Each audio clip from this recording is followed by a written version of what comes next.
This boy was always the target of bullies at school, which made him absolutely miserable.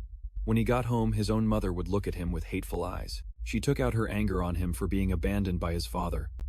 He thought his life couldn't possibly get any worse. But he was wrong. That day, the doctor informed him he had a terminal illness, one that couldn't be cured. His condition grew worse and worse, making it difficult for him to even stand up. Even just going to the bathroom by himself was an ordeal. Then one day he couldn't manage it on his own anymore. Urine pooled on the floor. He trembled as he looked up at his mother, whose eyes were cold without a hint of pity. He cried and begged, "I'm sorry, I'll clean it up myself. So please, don't abandon me." His mother just kept looking at him with those same cold eyes. And after that, he never saw her again. His illness continued to worsen, and he passed away in that cold, lonely room. Right before he died, he made a silent wish. "If there's a next life, I want to be loved by everyone." And a god taking pity on the poor child heard his plea. She reincarnated him into a new world. In this life, he was born into a prestigious family as the most beloved youngest son. He thought his life would be filled with joy and happiness from then on, but that dream shattered in an instant. When he turned 8 years old, his body suddenly became rigid, unable to move, leaving him bedridden. It was another incurable disease with no known cause.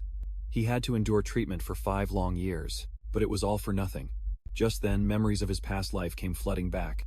The one who helped me was the creator of Horizon, the god Felon. Suddenly, he felt his body become much lighter. It seemed the incurable disease had completely vanished. When the servants saw the young master could move, they were utterly shocked. Then tears unconsciously streamed down their faces, overjoyed beyond words. He decided he would live a life that he wouldn't regret as the youngest son of the great Falivia family. A life without regrets as the youngest son of the great Falivia family. But something felt a little off. He'd only been recovered for a day or two, but his uncle was already dragging him out to use as a punching bag for sword practice. But thanks to that, his body was recovering even faster, and his sword skills were getting sharper. His uncle's name is Idia. He's a doctor who returned from the capital. He came to take care of him after hearing he'd recovered. Just then, an elder and his 2 sons walked over to mock them.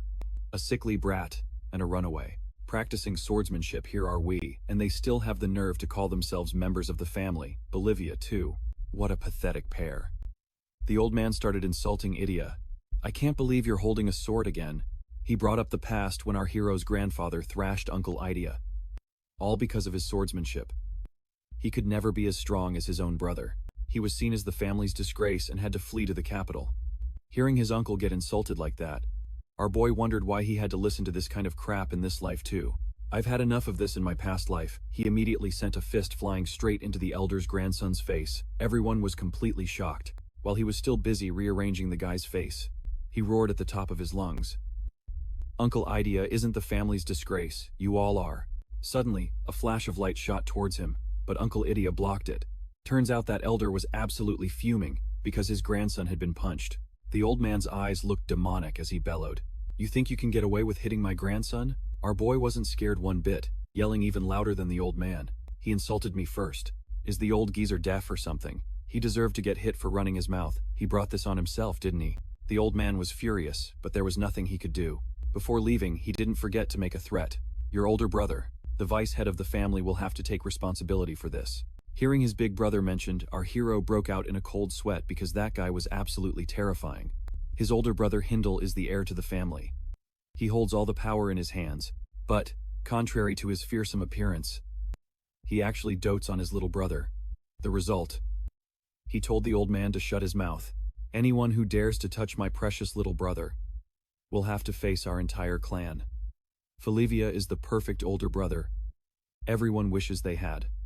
I'm so jealous. Meanwhile, my own brother just cost our family $2 billion. But for the crime of assaulting a clan member, the kid still got a month of house arrest. He couldn't go outside. Eugene was fuming inside. He just accidentally punched his cousin, just a few dozen times. So why was the punishment so severe? Hearing that the servant was at a loss for words with their young master. This guy just beat the living daylights out of the great elder's grandson and only got punished with house arrest. He was already incredibly lucky. You have your big brother backing you up that much. What more could you possibly want? Well, since he had free time anyway. Eugene decided to study magic on his own, but the library had way too many books, a jumbled mess of all sorts of genres. He had no idea where to start. At this rate, trying to become a master through self-study was a complete lost cause. He wanted to ask his older brother to find him a teacher, but he didn't dare, because he was still under house arrest. Just then his uncle brought over a professor from the Magic Academy. Her name was Easton. Eugene was honest with the two of them.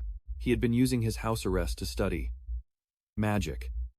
However, he had only learned the spells from the basic textbooks. Hearing this, Easton's face immediately went pale. This kid managed to create a sequence of spells just by self-studying. That's basically like turning on a cheat code. It was like a newborn baby, already knowing how to read and write. How surreal. Easton realized Eugene was a genius who possessed an absolute sense, something beyond the 5 normal senses, an extremely rare talent, one only found in the greatest mages in history. Easton immediately tried to entice the boy into enrolling in the Magic Academy model, the place where she was working. All Eugene had to do was agree, and she would handle everything else from start to finish. Afterwards, Eugene went to ask his older brother for permission to attend the academy. His brother agreed, but with one condition. That was within 1 month Eugene had to prove that he had the ability to become an official mage. If he failed, then from that day forward, Eugene would have to obey the family's arrangements. In ancient times, when this land was nothing but chaos, the first mage, Lord Felon, descended upon us. Lord Felon saved this polluted earth and used magic to drive the monsters away, far from this land. Thanks to her, those monsters vanished and left behind a desolate, lonely land. She shed tears as she looked upon the empty land. Lord Felon was suddenly struck by a wave of loneliness. Therefore Lord Felon took the stars from the sky and created 12 disciples, and together they filled that land with life. And that is why today, the world is so peaceful and prosperous. Professor Easton asserted it was all thanks to Lord Felon and her 12 disciples. As she finished her story, she suddenly noticed Eugene Falivia nodding off and grew suspicious. "Is this story too boring?" He quickly replied, "No, not at all." Easton gave a gentle, understanding smile. "There's no need to hide it. It's perfectly normal for you to find this story boring after having heard it so many times. Besides, you're just a child, aren't you?" Suddenly, she asked another question that left him stunned. "Eugene, what are your thoughts after hearing the story of Lord Felon?" Putting on a thoughtful expression, he remarked. She was a bit sentimental. It seems she cried easily. Easton was delighted that her student's words matched her own thoughts. Exactly. That's one of Lord Felon's most charming points. It feels as if she were a creator, affectionate and approachable. Right. Speaking of which, she suggested a wonderful perspective. But why don't you try thinking like a mage for a moment? Why do you think we call him the Supreme One? He created life on Horizon, with the title of a mage instead of God. Faced with this question, Eugene was truly bewildered. Now that I think about it, why is that? At that moment, Eugene's hands were cupped together, holding a sparkling light between them. The miracle of those who are like gods, the miracle of creation.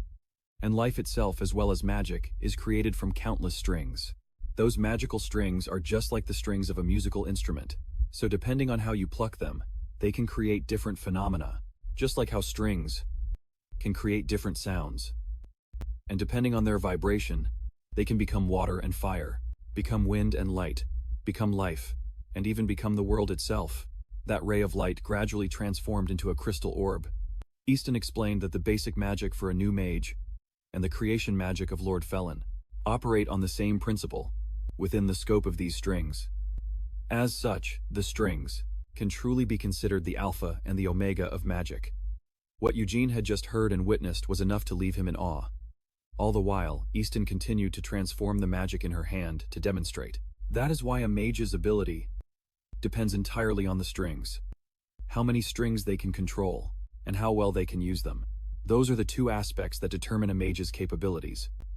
Eugene, your talent was confirmed that day. You are like a performer. The ability to handle the strings with finesse is already within you. All that's left is to see how many strings you can use. Eugene also tried to stretch his hands apart, but he looked a little sad. I only have one string. Easton immediately comforted him. Of course, everyone starts with just one string. At that moment, she had transformed the magic in her hand into a crystal. It begins with a single string. The goal is to meet the requirement, the minimum number to truly affect the magical waves.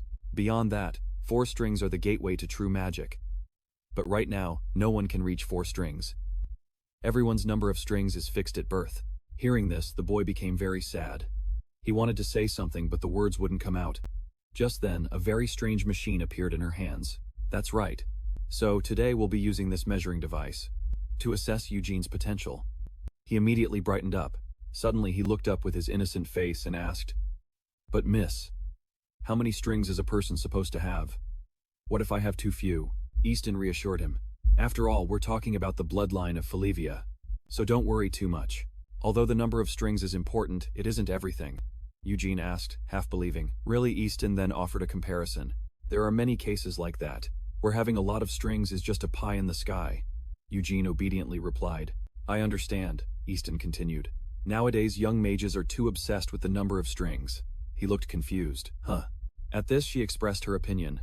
"It's foolish and pathetic that people who can't even perform intermediate magic properly look down on the efforts of those with fewer strings, acting like they're some privileged elite just because they were born with more strings," Eugene affirmed. "I understand what you're saying." Easton then patted his shoulder, admitting she got a little heated. "Anyway, it doesn't matter what number comes up. What matters is how you use it. Even if it's innate, you still need to work hard to develop it. So don't worry too much about the number of strings." At that moment, he used the measuring device to check his strings.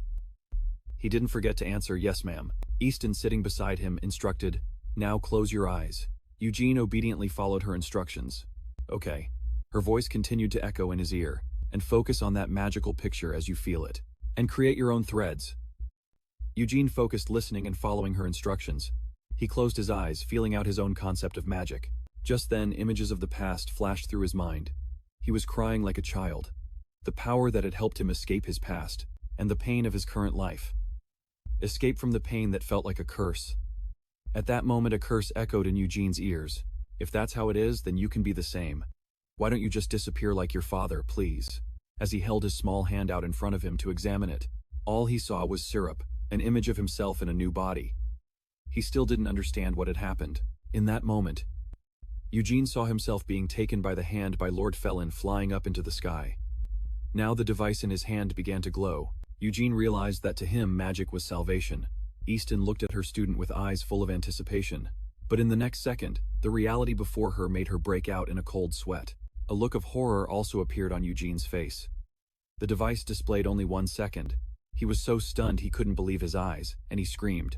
Only 1 second.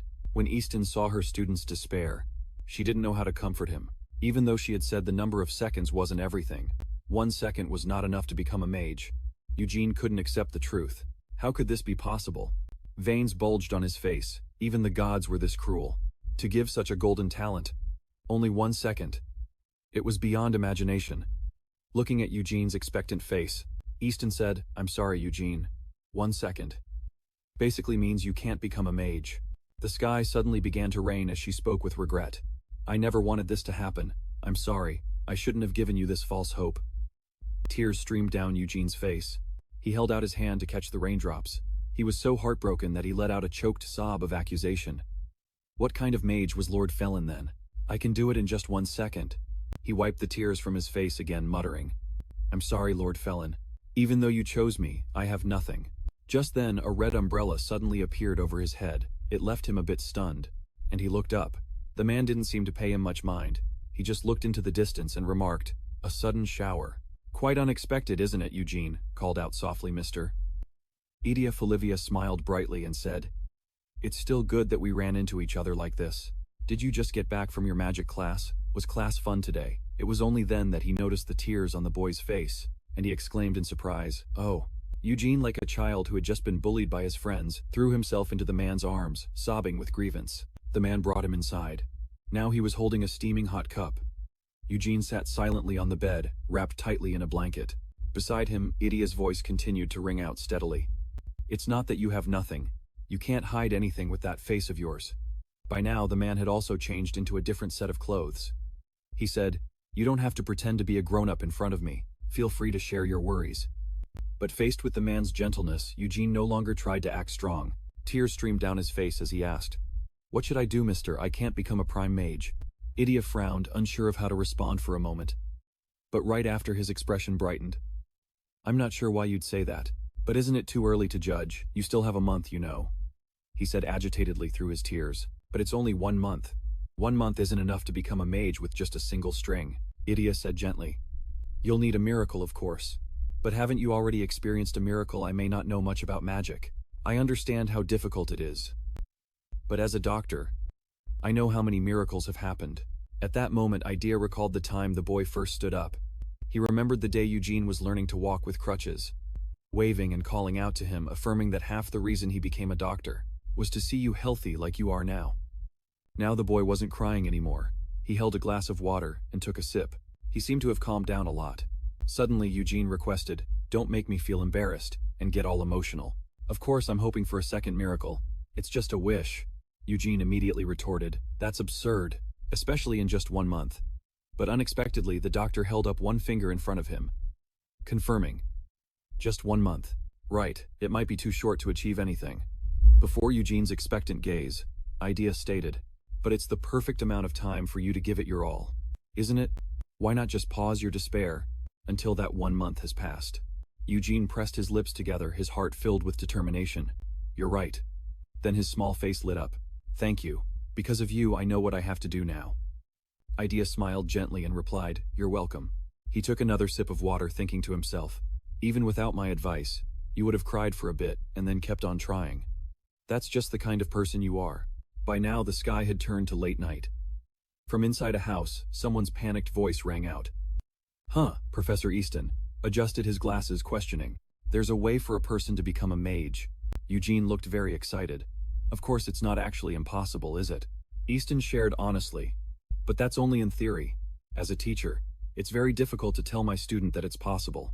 Eugene showed his determination. "All right, no matter how hard it is, please teach me." His small hand clenched into a fist as he continued. "After all, I have 1 month, and even though I'm discouraged by only having one thread, I still want to try, so I have no regrets." At that moment, Easton had to lower her head and force a smile. "Oh dear, I've really failed as a teacher. Even my student hasn't given up yet. But I was the one who surrendered too early. All right, let's give it a shot. Why not? If there's no precedent, we'll just create one." He nodded happily. "Yes." Then she held up 4 fingers in front of him and repeated, "I mentioned to you before that you need 4 seconds to use magic." Eugene's eyes suddenly began to sparkle. "But that doesn't mean you can't use magic in fewer seconds." He echoed her. "That's right." She held up one finger and explained, "The way to use magic. With only 1 second and nothing more." Eugene looked at her expectantly. "Yes." This time, Easton held up a hand with 4 fingers and said something very vague.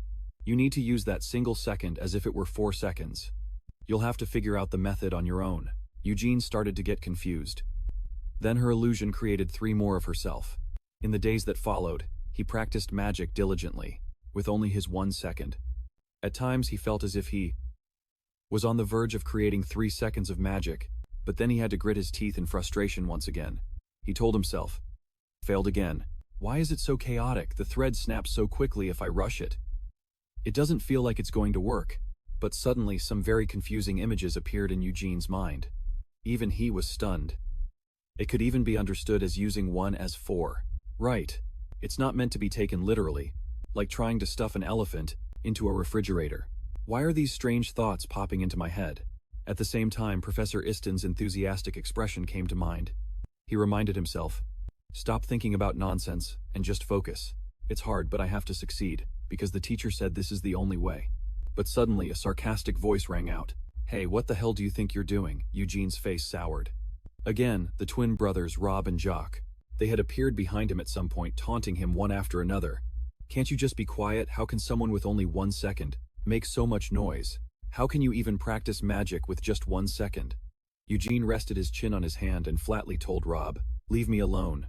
Immediately after, he stood up, grabbed Rob by the collar and questioned him seriously.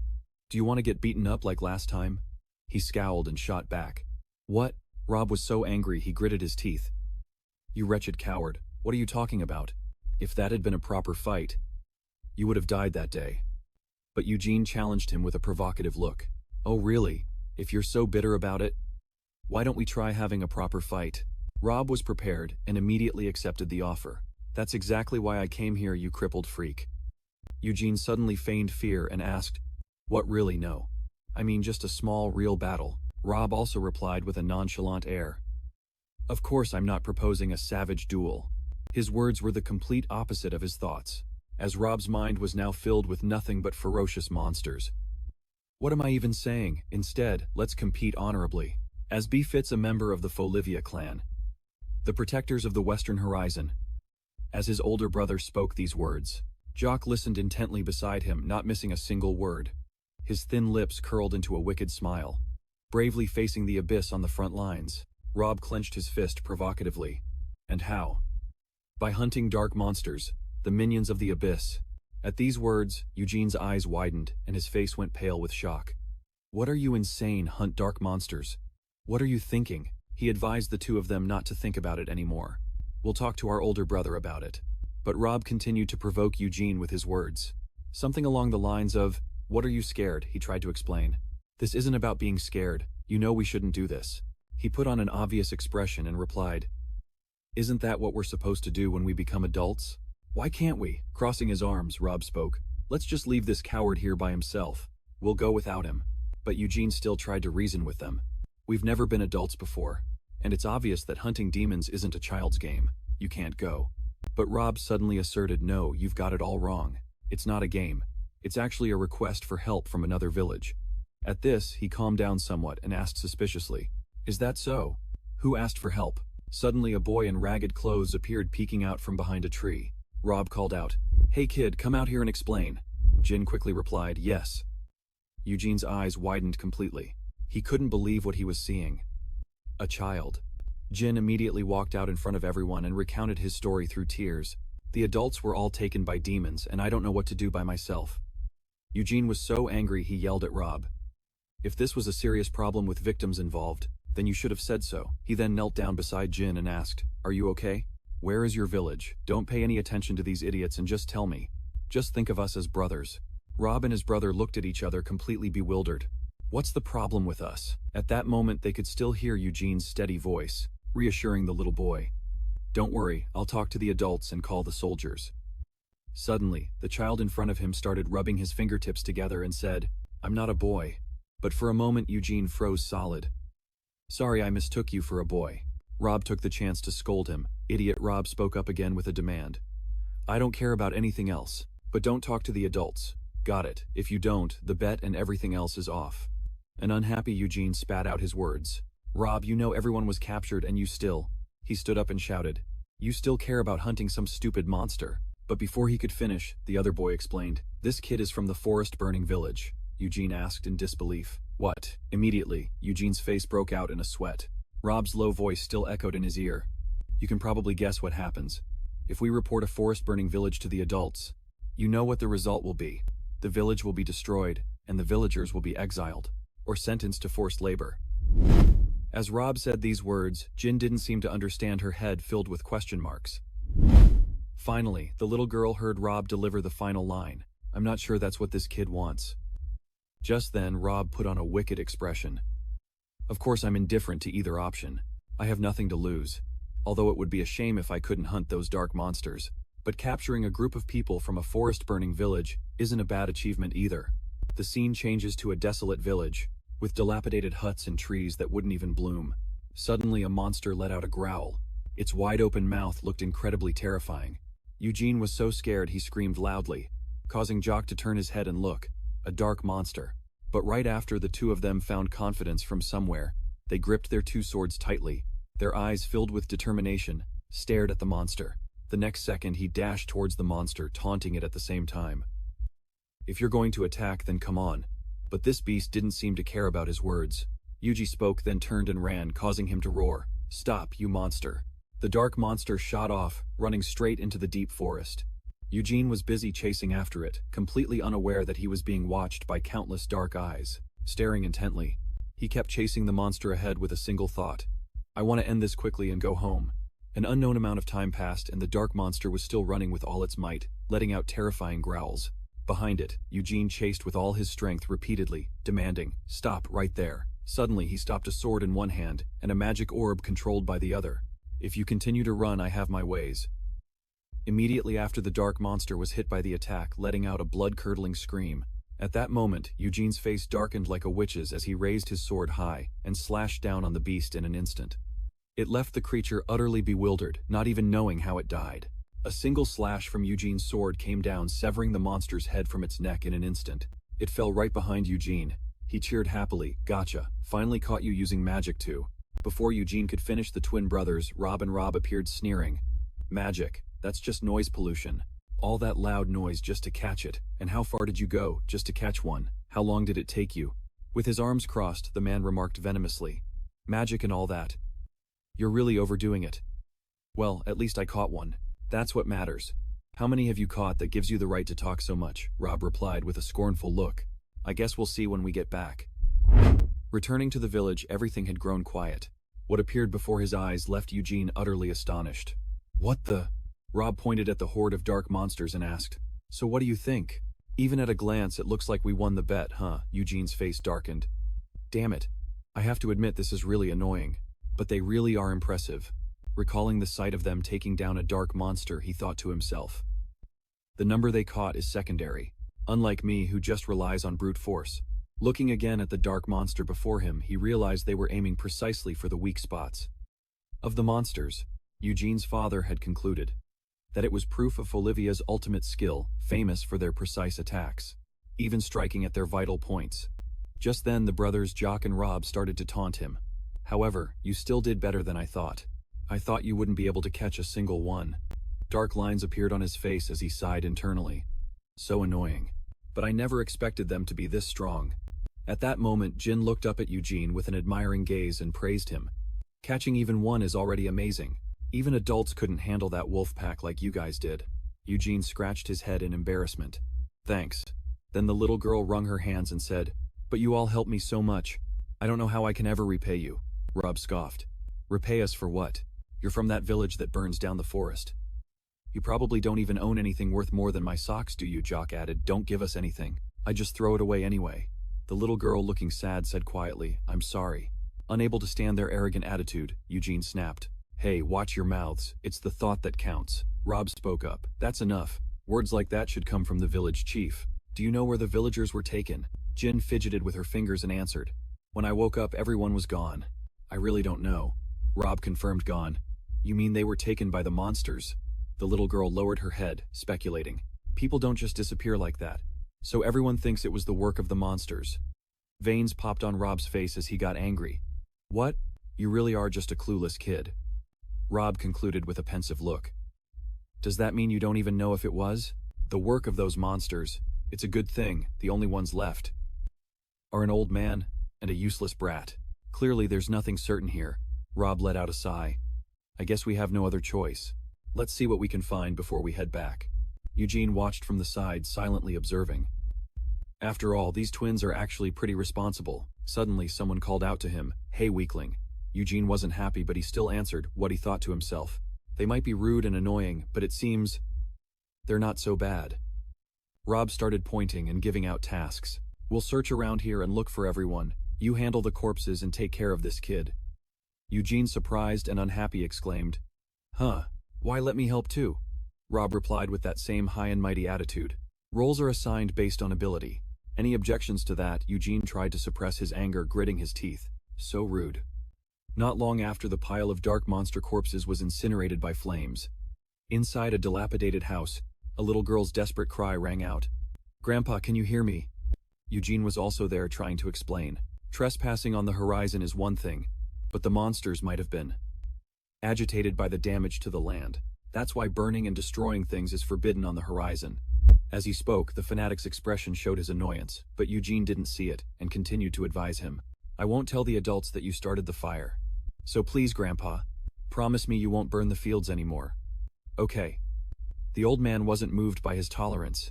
On the contrary, he cursed, annoying brat. Eugene didn't quite hear what the old man muttered, so he asked again. What was that? The fanatic immediately changed his attitude, smiling brightly as he spoke. We're so grateful that the young nobles helped us like this. We're so lucky. He was startled by the old man's sudden change in attitude, so much so that he started stuttering. Something's not right. What did you just say? The fanatic pretended not to hear him. Speak up, my hearing isn't what it used to be.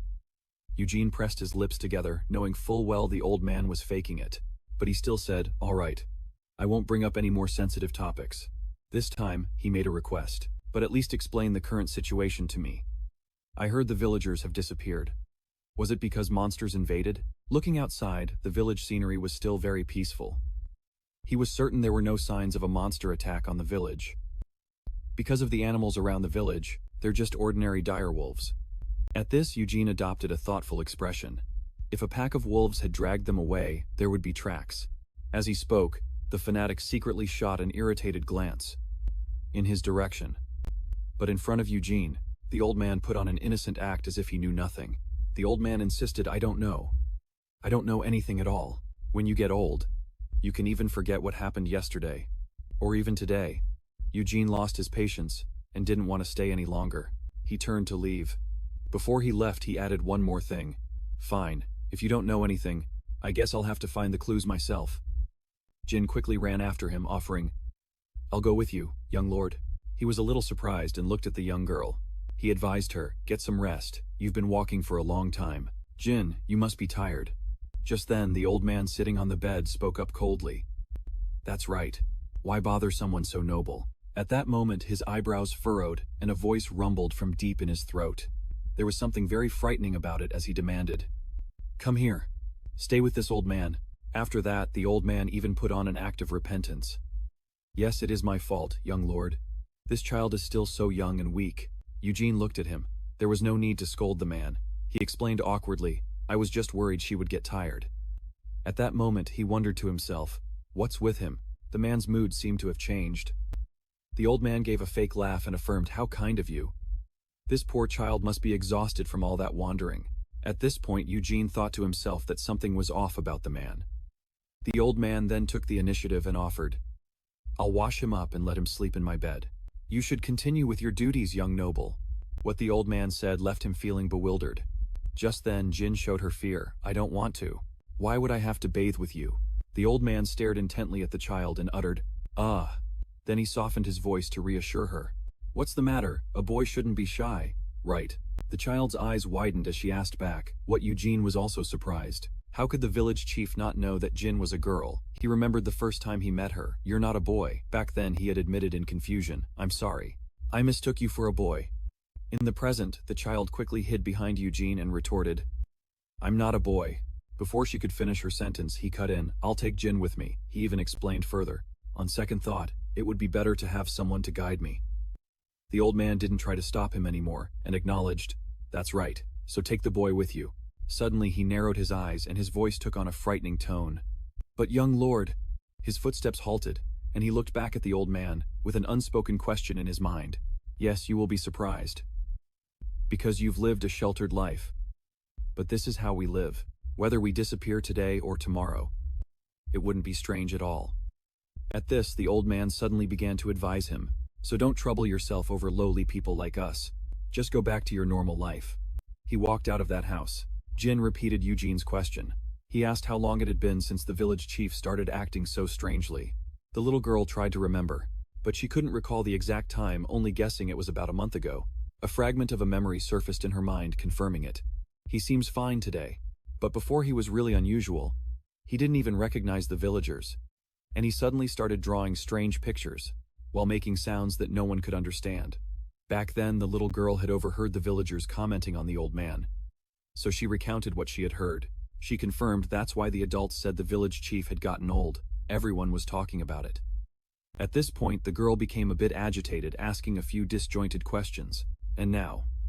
Why? Grasping her hand, Jin helped the little girl calm down. He then asked where the drawings the chief had made were. The little girl quickly answered, There's one nearby. Not long after, a look of terror appeared on Eugene's face. Sweat poured down his face. The two of them stood before a large boulder, staring intently at it. Eugene spoke to himself. I was really hoping this wasn't the case. Jin innocently questioned him. Why did you ask that? The little girl looked at him with wide, curious eyes. Do you know something about this drawing? His eyes narrowing slightly. Eugene only said to himself, Of course. The people of Bolivia. We learn about this symbol before we even learn to read and write. On the boulder were drawings of large and small circles joined together. Eugene understood this symbol to be the mark of their enemy. If they're involved, things are going to get very complicated. Though he didn't say it out loud, Eugene was certain the good news was that Bolivia knew the enemy's behavior better than anyone else. Now in the quiet space, Only the sound of Eugene's voice echoed. Is there a large cave nearby? The little girl immediately confirmed. Yes, there is one, but the adults told us not to go there. But he requested take me there. Now the two of them were inside the cave. Eugene quickly lit a torch to illuminate the path, his mind still racing with his own thoughts. Someone's suddenly going mad. Mysterious disappearances. Stories like these usually stem from the same source. Eugene led the little girl through the dark cave holding a torch in one hand. In the other, he held his sword for the little girl to hold onto. As they walked, he was lost in thought about the worshippers of Abyss. The symbol of circles drawn in a continuous line kept flashing through Eugene's mind. It made him recall his professor's lecture. Right after the first mage, Felon descended to the mortal plane. Those worshippers of Abyss, the former rulers of Horizon, saw Felon who came from the stars as a usurper, to wash away their sins, the sin of being born as Felon's creations. They offered up humans, their fellow beings created by Felon, as sacrifices to Abyss. Just then, they came across villagers all tied up. They were lying side by side, their eyes completely lifeless. The little girl's eyes widened in horror, her face turning pale. Terrified, she gripped his sleeve tightly. And then Jin. Tears streamed down her face as she broke into sobs and ran forward. She screamed. Uncle Ramon, sister-in-law Hayo Eugene, pressed his lips together, his expression just as horrified as Jin's. This is unbelievable. I never imagined it would be this bad. This isn't something that kids can handle. As he was thinking this, a red glow appeared behind them. He wasn't sure what it was, but one thing was certain. The thing to do now is, we need to get an adult fast. Suddenly, an old withered voice echoed through the cave. It was enough to send shivers down your spine. The first prophet said, "The nation shall be built in the lowest of places. Tend to the lowly among us, for they are our salvation and the salvation of the city." They both turned to look. They wanted to see who was behind them, but the voice continued its steady drone, as if telling a story. A criminal asked the prophet what he must do to be saved. The prophet replied, "Repent." How are we supposed to repent? Before the two children now was the grotesque face of the fanatic. The old man was still spouting strange and terrifying words. "O child of Felon." The brother and sister were so scared, they froze. They watched as his face continuously twisted and changed. His eyes blazed like fire. Then he spat out more vicious words. "Burn them, bury them beneath the well." As he spoke, an overwhelming power erupted from him. The two children were completely caught off guard. Terrified, they gripped each other's hands, using their free hands to cover their eyes. His bizarre voice still echoed in their ears. "Feed them to the dogs," Jin called out in a trembling voice. "Mister." The fanatic no longer paid any attention to the little girl calling out to him. Instead, a terrifying power was being controlled in his hands. Muttering an incantation, he chanted, "In the flames of ABC burned to death." Eugene, still in a daze, asked a wizard. He quickly grabbed Jin and fled from the flames, hurtling toward them. Eugene's eyes narrowed as he gritted his teeth and muttered to himself, "I can't believe it. He's a wizard. And a powerful one at that. Why would a wizard that strong be in a place like this?" Sweat poured down his face. Eugene looked at the unconscious villagers, asking himself over and over, "What do I do? I can't just leave everyone and run. Even if I fight, I don't stand a chance. And the others might get caught in his magic." An image of someone bravely holding a sword flashed through his mind. He thought that if it were the experts from Folivia, they could probably cut right through magic with a sword. But me, I was sick until just recently. I can't do what my brother did. At that moment, Eugene was filled with dejected self-blame. Was I being too overconfident? I should have told the adults first. I should have hidden Jin before I came here. I thought it was too dangerous to leave her by herself. But now, I was just turning a blind eye. I was too overconfident. I thought it was too dangerous to leave her by herself. But now, I was just turning a blind eye. Gritting his teeth, he cursed himself. "You idiot. Why am I having regrets at a time like this? Just think. Think about what needs to be done. I can't think straight." Suddenly, Jin's scream snapped Eugene back to reality. Before the two children were dark monsters baring their fangs, mouths wide open as if to devour the two brothers whole. This made them both scream in unison. Monsters, Eugene glared straight ahead, his jaw clenched tight. The hand holding his sword trembled uncontrollably as he tried to hide the terror in his heart. Eugene swung his sword, slashing fiercely at the monster.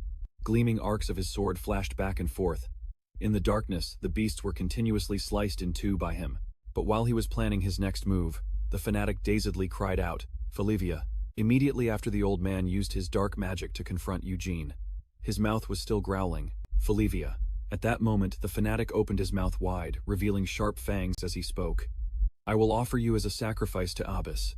At that moment, Eugene's eyes narrowed as he thought to himself, if I have to overcome magic to protect everyone, then I'll overcome magic. Suddenly, his eyes blazed with light. He stared forward with determination and swung his sword, affirming his resolve. That is the way of Falivia. The sword of Falivia can cut through the abyss. The techniques of Falivia have been developed over dozens of generations, with the sole purpose of confronting the abyss. His eyes at that moment shone like headlights as he came to a realization. One of those techniques is the eyes of Falivia. An intuition born from Falivia's special training and practical combat experience is manifested through one's vision. Some can predict their opponent's next move, while others can perceive their weaknesses, and some even claim that the world is made of strings.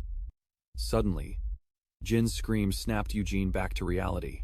Before the two children were dark monsters, baring their fangs, mouths wide open, as if to devour the two brothers whole, causing them both to scream in unison. Monsters. Eugene glared straight ahead, his jaw clenched tight. The hand holding his sword trembled uncontrollably. Trying to hide the terror in his heart, Eugene swung his sword, slashing fiercely at the monster. Gleaming arcs of his sword flashed back and forth. In the darkness, the beasts were continuously sliced in two by him. But while he was planning his next move, the fanatic dazedly cried out, Falivia, magic is truly a technique, one that has touched the realm of the gods throughout the ages. But such a technique was not something that I, who was bedridden, could ever use, just like the experts in my clan. In a flash. At this moment, Eugene still stood with his sword in front of the fanatic. He stood there majestically. But if I just limit it to something like magic with strings. Just as he was thinking this to himself, the old man launched an attack in his direction. He shouted, Die! Eugene immediately countered, slashing with his sword. He spoke with a resolute voice. I can even cut through them. Not believing he could do this, the old man blurted out, How could my spell lose to an amateur like Eugene who was witnessing this from the side? Couldn't help but wear a bewildered expression. Eugene was extremely confident. That's right, I have to believe in myself. At least when it comes to the strings, I can see them. But then he remembered the times he practiced magic alone. He decided to use the strings. I've practiced this so much. I even ignored the words of those around me, who advised me not to practice magic relentlessly. As he thought this, the fanatic was now so angry he was grinding his teeth. With a grating sound, words hissed through his clenched teeth. My spell. The old man pointed and questioned him again. How could you possibly resist it, you stupid brat? Eugene's eyes widened as he looked at the old man. His lips were pressed tightly together, as if he was extremely surprised. The old man was dancing, while his entire body was surrounded by fire. It left Eugene stunned. He had no idea what this guy was trying to do. With Falivia's eyes, he focused on each and every string. It wasn't hard to see them at all. Suddenly, the old man opened his mouth and yelled, Falivia, you handle the magic user. Immediately after, the fanatic controlled his magic to attack Eugene. At the same time, he challenged him. Go on, try cutting through this one. He reacted quickly, pushing Jin behind him. Hurry, get behind me. His sword quickly slashed through those specks of fire. But more and more magical flames kept flying at him. They just kept coming, and he struggled to cut them all down. By now, his sword hand was trembling. He knew this was bad. There were too many, and they were too fast. Even as he tried to persevere, he realized he couldn't keep cutting them all down like this. His stamina wouldn't hold out any longer. At that moment, Eugene narrowed his eyes, a tear welling up as he cursed inwardly. Damn it, is this how it ends? After everything, I finally managed to cut all those threads, just because I'm still too weak. At the same time, the fanatic's terrifying laughter echoed through the dark cave. Burn to ash. You insolent brat from Falivia. Suddenly the old man froze, a huge question mark appearing in his mind, as he noticed a light rushing toward him. At that moment, Eugene's sword in hand pierced through the old man's curtain of magical fire and lunged forward. His eyes shone, showing his unwavering determination. That's right, it was such a simple problem. The fanatic recoiled. There was still one thread of light left in the space. Eugene's gleaming sword was thrusting forward. Someone had once explained that if it's too difficult to cut another's thread, a sword stroke flashed with electric sparks. Right in front of the fanatic. Eugene thought with conviction. Then I'll just cut my own thread. The entire cave shook violently. The fanatic was being burned by his own magical flames, screaming madly. Even now the old man was still wondering. Magic? Was that kid a mage all this time? But then he dismissed the thought. No, I never saw that brat activate any spells. It was only then that the old man realized. Could it be? The sword strokes the boy had made flashed through his mind. He thought back. Those strange swings of the sword. In the air like that, were to activate magic. In the air like that, were to activate magic. Cutting his own strings to activate magic. But he felt it was absurd. Theoretically, it wasn't impossible. But for such a technique to actually exist. Night fell upon the village. Inside a small house, a man named Gong Xin was tied up tightly with a rope. Jin and Eugene were still busy taking care of the villagers who had been struck by the magic. He had pushed himself to bring all the villagers back as quickly as possible, to the point where his heart was pounding erratically. Hearing the sound coming from his chest, a heartbroken Jin advised him, "Young lord, please don't overexert yourself." Looking at the people he had rescued now resting peacefully here, he stated, "I'm fine." That was the last one. Jin, surprised, asked back, "What? The last one?" The little girl's eyes welled up with tears again. She mumbled, "That's right, the others are dead." It was only then that he realized. The girl was devastated. He thought to himself, "Damn it, we found the villagers, but so many of them are already dead." He then urged himself on. And if we don't hurry, the rest will be in danger too. Just then, Eugene's small body trembled, and he hugged his chest, wondering, "We need to get back soon. I wonder when the twins will be back." Just then, Jin looked at Gong Xin, then called out to get his attention. "Young lord." When she saw Eugene look back, the little girl pointed and asked, "Was it the village chief who did this to the villagers?" Crouching down in front of her, he explained, "Don't blame the village chief. What you saw wasn't your village chief. A damn worshipper of the abyss disguised himself as him." Eugene naively asked, "Then where is our real village chief?" At this, Eugene didn't know how to explain. He thought to himself, the real village chief is probably... He wore a troubled expression and hesitated before speaking. The real village chief. He's... Jin immediately understood the situation. Tears she could no longer hold back streamed down her cheeks as she said, "I'm sorry for making things difficult for you. You don't have to answer. I already figured out what must have happened to the village chief." At that, Eugene fell silent, not knowing how to comfort the little girl. This resignation from these people. Death had become so familiar that even a child like her had learned to accept it like an adult. He once again connected this to the image of his past self. He thought, just like before he received the salvation of the god Felon, wasn't I just like them? Placing a comforting hand on the little girl's shoulder, Eugene was certain of one thing. I was saved, but these people were not. The little girl's eyes burning with hatred posed a question. "Why do those people who worship the abyss do things like this?" Eugene answered. "They believe it's the way to atone for the original sin, and that it pleases the abyss." Imagining the villagers willingly offering themselves as sacrifices, he concluded that was why they approached people in desperate need of help, with sweet words with salvation and deceit. They looked towards the fanatic tied up tightly behind them. Eugene warned her, "But you must not be deceived by their words. Because in the end, their so-called salvation is just this." The old man suddenly opened his mouth. "Then what is your point?"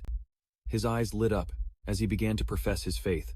"The abyss may promise a path that demands sacrifice, but do any of you truly care about life? At the very bottom of this world..." Eugene looked at the old man with surprised eyes. "He's awake." Just then the old man spoke again. "You say our words are empty. Even so, I will gladly pursue that very emptiness. Why do you think people are willing to sacrifice themselves endlessly? Set aside your arrogance, the arrogance that only you are right, and think again. Could it be because the darkness of this world is truly that deep?" Faced with the old man's reasoning, Eugene was stunned for a moment, forced to admit it. It's true. The darkness of this world runs deep. But then he spoke up to refute him. "But that's something people should try to fix themselves." As he said this, he roared in anger. "We do not pray to a malevolent God, one that demands human sacrifices. Don't delude yourself into thinking the world's flaws will justify your wicked actions." His words failed to convince the old man. His brows furrowed tightly, his jaw clenched. Meanwhile, Eugene continued to whisper in the old man's ear. "Sacrifice, what? Do you really think we can't see through your deception?" The old man growled. "Silence, you heretical parasite." Just then, a familiar voice rang out, much to his delight. Eugene called back Rob. He was helping a limping jock make his way over. "If you're there, get over here and help me." Eugene quickly ran out, peppering Rob with questions. "What's going on? What happened to Jock?" He stopped short when he noticed Rob was also injured. "Wait, Rob, your leg too," he immediately replied. "Don't worry about it, it's nothing serious. I can still fight." Rob's face was drenched in sweat. More importantly, I'm sorry. His repentant words surprised Eugene even more. I should have listened to you, Eugene stammered. What happened to you two? But before he could finish his question, he froze at the sight of something terrifying and crimson. It appeared right behind the two of them. At this moment, Eugene's face went pale. The eyes of the abyss in the starry sky. A sky of black and red. Before him it was as if a pair of demonic hands with long, sharp claws were tearing their way out. The vision before him was terrifying. No words could possibly describe it. He unconsciously cried out, "What?" At the same time, Rob also turned to look behind him. Eugene's eyes widened completely. What the hell is that? From inside the house, the fanatic's loud laughter echoed. The abyss has sent its representative to its worshippers. Elsewhere, Idea was bare-chested. Dark tendrils could be seen wrapped around his body. His lips curled into a sinister smile. I wonder if I should go and see it. At that same moment, the monstrous form of the Abyss Ambassador appeared in the sky, causing Eugene to gasp in horror. My God. He suddenly turned to Rob. Can you evacuate the villagers? While I hold them off, Rob looked surprised, unable to react in time. Eugene's steady voice continued to ring in his ears. I'm sorry to have to ask this of you, especially while you're injured. Rob stated confidently, No, my injury is nothing. But as he looked towards the villagers, his eyes widened completely, and he stammered, But... the villagers. His eyes focused on the forms that were not quite human and not quite demon of the crazed fanatics. He asked, Are those worshippers of the abyss? Just then, one of them let out a deafening roar that made Eugene clamp his hands over his ears. The abyss. Rob, still trembling, wondered to himself, what the hell happened while we were away? Looking at Eugene's small figure, Rob was overcome with bewilderment. He faced that thing all by himself. At that, his lips tightened slightly, his heart tormented. While he was saving everyone, what was I doing? Suddenly, a gleaming sword blocked his path, making Eugene freeze. Rob called out, Hey! Rob stated firmly, You're brave, but you're also a fool. He called out his name, still not understanding what he meant. Rob. With a wicked grin, Rob declared, It should be the other way around. I should be the one holding them off, while you're the one who retreats. A worried Eugene questioned him. What are you talking about? With that injury of yours? Without a hint of fear, Rob stood facing the ambassador of the abyss and looked back at Eugene, advising him, Get over your useless sympathy and look at the reality of the situation. With this leg, how am I supposed to evacuate anyone from that monstrous thing? In the end, Rob said confidently, Don't worry. I have no intention of dying, so evacuate everyone and inform the clan. I'll manage somehow at the very least. His face twisted when he heard Rob's declaration. Your job is done. Let me handle it from here. Eugene called out to Rob again. At that moment, Rob strode forward confidently and declared, Let me take responsibility for dragging you into this. Eugene knew he couldn't stop him, and could only call out to Rob sorrowfully. Just then, the fanatic burst out laughing. You're all finished. Looking up at the monster, the old man proclaimed, Ambassador of the Abyss, the sacrifices for you have been gathered here. Take their lives in exchange for your shattered body. Rob turned his head to look back. He unconsciously repeated the key part of the old man's last sentence. As a rhetorical question. Shattered body. Eugene's eyes widened as he wondered, What does that mean? He gathered his courage and looked at the monster before him. He wondered, Is it not at its full strength? Eugene gripped the sword in his hand, showing his resolve. We have to stop it right now, no matter what. While it's still incomplete. But as he looked at the giant monster before him, he wondered, But is this really something a human can stand up against? Though he was pale with fear, Eugene calmed himself. No, don't be afraid. Giving in to fear won't solve anything. Suddenly Rob spoke up. Hey! He looked displeased to see Eugene stepping forward. What are you doing? Didn't you hear what I said? Eugene's lips curved into a smile. He said decisively, This is a more realistic decision. Together we can last longer. He looked astonished and asked again, What? That's when Eugene explained his idea. Listening to you, I realized that if there's a big enough commotion, the adults will definitely notice. Folivia will definitely come here. He looked displeased to see Eugene stepping forward. What are you doing? Didn't you hear what I said? Folivia will definitely come here. Rob tried to suppress the fear in his heart as he suggested. Maybe so, but facing that thing. Will being together even make a difference? Eugene's eyes lit up as he said with certainty, It's fine, trust me. Rob froze as he stared into the boy's eyes, which were shining like headlights. His voice began to tremble. Folivia's eyes. What happened to you? He gripped his sword with both hands. More than anyone, Eugene knew that the after effects of the previous battle still lingered. I can't fight at full strength. I'll focus on dodging its attacks, but while he was still thinking, the monster's massive giant fist was already swinging right at his face. His eyes couldn't hide his terror. His trembling voice cried out, "What?" At that moment the very air began to shake. Dirt and rocks flew in every direction. Eugene's eyes widened as far as they could as he looked up. The three boys, Eugene, Rob, and Drop, were sent flying suspended in midair. The instant Eugene's body hit the ground, there was a loud thud. He coughed up blood on the spot. Before his eyes closed, he still managed to stammer, "Impossible." Looking at the monster before him, he was lost in thought. With just one punch. Just then the fanatic looked up, his eyes filled with hope, as he gazed upon the god he worshipped, the abyss. He laughed out loud, then looked over at Eugene. He gloated, mocking him smugly. "Look, you heretic. You mocked our faith, calling it a lie. But just look at how the abyss rewards our belief." At this he half closed his eyes, letting the tears stream down his face. "I'm sorry." He looked towards his brother Rob. He couldn't stop blaming himself. "Rob, if I had just listened to you, then at least some people could have been saved." Then he thought of his older brother. He wondered if his brother were here instead of him, would the outcome have been different? Just then, a terrifying sound echoed through the air. Something pure white, like a tornado, was unleashed from the monster's mouth. The fanatic looked over, recognizing the magic. Everything here is going to be wiped out. Staring at the blinding light before him, he began to beg. "These are the sacrifices I have prepared for you. Abyss, please have mercy." Eugene gritted his teeth, constantly muttering apologies. One hand was planted on the ground as if he was trying to force himself up. Then, to the fanatic's astonishment, he knelt on the ground. His sharp gaze was resolute. "Because of my shortcomings," the old man wondered in a daze. "How can he move?" Eugene's eyes shone like lasers, piercing straight through his opponent. At the very least, he stood tall to face the monster's powerful ultrasonic wave. Eugene's hand was already gripping his sword tightly, determined that, as long as his body could still move, in another minute or even just another second, he would swing his sword at the enemy with all his might. He was determined to protect them. Once again, the space around them vibrated, sending dirt and rocks flying everywhere. The fanatic fell to the ground, his eyes wide with disbelief at what he had just seen. He was too scared to even speak. Impossible. Ambassador Abyss revealed its grotesque centipede-like form. The sword in Eugene's hand had partially broken. All he held now was the hilt.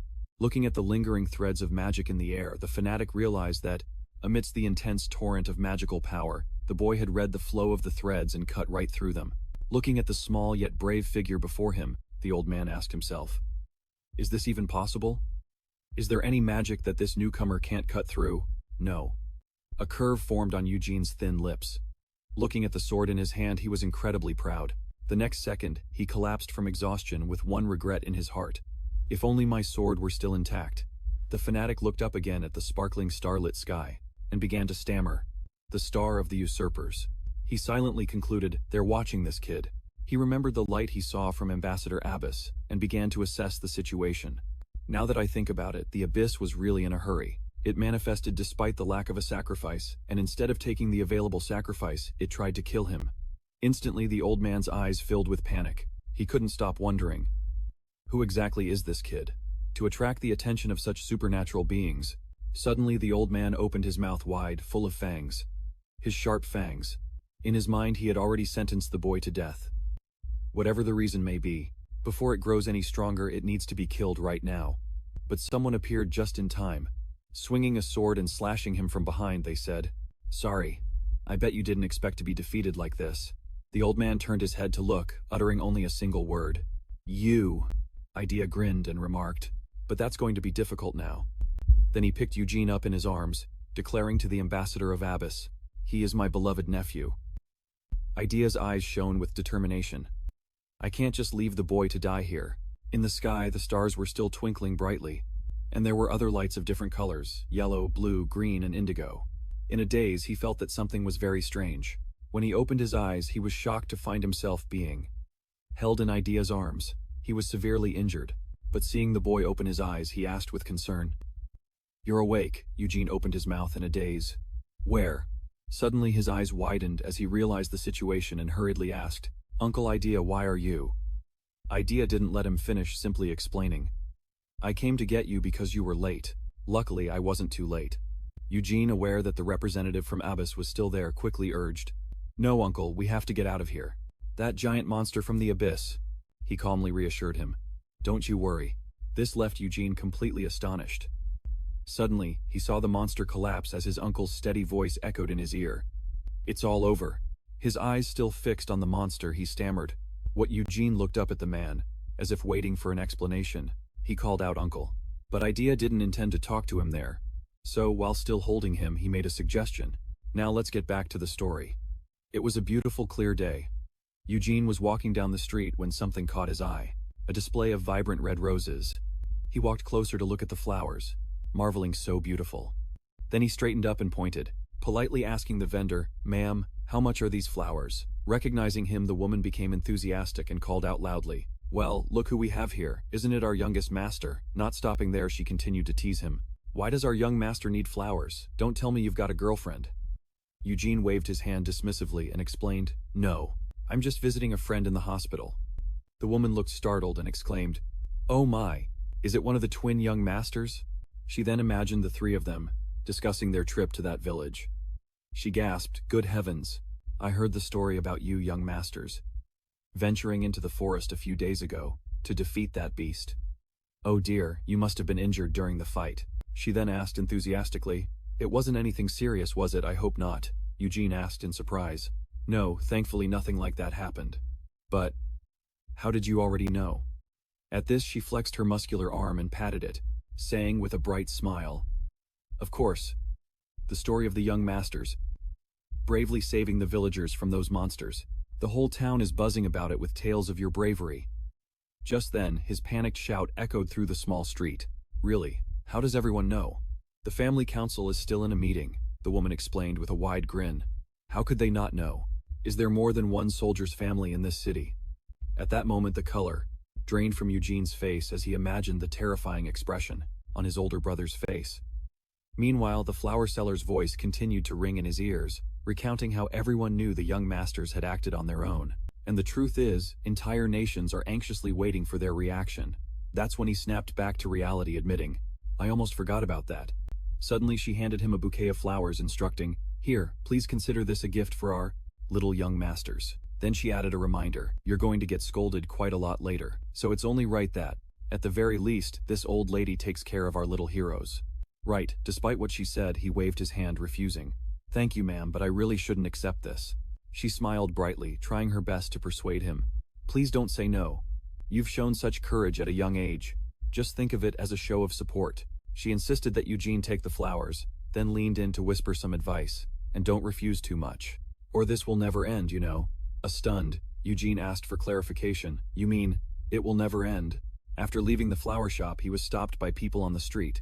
Everyone wanted to give him gift baskets filled with love. Holding all the gifts, he was flustered and kept apologizing. The villagers were so enthusiastic that their gift baskets nearly crushed Eugene, forcing him to speak up. "I'm sorry, I can't carry any more." At the hospital, the twin brothers stared wide-eyed and bewildered at the pile of things before them. Eugene struggled to put everything he was holding down. One of the brothers spoke up and asked, "What is all this panting?" He explained, "I went to the city to buy flowers to visit you guys." Eugene then recounted, "And all of this was given to me by the townspeople, as a gift. Yes, I'm very grateful, but it's a bit much." Bringing the bouquet to his friend's bedside table, Eugene asked, "Is it okay if I put the flowers here?" Rob replied with a deadpan expression, "Do whatever you want." The other brother looked at everything he'd brought and had to say something, "But look how much they gave you. It seems the townspeople think this was our first battle." Folivian warriors are usually warmly welcomed with bouquets of flowers on their first trip. But with his eyes slightly downcast, Rob expressed, "I've never seen so many gifts at once." Eugene had to agree, "Is that so? That makes sense." At this point, Eugene expressed his regret, saying, "But I feel bad. In the end, I was the only one who received all the welcome." Rob, unconcerned, said, "It's fine. It would only make you blame yourself more, if you were honored without having done anything to deserve it." Suddenly, Rob spoke up with concern. "By the way, are you okay? How are you able to walk around after being so seriously injured?" Eugene exclaimed in bewilderment. Right, as he spread out his hand, a long distinct scar was still there. Other than a few scars, there was nothing serious. Suddenly, Eugene's face lit up as he suggested, "Maybe it's because I already rested for the past 5 years." In contrast to his smiling face, the twins' faces fell. Rob spoke up to remind him, "You know that's not funny, right? Eugene, a bit confused, asked back. Not funny. He fidgeted with his fingertips, his eyes looking like they were about to tear up. He hesitated. Well, I see you've recovered, so maybe I should get going. Finally, a faint smile appeared on his face. Before you could leave, he suddenly spoke up. Eugene, I'm sorry for how I treated you before, he exclaimed in surprise. Me? Rob also looked very surprised. At this point, Rob continued to speak seriously. To be honest, I thought you were just a freeloader, leeching off everyone from your sickbed. The other Rob couldn't take it anymore and cut in. Hey. But Eugene could still hear Rob's confession. But I was wrong about you. That day you were more of a Folivian than anyone else. These words made him scratch his head in embarrassment, unable to accept the praise. No, not at all. At this point, Eugene also commented sincerely, you also look quite impressive with your sense of responsibility. I thought you guys were just a bunch of obnoxious brats who were just coasting on your positions. Rock demanded irritably. Go on and insult us, you crazy bastard. Then he added, enough with this awkward talk. Tell me what happened that day, Rock. Just thinking about the ambassador's monstrous appearance made Abbas feel curious. How did you survive against that monster? I still can't understand it. Eugene admitted awkwardly, no. It wasn't actually anything that impressive. It seems the monster hadn't fully recovered. It just collapsed on its own after a while. The image of Idea holding him in her arms flashed through his mind as he asserted this. And right then my uncle arrived and took care of the rest. That's how it all went down. We all agreed on that. At this, Eugene confirmed that was what had happened. Hey, you guys, does this make you feel let down or something? One of the two spoke up in response. Even if it is a letdown, it's all over and we're still alive. The other one added, I guess that's true. At this point, he didn't want to stay and disturb their rest any longer, so he offered, I should get going now, otherwise I'll get scolded for being late. Suddenly Rob spoke up, stopping him. Wait. Then he suddenly hesitated a bit. It's nothing big, I just wanted to say. Seeing Eugene's expectant gaze, he struggled to get the words out. Thanks for visiting. He smiled brightly, thinking that's what friends should do. That day the people of the domain rejoiced, praising the warriors who protected their land, and in return, the brave warriors faced the abyss. To meet those expectations, Eugene stood looking at the courageous soldiers, making a simple observation, but that's an ideal relationship. That's why the Folivia clan is on the front lines fighting the abyss, and maintained the peace. At that moment he thought of Idia again. He quietly realized, thinking about it this way, I can somewhat understand why the family was so harsh with my uncle and me. If the honor of the Folivia family were to be tarnished, all of this could collapse. Perhaps that's what they believed. Remembering how he himself looked every time he faced an obstacle, always exuding a tense and panicked air, he couldn't help but admit, I even trembled in fear. Then, thinking of the achievements he had accomplished, Eugene affirmed, but I overcame it with the pride of being a Folivia. If it weren't for the pride that Folivia bestowed upon us, none of that would have been possible. Of course, that doesn't excuse the harassment, though. Especially the way my uncle was treated. It was too cruel and unjust. The family's expectations once rested on my father, a promising talent. But after he was severely injured in the war, up north and could no longer hold a sword, the family's expectations shifted from my father to my uncle, when he was just a child. Eugene remembered his uncle's timid demeanor when their grandfather trained him in swordsmanship, but my uncle preferred books over the sword. And when it became clear that he didn't have my father's talent, he then thought of the lashes his uncle had to endure back then, being beaten while being scolded. You fool. Why can't you be like your brother? Even the younger children here can do better than you. Aren't you ashamed of yourself? To think that my son is someone like you. You are a disgrace in my life. No, a disgrace to the Folivia family. Idia endured those dark days until he came of age, all at the hands of his grandfather, the former patriarch. They began to despise, harass, and ignore my uncle. Thinking of the time he himself was bedridden, he realized I also received contempt from the family for being paralyzed. Back then, he was cared for by a servant.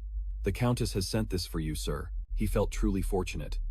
In my case, I still had my family and their love. Thinking of Ida's small, frail body, Eugene's heart ached, but his uncle had no one. His days must have been even more painful. Suddenly, his expression brightened as he thought about the present. But his uncle had refused to surrender, even in the face of such cruel torment. Remembering the times he spent with his uncle, he could be certain of one thing. His uncle never lost his kindness and gentle nature, and chose to become a doctor to help people. But in his memory, he still remembered the night he fought the Abus representative. He realized the truth was that his uncle had even overcome his weakness in swordsmanship, becoming a swordsman who could face off against the strongest members of the clan. Suddenly his uncle noticed him staring. Lowering his book slightly, Ida asked, "Why are you staring so intently? Is there something you want to say?" He smiled brightly and said, "Just thinking, I want to become someone like you." A little surprised by this innocent statement, his uncle quietly thought Eugene's name. He thought of the body covered in scars. He thought it would be a disaster if you ended up like me. Just then, as he was holding a bandage in his mouth, tending to his own wounds, Elias suddenly appeared, making him speak up. "You really know how to embarrass someone," the man immediately replied. "Don't worry about it. How's your condition?" While treating the wound on his waist, Ida revealed, "Not good.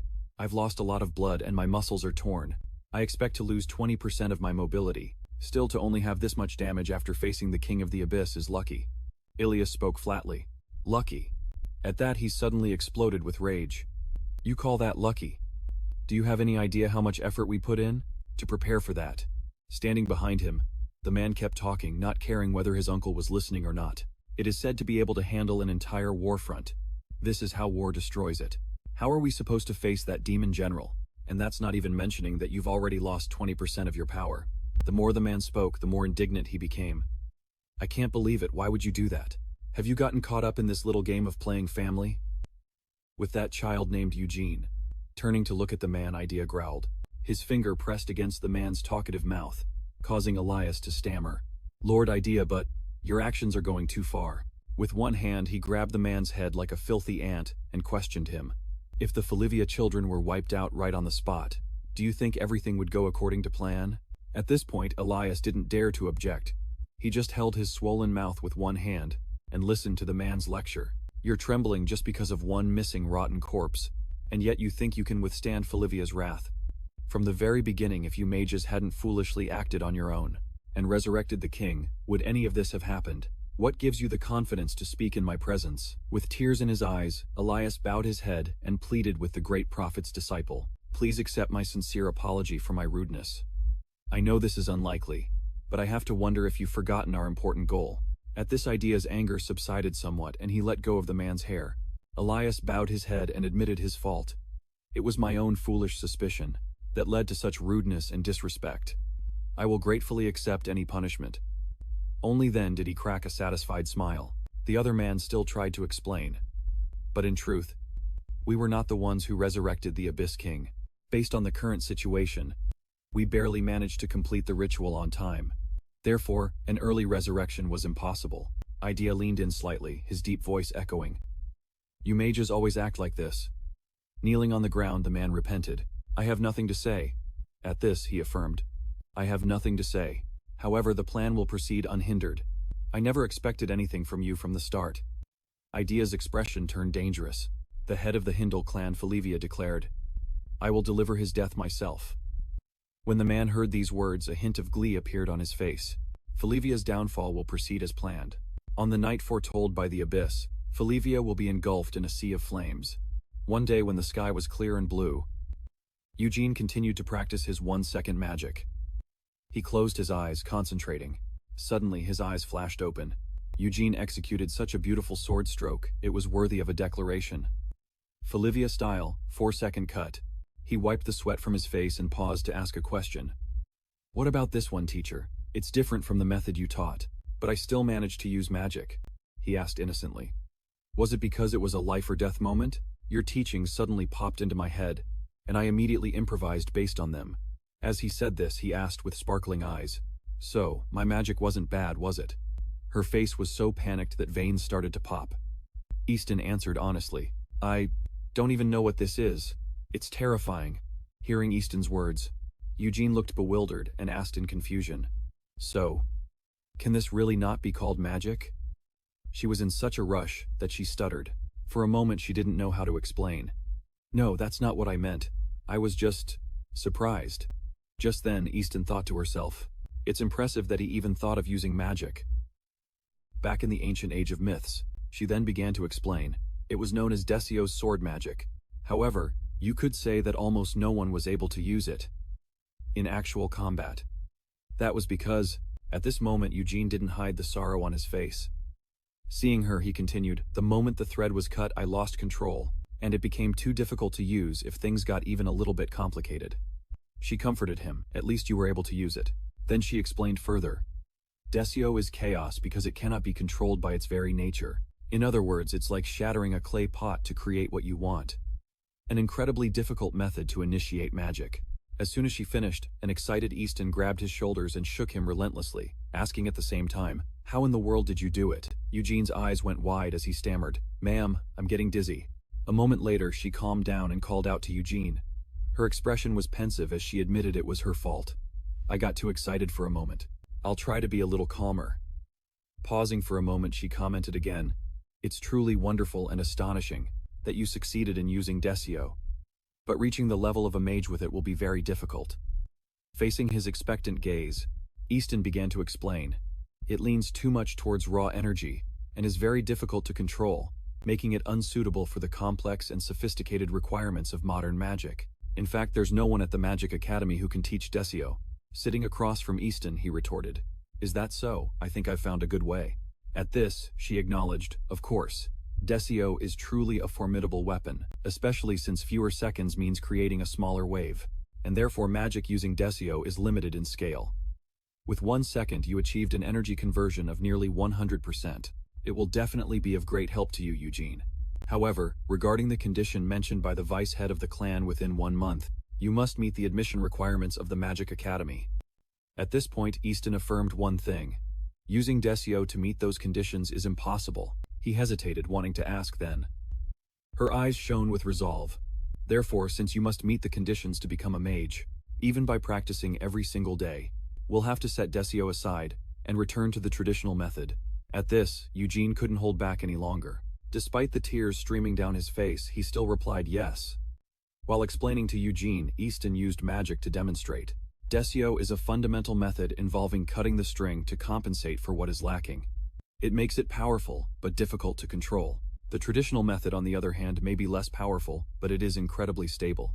Just then, she conjured a diamond-shaped light in front of him, and continued her explanation. "That method is bending the string. Bending a string more than 90 degrees will sever the connection, and allow each part to be used as a separate string. One angle creates 2 strings. A triangle creates 3 strings, and a square results in 4 strings." As she spoke of these things, her expression turned serious. "And this is precisely the cruelty of magic, for a mage with only 1 string." Eugene also listened intently, trying to memorize every single word. She had mentioned before that for a string's vibration to become magic, it needs at least 4 strings to create harmony. Therefore, with 4 innate strings, one can use magic with ease. And even with just 2 strings, you can perform magic by creating an angle. But you, Eugene, need to form a square just to use magic. This is a great injustice. She then provided an example. Many mages can't even achieve a triangle in their entire lives, let alone a square. Even in the history of the Magic Academy, it's rare for a student to have completed a square. However, Eugene, because you were born with 1 string, you must achieve a square just to begin learning magic. The starting path for someone with 1 string is that drastically different. At this, Easton acknowledged the harsh reality. That's why she said that for you to become a mage is essentially impossible. But it seems she was wrong. Eugene looked a bit flustered after hearing that and chuckled. Her melodious voice still echoed in his ears. "Although it might not follow the usual rules, you've succeeded in activating Desio and using magic on your own. I underestimated your talent, Eugene." At that moment, Easton held his hand and promised, "If it's you, I'm sure you can achieve the square. In the time you have left, I will teach you everything I know." He smiled brightly and opened his mouth to thank his teacher. Suddenly, a flash of light burst from his clenched fist. Eugene admitted, "But I missed the right moment to tell you this." The truth was, he happily held out a square in front of her, saying, "I've already achieved a square." To her surprise, he explained, "Desio gave me a feeling, and after I found that feeling again and tried, it worked. So now I can learn magic right." Easton was so shocked, she froze her eyes wide, forgetting to react. He called out to his teacher. She suddenly screamed with excitement. The next second, she grabbed his small hand, acknowledging, "Of course you can learn magic. Eugene, you truly are a child, blessed by the love of the god Felon." Returning home that day, he was overjoyed, sitting with his chin in his hand, lost in thought. He sat there, smiling to himself, constantly muttering the word, magic. Taya, who had appeared by his side at some point, called out loudly, startling him. "Young master." Seeing that Eugene was looking at him, he asked, "What are you pondering? You've been grinning from ear to ear all day, not paying attention to anyone." He stammered an apology. Eugene's eyes widened as he looked at Jin, exclaiming, "Good heavens, Jin, I almost didn't recognize you. You look amazing all dressed up." The little girl bowed politely, "Hello, young master." At this, he looked suspiciously at Taya. But these clothes, don't tell me. Before he could voice his suspicion, Taya confirmed, that's right, you guessed correctly. It seems this child is exceptionally intelligent for her age, so the clan leader decided to take her in as a servant, a remarkable achievement at 5 years old. He looked at Taya, then squatted down next to Jin. Eugene was very happy about this news. Really, that's wonderful, the little girl smiled brightly and said, it's all thanks to you, young master. She then happily reported the news. The villagers you saved are also recovering well. This caught him a little by surprise. Eugene suddenly remembered what Rob had said. The village would be destroyed, and the people would be exiled or sentenced to forced labor. If you don't see any problem, you can tell the adults. Now he asked worriedly, so, what about those villagers? Taya replied, with her hands behind her back. The villagers were sentenced to forced labor once they recovered. They'll be working at Bill's farm. This stunned Eugene. What forced labor? She winked playfully and explained, although forced labor sounds scary, this punishment is actually very lenient. Working on the farm is difficult, but it's 100 times better than slash-and-burn farming, and the kind-hearted Bill has promised to help them adapt to the farm work. Hearing this, he felt more at ease. At this, Taya continued speaking clearly. Young master, with the stories of your bravery word has spread all over town. The elders also seem to intend to show their gratitude. He exclaimed happily, oh my God, with all these wonderful things happening, I'll remember this day for the rest of my life. Jin chimed in, me too. But while the two of them were celebrating and bantering back and forth, Taya's expression turned grim. She suddenly spoke up. Young master, I don't want to bring this up while you're so happy, but there's one more thing. He looked back and asked, what is it? She then made a brief announcement. The vice head of the family wishes to see you today. At that, the smile on his lips instantly vanished. He thought of his brother's cold voice. That sent shivers down his spine, Eugene. Your recklessness in hunting the demon will be discussed after the family council meeting is over. Right now, his face was covered in sweat as he confirmed, my brother wants to talk to me, in a very dark hallway. Eugene timidly walked behind his brother. Suddenly, his brother turned his head, startling Eugene. Hindle Olivia looked at him with sharp eyes and began to speak. I thought you were fine, but you were startled. This can happen if you let your guard down. We can talk later. You should get more rest, he hurriedly explained. That's not it. But Eugene hesitated before speaking. He still didn't dare to look his brother straight in the eye. I was just thinking about being scolded. Hindle, slightly surprised, asked back. Scolded, he coldly affirmed. Of course I can't simply overlook such a reckless act. Eugene's voice trembled, his attitude extremely sincere. I'm sorry, I'm prepared for it. Suddenly Hindle remarked, but your actions were also brave. They are certainly an example for the family. He asked cheerfully. Really? A spark of joy had just been ignited in his heart. Hindle ruthlessly extinguished it. If you weren't only 13 years old. Eugene then immediately apologized. I'm so sorry. At this, his brother's voice rang out in a monotone. Despite your young age, you have shown the courage and responsibility of a Olivia. He replied happily, thank you, brother. Immediately after, his brother pointed out in a stern tone, however, a 13-year-old facing a worshipper of the abyss is not bravery, it's recklessness. I'm sorry, brother. Eugene tried to suppress the fear in his heart, his eyes welling up with tears as he said, I'm sorry, but, brother, I'm not sure if you're praising me or scolding me. Your expression darkened as you questioned me. Your deep voice made Yuun tremble as he spoke. I think I understand. After a moment of silence, Hindle suddenly spoke. I'm not sure either. He looked up at you with wide eyes hanging on your every word. I want to scold you. But I realize you've learned something important from that experience, and I'm very proud and impressed. But I can't just praise you and let this go. I'm afraid you'll take this lightly. But then your voice softened, and you pulled him into an embrace as you made a request. So promise me you won't do it again, and I'll consider forgiving you. A moved Eugene blurted out, Brother! He smiled brightly, linking his pinky with yours in a promise.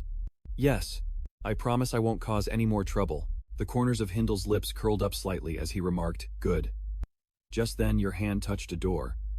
As if about to open it, you said, Now it's my turn to keep a promise. He asked blankly. What promise, you asked back, have you forgotten? The door slowly opened. A blinding light shone directly in Eugene's face as you explained. If you met the standard to become a mage, I promised to support you in every way I could. Instantly something incredibly bright appeared before his eyes. It was so beautiful he couldn't help but gasp. Looking up at the glowing object, Eugene asked, What is that? Hindle explained. You should know. They say that the god, Phelan, while conquering the abyss and creating life, cried twice. This is precisely one of the tears of the god Felon. Looking at his brother, he asked again, finding it hard to believe. Really? Eugene naively shared his thoughts. I thought that was just a legend. With his arms crossed over his chest, he replied matter-of-factly.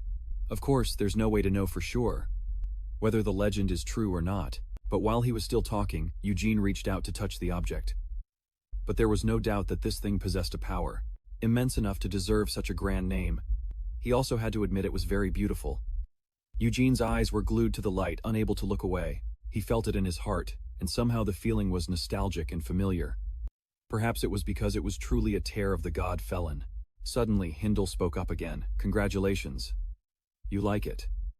This tear of Felon is especially useful for a mage with as little mana as you. It's an extremely helpful item predicted to enhance all magic from amplification to recovery. There's nothing better for the one named the Lord of Magic. Hearing this, his voice trembled as he guessed. Wait, you're not saying all this because... But before he could finish his sentence, the man confirmed his suspicion. The item I'm giving you will be the Tear of Felon. Eugene shouted in excitement. Really, they called this gem the Tear of Felon, though whether it was truly a tear from the god Felon or not was still unknown. But just like the legend that tells of Felon shedding a tear to push back the abyss, the fact is that this gem became the barrier separating Horizon from the abyss. Of course, worn down by the flow of millennia, it has lost the mythical power that once protected the West by its mere existence. And that duty has since fallen to us, the Folivia family. Hindle's next words made his hair stand on end. However, it still has enough power to protect the capital, acting as a guardian stone. What am I supposed to do if you give me the guardian stone that's still performing its duty? Eugene yelled in his face, questioning him. Are you out of your mind, even if I'm your own brother? You can't just carelessly give something like this away, he explained very calmly. What I mean is... Hindle stopped, mid-sentence, scratching his head, was a little flustered. Of course I don't intend to give you that entire thing. His voice trailed off toward the end. Even if I did, how would you carry something so big? What I'm giving you is much smaller. Eugene suddenly understood. Right, of course he had misunderstood. Just then a small box appeared in Hindle's hand. What I'm giving you is this. It's an item crafted by the most skilled artisan, using a Felon's tear. When I heard from your teacher that you only have a single second, this was the first thing that came to my mind. As I said before, a Felon's tear enhances all types of magic. So, there's no item in this world more suitable for your situation. He didn't dare to reach out and take it. He asked again, am I really allowed to accept this? To be blunt, I'm not even a mage yet. Hindle smiled encouragingly. Consider it an advance gift. Because I believe you'll achieve it in the time you have left. He was so moved he didn't know what to say, only calling out brother. Taking the box from his brother's hand, he gave him a grateful smile. He then made a promise, I will definitely become a mage, and live up to your expectations. On a beautiful day, a glass of water was brought out under the scorching sun. The glass was filled to the brim. Eugene had been struggling with that glass of water for a long time, trying to freeze it. But looking at the shape before him, he was completely bewildered. What is this shape? And Easton clapped her hands, looking very pleased. You finally succeeded in freezing it. He was sweating all over. Yes, but I'm not sure if you can call this a success. It's so hard to create ice without any water. And it didn't really take the shape I wanted. Looking at what he had created, she remarked, it's always like that at the beginning. Besides, this shape is due to the influence of the Felon's tear. It will amplify the vibrations of the strings. You'll get used to it. Anyway, to receive a Felon's tear, as a starting gift for your magic. Even princes would find it difficult to get such a luxurious introductory gift. Yes. Then she named the price, saying that at this size it's probably worth at least 2 castles. That's Folivia for you. His eyes widened as he asked. These tiny things are worth 2 castles, but she confirmed it. Did you say tiny? It's not easy to find a pure stone of this size. Right.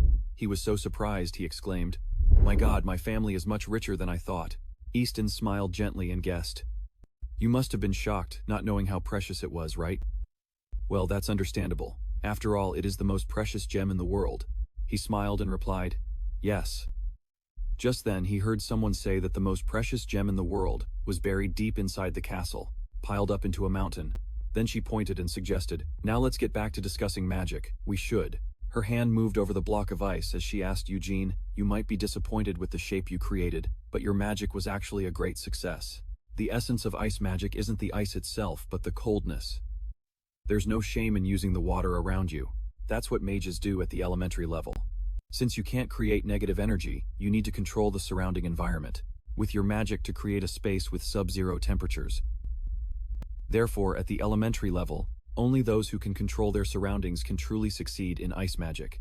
That's why the academic world highly regards those who have mastered ice magic by progressing from the basics of magic."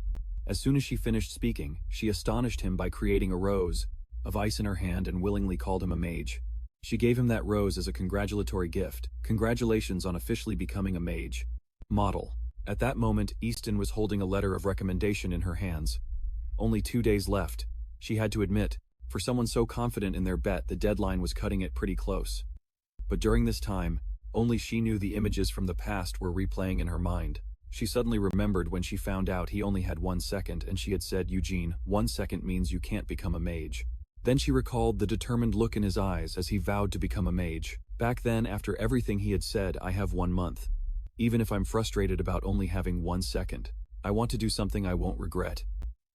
After everything they'd been through, she acknowledged how much had happened, and how many impossible feats you've overcome. "You might think you were simply taught by me, but over the past month, Eugene, I've also learned a lot from you. I hope these days will continue even at the Magic Academy." With that said, Easton handed him a folder. "Here, take this. This is the letter of recommendation and the certificate I promised you." He took it with both hands, his eyes starting to well up with tears. "Eugene, I'm sure you'll do well on the entrance exam." Teacher overcome with emotion, he rushed forward and hugged her. "Thank you so much." Patting his head, she comforted him, "Don't cry." Suddenly, Easton flashed a mischievous smile. The real beginning of magic starts now. The scene shifts back to his house. Eugene opens the letter of recommendation to read it. Someone exclaimed, "It's incredible that you became a mage in just 1 month, especially with the disadvantage of only having 1 second. If it were anyone else, I wouldn't have believed it, even if I saw it with my own eyes." Eugene gave a bright, shy smile. "Don't praise me so much." At that moment, his eyes lit up with anticipation. "I'm finally at the same starting line as everyone else." Model. Like everyone else, the real beginning is now. He smiled with satisfaction, praising him. "As always, you're so mature." Suddenly, he remembered what his teacher had taught him. Magic is a study that has a beginning, but it never has an end. From a prospective student to a graduate. Keep working hard. Then he suddenly declared, "No, I'm serious." Just then there was a hint of hesitation in his eyes. "But, Uncle, are you really going back to the capital?" Ida answered firmly. "That's right, I am. Yes, I received word from the capital that my patients are piling up, so I have to go back sooner. Still, I was lucky to see you become a mage before I left." Hearing this, a sad expression crossed his face as he replied with a simple, "Yes." He lifted the hot drink and took a sip. His uncle asked cheerfully, "Why the long face? Are you sad because I'm leaving?" Unexpectedly, the boy shook his head vigorously. It startled his uncle so much that he spat out the drink he had just sipped. "No," Ida explained awkwardly. "That's what I thought. You're not a 7-year-old kid anymore, and you're too old to miss your uncle." Then the boy said, "I'll go to the capital myself." He explained with a bright smile, "I'll get into the Magic Academy and go to the capital, so we can see each other there any time." But his uncle's expression at that moment, it was impossible to tell if he was happy or sad. "That would truly be like a dream come true," Eugene asserted. "It's not a dream." As they were talking, Taehyung suddenly burst in, calling out loudly. "Young master," he sat up slightly and questioned, "What is it? What's going on, Taehyung?" He gave a cryptic answer, "It's a disaster. The Countess is on her way back here." This made Eugene's eyes widen in surprise. "What?" Then his expression turned joyful as he sought confirmation. "Really, Mother is coming back." When Ida heard this name, his expression darkened. Scotty, Eugene suddenly wondered. Mother definitely said that if I got better, I should crawl my way to her. What else could it be about? This surprised him, causing him to ask again. "What?" Idia replied, "I'm not sure. It might just be one of her whims." Yugi asked innocently. "But why do you look so scared? It's as if a demon has possessed you," he remarked sincerely. "Because the Countess is scarier than any demon." At the same time, Idia's brows furrowed tightly. The scene changes to a place where people are once again hung on crosses. Someone's voice rang out unexpectedly. "I never thought you'd be the one to call us all together." The dark sorcerer sitting comfortably raised his doubts. The fall of Bolivia. Isn't that what you wanted to achieve? With your own two hands, have you changed your mind? To that, Idia answered firmly, I haven't changed my mind, it's just that the circumstances have changed. Odi then continued on his behalf. The circumstances started to change the moment you killed the king. Do you realize the immense effort it took to sacrifice thousands of people without letting Bolivia find out? A cold Idia smirked. A king who was nothing more than a rotting corpse, who had lived for thousands of years. Such trivial matters aren't even worth my time to explain. Provoked by these words, he retorted, trivial matters. The fact that you killed the king was also witnessed by the prophet. Suddenly, the dark sorcerer's human cushion spoke up. That's enough noise. Odi also took the chance to scold him. You disrespectful thing. Wait for his announcement. Scotty has returned. This stunned everyone present one by one. What Scotty Odi couldn't hide his surprise, stammering as he asked. She's here, but the last time that woman was seen was on the southern islands. How did she? The sorcerer Idia replied, I don't know. Perhaps she crossed the sea. I'm not that surprised. The problem is that Scotty is on her way. If we want to resolve everything before the prophesied day, we can't just sit around and wait. Scotty comes and goes as she pleases. Hearing this, the dark wizard spoke up. So is that why you've gathered us? Oh, are you suggesting you're planning to assassinate Scotty now? If so, I'd welcome the chance. After all, I've been wanting to kill another great hero. Idia replied coldly. I'm sorry, but you're mistaken. I have no intention of making such a foolish gamble. One that could get 2 or 3 of us killed just to take out one person. We will avoid Scotty and launch a surprise attack to destroy Felon's Tier. That is all you need to know. Idia stated firmly. Everything else has been prepared according to plan. All that's left is to execute it. Odi spoke up. So that means the day has finally come. The dark wizard, looking excited, also chimed in. So when do we move? His face twisted into a sinister grin as he answered, tomorrow night. Meanwhile, Eugene looked absolutely dreadful. War. Taya and Eugene. They were struggling under the weight of countless items, looking incredibly rushed. Put the fragile items in the armory, then head to the training grounds. Yes, sir. He stood there, taking in his surroundings. I see. War has broken out. While he stood there in a daze, the servants were shouting at one another. Hurry up and clear that away first. This one. Got it. Eugene spoke up again. Taya, what's going on? Why is everyone in such a frenzy? Are we being invaded by monsters or something? His face was grim. Instead of answering, he asked a question of his own. Does your lordship truly need to ask? Think about who is coming. Taya stated firmly. It's worse than monsters. The Countess is on her way, your lordship. Surely you remember, he asked in surprise. Really? All of this is for Mother. I know Mother can be a bit much.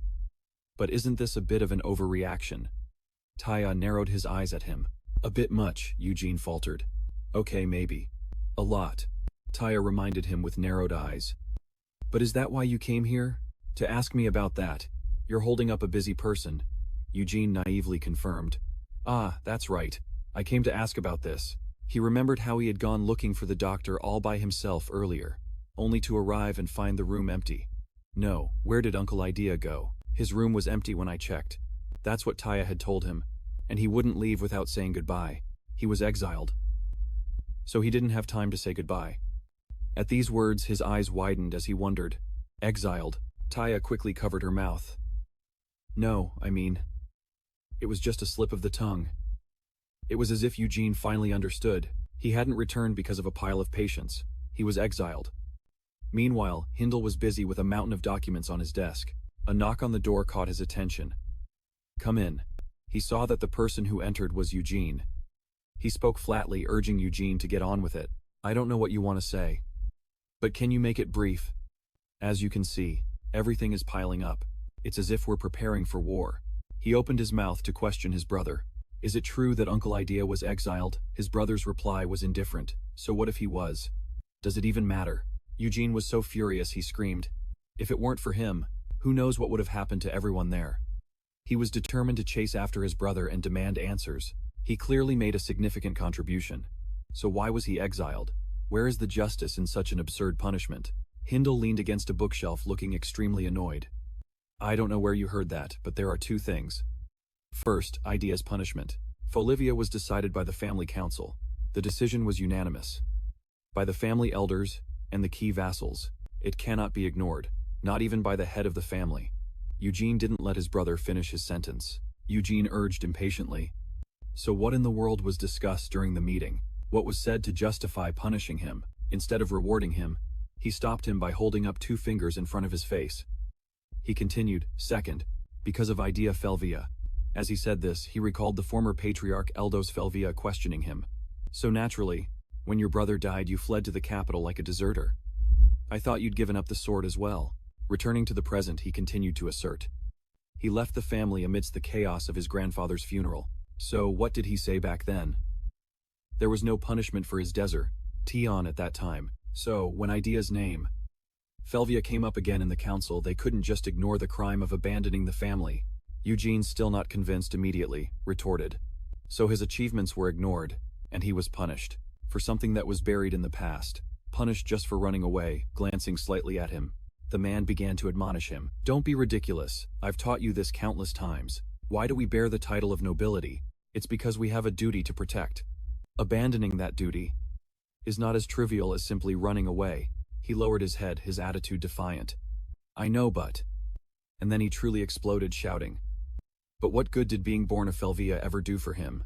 He began to recall the curses that since childhood Idea had to endure. Always in his father's shadow. What a disappointment. A disgrace to our family.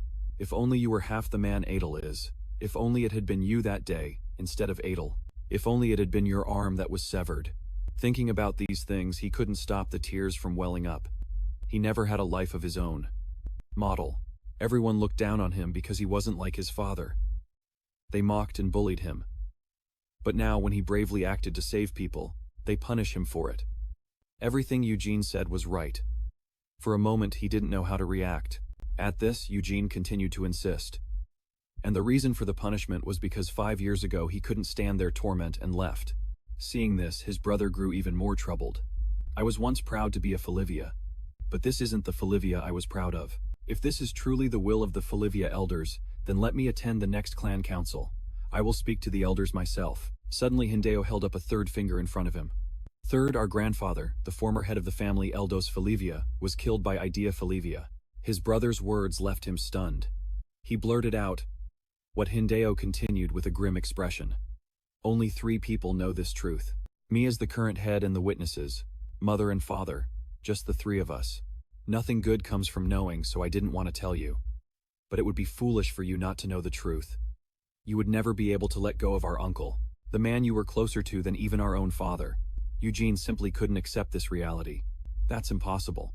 Just then, his brother's steady voice echoed in his ears. "Idea Felivia isn't as perfect as you think he is." "Yes, of course.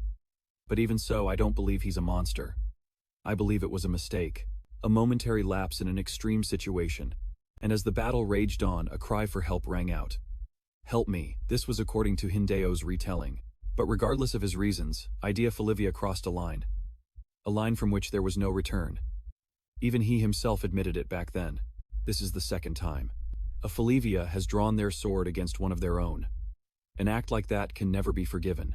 At the same time, dark monsters invaded once again. The soldiers, though terrified, still had to march to the front lines to face them. At that moment they were alerted. "All soldiers protect the fortress. This is a full-scale monster invasion. Light the signal fire." Even with the truth laid out before him, Eugene still couldn't accept it. "You're lying, aren't you?" "How could this have happened?" Hindle then continued coldly. "The only witnesses, our father and mother, decided to look the other way. Father, who always felt guilty towards our uncle, let him escape, and he covered it up as a drunken accident. It wasn't the smartest choice, because the truth could lead to serious consequences down the line. But eventually you'll understand how father felt." No way. He was completely overwhelmed by this unimaginable information, panicking to the point of stuttering. Impossible. He suddenly bolted from the room, causing his worried brother to call out. "Eugene, where are you going?" he answered while running. "I'm going to ask Uncle myself. I won't believe it until I hear it from him." At that moment, he rushed past Julia without saying a word to her. He ignored his brother, who was calling out relentlessly from behind him. Wait, Eugene Hindle wanted to chase after his younger brother but was stopped by her. "And where do you think you're going at a time like this? You need to look after the family. Now is not the time for that." Right after that, Julia announced, "There's a fire signal from the Western Front." Startled, he asked, "What? Give me the details." Her eyes narrowed slightly as she struggled to speak. Code Red 4. A large-scale monster invasion. Panic washed over him, the tension written all over his face. Meanwhile, Eugene ran straight out of the house, scanning the sky and the ground. It hasn't been long since Uncle left. He must be staying the night in the village down below. If I cut through this forest, I can catch up to him. But as he ran through the forest, the horde of monsters before him made him stop in his tracks. Faced with the monsters before him, all he could do was stare wide-eyed, forgetting to react. Elias, on the other hand, was also shocked to run into him here. The youngest son of House Falivia. How? At that moment, a trembling Eugene wondered the same thing.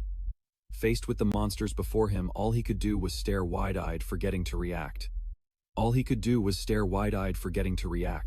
Elias, on the other hand, was also shocked to run into him here. The youngest son of House Falivia. How? At that moment, a trembling Eugene wondered the same thing. Abyss worshipper, how did you? He suddenly realized he was inside the Falivia mansion. But more than that, Eugene cried out in shock. The assembly bell rang out along with a red signal flare. At that moment, the man decided it was time. Elias clutched his head, looking extremely troubled. I know, damn it. This meddling brat always shows up at the worst possible time, making everything complicated. Although terrified, Eugene began to reach for his weapon. Maybe you people are the ones who rang the bell. I have to create an opening and escape. It was at this moment that he realized something. He exclaimed in a panic, "Where's my sword? That's right, I didn't bring my sword with me." Eugene then played dumb, scratching his head and saying, "I'll be leaving now." Unexpectedly, the man spoke again. "I do not wish to harm you, because Idea is very fond of you. But now that things have come to this, there is no other choice." As soon as Elias finished speaking, a legion of demons surrounded the boy. "Kill him?" Eugene asked in confusion. "Why?" His expression turned incredibly grim. "Did my uncle's name just come out of your mouth?" Finally, at that moment, Hindle came galloping in on his horse. His face was filled with fury. "You bastards," Odie, with his horrifying head, exclaimed. "It's truly astonishing." The signal flare went up, and 1,000 elite soldiers set out, all in just 1 hour. Not even the Empire's Golden Legion is this disciplined. Idea then spoke up. "It's unfair to compare them to a mere ceremonial unit." Hearing this, he seemed to disagree slightly. "But that excellence will become their poison." This time, Idea said with a smile. "All forces under the direct command of the family head have left the castle. Now the only nuisance left is the family council's private soldiers." Hearing this, he seemed to disagree slightly. "But that excellence will become their poison." This time, Idea said with a smile. "All forces under the direct command of the family head have left the castle. Now the only nuisance left is the family council's private soldiers. I'll take care of them. It's been a while since I've paid my respects. Everything is going according to plan." Odin seemed to realize that this was the moment for sweet revenge. He asked how it felt, and the uncle answered nonchalantly, "Normal. Nothing special." Back to Eugene. He had his eyes shut tight, recovering his strength. Suddenly his eyes snapped open. He used Falivia's anti-armor technique. Then, with a twist of his wrist, he easily took down each man. Next was the Falivia style, 4-second cut, combined with Desio's magic sword, the Flame Blade. At that moment, Eugene gritted his teeth and spat out. "Abyss worshipper." The cloaked man was breaking out in a cold sweat. "This is the youngest child of the Falivia clan, the one who was bedridden with illness until recently," Elias scoffed. "Desio, really? How interesting. Falivia's swordsmanship is truly exquisite, combined with the gift of foresight. Indeed, it all comes from Ciro." Eugene was furious. "You snake-eyed bastard. Why is my uncle's name coming out of your mouth?" Hearing this, the man became even more amused. "So that's what you're most curious about?" The cloaked man interrupted impatiently. "Enough with the chit-chat. The others have already begun the invasion. We can't waste any more time." But the man waved him off. "No, he's mine. You lead the rest. I won't be following you." The cloaked man looked like he was about to say something. "What?" But Elias shot him a murderous glare. "I said I'll handle him." Seeing that the man could only fall silent and obey, then he quietly took his leave. "Understood. Don't be late." Leaving Eugene worried. "Wait, where are you going?" Elias, however, was ecstatic. "You shouldn't get distracted in front of villains like us." As soon as he finished speaking, he unleashed a fatal blow toward him. "Your face is growing pale and you're breaking out in a sweat. The sword isn't controlled by magic. Since it's a physical object, cutting the strings is pointless. A direct hit could shatter my sword. This is quite a problem for a swordsman. They've prepared for this meticulously." Eugene finally recognized him. "You, a worshipper of the Abyss. What are you doing here?" The man flew into the air laughing, only figuring it out now. "But worshipper of the Abyss isn't entirely wrong. However, I prefer a different name." by the great prophet and his apostles. On his behalf, we have been reborn as the eternal mechanism. Hearing this, Eugene's eyebrows furrowed. The eternal mechanism, Elias explained. Indeed, the life granted by Felon is finite. But the abyss is eternity from the beginning to the future. That is why we are called the eternal mechanism. And Folivia will be the first gift that the God idea, the apostle, offers to the abyss. Hearing this new information, his face went numb. What? He gritted his teeth. Unbelievable. He charged forward, shouting, "Nonsense." But Elias remained calm. "If you don't believe me, then why did you even ask?" With that, he gleefully launched an attack. Eugene managed to block it just in time. A burning fighting spirit was surging within him as well. Suddenly, Elias brought a hand to his mouth. As if giving a signal, his expression was incredibly sinister. Then, with a flick of his hand, he sent Eugene flying. He coughed up blood in astonishment. Rocks. He had no choice but to endure the attack, tumbling several times. Elias stood with his hands on his hips, full of pride. "You recklessly charged in here screaming, only to fall for such an obvious deception. Did you think throwing a few rocks was all I had? My magic can control hundreds of tons of rock. Therefore, the famous swordsmanship of Folivia that you're so proud of. Unless, of course, you have an unbreakable sword and the ability to cut through stone. It's no coincidence that I was chosen as the vanguard for the invasion of Folivia." Seeing this, Eugene thought to himself times, "Calm down." Asterisk. This abyss worshipper. His claims weren't just empty boasts. He really is strong. My swordsmanship can't break through his magic. Plus, I don't have a weapon. But there's still something I can do. Then he remembered idea. No, forget it. He's just trying to shake my resolve with this nonsense. Just then, Elias spoke again. "You don't seem ready to give up. So, what will our little young master use to face the big bad villain?" By now, Eugene wasn't paying any mind to his words. "I fully anticipated this situation. My weapon could break. The weakness of Desio is that the recoil from the magic affects it directly. No matter how good the sword is, it will eventually break. That very concern gave me a powerful inspiration. From ice magic. If it's an ice sword, even if it breaks, I can always make another one." With that thought, he exclaimed, "I have plenty of swords." Elias looked utterly bewildered. A moment later, he burst out laughing, a mocking, derisive laugh. "For a mage who can achieve a square with just one strand. What a waste of talent. Don't you know, the more you divide your strands, the weaker they become. If you had even 2 strands, you could have formed a true claymore. But with just 1 strand, all you can create is a tiny dagger. This very fact is the reason why a mage's potential is determined by their number of innate strands. Since you've shown me something so amusing, I shall show you my full power in return. The maximum number of strands a person can have is 10, and I have 9. Let me show you the difference in our class." By now, Eugene wasn't paying any mind to his words. Flames engulfed the entire village. The 3 captains yelled, "Where the hell did those bastards come from? Squads 1 and 3, you're in charge of evacuating the civilians," he said loudly. "They're exploiting a gap in our forces. This won't be over quickly." The soldiers replied, "Understood, Captain." He spoke with difficulty, not noticing a monster approaching. "Damn it, what is the family council doing during all this chaos?" The captain turned his head to look. A huge monster was staring him down. The captain raised his sword and let out a curse. "And here I thought I'd get to rest in my final years." The monster slammed its fist into the ground, sending several people flying. He screamed, "Bring it on, you piece of trash." Suddenly, someone cast a spell and a blast of cold energy flew forward. Before the captain's astonished eyes, the massive monster was instantly frozen solid. He said in disbelief, "Who could possibly create magic on this scale?" Professor Easton shouted, "Is everyone all right?" She panted, "My God, what the hell is happening?" The captain exclaimed in surprise. "Ah, you're the young master's teacher. Thank you for your help." He wiped away his sweat and explained, "As you can see, we were suddenly attacked by abyss worshippers. We're just as confused as you are. Could you possibly lend us your assistance? A powerful mage like you would be a huge help." Easton nervously clutched her hat and stammered, Yes, I'll do my best. It's only natural. But fighting is completely new to me, except for play fighting with my pet.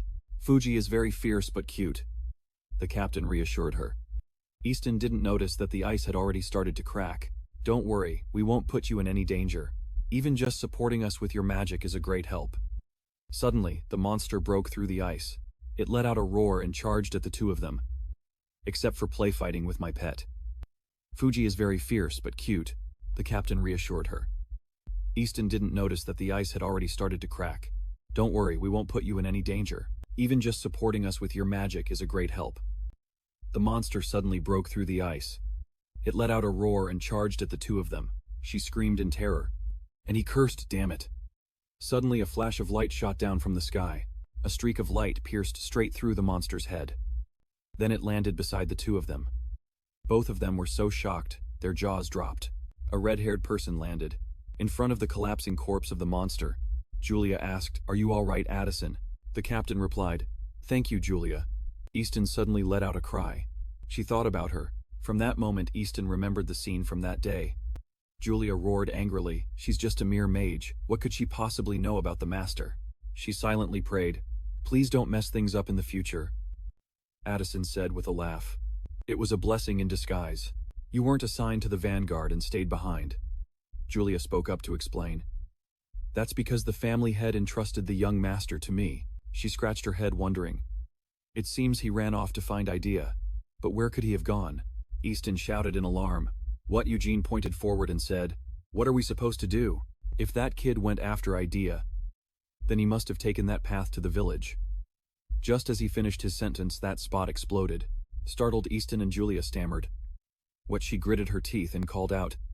Young Master Elias was wildly unleashing his power. Eugene struggled to defend himself. A light flashed in his eyes. A surge of power was appearing in Eugene's hand. "What did you just say?" The man narrowed his eyes at Eugene and thought, impossible. This young master. He's creating an ice sword with a square and using Desio. And remaking it every time it breaks. Could such a miracle really happen to a human? Elias looked at those glowing earrings.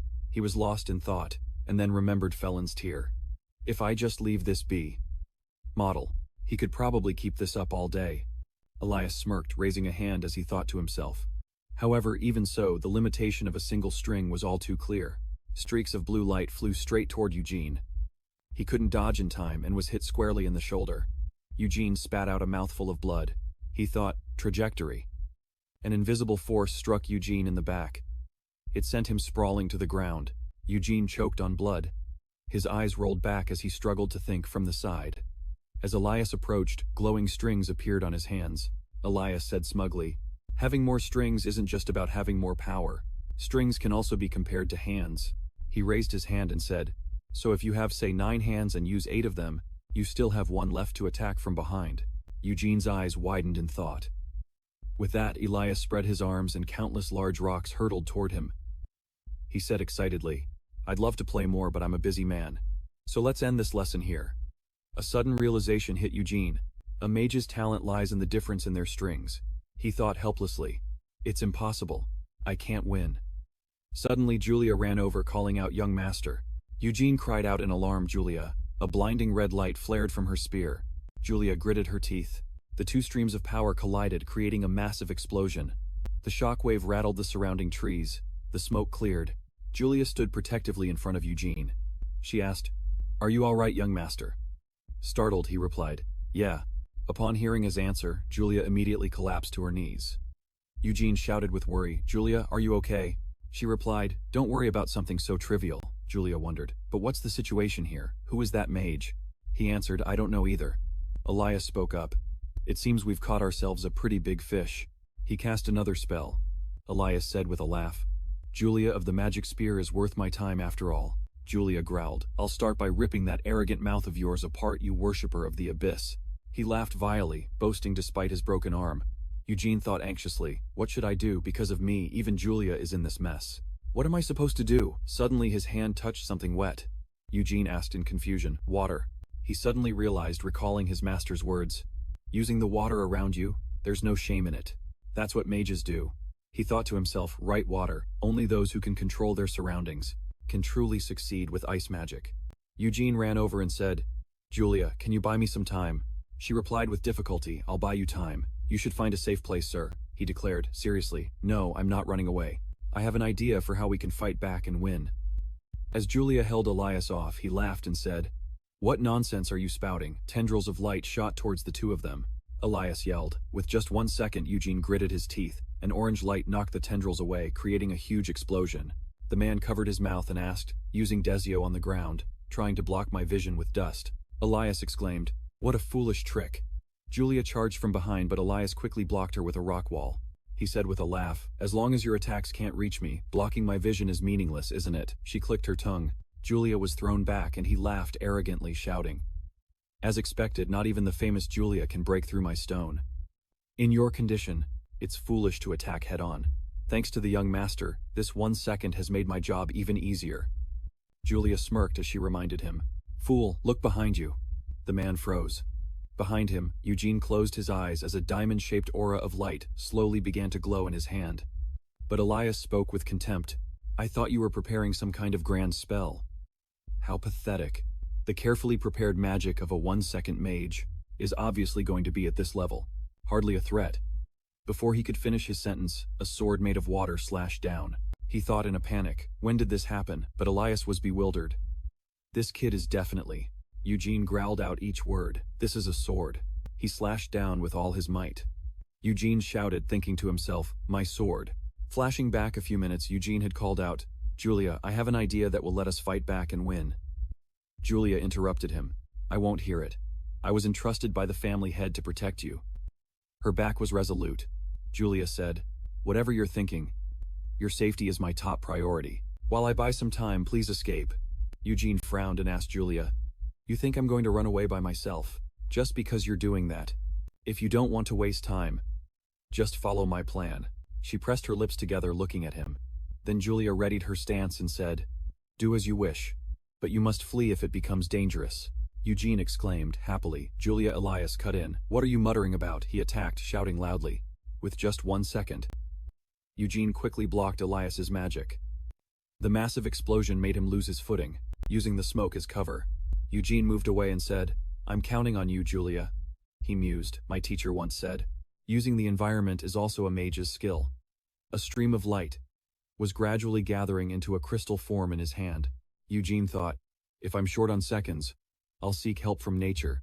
And if that's still not enough, model." Streams of water were gathering into a sphere. It gradually formed into a water sword. Eugene silently resolved himself. He would just keep repeating it until it was enough. He thought to himself as he swung down, "This is the path I must walk as a mage." Elias was too stunned to dodge in time. He thought in a panic, "There's no way." In just a second, the water sword slammed down, cracking the very ground. The smoke cleared, revealing the moon. Through the smoke, Elias could be seen coughing up blood. He thought in disbelief, "This crazy kid, acting as if stacking magic is a normal thing to do. He's only just learned magic.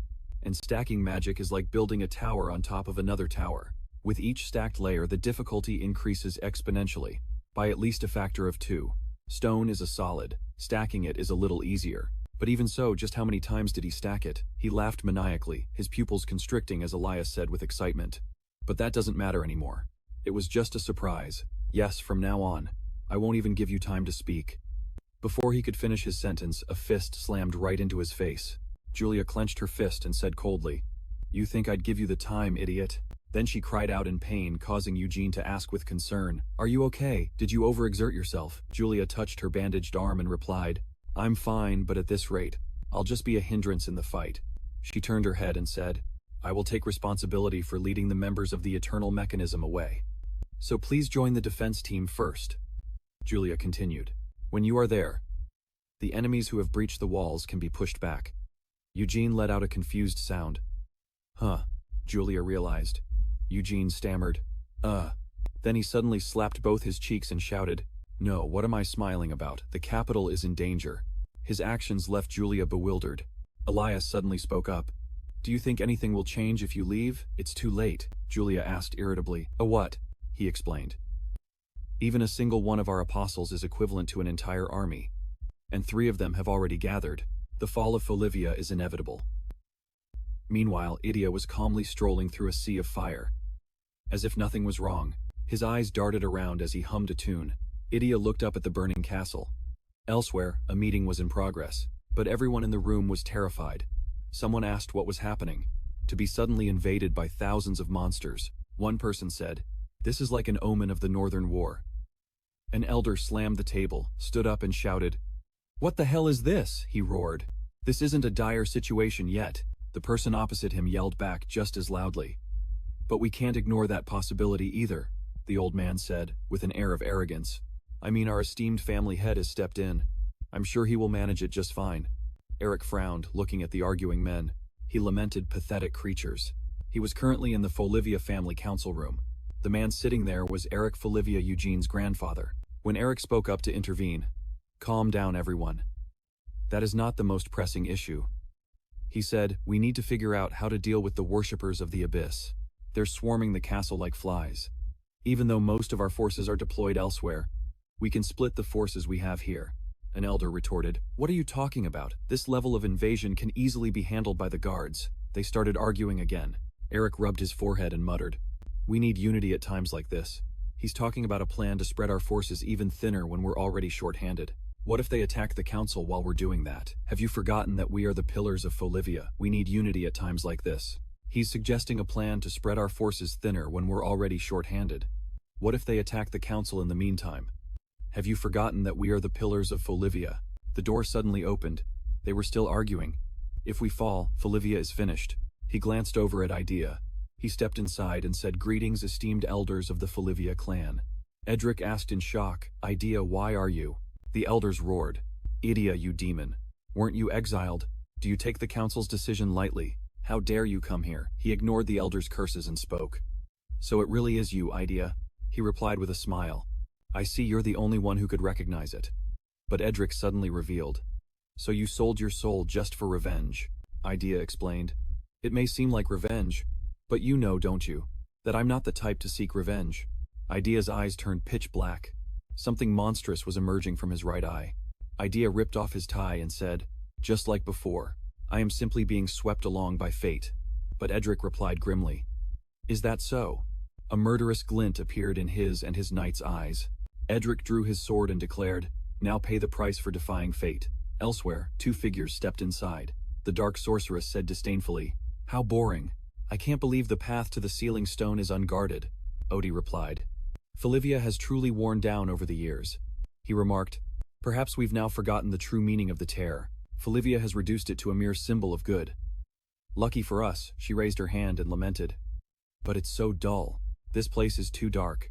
A green spark appeared on the sorceress's finger as she said, "I need some light." A light flared up. Hindle had appeared from behind the dark sorceress at some point. His eyes glinted with killing intent. Hindle asked, "So you're also searching for light in the darkness?" He growled, preparing to cast a spell. "But you people." Hindle had appeared from behind the dark sorceress at some point. His eyes glinted with killing intent. Hindle asked, "So you're also searching for light in the darkness?" He growled, preparing to cast a spell. "But you people." The two monsters panicked as she cried out. "Hindle!" Odie asked in fear. "What are you doing here?" Hindle let out a shout and swung his arm, unworthy of seeing the light. He stared straight ahead, thinking to himself, "My sword is too short." Hindle watched the two of them slowly recovering. The dark sorceress roared in anger. "I was almost cut in half. This bastard." She laughed loudly and said, "Good, good. This is getting less boring." Hindle looked at the sword and thought, "I don't know where this dark energy is coming from. And that black outfit," he stated with certainty, "a dark sorcerer." "A dark sorcerer, you say?" she replied with a hideous laugh. "Luckily the noble lord here still has eyes to see." The dark sorceress spread her arms and said, "So what? Are you scared now that you know who I am?" Odie at her side cried out, "My head hurts so much." Hindle raised his sword and said, "I have heard much about your evil deeds." Mana erupted following his will as Hindle declared, "I will make sure you pay the price." As Eugene ran, he thought, "The three apostles have already made their move. The seal has been broken, and the age of the abyss will begin anew. What they're after is Felon's Tear. I must stop them by any means necessary." Easton suddenly saw Eugene running behind her. She wondered, Eugene over there. Hindle was slowly approaching, radiating killing intent. Odie called out in fear, "Hindle." He asked, "How are you here? Aren't you supposed to be commanding the army in battle?" Hindle replied coldly, "I knew you scum had been plotting something for a while. Surely you didn't think you could break through Folivia's defenses with just a few thousand monsters. It was obvious you were aiming for the castle while our forces were deployed." Odie cursed, "Damn it." So the deployment was a feint. He thought of Elias and said, "What did Elias do? He couldn't even buy us some time. Shouldn't we have just revived the king from the start to prevent this? The dark witch gripped the hilt of her sword and asked, "So what? Is that why you showed up here all alone?" He replied. The two immediately took their fighting stances. Odie replied, "That's right." Hindle immediately charged forward. His sword and hers clashed, creating a piercing sound. Every one of Hindle's slashes was blocked by the witch. She laughed and screamed. "Didn't you say you'd make me pay for my crimes?" Hindle gritted his teeth. She continued, "This isn't enough to take me down." The two fought fiercely. Odie muttered while casting a spell, "Square array of cubes. You foolish creature." Startled, Hindle whipped around. Streams of light had already enveloped him. He thought to himself, "Space point, space sever."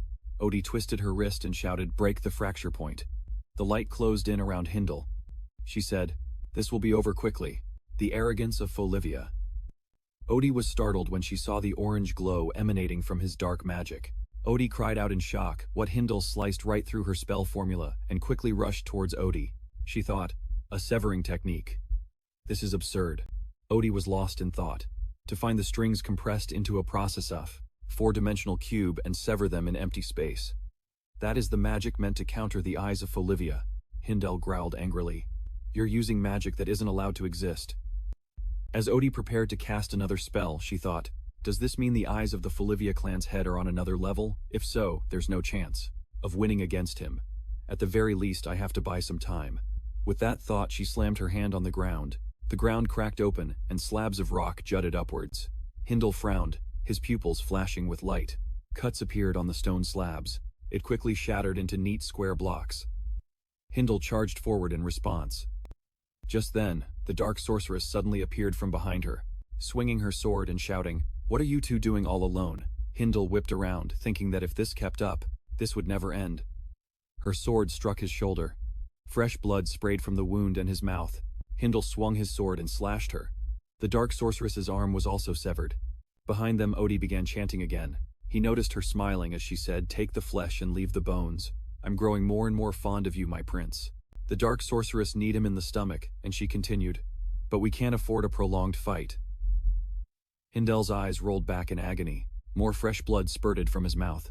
She thought to herself, "It's 2 against 1, sweetheart." At that moment, a fireball gathered in Odie's hand. He said, "I won't make that same mistake a second time." The flame shot out as Odie declared, "No more tricks. I will destroy you with absolute power." Hindle thought, "I can't believe a group that worships the abyss with this much power even exists." Not retreating was a mistake. His power exploded in an instant. His eyes glowed orange. Hindle silently made his resolve. "I'll drag you two down to hell with me. Even if I die, I will kill you." A flash of orange light suddenly erupted. Eugene dashed forward, slashing Odie's magic away. That shocked Hindle. "Who is that kid?" He turned his head and called out, "Eugene." He said, "Seriously, I'm here to help, brother." The dark sorceress spoke with a mocking tone. "How adorable. Did you come to save your big brother, little boy?" She held out her hand and continued, "But what can you possibly do alone? Why didn't you come with your mommy and daddy?" Suddenly someone interrupted, the third testimony of Nihuri. Easton pointed his wand to the sky and recited loudly. Another white circle appeared, enveloping everyone. She asked in astonishment, "What is this white space?" Hindle struggled to call out Nihuri. Just then, Odie seemed to realize something. He screamed in terror, "Stop!" The dark sorceress said, "It seems you know this magic." Easton spoke up, "No one move." She declared, trembling, "If this magic is completed, everyone here will die." Easton said with her eyes shut tight. The sorceress said blankly, "What nonsense are you spouting?" Odie at her side shouted, "Don't act rashly," he explained. "It's not nonsense at all. This is a principle of the universe, proven by Neris, Felon's second disciple." Odie said, "When this magic is complete, this space will freeze to absolute zero and vanish without a trace." The sorceress exclaimed in shock. What Odie thought to himself, "I thought Easton was all theory, but she's truly dangerous. I never imagined she'd actually succeed in proving it. And what's more, to recreate the second disciple's magic in just 6 seconds." He looked at her and thought, her ability to actually do it is what's truly terrifying. Easton staggered and said, "I'm so tired." Eugene cried out in alarm. Miss Odie thought, "If we're not careful, she'll blow us all away indiscriminately." The dark sorceress put a hand to her forehead and said, "Things are starting to get interesting. What's with these annoying things always ruining the fun? You want us to have a more intimate chat?" She screamed furiously. "No way. Do you think I'd fall for such pathetic threats?" Odie muttered. She's insane. The dark sorceress roared. If you think you can kill me with that thing, then go ahead and try. I'll tear you to pieces before that spell is complete. Tears of fear streamed down Easton's face. Suddenly, Idia appeared, knocked her unconscious, and tried to mediate. Don't be so crude with your shouting. With his face covered in syrup, Idia said, You're going to startle the teacher. Eugene cheered happily. Uncle Hindle was puzzled about Idia. His smile faded as he saw Easton collapse. Eugene asked, But why did the teacher fall to the ground? The dark sorceress laughed and said, Perfect timing. Odie asked with a sigh of relief. Did you finish dealing with the family council? Idia, who had been corrupted, confidently affirmed. Of course. Not a single one of them is left. I've taken care of it. The words that just left his mouth immediately made Eugene's face darken. What, clenching his fists, he growled in frustration. Stop saying such strange things. Everyone's just been badmouthing you today. I'm really confused. Eugene himself forced a smile in disbelief. There must be some kind of misunderstanding. Right, it has to be. Hindle sensed something was wrong, glaring and gritting his teeth as he turned his head. It was Idia, pulling syrup from the wound on his neck. He stretched it out into a sharp piece of metal and exclaimed, Excellent! He brought his fingertips straight down in a slashing motion. Hindle lunged to block him, and Eugene stumbled back. In the end, Hindle took the metal blade straight through his chest. Eugene watched as Hindle endured the torture. It was hard to accept this betrayal. How could this be happening? The dark sorceress assessed the situation with a bored look. How arrogant, while I'm suffering over here. My arm was cut off. But Idia only gave a token reaction. You've had a tough time, haven't you? Behind her, a red dark aura suddenly enveloped the area. Two glowing red eyes appeared, growling. Come now, that's not something a doctor should say to his patient. The dark sorceress glanced behind her with an incredibly powerful presence. He charged forward, the metal blade still piercing through his body. He slashed straight across at her. Eugene was so stunned he couldn't speak. The dark sorceress's eyes widened in shock. This guy, how is he still alive with his heart pierced? She looked at Hindle's glowing red pupils. Odie began to tremble slightly. What's with that bizarre movement? It seemed like a bad omen, yet he showed no fear at all. He calmly ordered, Get out of the way. He created another weapon from the wound in his side. Idia pointed out that this was making full use of centrifugal force. Model. He was ready to take revenge for what just happened. A glare flashed across his glasses. Sky Pierce. An aerial battle unfolded as he blocked the laser beams. He charged straight toward his opponent and slashed. A powerful explosion erupted in a crimson flash. Odie had to respect the power coming from both sides. This is insane. By now Hindle's form had completely changed. In a doubtful voice, someone asked, He's still alive. But Idia maintained his sinister smile and asserted, No, he's been dead for a long time. And immediately he collapsed to the ground unconscious. His brother had died right before his eyes. His terror reached its peak, his eyes filled with despair. The others stood there wondering, is he a zombie or something? No, it must be the power of a madman.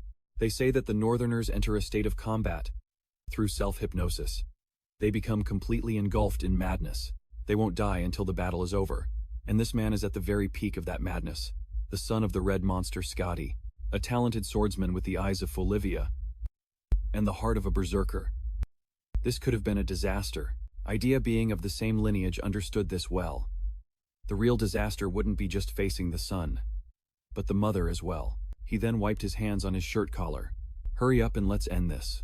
But the dark sorceress had something to ask first. Watching Eugene beside Hindle, she asked for his opinion. What should we do with that kid? He seems to have lost his mind. Should we just kill him? That seemed to pique Idia's interest again. He let out a calculating breath. That would be a problem. He walked over and placed a hand on the boy's shoulder, calling out in a savage tone, My dear nephew. This left her standing there with her arms crossed, unwilling to say more. Back with the patrol team outside, they were completely bewildered as something mysterious and invisible rushed at them. What just swept past us? Has a new monster invaded this world? None of it made any sense. Only the enemy side suffered any losses. Another patrol group came shouting to give him the news. Captain, there are signs. Something terrible just passed through here, while the other two were busy arguing. You idiot, if it was on our side, why would it destroy our city? Only to get such a harsh reply. Is that it? In contrast to their panic, the captain unbuttoned his shirt slightly and sighed in relief. This was the end. The reason was her towering figure standing in the light. Lifting Hindle's body, the Lady of Folivia had returned. The battle between Scotty and Odin wasn't over yet, as he spread his hand, letting energy flow throughout the crystal. After sitting there for a while, the Dark Witch let out a long, bored yawn, so much so that tears welled up in her eyes as she spoke. "Hey Odin, I'm bored to death over here." "Is it over yet?" This earned her a scolding from him. "What kind of stupid thing are you saying? Even if it's weakened, do you think breaking Felon's barrier by yourself is easy?" Getting snapped at, she flailed, her arms and legs whining. "Be quiet, damn it, this is so boring," Eugene sorrowfully asked his uncle, making Idia pay closer attention. He rushed over to his uncle trying to ask, "This must be a nightmare, right? This isn't really happening, is it?" Then he dropped to his knees and yelled, "Isn't it, uncle, you villain?" His uncle smirked and replied, "I apologize for this." But Eugene couldn't hold back and screamed right at him. "Don't just say you're sorry, try to explain, uncle, why." But the moment his uncle stood up, his overwhelming presence answered for him. "This is all for you. You might feel confused and hate me right now, I understand." Not only that, but his eyes also revealed a clear sense of terror. What Idia's voice turned pleading. "But please see this as the final request of a pathetic man. Just listen to your uncle once." Gripping both of his shoulders, his uncle invited him. "Let's go talk to the prophet together." And then as Eugene felt like he was about to fall into an abyss, Idia laughed maniacally and emphasized, "You will understand everything." But his destiny was still very much aware, and he gritted his teeth in defiance. "This is ridiculous. You've been tricked by that cult, uncle." Unable to hold back any longer, Eugene exploded, summoning a metal blade. "I'm coming for you for killing my brother," yet Idia just took the hit without fighting back. At the same time, the Dark Witch's ear twitched. Noticed by the uncle, he snapped, "That hag, are you looking to die?" Immediately she coldly questioned him. "Are you crazy? You're bleeding, you could even die." "Fine, now I see how serious your obsession is. I won't kill the kid." And Eugene screamed, "Let me go. But I won't let him leave after causing this wound." At this point, the third party began to show her true colors. "You understand this, don't you? If you two don't cooperate, I'd rather just kill you both and end this." Obsessed with the boy, Idia clutched the wound on his neck and accepted, "All right, let's compromise." For his part, Eugene struggled, "Let go. I'll kill all of you who worship that abyss. Not just you, uncle, but you too." He was quickly choked and silenced by the Dark Witch. "But you too, kiddo." Lifting Eugene's entire body, she assessed him. "This cute face, with a knife stabbed in the neck, perfect. Maybe if you grew up, you'd become my type of man, but is it really going to end for you here?" Another figure appeared, calling out, "You have a good eye for quality." But this very thing made Odin and Idia jump in surprise. Hearing the voice, she continued, "The only man in this world as handsome as my youngest son is my husband." It was Eugene's mother, Scotty. With her hands in her pockets, she asserted, "Ironically, both of them are mine." Cornered, the witch's eyes widened as she stammered, "What?" Seeing her son in danger, her face was smiling but her voice was a warning, "That boy is mine. So let him go." Seeing a new opponent appear, the Dark Witch carelessly tossed Eugene aside, pondering. "This woman is the Red Monster." The Red Monster, Scotty. I didn't even hear her footsteps. Completely bewildered, she realized this was Scotty. "I thought she was a monster, but she looks pretty normal." Just as she finished the sentence, she revealed her true form, her face a blazing inferno of lava. Scotty grabbed the Dark Witch straight by the neck, making her pay for touching her son. "I come back after a long time, and the house is a mess." She also added, "Idia, is this the work of our little crybaby lord? I thought I'd return to my parents' house." Seeing a relative, he chuckled in response. "Yeah, something like that." Idia welcomed his family member by drawing his weapon, long time no see sister-in-law. She broke all the fingers on the Dark Witch's hand. She matched his attitude in her reply. "It has been a long time." "How long? Since I told you that if I ever saw you again I would kill you." With just one hand she flung the witch away and said, "You sound a little too serious, don't you?" "Of course I am." You could tell he wasn't pleased. "If only you'd arrived a little later, I was about to leave." She didn't want to waste words. Scotty took the initiative, pulling a giant machete from her coat pocket, and assessing him. "How naive you are. It feels like just yesterday. You were sniffling and crying. Now you've grown up so much, going through all sorts of shocking things." He was worried about Hindle, his voice trembling on the verge of tears. "Mom, my brother." The expression on her face was resolute, yet tinged with a bit of worry. She walked forward and told Eugene, "Don't cry. Mommy will finish this quickly, and then I'll hold you." Odin was still channeling his magic into the crystal. Idia just asked, "How long do you think it will take?" He then received an answer. 5 minutes. "I will try to end this within 5 minutes." The answer was reluctantly calculated in her head. 5 minutes. It's possible if it's just the two of us. But right then behind her, the witch began to transform into something else. The sound made her glance over her shoulder while Eugene's eyes rolled back in his head from seeing something so horrific. Her entire body was blistering, grotesque, her mouth twisted in resentment. "Scotty." You're the best, let's fight until we're nothing but chunks of meat. Her opponent went wild, but she just casually scratched her ear. Strange, I was sure I strangled her. If you want to fight, I'll give you one. I'm not afraid of anyone. Alright, whatever. I'll accept. Oh, I'm so thrilled, Scotty hummed cheerfully. I've never been courted so passionately before, not even from my own husband. This sight made Eugene unable to believe his eyes. Eugene's mother felt her spirits lift. Scotty began the fight, taking her machete for a few test swings amidst a group of Ideans. And for starters, she opened with a light, direct punch. Then she grabbed the Dark Witch and slammed her straight into the ground. Next up was the corrupted little brother who dared to mess with Scotty. He took a full-force slap that sent him flying before he could even turn Shiro into a weapon. Shiro couldn't solidify into a sword. It shattered into pieces. As the Idean took the hit, the witch leaped up from behind, clenching her fists to unleash an attack. Scotty was incredibly agile.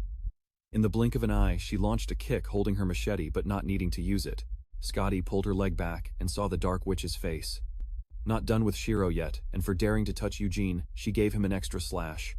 Take that, Shiro. This was Odie holding his position, his eyes darting back to assess the situation. It seemed the two of them couldn't even fight back. And that was Scotty, a complete madwoman. She hadn't even used her full strength yet. Although we still need to buy time, it'll be meaningless if they all die. So he temporarily brought his hands together to cast a skill.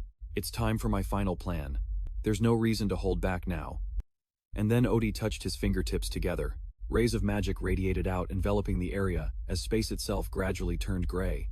She felt like even moving a facial muscle would be like trying to move stone liable to shatter. Time had frozen. Everything stood still. Odie began to speak. I have stopped time. Lady Scotty, please, let's talk. Although Hinden and Eugene couldn't move, their consciousness was perfectly normal.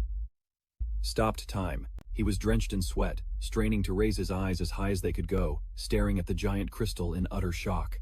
Impossible. 11 seconds. That's beyond human limits. Is this guy even human? I have such an unsettling feeling. An instinctive revulsion, as if my very soul is rejecting it. Hinden's 4 theorems of time. Hinden Felon's 7th disciple believed that in a space with no momentum, time would also stop flowing just as you are experiencing right now. He was unable to prove this, because neither momentum nor time can be reduced to zero, but a trick like this is still possible. She writhed with a look of discomfort. Magic I've never heard of or seen before. I feel like I should kill you on the spot. However, Odie, who could use this freezing skill, still revealed its secrets. This magic is directly proportional to my movement. It only loosens its control over the target when I move. That said, it could be better. I'm telling you all my magic's weaknesses, because I truly want to have a conversation. Being on the defensive, Scotty had no choice but to grit her teeth and endure it. Go on. And so Odie began his introduction. I am the High Priest of the Abyss, and the God of Plagues, God Nagran, the leader's aide. If I receive the fervent love of God Nakra, and offer myself as a sacrifice, I can summon a plague, one that could destroy Folivia. Hearing this, Scotty seemed to waver. Her eyes widened at his next words. Lady Scotty, with your vast knowledge, you surely know of the Black Plague, the one that halved the population of Eastern Horizon, just as he uttered, if it were to be unleashed. Half the population of Folivia would suddenly. A cracking sound echoed, and a brilliant red light shone directly on Odie, making him flinch. The ice seal was broken, a voice seething with rage. You disgusting tentacle-faced bastard, how dare you try to negotiate with me like I'm some dog? Suddenly stunned, he couldn't believe his luck had run this dry. The magic of the 12th disciple. It follows the laws of the universe, and she just shattered it with pure physical strength. An overwhelming energy radiated from Scotty. That guy's technique. She stomped forward furiously amidst his pleas. Don't come any closer. If you take another step, I'll release the plague. She glared with eyes that wanted to tear Odie apart, emphasizing, try it. She hated that kind of threat the most. Scotty gritted her teeth, her face contorting as veins popped. You think that by threatening Folivia like a hostage, I'd be scared enough to let someone with your power live? She flew into a rage, becoming a madwoman, slashing relentlessly. You think you can just use that wherever you want? Die, right in front of me. Her body began to grow, overwhelming him. She declared half of Folivia's population will be buried along with your heads, crying in fear. Odie couldn't believe it. What is this nonsense? And then the ambush continued as both the Dark Witch and the Idean charged forward, screaming Scotty. But she wasn't afraid, muttering to herself, parasites. Gripping her knife tightly, Scotty had only one thought. I'll split you in two and kill you. At the same time, Odie's hands were starting to clasp together. After lacing them tightly, he commanded loudly, stop, we've achieved our goal. A dark space filled with eyes was revealed. Odie said, "We're retreating, separating the space, breaking space-time." She hadn't considered this special case and was truly shocked. The other group was all sucked into the collapsing space. The Dark Wizard, furious, refused to let it go. "Damn it, Scotty. Next time I'll definitely kill you." He also escaped death's door saying, "I guess I'll see you next time, sister-in-law." She was so stunned, her confidence vanished, frozen as she wondered. A spatial magic diversion. He now had the upper hand and was arrogant, mocking her for making a fool of herself. Scotty Felon's tear is not within the affected area. Time. While we're talking, the dismantling process continues. She was furious with herself for letting her guard down. You still have enough power to carry out the dismantling process while using magic. But Odie was gloating, declaring with utter smugness, "Felon's tear is about to explode. The explosion will be legendary. Folivia will disappear without a trace." "How dare you deceive me?" Scotty grabbed him by the collar and cursed. "You bastard." But Odie was defiant, shouting, "If that's what you want, I'll die right here." Then he added a threat. "Even in death I will become the Black Plague and haunt Folivia like a ghost." Caught in a difficult situation, she had to make a clear-headed judgment.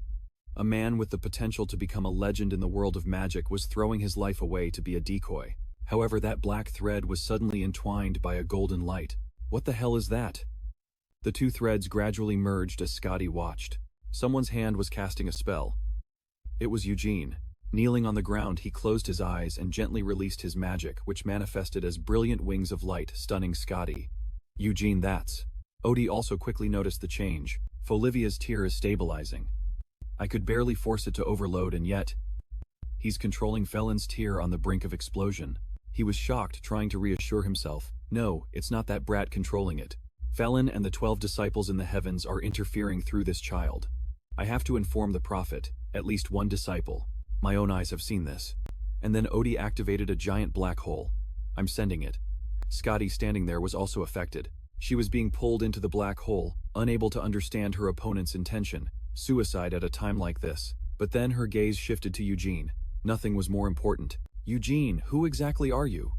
Eugene's eyes snapped open. His face filled with fear and anger. He sat up, clutching his head and screaming, startling Taya. A weapon was in his hand and he yelled in frustration, "I'm going to die." Taya quickly rushed to hug Eugene, reassuring him, "Young master, please calm down, it's all right now." With tears in his eyes, he looked at her and called out Taya. She held him, trembling as she comforted him. "It's okay. It's all over."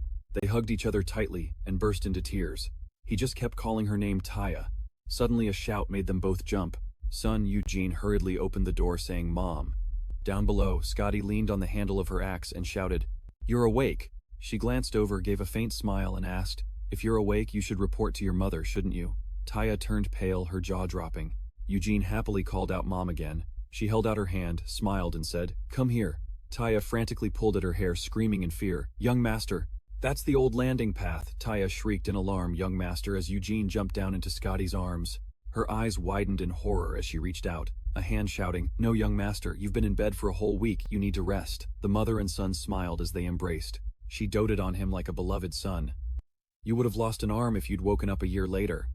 "When did you get so big?" Eugene said tremblingly, "Mom, I'm sorry. It's my fault. Big brother Hindle. He was trying to protect me, and now he's gone." Scotty bent down to soothe him. "Your brother isn't gone," he asked doubtfully. "What?" Hindle noticed something. He let out a faint smile and said, "It seems our roles have been reversed now, Eugene." With tears of relief welling in his eyes, he called out, "Brother, his big brother was safe." Luckily, the spear had missed his heart. Scotty happily muttered, "What are you doing? Trying to hug him and risk hurting your brother more. It seems the spear that stabbed him actually helped stop the bleeding." His mother burst out laughing. "And your uncle's terrible skills not only missed the heart but also helped stop the bleeding." But Eugene replied in a low voice, "That's right. Was your uncle actually a surgeon after all?" The attacked fortress was quickly restored, partly due to the guards' efforts to minimize damage, and also because the true target of the Eternal Law had always been the Guardian Stone. Unfortunately, I heard the Guardian Stone was destroyed. As I collapsed, one of them screamed excitedly, "The explosion will be legendary. Folivia will disappear without a trace." Anyway, there was a silver lining. We prevented the worst-case scenario of the stone exploding. "It's a shame that Folivia's Guardian Stone was destroyed," Scotty asked with concern. "You don't remember what happened," Eugene replied, confused auntie. "But it's not a big deal.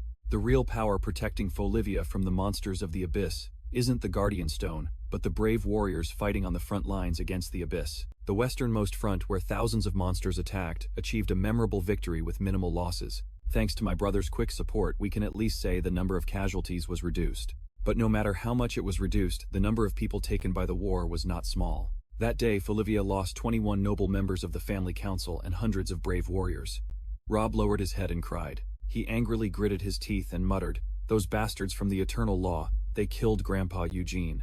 I'll get stronger. Stronger than you to make sure Folivia never has to suffer such humiliation again." Hearing those words, Eugene's lips curled coldly as he said, "I will too. I'll get even stronger. Strong enough to make the Eternal Law pay." "But you think you can get stronger than me?" Rob clenched his fists and retorted irritably. "You just got a little head start. I'll catch up in no time. Don't act all high and mighty, just because you're going to the Magic Academy." Eugene glanced down at his fist and scoffed. "The Magic Academy? I'm not going to the Magic Academy." His face filled with confidence, as he said resolutely, "I'm going to stay and protect Folivia." The other two froze at his words, asking in disbelief, "What?" The scene changes to another place where old-fashioned houses stand close together. In a room, Eugene lowered his head in confusion and blurted out, "After all the effort you put into teaching me, I'm sorry, teacher. I think I finally understand what responsibility is. People are doing things they don't want to do to protect what's precious to them, right? But I think I've been too selfish." Istin called out to him, her expression clouded Eugene. He continued in a low voice, "Born a noble with heavy responsibilities, and yet only wanting to do what I want." Her expression darkened, about to speak. Suddenly a somber voice cut in. "You're saying this for my benefit, aren't you, son?" Istin trembled as she spoke. From behind, Eugene jumped and yelled, "Mom!" Skady pinched his cheek teasingly. "You whine just like your father. Don't bother your teacher anymore. Come with me and get some fresh air." The sunlight shone on the mountain where the two of them were standing. Skady turned to look at her son and asked cheerfully, "Look, isn't it beautiful?" Eugene walked over and said hesitantly, "Yeah, but what did you want to talk about? Why did you call me out here?" Skady enjoyed the cool breeze, then said softly, "About you giving up on the Magic Academy. It's for revenge against Idia." Hearing that, Eugene was a bit flustered, but then calmly said, "Yes, of course, I have to get revenge. One day I'll make him pay." She put her hands on her hips, looked up at him, and asked nonchalantly, "Is that so? To me it seems your heart is more full of confusion than revenge. You're wondering why Idia didn't kill your brother, why he spared him like that." Eugene immediately looked up, stunned, and replied, "Am I exactly? It's true that he let your brother live, isn't it?" She crossed her arms and began to analyze. Thinking it was just a coincidence would be a comfort, but that's unlikely. Eugene timidly muttered, "Then, why would he?" Suddenly her expression changed and she asked suspiciously, "You seem very curious." He replied, confused, "Huh." She gritted her teeth, glared at him, and burst out angrily, "He killed dozens of your relatives, and because of him hundreds of warriors died," sending a chill down Eugene's spine. She hit him as she scolded, "And you're more obsessed with the fact that he spared your brother. You declare you'll get revenge, but instead of fanning the flames of vengeance, you're busy looking for a reason to forgive him. If Idia told you some sob story, would you be ready to forgive him? With that mindset, you think you can get revenge. I'm going to fix that pathetic attitude of yours right now." Eugene looked down, wiped his cheek, and mumbled, "Why? Is it wrong to wonder?" He looked Skady straight in the face, still resentful, and blurted out, "Mom, you always just do whatever you want. Dad is so weak he spends half the year recovering in the capital." He clenched his fists and said resentfully, "To me, more than you and Dad, my big brother and uncle felt more like parents. Isn't it natural to wonder about them?" Unexpectedly, Skady put an arm around his shoulder and replied cheerfully, "That's right. That's it. Be honest like that. Don't force yourself to seek revenge when you have no real desire for it, worried about what others think. You were miraculously given a chance at a second life.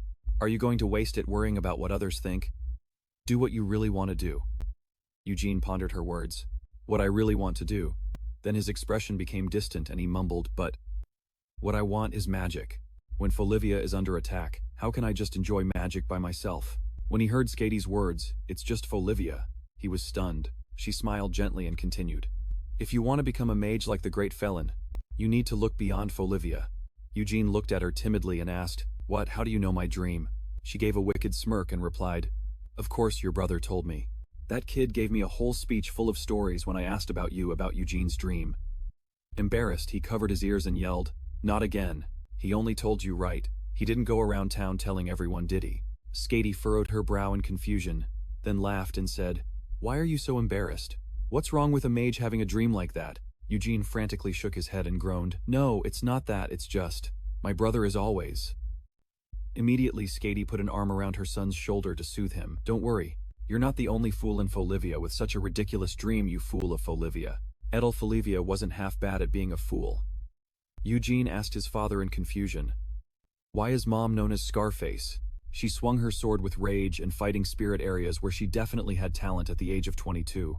In the land of warriors, she had no rivals left. At that moment, a handsome young man sheathing his sword asked with a flirtatious smile, May I have this dance, my lady? He was Edel Folivia, 22 years old. Your father appeared again. Skady gave a faint smile and said in a low voice, he looked so pathetic, really. Hearing those words from her, Eugene was so shocked, he asked, What? She remembered Edel's doting smile and his gentle teasing voice, even when he made her angry enough to fight him. I thought I had no rivals left, but to think an idiot who knew nothing about real violence could actually be my equal. It was unbearable. Skady threw the stone hard and cursed. Damn it, I couldn't stand it. The humiliation made me tremble with rage. How could an idiot like that compare to me? Soon after I found out why. I went to Mount Nauskafa, and everything that foolish man said was sincere. Skady saw Edel covered in blood, killing monsters. The heir to the noble Folivia family had overcome his family's opposition. He looked at her lovingly and called out, My lady. Because he was sincere about his dream of peace, Skady reached out to that man, whispering, It's all over. He was strong enough to end the war. He said sadly in a low voice, I'm sorry, my lady. Please forget what I said on that drunken night. Now that I've become like this. Suddenly Skady cut him off. Silence. A warrior shouldn't talk so much nonsense. Edel looked at her bewildered and said, My lady. She glanced at the approaching dawn and said gently, Folivia is a land of endless enemies, and a place where someone wants me to stay. Not a bad place to start my second life. So I took him for myself, kidnapping this man before anyone else noticed him. Every time I see your emerald eyes, I remember that day, that moment. You're like your father, not me. You're too weak to live like me. Don't burn yourself out with rage like I do. Pursue your dreams without doubting them like a fool. Eugene pressed his lips together, trying not to cry. Skady once again put a hand on his shoulder to encourage him. Seeing my man fall to reality once was more than I could bear. His cheek was swollen.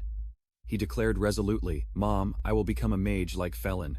Just as the god Felon saved me from suffering, I will become someone who can help others. That will be my unshakable dream. Seeing her son so confident, Skady said proudly, Yes, that's how it should be. Eugene nodded in agreement. She glanced at her son, thinking to herself, Maybe I should have hit him softer. At that moment, the carriage was waiting. Eugene slowly boarded the carriage. Ahead of him was his family, gently seeing him off. His face held a faint, happy expression. Taya also poked her head out to watch the cumbersome carriage depart. Eugene reluctantly poked his head out to wave goodbye one last time, his face filled with happiness and joy. From the carriage, he shouted, Magic Academy. Taya, worried and angry, yelled, Don't lean out like that, it's dangerous, but Hindel's expression was calm. He asked wonderingly, So why didn't Idea kill me? Skady crossed her arms and glanced at him teasingly.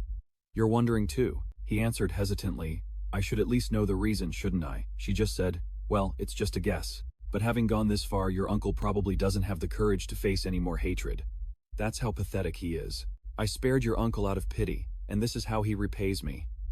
Indeed, one shouldn't start doing things they've never done before. Hindel closed his eyes and replied with a sigh. No wonder you hid Eugene. But don't you regret sending him away like this? I've barely seen the boy these past few days. Skady smiled, lowered her gaze, and said in a low voice, Staying in Folivia won't make him smile anymore. With the clan elders now gone, their struggle for status will surely lead to a massacre. Of course, the one who devours all will certainly become the master of Folivia. Hindel's robes fluttered. He exclaimed in frustration, I find it distasteful to use the legacy of the comrades we just fought alongside not long ago. Skady frowned, smirking as she pointed out. To become a noble, you need the courage to backstab even a king, not just your comrades. You're only half like me. All right, then let me give you a reason to be ruthless. At the southern edge of Horizon, I saw the barrier separating the abyss from Horizon crumble, and the abyss looked back at me through the gaps in the barrier. I felt my own existence was so insignificant. That was a first for me. Basically, I'm admitting that I was scared too. Hearing that from his mother, Hindel asked in disbelief, What? What nonsense are you talking about? She thought for a moment, then turned to look at him seriously and replied, I'm not kidding. Do you think I came back just to joke around? Soon there will be a war with the Abyss that will make the Northern War from 21 years ago look like child's play. So a sudden riot among the Abyss worshippers might not be unrelated. His face paled as he asked suspiciously, "Does father know about that too?" Scotty simply thought for a moment before explaining. "About half of what I just said is based on what your father calculated, and the other half is from what I saw on the southern edge." In the carriage, Eugene held a box and asked curiously, "What's this?" Taya looked at it and replied softly, "Oh, that was sent along with Eugene, so when they meet in the capital your father will know." He hastily shook the box and said doubtfully, "It makes a noise when you shake it." Taya screamed in fear. "That's a gift from the lady to the count." The carriage shook relentlessly as their voices echoed. "Really, let me open it just once. Don't even dream about it." Memories of that day drenched in syrup and filled with humiliating words resurfaced. "Idea, you pathetic creature. If only it had been you that day instead of Edel. What a disgrace to the Folivia family.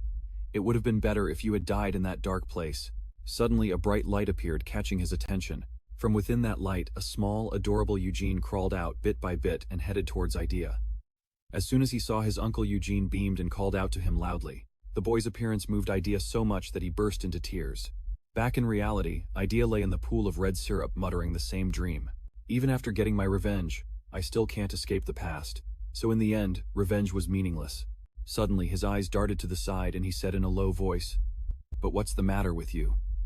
A cold idea addressed Iceland. It's unclear whether it was a surge of kindness or something else, but Iceland asked solicitously, "Are you all right?" Idea remained indifferent. He asked with cold sarcasm, "As you can see, did you come to see me alone, just to ask how I am, Iceland?"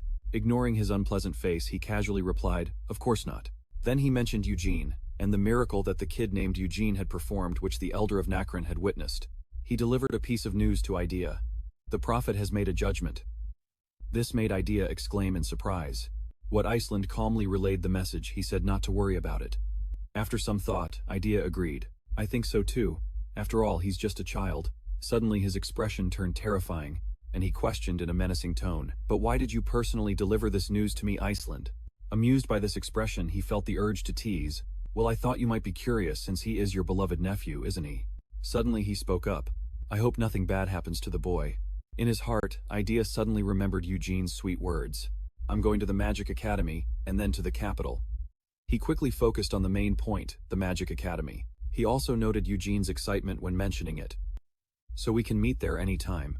Without a moment's hesitation, Idea quickly ordered his maid to contact Elysium in the capital. The maid immediately obeyed and asked, "Understood, my lord. What message should I send?" "Tell him to protect Eugene with the life I gave him." As for Iceland, he fiddled with the orb in his hand and remarked, "Eugene Folivia seems to be favored by Felon." A sinister smile spread across his lips as he said, "But if the prophet says not to worry, he certainly won't affect the bigger picture." Despite his confidence, he was still quite wary of Eugene. But there's no reason to keep a stone on the road just because it isn't blocking the carriage.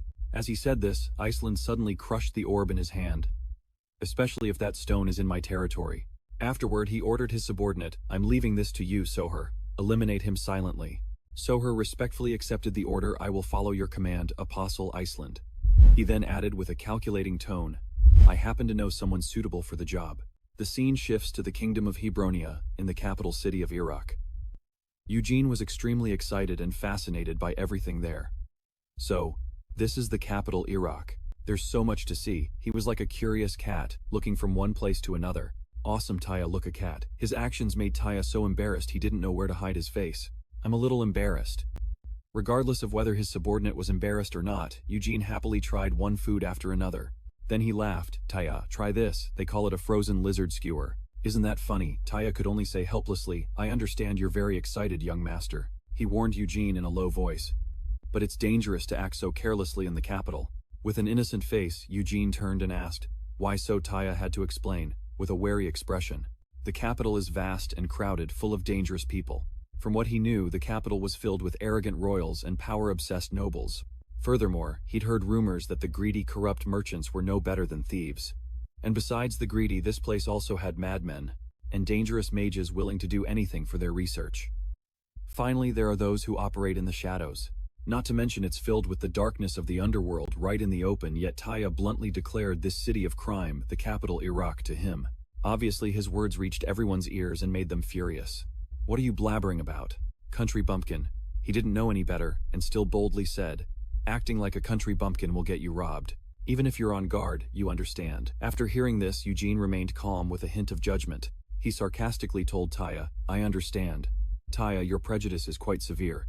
This sentence made Taya jump and shout, "What?" Despite everything, he was still determined to warn his master. "It may seem that way, but you need to be extremely careful." Obviously, Eugene didn't pay much attention and replied, "Really?" Just then, someone's voice suddenly interrupted their boring conversation. "Excuse me, sir." A beggar child approached them timidly and begged, "I'm really hungry. Could you spare something for me?" The sight moved Eugene to pity, and he exclaimed, "Oh my goodness." But Taya bluntly shooed the child away. "Go on, get out of here. Do you have any idea who this is?" His attitude made Eugene respond naively, "Why not? And what about the other lizard?" Just as Taya was proudly boasting about his master, he suddenly realized his luggage was slipping from his grasp. "He's from Folivia." The child stealing his luggage was also startled by this and stammered, "Fo." His face was filled with confusion. Tamia, in the middle of the theft, was just as startled and muttered, "Folivia." Only then did Eugene realize what was happening and shouted, "A pickpocket." The moment he thought to himself, "Wait." Taya was already shouting loudly after Tamia, who was stealing their luggage. "Wait, stop." The pitiful beggar child from before also took the opportunity to run away. He even turned back to taunt Taya and Eugene idiots country bumpkins. Only now did Eugene naively realize their accomplices. The child kept taunting him as he ran. "Eat that lizard yourself." The current situation left Taya both flustered and furious. He screamed, "What do I do? The gift for the count is in there." And so, without a second thought, Eugene let out a sigh, then ran after Tamia, not forgetting to leave a message for Taya. "I'll get it back." His sudden action made Taya exclaim in bewilderment, "What?" Although he was dazed, luckily he regained his composure and called after Eugene. In the midst of the chaos, they didn't notice someone eating and watching them. "You need to register at the Magic Academy today." "Where we're headed, young master." Despite Taya shouting, Eugene kept running as usual. "Just report it to the guards. Come back." The person who had been eating and watching them was none other than Soho. He judged them slightly. "Those two are quite a mess." Back to Tamia, who was running for his life, the main reason being that Eugene was hot on his heels. "Stop right there." The fact that he could keep up with him terrified Tamia a little. "This is insane," and so the kid had to go full speed to shake him off. This slightly surprised Eugene, who exclaimed in shock, "He's surprisingly fast." As Tamia hurriedly fled, he wondered to himself how this country bumpkin could possibly chase him through these alleys. The kid didn't quite understand, no matter how fast he was himself, why he still couldn't shake Eugene, even though he kept trying to mislead him while running. Back to Eugene, who was using his divine eyes. He could feel the usefulness of these eyes when facing real battles. "My senses have become sharper." Beyond muscle movements and the vibrations of strings, he was well aware of the attempts to shake him off. The immature attempts of the thief. "I'm starting to see more. He probably tried to confuse me by leaving false trails. However, it was all useless before his eyes. But in my eyes, all the tracks appear right before me. Even the real tracks are crystal clear." Combining these tracks revealed the kid's true escape route, and so Eugene finally caught up to Tamia in an alley. There he saw something that left his face filled with shock. It turned out Tamia's hand was being held roughly by someone, causing the kid to scream in pain. My hand, the one acting so violently, was Soho. As soon as he saw Eugene arrive, he greeted him casually, "Hello." He unceremoniously lifted Tamia up and asked, "This is the one you were chasing, right, Eugene Folivia?" Before he could even remind Eugene about the capital's crime problem, Eugene suddenly knocked his hand away from the child. "It seems this is your first time in the capital. There are many scumbags like him here, so be careful." Eugene's face was filled with displeasure as he questioned in a low, angry voice, "What are you doing to a child?" That attitude made Soho ask, "Are you angry with me?" Fearing Eugene would misunderstand his good intentions, Soho explained, "But I think you're mistaken. He's a thief and I just helped you." Yeah, Eugene obviously knew that. He was just upset by the man's roughness. "I know, but there's no need to break the kid's arm." He paid no mind to those words and casually remarked, It seems you don't know about these kinds of people. How terrible these people are. Even if you break their legs, they still won't learn their lesson." After saying that, he glanced in the direction of the little thief who had taken the opportunity to flee while they were talking. "Look at that." Just as Soho was about to mock the child, saying that even after being saved, some people show no gratitude, Eugene shoved him aside and said, "Be quiet." Seeing him walk forward, he asked quizzically, "Are you going to chase after him?" His stubbornness made him ask, "Why would you do that?" To try and reason with him.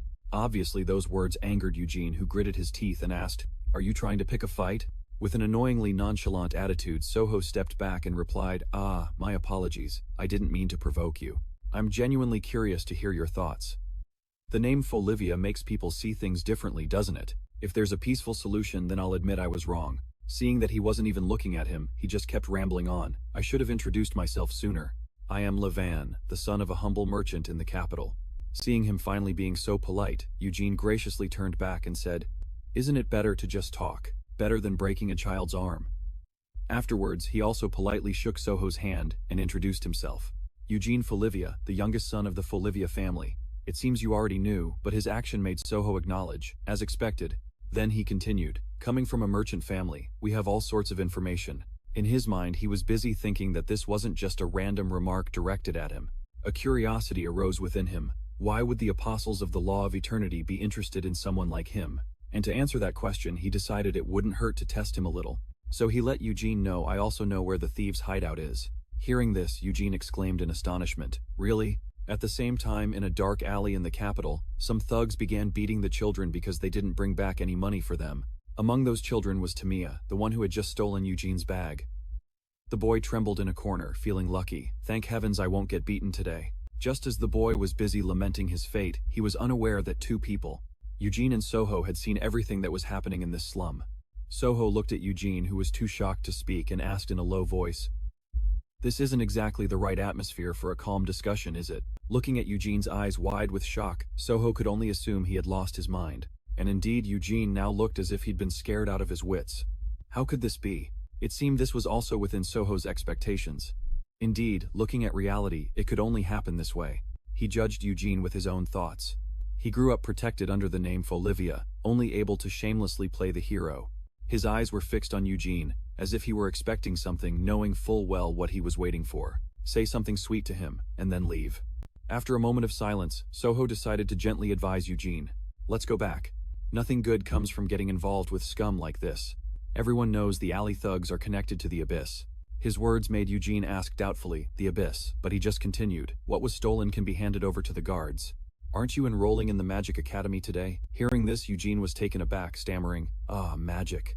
Then, as if he'd gone mad, he muttered to himself, "That's right, I need to enroll in the Magic Academy because I have to become a mage." His voice rang out slowly. "And the reason I want to become a mage is because I was saved by the god Folin." Suddenly he shot to his feet and yelled loudly, startling Soho slightly. "I also want to become someone who can save others." Only then did Eugene notice Soho and turn to him sincerely, saying, "Thank you for bringing me here. I can handle it from here, so you should go back." He gently and worriedly advised Soho to go on ahead. "If you stay here, you could be in danger too." His words and actions made Soho startle and shout. What? His eyes were filled with horror. "Are you really going to fight?" He never expected Eugene to actually stand up for people he didn't even know, for kids he'd never met before. Back to the poor children who were still being beaten. "You bastard, I should feed you to the dogs." Before the man could strike the child again, Eugene kicked him squarely in the groin and yelled, "Or should I hand you over to the guards?" His presence left the thugs and the children stunned into silence. After a moment, whispers broke out. "What's this? Who is this guy? Who is he now?" Eugene majestically ordered the thugs, "If you repent right now and promise not to hit these children again, I will let you go." Every word he spoke left them dumbfounded. "Oh, and my bag too. Give it back." Just then, the guy Eugene had just kicked in the groin suddenly yelled, "What are you idiots waiting for?" He ordered his underlings to grab Eugene, get him. Suddenly, Eugene grabbed a whole bucket of water out of nowhere, then he threw it right at the thugs. Then he yelled, "I knew it." After getting hit by the splash of water, the gang realized in horror. Magic. In that instant, one of them tried to sneak attack Eugene. "You little brat." Obviously, Eugene saw it coming and easily dodged it. What's more, he even gifted the guy a punch right in the face. His skills made all the little kids' eyes go wide with admiration. After dealing with those pests, Eugene turned to check on the kids. "Are you guys okay?" He also carefully reassured them, "Don't be afraid." Just as he was about to play the hero and say, "I'll protect you," he suddenly heard those shameless thugs forcing a child to be a human shield. "What are you kids doing? Your family is being attacked and you're just standing there watching. You can just stand still, you ungrateful orphans." Eugene froze at the sight. I'm sorry." The poor child's pleas for forgiveness echoed in his ears. "Please spare us." The chaotic scene threw him into turmoil again. Why? Why did it have to go this far? Meanwhile, Soho was watching everything from above. What just happened made him re-evaluate Eugene. If defeating bad guys solved everything, what problems would the world have? He's not just some young master who only talks big. I have to admit that. However, there was one point he still had to criticize, but in the end you have nothing but a little courage. As he was muttering to himself, he suddenly saw something. "You're nothing special." Down below, a thug yelled at the kids hiding behind Eugene. "You kids hiding back there? What are you doing?" He actually ordered the frail skinny kids to take down Eugene. "If you don't want to die, pin him down." While the big guy with a pea brain was busy yelling at the kids, a mysterious figure appeared out of nowhere. "Do you think he'll be here forever? Anyone who hesitates now will definitely get a beating." Then, just as the guy blurted out, "This is so frustrating," he was suddenly slapped by the newly appeared mysterious figure. Then the mysterious figure spoke slowly. It seemed this person's appearance had left Eugene a bit stunned. This person, a tall figure with an appearance no different from a monster, spoke deliberately. Such a noble person. Regardless of what this person was saying, Eugene could only marvel so strong. Meanwhile, that person respectfully asked him, "Coming to this filthy place again?" It seemed the whole gang of thugs knew this mysterious person, so they were furious when he hit them. "God, Joseph, why did you suddenly attack us?" The one called God Joseph, angered by this questioning, struck the man dead and growled, "Shut up, you pathetic wretches. Have you lost all sense from beating up children?" The old man cursed as he beat them mercilessly in front of Eugene. If you see someone of higher status, you either get beaten like a dog, or you wag your tail like one when you see them. After teaching this ill-mannered bunch a lesson, Joseph turned to Eugene and asked in a gentle voice, "He is an uneducated man.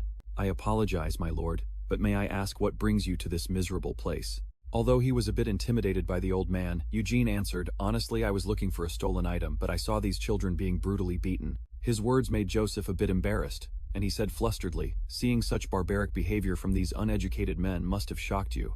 Those rotten bastards. I will discipline them myself. We will also find your item right away." Then he suddenly exclaimed, "That's right, my lord. May I know your name? I guarantee that something like this will never happen again." Without any hesitation or fear, Eugene stepped in front of Joseph and introduced himself clearly. "Eugene Falivia, the youngest son of the Falivia family. We will be staying in the capital from now on, so remember to act wisely." Upon hearing that he was from that legendary family, Joseph's face filled with surprise as he exclaimed Falivia. Then he hesitantly asked, "If you are the youngest son of the Falivia family, then you must be suffering from that incurable disease." Eugene quickly confirmed it, but was also a bit curious as to how he knew. "That's right. How do you know about that? Am I that famous? Why does everyone know?" Suddenly, the old man became enthusiastic and poured out a stream of admiration for Eugene's uncle. "Of course we know. You are the beloved nephew of Lord Idea. There is no one here who has not been blessed by Lord Idea's generosity." And then the old man revealed something shocking that made Eugene's eyes widen in astonishment. "Lord Idea has ordered me to protect you, Eugene." Furthermore, Eugene even yelled out, "What, really?" As for Soho, when he saw someone had come to protect Eugene, he sighed. "All of this is because of my unnecessary curiosity." His eyes, filled with killing intent, looked down below. "I've missed the easiest chance to kill Eugene." The moment Eugene heard Joseph say he knew his uncle, he hurriedly asked, "So you know about my uncle too? Can I see him?" Seeing how agitated he was, Joseph smiled reassuringly. "Please calm down." Suddenly, the old man's face took on a sly look as he chuckled and asked, "It seems you have quite a few questions. This conversation might take a while. Shall we go somewhere for tea?" Eugene was about to say something but then hesitated. "It's all right. I have time today." Time, he seemed to remember something and jolted. That's right. It turned out he had only just remembered that he needed to register for school. "I have to register at the Magic Academy today." A while later at the academy, under Taya's judgmental gaze, Eugene calmly spoke to someone. "Sorry, I'm busy today. Looks like we'll have to say goodbye before we even get to talk." Yes, it turned out he was just kindly treating Tamiya. He instructed the little boy, "If those adults bully you again, run over here. I'll scold them for you. You're fast so you can do it right." The boy, flustered by his kindness, replied yes. After a bit of treatment, Tamiya's arm was fine. "Luckily your arm isn't broken, so a little bandaging will do." Suddenly, with tears welling in his eyes, Tamiya asked, "Why would you do this?" "For someone like me, I tried to steal from you," Eugene replied, with great sympathy. "I don't think you're a bad person. You're just scared of adults, right?" "Yes." He hugged Tamiya tightly and declared, "I'll protect you from those bullies. What's important is what you do from now on, understand?" Deeply moved, Tamiya agreed, "Yes." The scene unfolding before him left Taya a bit bewildered. "What happened after you went to catch him?" Then he kindly reminded him, "Aren't you going to register now?" "Young master, the exam is tomorrow, but you seem quite relaxed, don't you?" His reminder made Eugene cry out in alarm. "That's right. And so on the day of the entrance exam at the Mage District in the capital, inside the Paydes Magic Academy, there were a great many people. Observing the bustling crowd, Eugene couldn't help but exclaim, "There are so many people. The kingdom has a lot of mages, huh?" Just then, Soho appeared out of nowhere and explained, "They're not just from the kingdom. Those mages also come from the empire, the southern islands, and even the distant lands to the east." Furthermore, he added that this place, the Paids Magic Academy, was said to have been founded by the 10th disciple to protect the teachings of the god Felon. His appearance startled Eugene, who called out Levon. Then he asked enthusiastically, "Levon, you're a mage too?" Soho replied deceitfully, "Yeah, for only 2 seconds." He didn't hide his own ability, saying, 2 seconds is already amazing. I only have 1. Soho chuckled and revealed with feigned honesty, "I know you're famous. That's why I felt a sense of familiarity. And I approached you yesterday, and well, things turned out the way they did." Eugene recalled yesterday's shocking events and casually remarked, "I see." Next, Soho asked curiously, "But what happened after that? Did you beat those guys up?" Eugene quickly denied it, saying, "No, we ended things peacefully." Suddenly, his eyes glinted mischievously as he asked, "But it's strange that you don't know that. Weren't you watching from the rooftop?" It turned out he knew full well that Soho hadn't gone anywhere, but was just hiding and observing from a corner. "Maybe you don't know because you left halfway through." The words he had just uttered made Soho a little nervous. He knew that Eugene's voice was still relaxed as he said, "Anyway, it's good to see you again. I never would have imagined you were a mage." Soho probably didn't pay much attention to those words as his mind was racing. "Anyone could tell just by looking that I'm an assassin targeting you." As if on cue, Eugene's innocent and direct words made Soho spit out the food in his mouth in shock. "Your footsteps are light, and your movements are very decisive. You seem to be professionally trained, don't you? Almost like a ninja." In his head, Soho wondered, "Is he testing me?" So he asked aloud, "What's a ninja?" Realizing his slip of the tongue, Eugene was a bit startled. "Oh right, ninjas were from my past life." He immediately played dumb spouting nonsense. Surprise, actually a ninja is a fictional profession. Shocking, right? A ninja, what's that so weird? Seeing his attitude, Soho assumed that he wasn't thinking much about it. He tried to calm himself in the face of Eugene's mix of innocence and cunning. No need to panic, even if he knew there's no way he'd give me more clues. He then made up a reason. Being a merchant is dangerous because it involves a lot of money. That's why we're trained in self-defense and stealth passed down through generations. Who knows what Eugene inferred from that, but he mumbled, "Oh so you're thieves." After that, the two new acquaintances had a cheerful conversation. Soho said to his new friend, "Speaking of training, a Falivian like you is the champion. Your fighting style isn't like a typical mage's." And Eugene laughed heartily in response, "I guess so." Their conversation reached the ears of those around them, causing them to mock the pair. "What the heck? Why are they bragging like that? Is that supposed to be a boast?" Hearing them whispering about him, Soho lowered his voice and said to Eugene, "Could you please keep it down a bit? It seems like we're attracting too much attention." Eugene, still with his naive attitude, asked why. "Everyone's talking, so what's the big deal?" So Soho had no choice but to explain, "If people like us talk too much, everyone might think we're trying to show off." Even after that, Eugene was still bewildered. People like us. Just then, a voice called out to them, "Candidates Eugene, Falivia, and Levon. Please come to Professor Simon's office on the 3rd floor." I repeat, candidates Eugene, Falivia, and Levon. After hearing that, Eugene wondered, "Just the two of us, why?" A short while later in a room, the person who had summoned the two young men looked at Eugene and called his name, "Eugene Falivia." Hearing the teacher call him, he quickly replied, "Yes, sir." Then the teacher turned to call Soho Levon. He calmly replied, "Yes, sir." Simon requested in a stern voice, "All right, show me your ice magic." Just as Eugene was about to raise his hand to ask something, Sir Soho had already completed his test. "Here you are." Instantly, Simon passed him. "Levon, you pass." This made Eugene exclaim in astonishment. "What?" Then he asked the teacher in a daze. "What's going on?" Simon replied nonchalantly, "What else would I be doing with candidates? It's obviously a test." Then he warned Eugene, making him a bit nervous, "If you don't intend to participate, you will be disqualified. And call me professor, not sir." So he had no choice but to show his skill. "Of course I'll take the test." And his power startled Soho. Exquisite blocks of ice were created in the blink of an eye. His stammering voice rang out, unbelievable. Even he had to acknowledge the boy's talent. To be fair, with such overwhelming talent, if it weren't for the fact that he only has one string. Just as Eugene was about to say more about his power, "This is all for now, but in an environment with more water. I can repeat the spell to create something bigger. And my other specialty is Simon," interrupted him, and said, "Eugene Falivia, you pass." He closed his book and declared, "The test is over. You may leave."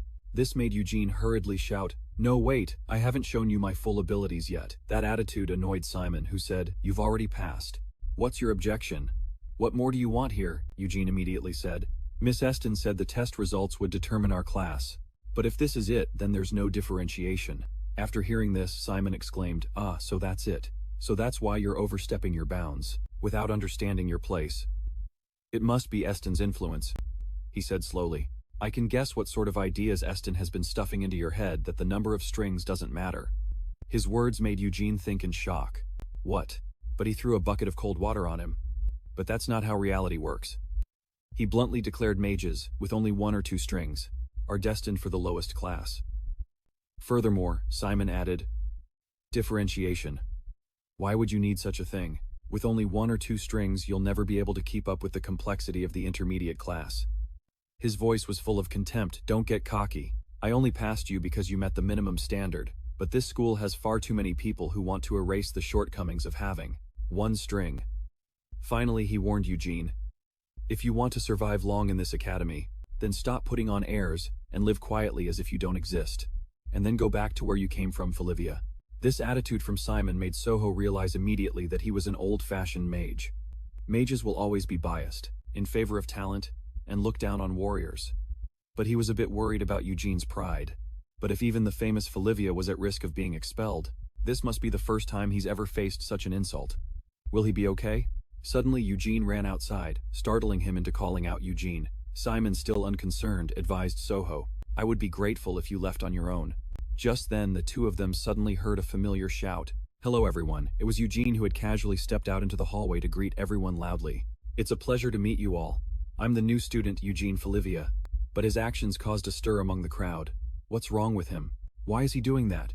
Is he showing off about his status? Without the slightest hesitation, Eugene declared bluntly, I may only have 1 string, but I came to this academy because I want to become a mage like the great felon. His impulsive act actually got everyone interested. Oh, that's impressive. He's got spirit. Just then, someone else walked in. What's all this noise again? Anika quickly spotted someone she knew. Oh, the moment Eugene was about to demonstrate his skills. And my ability as Simon rushed out from nowhere intending to stop him. Wait, stop, what do you think you're doing? Of course it was too late as he had already made his move. Sword art. And so a surge of power appeared along with a brilliant flash of light. The sight left everyone dumbfounded. Anika was so surprised she froze, then she gasped. The butler beside her saw this and called out worriedly, Lady Anika, back to Eugene. His voice rang out slowly. From now on.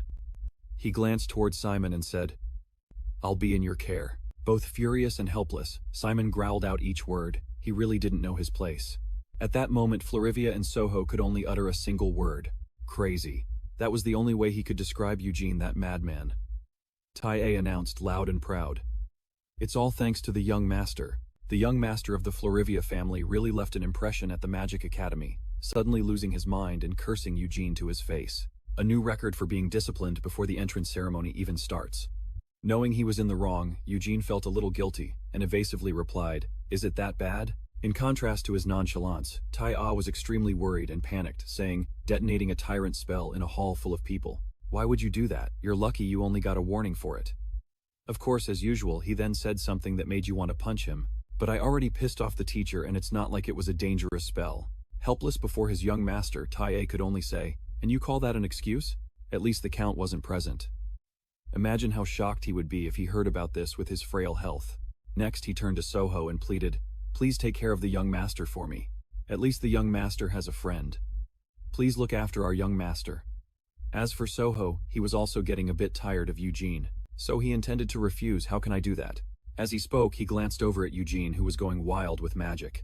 A moment later, the two of them left the room and Eugene, smiling cheerfully, asked, It's been pretty chaotic these past few days, hasn't it? Soho replied helplessly, You're the one who caused all that chaos. Even though he was a bit tired of Eugene's troublemaking, he had to admit. But it was also really refreshing. I was so annoyed with that old witch. At this point, Eugene also asked, So the next time we see each other, we'll be at the entrance ceremony next week. Soho quickly confirmed and even told him to come to his house if he needed help. Right. But if you have any questions before then, come find me. My family runs an antique shop just a block away. Seeing that he'd offered, Eugene didn't hesitate to say in a low voice, Actually, there is something I want to ask that Tai doesn't know about. Seeing him like this, he asked curiously, What is it? He quickly asked, How do I get to the slums where we saw those kids yesterday? Which way do I go? Seeing that he still wanted to go there, Soho sighed helplessly. You want to see them again? A little later in that dark alley, a cheerful and friendly Eugene performed magic for the kids there, making them look at him with admiring eyes. He continued to perform magic tricks in front of the children. From a normal liquid he conjured a flower, making the kids laugh endlessly. At that moment he also noticed Tamia standing in the distance. So Eugene gently approached and asked the boy, "Hello Tamia, is your arm okay?" Tamia shyly hesitated and replied, "Yes, it's fine. It's just an arm." Suddenly the boy showed off a whole bag of gold coins and said proudly, "It's healed this much. It doesn't even hurt that much." Looking at the bag of gold, Eugene asked in confusion, "What did you steal again?" Then Tamia grinned with delight and said, "Don't worry, it's just money from some thugs. I haven't forgotten my promise. From now on, I'll live an honest life." The boy's words seemed to make Eugene remember something, a promise. It turned out to be the reminder Soho had given him. Even if you have the right to pity those kids, it's better not to give them any false hope. His words left Eugene confused, and he asked, "What do you mean?" He didn't answer directly, only replying cryptically, "No, don't misunderstand. I'm not trying to upset you." Back in the present, Tamia and the other kids were calling Eugene a hero with great admiration. The dark hero who punishes corrupt officials and the rich by stealing from them. The hero, Phelps. Being called a hero by the kids made Eugene freeze up a bit, and he uttered, "A hero." Tamia, still full of admiration, declared loudly, "I'm the best at magic tricks and running away among my friends, so I'm just like Felix." Hearing this, Eugene chuckled and wondered to himself, "Is this some kind of otherworldly Robin Hood?" Then he remembered what Soho had said. Instead of giving them false hope and letting them fall into despair, wouldn't it be better to let them learn to live within their means? Because that's what's best for the kids themselves. Remembering those things made him a little sad, and he tried to console himself. "Really, don't take my words too seriously." Suddenly, Tamia excitedly declared, "I made up my mind yesterday after hearing what you said. Big brother, I'm going to become a hero like Phelps." This confusing name made Eugene wonder Felix. Seeing his blank look, Tamia quickly asked, "You don't know who Felix is?" Another memory from the past surfaced in Eugene's mind. Soho had acknowledged in a serious tone, "Actually, I really respect you for caring about those kids." Hearing that, Eugene replied a bit shyly, "Ah, well, it's them. They're just cute kids, you know." Before he could feel happy for another moment, Soho threw a bucket of cold water on him. But in the end, that's where those kids belong. And you can't protect them forever, right? Right at that moment. Model. Suddenly, Joseph's hideous face appeared out of nowhere as he asked, "I hear you've been looking for me." In Eugene's mind, even as he was busy declaring he would protect the children from the abyss, he still tried to calmly answer Joseph. "That's right. I have a lot I want to say." He encouraged himself. "This is what I have to do." Looking at the children surrounding him, he kept repeating to himself, "I just have to do what I have to do." So what if I have too much hope? Even if it causes more pain, he deeply cherished the children's smiles. As long as we can keep smiling like this.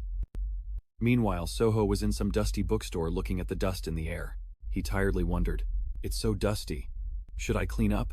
Suddenly he recalled what he had said to Eugene. "Sorry for overstepping, but I think you should seriously consider it. What's really best for the kids?" After hearing that, Eugene smiled and replied, "It's okay, I understand." But then he added, "Thank you. I'm glad that my first friend in the capital is you. I wasn't thinking that far ahead." Those words made Soho fall into a thoughtful silence. He listened silently as Eugene spoke. "But even if pretending like nothing happened is best for everyone, I still can't do it." Suddenly, he revealed something that might be hard to believe, "But I remember my past life." That startled Soho a bit, and he asked, what Eugene's voice was flat, as he recounted his other life. "In my previous life, I was an 8-year-old child in another world, around the same age as I am in this life." He said that in that life he also died from an illness. "I had a similar disease, and was on the verge of death. However, there was a difference between this life and his other one. The only difference was that I was born into poverty, lived a life full of violence, and was bullied. And what was even worse was that the only family I had abandoned me." Despite telling his own tragic story, Eugene's voice remained flat, as if it were nothing. Living a life lacking everything, while dying alone from starvation. What do you think that child wished for most? Hearing this, Soho didn't know how to answer. Then Eugene's voice rang out again, "Live Levon." He remembered the words the ghost inside him had said, "Forget about avenging your father or your brothers. Don't think of kneeling before the enemy as a disgrace anymore. You must survive at all costs because you are all that's left of us." The story Eugene told left Soho at a loss for words. "I don't know. I've never thought about something so extreme." Knowing he had confused him, Eugene chuckled and asked, "Sorry, did I suddenly make things too heavy?" He hesitated before replying, "No, it's fine." "So what was it?" Eugene answered with conviction, "Love, of course." His words stunned Soho so much that he froze. Those children. I don't think they're any different from my past self. Back in the present, Soho slowly picked up an old photograph. Suddenly he slammed the photo down on the shelf and told himself, "Don't hesitate. That's just the nonsense of a patient driven mad by a life of fighting illness." He told himself not to get too invested in Eugene. Past lives, love all that nonsense talk. If I keep hanging around him, my head will get weird too. He declared that he couldn't go on like this. I'll kill him today. A murderous aura flared up inside Soho. Yeah, that's right. There's no need to think about it anymore. The demon inside him awoke. If I don't kill him, I'll be the one to die. Just the thought of it made his body tense with anger. Soho's mind went back to Eugene, thinking that he was acting all high and mighty now. But if you were in a life or death situation, do you think you could still maintain your morals? Just as he was busy with his dark thoughts, a knock suddenly echoed at the door. "This isn't how I want to live," a voice from outside asked. "Hello, is anyone there?" It was pitch black outside. Taya spoke shyly. "I'm sorry for bothering you at this hour. Sir, the young master isn't back yet, so I was wondering if he might be here." Hearing this, Soho asked, "He's still not back?" He wondered to himself, "Did he get taken down in the slums?" Then he said, "He hasn't been here." Those words made Taya even more worried. So then. And he, on the other hand, suddenly decided, if so, that's good. It might put my mind at ease. He remembered something. But the slums are under Idea's control. He recalled what Joseph had said that day. Coincidentally, Sir Idea has ordered us to protect you, Eugene. That left him with a lingering question. It seems he received orders to protect Eugene, but why? That day Eugene had been extremely shocked and had screamed, what Soho thought it over and over. Really, isn't that a bit of a contradiction? But knowing him, it wouldn't be surprising. At this point, Taya was crying and shouting. Seriously, where is the young master this time? I should have tied him up or something. Seeing her like that, Soho's heart softened, and he tried to reassure her. Calm down. He's strong, so nothing will happen to him. Just as he was about to speak, suddenly Taya noticed someone in front of the house. He was startled to see someone lying in front of Soho's house. It was a person, so he quickly helped them up and realized it was Tamia. He was with the young master yesterday. What happened? Tamia's voice came out with difficulty. The shocking news was revealed. He fought to protect us from the adults and got caught. No, that's not unexpected. Hearing this, Taya was shocked and cried out, "Young master." Meanwhile, Soho knew it was just as he'd expected. Meddling with these orphans had gotten him into trouble. Suddenly, two conflicting thoughts appeared in his mind. Perfect. Self-destruction is the best-case scenario. That should be good news, but why do I feel so disgusted? Something inside him shattered. Right, at the very least. He spoke up, asking, "Where is he?" To Tamia's surprise, Soho's deep voice rang out. Where was he taken? At that moment he was filled with a murderous aura, as if he wanted to kill the bastards who dared to kidnap Eugene. "Take me there. At least let me handle this myself." Eugene was locked in a cell and tied up. He woke up completely bewildered and wondered, what happened? I suddenly passed out. He tried to recall what had transpired, calm down and remember one thing at a time. First I met that old geezer Joseph. Initially Joseph and I got into a huge argument. We had a big debate about the orphan's situation, and we couldn't see eye to eye. But then the old man tried to tell a story about Idea to smooth things over. Joseph was trying to ease the tense atmosphere. By telling a story about his uncle, starting with how he treated the poor for free, it gradually built up to a climax, and he eventually became like a saint to them. Listening to this, Eugene knew exactly what was going on. Honestly, I'm really curious, but it's obvious he's trying to gain the upper hand with that information. So he acted annoyed and told him to forget it, saying that even if he were curious about the actions of that traitor, he had no intention of bowing to him to learn about them. Then he added irritably, "Improving the orphan's circumstances is the top priority, and it shouldn't even be that difficult. But the way you're beating around the bush makes your intentions for the children clear. It makes me wonder what the point of all this is." His eyes suddenly turned cruel as he asked, light as a feather, "Should I just kill them all? The ones who worship the abyss?"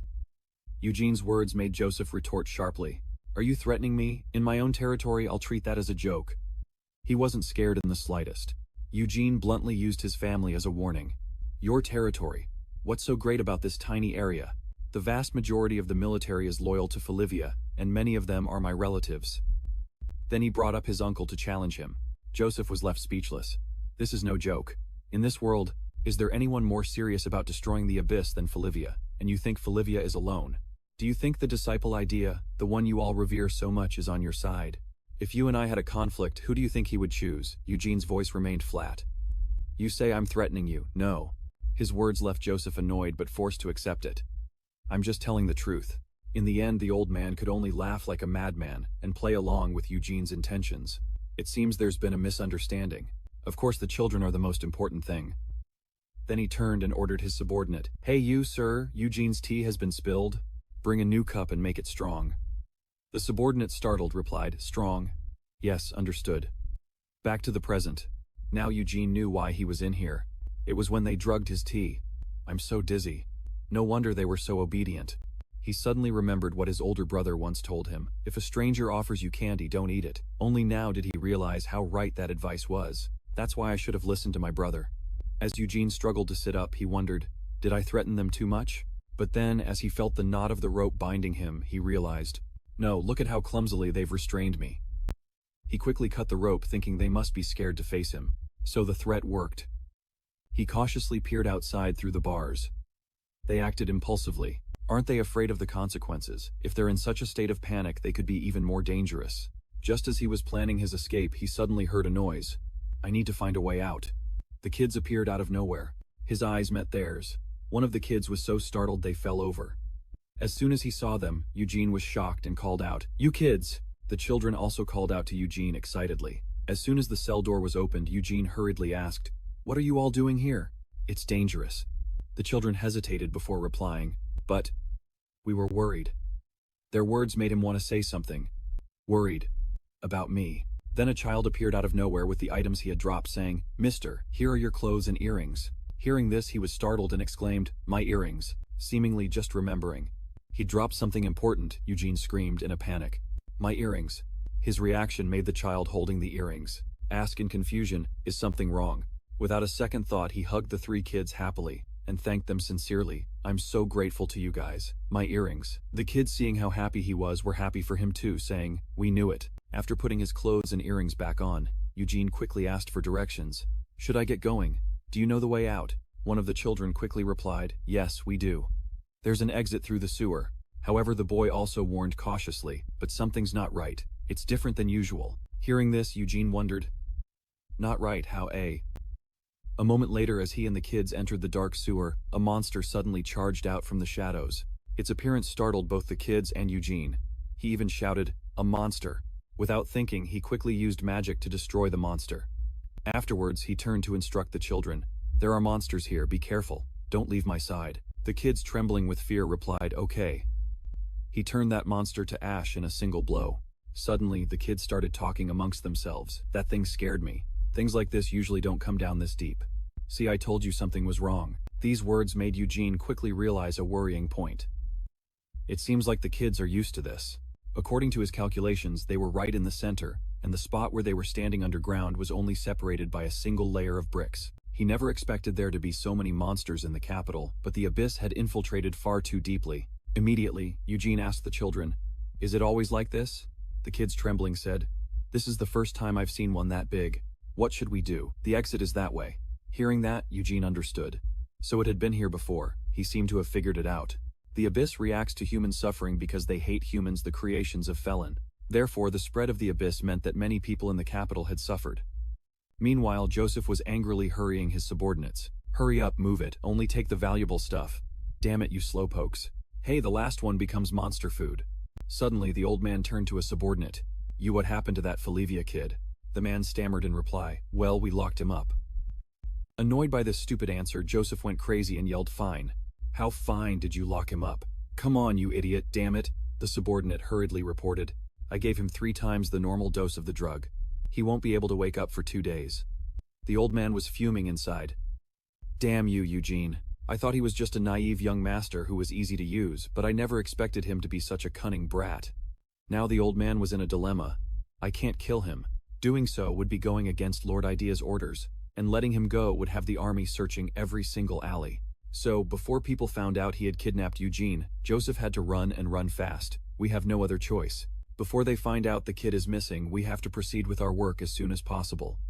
Immediately, he turned and asked his subordinate, The elderly and the orphans, have you gathered them? The subordinate replied, Yes, sir. The man added, Not all of them, but everyone we could catch is gathered here. Joseph looked at the numbers before him and seemed satisfied. All right, good. Next the old man announced, "I'll stay here and continue looking for the ones we missed. If it's not enough, bring the children too." The subordinate heard this and replied, "Understood." Finally the man emphasized, "Remember, the more food the better." The old folks and children heard this and were confused, but before they could get an answer, monsters appeared out of nowhere. "Food? What do you mean?" The monster devoured an unfortunate old man. What followed was a bloody massacre caused by the monsters. "Until I am satisfied, offer your bodies and blood to me." As for Eugene, he was a bit stunned. I never thought the abyss would be in the capital, right before my eyes. Even so, he seriously instructed the kids, "Hold on tight." He never expected there to be so many of these monsters. They were even expanding at a rapid pace. Before letting the kids follow him, he would go ahead to check the situation. "Wait, I'll go first and check if it's safe." Just as Eugene poked his head out to look, something in the darkness was also looking at him. In this situation, any kind of monster could appear. He quickly detected the murderous gaze, and the monster was also startled to see him. And then a sword was swung, and on the other side an axe was raised. Eugene and someone else began to fight. He jumped back in surprise, dodging an axe blow from the person. It turned out the person he was fighting was Soho. He also hurriedly blocked a sword strike. It was only at this point that the two of them recognized each other in shock. Then they both called out at the same time, "Eugene Levon." Eugene asked with confusion, "What are you doing here?" Soho's voice suddenly faltered. He gritted his teeth, trying to form a complete sentence. "I came here." His attitude made Eugene a bit concerned in that moment. Soho raised his axe high and growled, "I'll kill you." The children behind him saw this and immediately wanted to rush forward, calling Eugene's name. He spread his arms to stop the children behind him and shouted, "Don't come any closer." Eugene clutched his chest and knelt down facing him. With a grim expression he said, "Levin, I hoped this wasn't true." The man replied without a hint of emotion, "If you already suspected me, why weren't you more careful around me?" Eugene gritted his teeth and said stubbornly, "Because I trusted you." He looked down from above, his eyes as cold as ice, and said, "I hate words like that more than anything. How can you trust someone when you know nothing about them? Acting kind without thinking things through is why you've ended up like this." Eugene looked at him, unable to understand. His voice trembled slightly. Besides, Eugene began to gather power in his palm. He splashed the water below him, and then froze it. Eugene didn't forget to add, "I've learned one more thing." Seeing this, Levin suddenly recalled what Eugene had once told him. "Right now it's only this big, but in an environment with a lot of water, I can repeat the spell to create something even bigger," he said worriedly. So that wasn't a bluff. Even considering the circumstances and the artifacts he possesses, this isn't the mana level of a 1-second mage. Levin also began to use his magic. A bolt of purple lightning appeared as he muttered to himself, "Why someone like him? I'm not sure about the potential of a 1-second mage. But 1 second is still just 1 second. With that, he unleashed a god-slaying cannon, shattering the ice Eugene had created. Even though the magic looked immense, Eugene stared at the cannon in disbelief. He was still thinking to himself, the truth is, it's just a small spell repeated over and over again. If I can get there fast enough to not give him time to repeat the spell. His speed was indeed faster than imagined. In just a moment, he broke through Eugene's defense to face him head-on. The only magic he could use was an ice sword. Panicked, Eugene quickly formed an ice sword in his hand, but Levin had already anticipated it and shattered it with a single slash. An ice sword that hasn't fully formed is easy to break. Having lost his sword, Eugene had no other way to defend himself. He immediately seized the opportunity and slashed. "It's over." But contrary to his expectations, Eugene still had one last weapon. It was his arm. He blocked a fatal blow with his bare hand. Levin couldn't help but be astonished. He took a martial arts stance, smiled, and said, "Even without a sword, a Falivian is still." Eugene's eyes flashed as he declared, "A Falivian warrior. Great armor technique, ancient strength." The powerful punch rushed toward Levin, forcing him to struggle to dodge it. The surrounding air seemed to form a vacuum.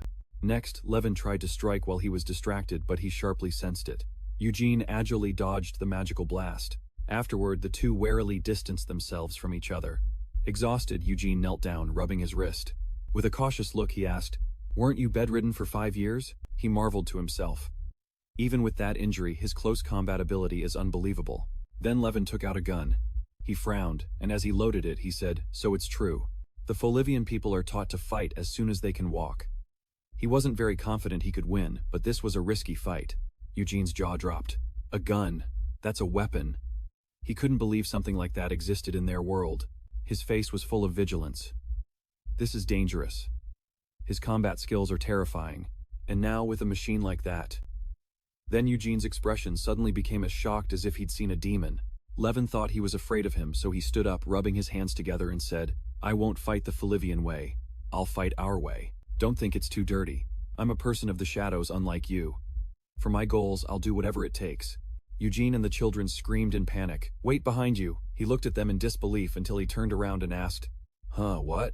A second later, he spotted a monster full of teeth, its mouth wide open, about to devour him from behind. Levin froze on the spot, breaking into a cold sweat. The monster immediately lunged with its mouth wide open. Eugene instinctively ran and pushed him, shouting, Levin. He looked at him astonished, not expecting him to still worry about him. A huge question mark appeared in Levin's mind. Why? The three children screamed in fear, Eugene. After seeing both of them disappear, all three had the same panicked expression on their faces. In the sewers of the royal capital, at the human experimentation lab of the Eternal Order's Medical Corps, two porters were chatting. The skinny one said with disgust, Every time I come here I feel so filthy. The muscular one agreed. This is where they dissect people after all. The skinny one said uneasily, I heard there was once an 8-year-old child. How could they do that? The muscular one wasn't happy either. They don't see those people as human. The doctors are even more ruthless. If you look at what they do, they're basically murderers. The man named Elisa standing behind them heard everything. His face filled with menace, he turned and said, By sacrificing that child, they found a clue to the incurable petrification disease. As a result, that child's life led to a breakthrough that could cure countless patients. He glanced over, annoyed. Do you think Lord Idea is torturing people? Everything that happens here is to save more lives. Then he exploded, pointing and shouting, You lowly scum could never understand such nobility. Now move the equipment before the army invades. The other two, terrified, grabbed their things and hurried off. Yes, Sir Joseph, restrain the ignorant Folivian. There's a limit to it, you know, he added. Hurry up.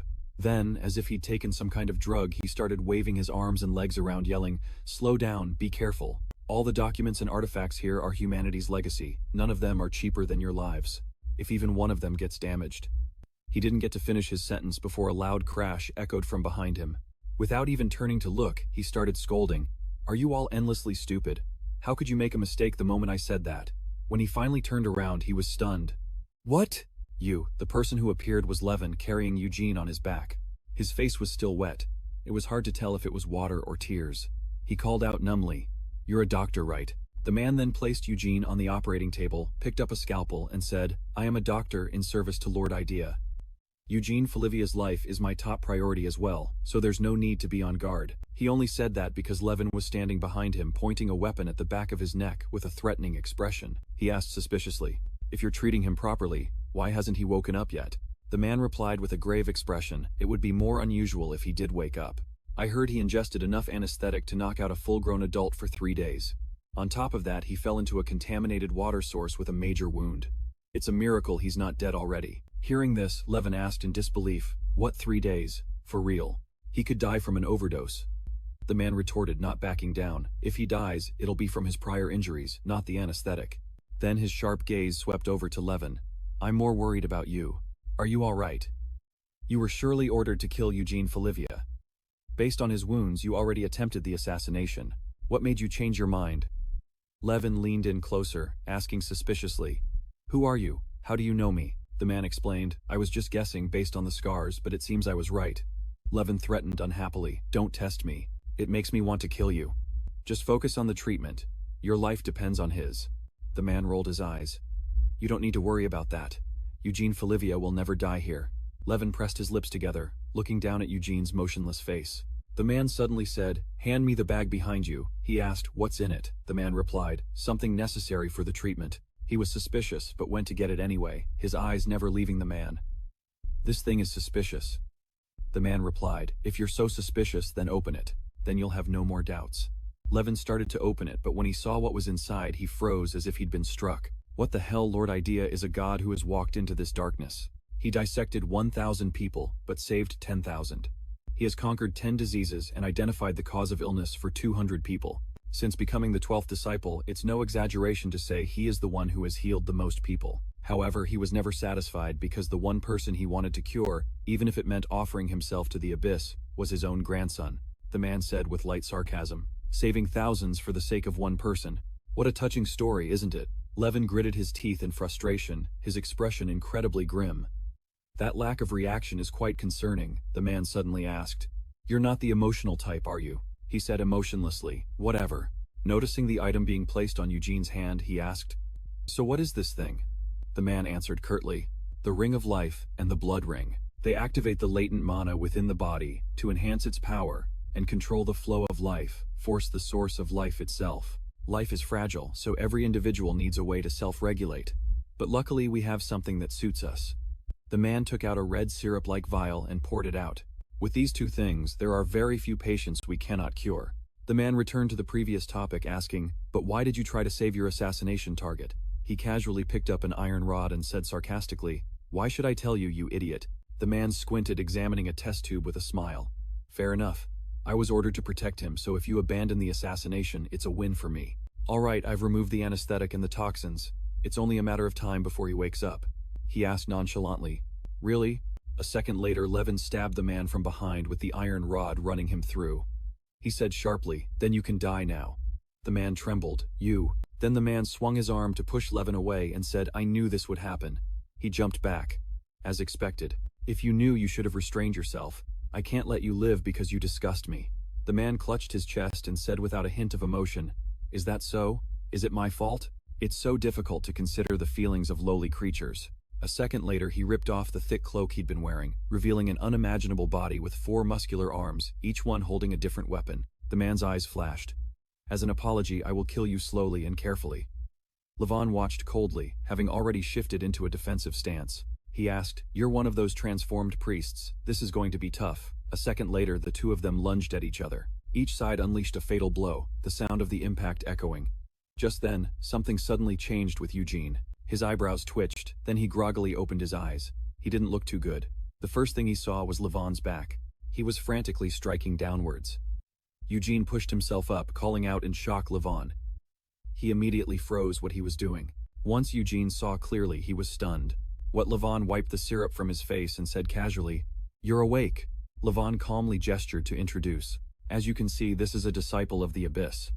Beneath his feet was Elisa's corpse. It's a bit of a mess in here, shall we? Change locations. The two of them went outside. By now, the syrup was gone from Levin's body. Seeing Eugene about to put on his shirt, he asked, Wait, is your arm okay? Eugene looked blank, then innocently waved his arm around. What? It's perfectly fine. Was he that surprised? This thing is really powerful. Hearing those words, Eugene asked in confusion. This thing? It was only when he saw the 2 rings on his hand that Eugene grabbed his wrist, his jaw dropping in astonishment. A magic item. What is this? Levin patiently explained. It's the Ring of Life and the Blood Ring, or something like that. And what else? Anyway, it's good for your health. Eugene couldn't help but cast a suspicious glance at him, asking, My health, where did you get this? He said nonchalantly, From that disciple of the Abyss from before. Hearing that, Eugene shuddered involuntarily as he remembered the syrup-drenched scene, thinking in fear. Which hand was it on? Then Eugene's mood shifted to joy as he clenched his fist and exclaimed, But wait, this is incredible. With this level of regeneration, doesn't that make me invincible? Levin said helplessly. It's not that amazing. Magic, related to life, is high-level magic, on par with the 12 disciples, but it must consume an enormous amount of mana, or it can only be used once. It has limitations like that. After hearing this, Eugene became dejected. I see. Levin leaned against the wall and suddenly asked, But aren't you bothered? The person who tried to kill you is right here beside you.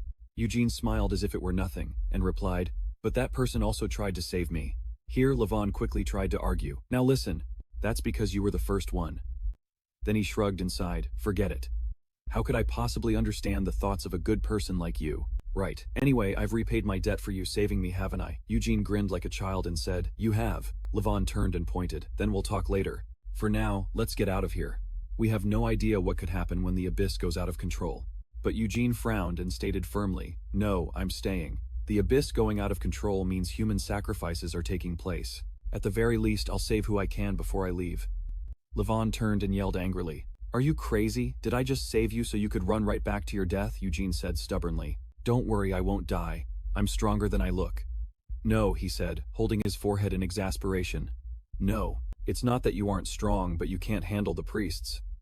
Eugene asked, confused. The priests, he explained. That's right, the priests.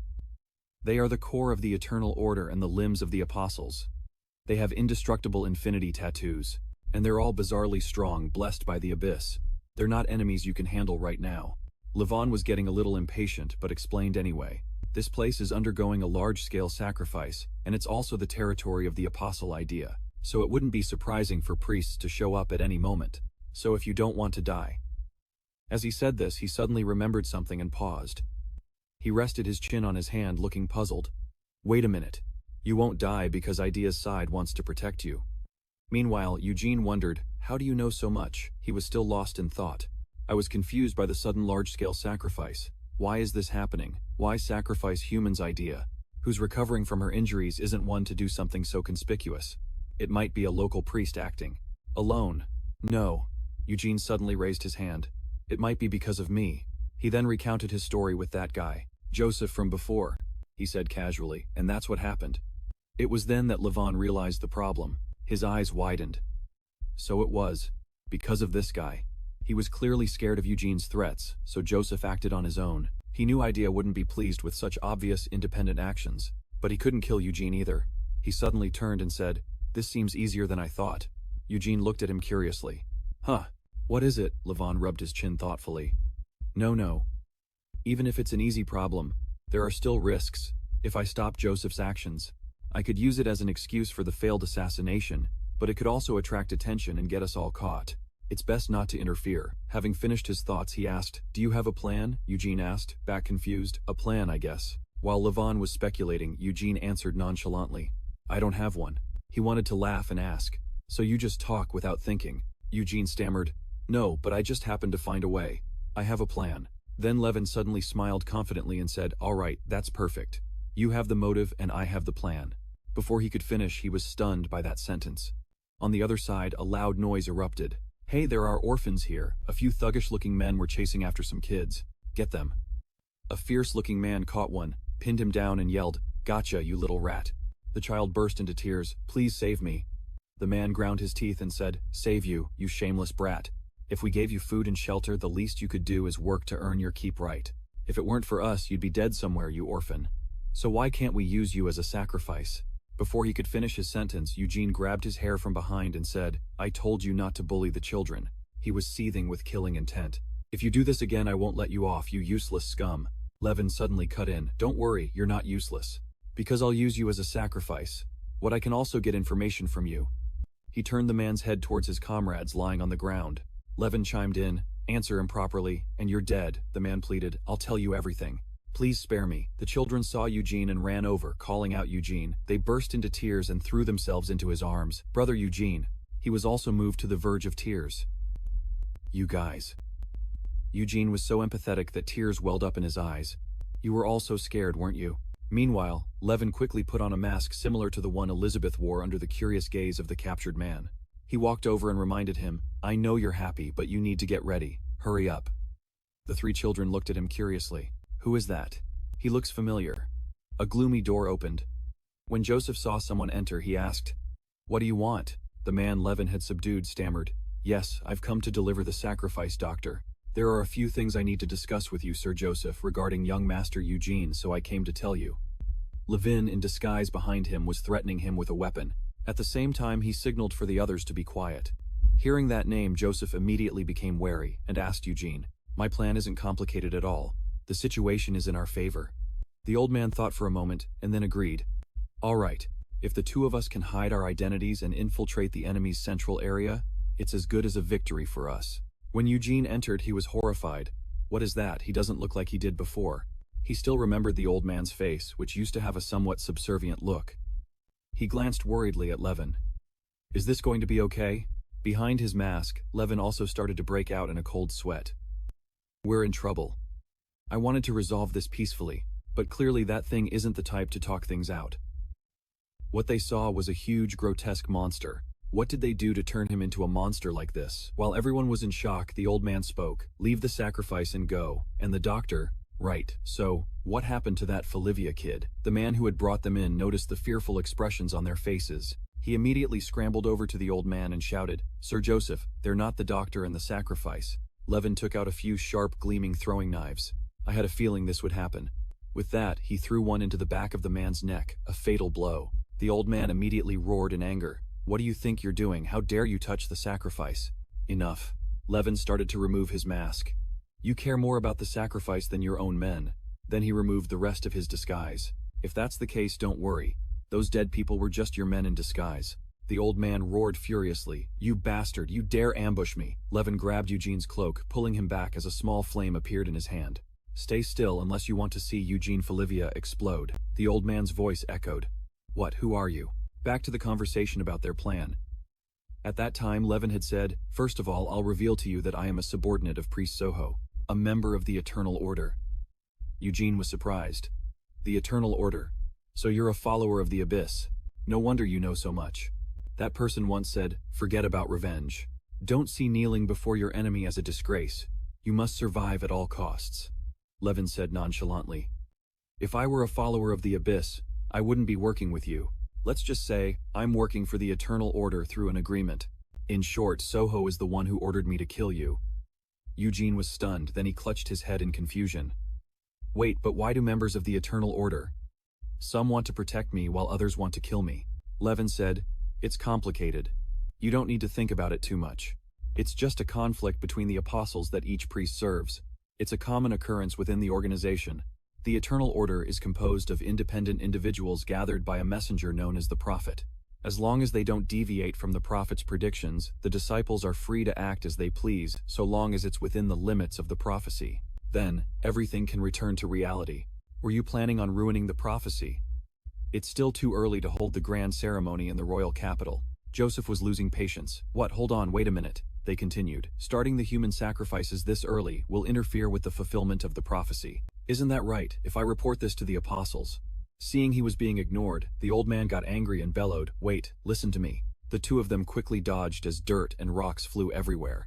As he ran, Eugene wondered, what the hell? He's attacking even after hearing about the prophet. Is this part of the prophecy? No, even if it is, there's no reason to attack the very person he's trying to protect. Joseph frantically smashed things around him, screaming, wait, I told you to wait, he's panicking. The old man lost control, saying, wait, I'll explain everything, just give me some time. The two stood in a cloud of dust. Eugene asked, what do we do now? Levin replied, do we have any other choice? An attack came crashing down on them. Levin rubbed his hands and said, we have to take him down. Eugene asked in surprise, what? It's not like you have a better plan. Just as they finished speaking, another blow struck and dust filled the air. The two nimbly dodged to the side again. Eugene took out his cloak, which had bombs attached to the inside. Joseph saw it. Levin shouted. Now the cloak was thrown at the old man. The two of them also cast their magic, one purple, one green.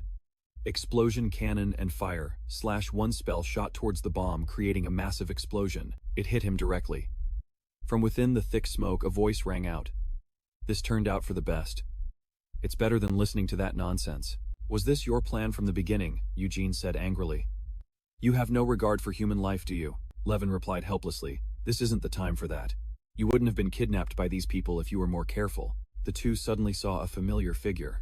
It was a weakened Joseph lying on the ground who said, getting along so well, are we? How despicable, Levin shouted. Shut up, you weakling, you're all talk. What was the point of all this? You didn't do all this just to turn into a giant worm, I'm guessing. The old man pleaded pathetically. I'll tell you everything. Can you just give me one day? Eugene refused flatly. No. Your plan was to perform the sacrifice on that day, wasn't it? You sacrifice human lives so easily, yet you're desperate for just one more day for yourself. The old man immediately flew into a rage, screaming, shut your mouth. You think you have the right to lecture me. You people stay alive by draining the life force of the weak. My son, my child, my poor child. He pointed at the two of them. You killed my son too? Levin pointed to his own head and said, I think he's lost his mind. The old man's hand became deformed as he mumbled something. My son, my son. He clutched his head. No. I will bring you back to life no matter what, but not now. Suddenly, a monstrous arm burst out of the old man's body. The old man screamed, not yet, my son. Before their very eyes, a strange monster emerged. They both wondered at the same time. His son, the old man cradled the monster's corpse, his voice trembling. I'm sorry, my son. Unable to accept it, he gritted his teeth. Your pathetic father has caused your death twice now. Eugene watched this scene in disbelief. So he's doing all this to resurrect his son. Levin covered his mouth. I understand why he's resorting to such extreme measures. But bringing the dead back to life when they've already reached the realm of the gods. What are you planning? Suddenly, Eugene noticed a flash of light. He quickly stood in front of Levin. Wait, be careful. Levin wondered, what's going on? A blinding light enveloped them. Then a wave of power sent them flying. Both of them were knocked to the ground. Eugene struggled to open his eyes. This sword energy is insane. It was an extremely powerful swordsman on par with his own older brother. Levin recalled his conversation with the young boy Tamiya. At that time, the two were hesitating before a door when he asked, "Do we really have to go inside?" The little boy said, "Yes." He placed a hand on the boy's arm and said, "You can go back now. I'll find the rest myself." The little boy exclaimed, "That pose again." Suddenly, Tamiya called out, Sir," making Levin turn around. The little boy copied his pose but more flamboyantly. He said dramatically, "You're Phelps, aren't you? The one who punishes wicked nobles and corrupt officials. You mean the righteous thief, the hero?" Phelps. Levin grimaced. "What?" The little boy's eyes sparkled. "It is you, isn't it? Is that why you're so fast?" He stopped him. "Wait, calm down. What kind of rumors are spreading anyway?" He patiently explained. "First of all, Phelps isn't a righteous thief, or anything like that. I understand why those rumors are spreading, but they're not true. And I'm very sorry, but I'm not Phelps. The real Phelps died 5 years ago protecting me." Back in the present, Levin was still trying to stand firm, but he was clearly struggling. "I guess I'll be following him soon. They say that very few swordsmen can slice through a boulder with just the pressure from their sword. That is the first step on the path to becoming a swordmaster, to reaching the realm of magic. Why would a swordsman of that caliber appear here now?" Joseph sneered contemptuously. "You damn hypocrites. With the rest of my life, I will kill every last one of you." Eugene suddenly rushed forward saying, "I'll handle this." Leon quickly tried to stop him. "No, wait," but Eugene charged on using flame stars. He formed a spark of power trying to block the monster's attack again. A blinding light froze him in place. His attack passed right through him. Levin pulled him back while he was still stunned. "Is your firepower getting weaker?" He snapped in frustration. "Idiot, you've already used up all your energy for today," Eugene asked naively. "Mana can run out." Levin was stunned too. What are you talking about?" Then the monster prepared to swing its sword again, and he warned, "Behind you." He held out his weapon. "Here, use this." Right after, the monster leaped into the air, preparing to strike down. When it landed, the two of them managed to dodge. Then it began slashing wildly everywhere, leaving them no choice but to parry with their weapons. Then it suddenly slashed towards Leon. He was disarmed and couldn't dodge. Leon took a direct hit to the chest. Eugene cried out in worry. Levin, taking advantage of its distraction, he slashed at its leg. "Stop," Joseph screamed in pain. "My leg." Then he kicked him hard in anger. "You bastard." Eugene was sent flying, and Leon saw it too. Wait, just now that attack was effective. Debris flew everywhere and dust filled the air. Leon had used his mechanical arm to survive that. He collapsed, clutching his head, looking completely spent. "Am I going to die like this? To live my whole life as a hunting dog for the enemy who killed Phelps, only for it to end like this, for it to come to this." Levin got dragged along by that idiot, hoping to play the hero, even though it doesn't suit him. In the end, he fell too. So he was just pretending to be fine while struggling to hold on. What an idiot. Even so, with the life that the god Felon gave him, he didn't tarnish the Falivia name. The one who shamed his name was me. The one who was always running away. Don't resent me. We don't both have to die. Survive, Levin. I have a reason to exist, even if it's a disgrace. This magic is incomplete. Using it means all my muscles will tear apart within 5 minutes. I won't be able to move a single finger after that. But 5 minutes is enough time to escape. Suddenly, Levin saw some familiar figures. It was the children. Even old Joseph saw the kids who were anxiously gathered around the body. Eugene said worriedly, We're caught." The monster held its sword. "I don't know who you people are." It swung its sword, intending to strike. Levin quickly tried to stop it. Wait, of course it didn't listen. It struck directly, die. The children were in imminent danger, and Levin's arm was still in the air. No, the kids can't dodge in time. And I'm too far away to block it. Wait, if I use that. I can reach them, but I need to save it to escape. Wasting it here would be foolish. As Levin was struggling, he saw Tamiya place her hand on her arm. It was a familiar gesture between him and Felix. A strange, powerful emotion surged within him. A flood of old memories returned. Back then, Levin was just a child in rags. Holding a piece of bread in his hand, he asked innocently, "Why are you so kind to an orphan like me?" Like the bakery owner said, "It's foolish because I have nothing to give you in return." At that, Phelps laughed and said, "A smile from you is thanks enough for a gentleman like me." Levin said while chewing, "I can't even give you that." Mr. Phelps smiled. If sharing bread with hungry children is foolish, then someone has to be the fool, right? He immediately became serious. This gentleman's name is Phelps, one of the most respectable fools in Horizon. Back in the present, Levin fell to his knees, using the last of his strength to cast the spell. And now you are Felix. Finally, a stream of purple energy shot out to meet the monster's sword. That purple energy belonged to Levin. He seemed to transform into a different person, rushing forward as fast as lightning. Then he used his magic to create a large orb and pushed it towards the monster. Joseph was shocked. What was that speed? Levin stood in front of the children and said, without turning, "Kids, 5 minutes. Yes. I'll buy you 5 minutes to escape with Eugene during this time." Tamia replied with admiration, "Yes." Hearing this, Joseph burst out laughing. "You fool, you should have used that power to escape yourself. Then at least one of you would have survived. In 5 minutes I'll kill you and then chase down and kill that Olivia. I know even without him telling me this is the most foolish act of my life." But Levin suddenly said, "Phelps was no noble thief. Phelps protected Felon's legacy in the shadows." The old man asked, annoyed, "What are you muttering about?" Leon suddenly channeled magic into the ground. "My true duty is to find the abyss that hides in the shadows, and destroy them." A cloud of black smoke covered everything, and taking that chance, the kids carried Eugene away. "Hurry, we have to get out of the gate within 5 minutes. But suddenly, Eugene's eyelids twitched. He suddenly opened his eyes. I passed out again. Even though I caused this mess, I'm still the one who needs help. The abyss finds joy in human suffering. Why would I do that to people who are already in pain? How pathetic. A massive explosion engulfed the battlefield, kicking up dust and smoke. The monster swung its blade upon seeing Levin's silhouette, and he desperately dodged. The breakdown is happening faster than I thought. Is it too much to use this without reinforcing my body? This magic was originally a high-level technique for reinforcing equipment, but now it's being used on the body. It grants immense power, but my body breaks down just from moving, and I still can't even touch him even with this killing curse. He's a monster. It seems like he can't use his full power because of that strange lower body, but even so, he's overwhelming me 200%. If he were at his strongest, he would have killed me in a single blow.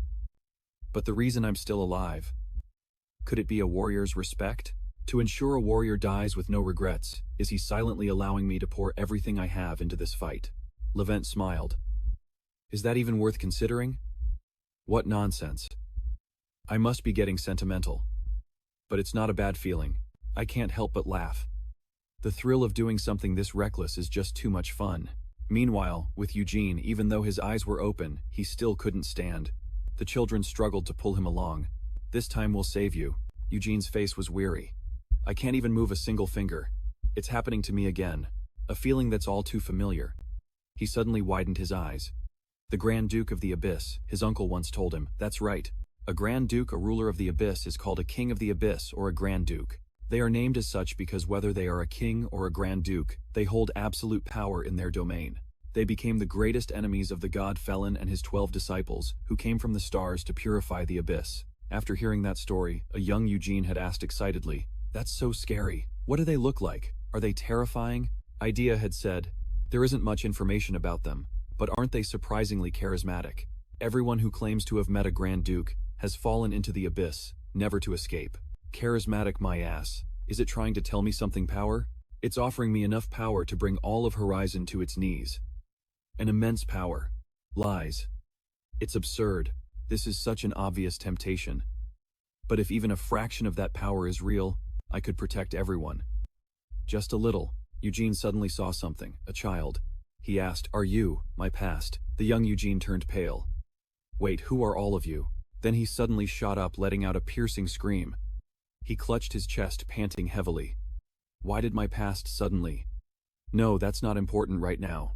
The Grand Duke of the Abyss.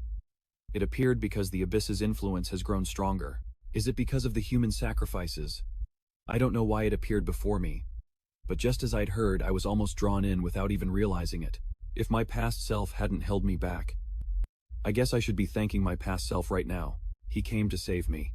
But if it was my past self who pulled me back, then what were those terrifying shadows to him? Suddenly, the children's voices cut through his thoughts. Eugene asked blankly, "What's wrong?" For now, let's just forget about that." He forced a smile at them. "I'm okay now. Thank you, kids. Really, the battle isn't over yet. There's no time to rest." Seeing Eugene about to leave, they asked Eugene, "Where are you going?" He replied, "It's fine. I'll be okay after a little rest." The children didn't believe him and shouted, "You're such a bad liar. Trying to fight in my current state is definitely reckless.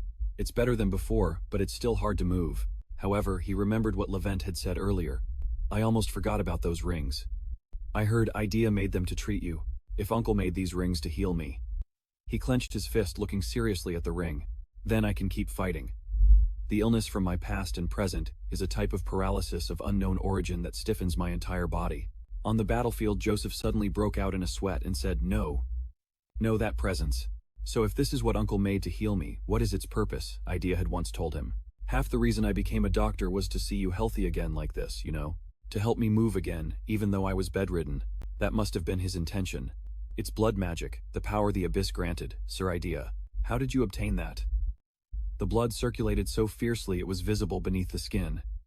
He was using the blood flow to strengthen and support his muscles. "I've figured out exactly how to use it." Seeing him, Levent suddenly said, "Just a warning. Even if you join in, this is my target." Eugene said nonchalantly, "I don't care if you have a plan or not." Levin gave a self-deprecating laugh. "Looks like you're in a hurry. At least thanks to you I've found a weak spot. Why are you trying to act so cool?" He pointed at the monster's lower half. "Should I call it Joseph? Anyway, that thing. It can't keep up with the movements of the upper body. Let's find a way to kill the lower half first. After that, dealing with that sword saint will be only slightly harder than babysitting." Eugene held his forehead. Thank goodness it's that simple.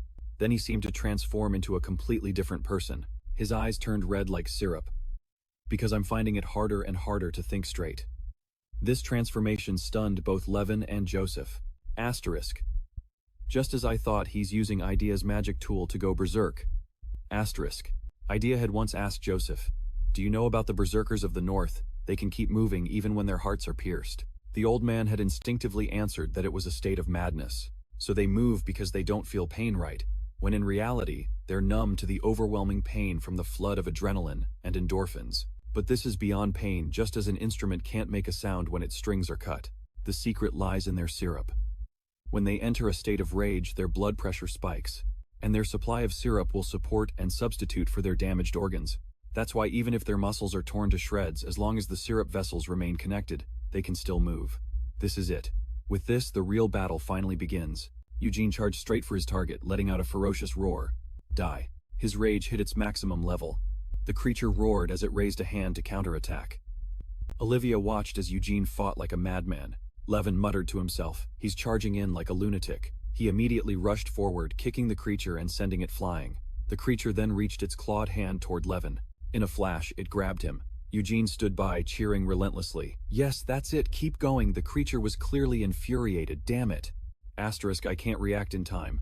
This is truly a madman from the desolate wilds forged to fight the abyss. Asterisk. Asterisk. They're forced to become monsters themselves. I never would have dreamed they were Einherjar. No, I can't let his ferocity overwhelm me. Asterisk. Asterisk. I have to remember. He's just a kid, albeit a strong one. It wouldn't matter even if we were taken down by many more like him. Asterisk. Asterisk. The problem is their coordinated attack. While one distracts my son, the other attacks me, the weaker one. Asterisk. Asterisk. But that's easier said than done. This is a life or death battle. Aren't these lunatics afraid of death? Asterisk. Asterisk. Their fighting style is so crude. Their coordination is just dumb luck. It won't work on my son. Asterisk. Asterisk. But what about me? Asterisk. Meanwhile, Eugene was racking his brain. Asterisk. If this berserker keeps going even with his heart pierced and muscles torn, what's my next move? If this lunatic keeps this up, I'll just have to improvise. Asterisk. He continued to pummel the creature mercilessly. It could only scream, "Damn it, no, no." All the while Levin was watching intently. He wondered with suspicion times what is that form? Asterisk. Backed into a corner, the creature decided to take them all down with it. Asterisk. If I die, this poor soul won't go alone. He'll just be brutally killed all over again. Asterisk. But I absolutely will not let that happen. Seeing its current state, Levin surmised, is that a defensive stance? What a foolish move. He immediately channeled his magic with great force. In that moment, the creature realized with dread that its resurrection was incomplete. Asterisk. Then, he only has less than a month to live. But that doesn't mean you have to die today, my son. Asterisk. Asterisk. If the sun were shining, my son, you would be more brilliant than anyone. Asterisk. He had barely finished the thought when he took another hit from Levin. The creature roared in anguish. "My son, even if your life is short, live freely. Your father will take these bastards down with me." Instantly, Levin saw it start to swell. He leaped up with all his might and struck the creature. Look at that, it's been knocked out. Tears streamed from its eyes. The game was over. It choked out one last word, son. A moment later, its body exploded into pieces. We won. Scores 1-0. Levin turned to Eugene and asked, "By the way, where did you get that kind of power?" Before he could finish, Eugene suddenly raised his axe and attacked him. Levin yelled in disbelief, "Are you insane? Why are you suddenly acting like this?" But seeing Eugene's mindless machine-like movements, he concluded, this guy, has he lost his mind? He began to observe him, pondering. An agitated state, bloodshot red eyes, a total loss of consciousness, endless stamina, and enhanced muscles. He was completely floored. Damn it, he's a true berserker. So he doesn't just possess the syrup bloodline after all. Olivia asked, "Why are you suddenly laughing like that?" But, why? If he's a berserker, his sanity should have returned. Now that the enemy is dead, right? Levin was stunned. Damn it, Only then did Eugene calmly reply, "That's right. Think about it. You still have one enemy left." Levin now felt that karma really does come for everyone. This is payback, isn't it? It's time I got what I deserve. Instantly Eugene brought the axe blade right up to his head, muttering mindlessly, "You right now with this." We'd even call it an extreme berserker state, filled with a rage and madness that he only escaped through sheer reason. Don't you know there's a right time and place to be soft-hearted? Are you okay with this? Just one quick turnaround, and they're back together, as if nothing ever happened. You might regret not killing me right now. What's this? Feeling guilty. Sukuna faced with a tough spot. Eugene quickly yelled, "Hey, wait a minute. Hey, hold on." Suddenly the two of them were in it together, for better or worse. He said helplessly, "I can't move." "Of course." You flew into an unrestrained rage. Just then a voice called from the door, "Young master, you're awake." He touched the wound on his face and groaned. After a long sleep, he exclaimed cheerfully, "Wow, I slept so well." "Hey, Taya." Standing by the bed, he said resentfully, "Really, good grief, I couldn't sleep all night." "Hey, Taya." He immediately switched to his sharp-tongued mode. "Seriously, we should have tied you up or something. Why do you always end up like this? Do you really have to give me a heart attack?" "Sorry." Even though he looked apologetic, Taya had no intention of stopping. "How are you supposed to attend the opening ceremony with a face like that? This is the only part that looks decent." The opening ceremony, Eugene froze for 5 seconds before his brain could process it. "That's right, the Magic Academy's opening ceremony. I forgot. Why are you always like this? Do you have to scare the living daylights out of me every time?" "Heh, I'm sorry." Eugene put on an innocent face. "But I had no choice. Those kids were there. And yes, those kids were saved thanks to you." But Taya, still resentful, replied, "But wouldn't it have been better if you'd told me first?" "I'm sorry." His bitterness was obvious. In the end, even a sick and ailing person had to come and save you. Really, a troublemaker like you still acts clueless. "Father came to save me. You don't remember anything." Taya suppressed his anger and recounted the events. Yes, since it involved you, he couldn't just sit back and do nothing. But still, it's impressive. He's so ill, yet he still forced himself to go out, because it was a critical matter that required his direct command. Both cleaning up after the human sacrifices and dealing with the remnants of the Abyss worshippers. Hearing this, Eugene's eyes welled up. "Just as I thought. The victims." Meanwhile, Taya complained indignantly. "I knew the capital's security was bad, but I never thought it was this bad. I miss Bolivia so much. There's that prejudice again, but this time it's a really big deal," he continued to explain. "If the slums are agitated, it's only natural for riots to break out." "Really?" Eugene asked worriedly. "What about the people who live there?" Taya explained. "That's a real headache. Right now the Lord is using his own money to protect the poor, but it's costing a lot, and interfering in the king's territory isn't exactly convenient." He clarified the current situation. "If we don't handle this well, we could be seen as overstepping, so we're trying to hand them over to the royal family's side. But their response has been very cold." "Yeah." Seeing this, he asked indignantly, "But why? This is a huge deal." "Why? Because it involves the poor." To his astonishment, Taya analyzed the situation. In the slums, it's not strange for people to tear each other apart, right? The deaths of the wretched poor underground mean nothing to the upper class. In fact, the capital's nobles think it's a good thing to let the trash tear each other apart. They probably also think, why do the people of Bolivia have to interfere and do the right thing? And those actions have nurtured and grown the Abyss. But perhaps because they're safe behind the scenes, they're very complacent. At this point, Taya reassured him. "Still, you don't have to worry. The Lord won't abandon the poor just because he's afraid of social prejudice." After saying that, he held up a bouquet of flowers and said cheerfully, "Besides, they're being very cooperative, so they must like us. Look, they even sent flowers to wish you well." Eugene, as if he'd struck gold, eagerly hugged the bouquet. "Excited," he said. "This is it." Seeing his reaction, Taya said in amazement, "Sending wildflowers to wish you well. That's really thoughtful, I'll give them that." Then he looked at the bouquet and wondered, "But this one? What's with this weirdly shaped paper flower? This is a bit. I mean, it's the thought that counts, but—" "Ah," Eugene said shyly, "this is the prettiest one." "Huh, well that's good then." Only then did he suddenly remember, but where's Levin? It would be great if he could see this too. Taya was at a loss for how to answer. That person is currently, scene change. Levin was being interrogated. Surrounding him were soldiers from the house of Folivia. He looked at them, and gave a forced smile. "Hello." Eugene ran up from out of nowhere. Seeing him, he quickly said, "Thankfully you look better than I expected." Then he stood in front of them to break it up. "Wait, there's been a misunderstanding. This is Levin." Immediately a stern-looking man gave a command. "Attention!" They all raised their hands to their heads and shouted in unison, "Greetings, young lord." "Yes," one of them said with a smile. "Please speak casually. We're all part of Folivia here."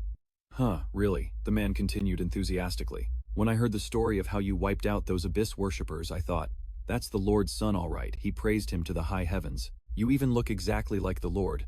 I recognized you immediately. You don't have to flatter me so much." Levin had been sitting and listening this whole time. Only now did he finally speak up. Eugene, you see, it's nothing. Just an interrogation." Questioned about his strange attitude, he placated Eugene and explained, "I've already spoken with Lord Folivia, and everything has been resolved. We're just double-checking." Just then, he turned to the others standing there. "So, are we done for today? But it seems the young lord has something to say, so let's leave it at that." A man spoke up. "We'll be back tomorrow at this time, 11. "All right." Before leaving, they smiled, trying to stay on his good side. "Have a good day, young lord." After everyone left, 11's attitude changed in the blink of an eye. "That's not fair at all. I'm used to it, but still." "Hold on." His lightning-fast change in attitude left Eugene struggling to keep up. "Weren't you all talking so pleasantly?" "Can't be helped. I'm Soho's subordinate after all." Eugene wore a confused expression. He asked again, "Soho? The priest from the Eternal Holy Church you mentioned?" Seeing how clueless Eugene was, he had no choice but to explain. "Only Lord Folivia knows that Soho is from the Eternal Holy Church. The others don't. But even so, Soho is famous. He's a mercenary captain known for stirring up trouble in the Northern Empire, and he's also a merchant of death." Eugene looked doubtful. "How can you be working for someone so famous? That's just how it is." 11 had no intention of hiding anything. He said calmly, "I've already told your father everything, so I suppose I can tell you too." Eugene was about to hear something earth-shattering. He shouted in shock, "What, you're the real Felix, the righteous thief?" "No, not exactly. But yes, that's me," he explained further. "But I'm not really a righteous thief. Felix, much like Folivia, is a collective that protects Phelan's legacy. If your family guards the far west border, then we protect the knowledge of Lord Felon. Like this thing. But this is just a simplified and broken version. Felon's knowledge is machinery. As for being called a righteous thief, I have no idea. Perhaps the rumors got strange because we operate as a secret society." A secret society. Even so, Eugene still had questions. "But doesn't that make Soho the enemy? Shouldn't you stay away from him?" "You're right." He began to sadly share his tragic story. "But Soho destroyed the Phelps, leaving only me. I was the sole survivor of the massacre when I was 10 years old. I was raised as Soho's trophy and hunting dog." Eugene's eyes widened in shock as he stammered. What now? He finally had the chance to confess the things he had done. "But that doesn't mean I worship the abyss. I can't say I've never done anything wrong, but most of it was during my time as a mercenary. I tried to kill you simply because our applications to the Magic Academy overlapped." Finally, he admitted, without hesitation, "No, to be precise, it was also because of my feelings of inadequacy. Your pride as a Folivia was in such stark contrast to me. It was an ugly inferiority complex. Saying it out loud makes it sound even more pathetic. I can't even stand up to Soho, yet I wanted to kill you." Eugene tried to suppress his emotions. As the story ended, he suddenly stood up and retorted, "What are you talking about, Leon Phelps? I saw your true feelings that day. No matter what you say, I won't misunderstand you." He even tried to make excuses for him. You were in a situation where you couldn't be yourself, right? Do you get it?" He still didn't look convinced. Eugene denied it. "You're not Leon Soho of the Eternal Holy Church. You're the righteous thief." "Leon Phelps, I already told you I'm not a righteous thief. 11 Soho. What is that even? Suddenly he looked down at his scarred hands. He suddenly understood. But I get what you're trying to say. Eugene showed immense empathy for his pain. Perhaps surviving alone was more painful than dying, but 11, remember this. He encouraged him cheerfully. Felon descends on the darkest day. Even in the darkest moment of your life there is still a ray of light. As if he understood, he smiled faintly. Thank you. The scene changes to the entrance ceremony at Patey's Magic Academy. The prince was looking out a window. Seeing this, Ini called from behind him, checking out the new students. That's not like you. Who are you looking at? Your Highness. Isn't it obvious? Everyone is watching one person. He mentioned the person he was particularly interested in. The freshman who caused an unprecedented commotion during the entrance exam, and saved the slums from the abyss. The 1-second mage of Folivia, the failed assassination. Oh, Eugene. So that's his name. Eugene Folivia. Down in the courtyard, he was under the admiring and curious gazes of everyone. He muttered, aren't people staring a little too much? Is that him? Can't be helped. You're the most famous person here. But this is better than I expected. His smart-mouthed companion said, I thought you'd run into some trouble. Found you. Suwabe appeared out of nowhere, running up excitedly. Found you. The son of Lady Scotty, Eugene Folivia, she announced grandly. I am Suwabe the shaman. Before he could even process it, he heard her declaration of war, challenging him to a duel on the North Road. The scene rewinds a few minutes. Leon casually waved and said, Hey Eugene, you made it. Surprised, Eugene's eyes widened as he stammered Leon. He then asked shyly, that hat. Isn't it a bit too flashy? 11 calmly glanced up at his hat. This, he asked, then explained calmly. It's a merchant's hat. Although commoners who are treated like quasi-nobility aren't required to wear one on a day like today, it's good to show off a bit. But if they find out later that I'm a commoner, they'll be furious, Eugene said, his mouth agape in shock. Class discrimination is stricter than I thought, huh? Whatever, Levin replied, avoiding his gaze, but it seems like everyone, he gestured to the people around them, saying, is more interested in you than in my hat. Eugene clutched his head. He was in a complete panic seeing everyone staring at him. What, why is everyone looking at me? Hearing this, Levin, who was breathing beside him, asked curiously. You really don't know why. He clenched his fists, his body stiff, his lips trembling in fear. Listen to this. This is the first time someone from Folivia has come to this magic school, and it's also the first time someone has enrolled alone. On top of that, this is the first time someone has caused a magical explosion during the opening ceremony, Levin said nonchalantly. And you also took down the worshippers of the abyss. How could they not stare at the rookie who rewrote the history of the magic school? The fact that his very existence was a magnet for attention made Eugene even more terrified and horrified. He remembered something, he said loudly. But wait, you were with me when we took them down, Levin replied calmly. The higher-level person is always the one who gets remembered. Eugene cried out in anguish. That's so cruel, Levin asked nonchalantly. But still, it's better than I thought, right? Just then, Suwabe appeared from nowhere, striding confidently towards them. I thought for sure you'd be in some kind of trouble. Suddenly, a powerful voice rang out. Found you. It made Eugene freeze. Levin, on the other hand, jumped in shock, spitting out the bite of burger he had just taken. Suwabe shouted excitedly, Found you. The son of Lady Scotty, Eugene Folivia. She grinned, baring her teeth in a confident smile, as she introduced herself. I, Suwabe the shaman, challenge you to a duel on the Northern Road. Hearing her words, Eugene had no idea what was going on, his head full of question marks. The people around them, after seeing such a surprising greeting, began to buzz with chatter. Do you know who that is? No, it's my first time seeing them. So what's this about a duel on the Northern Road, Eugene? As if remembering, explained to Levin. A duel is a death match. You can't surrender. My mother told me so. Levin gritted his teeth and asked in a cold voice. Shaman, have you ever killed anyone before? That's incredibly rude. Just pretend you never said that. Suwabe didn't care, brushing past him to get to Eugene. Stay out of this, conehead. Eugene glanced at Levin and waved his hand dismissively. I have no intention of fighting you. Levin's hat immediately fell off. The merchant's hat. Charisma, -10. Hearing Eugene's words, Suwabe asked in surprise. What? She then shouted angrily, why not? With an attitude like that, are you really Lady Scotty's son? Eugene stammered back in fear. But why do we have to fight? Suwabe clenched her fists, her face twisting. Unbelievable. I want to fight you, to steal your fame.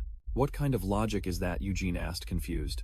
Suddenly, Suwabe stood up straight and declared seriously in a loud voice, Fine, there's no other way. I'll prove myself in front of everyone just like you did. Levin stammered at a loss for words while Eugene asked fearfully, What are you trying to prove? Then a loud explosion erupted. Suabe smirked and shouted, "Watch this. This is shamanistic magic, the embodiment of the universe." She chanted the spell Tenri Vera Anton, and another massive explosion went off. Just then, a voice came out of nowhere, making both Suabe and Eugene dizzy with fear. He spoke in a cold, serious tone. "Quite special, isn't it?" which terrified Suabe into silence. He waved his hand, creating an even bigger explosion. Then he ordered the soldiers to drag Suabe away and lock her up. "Don't think this is over.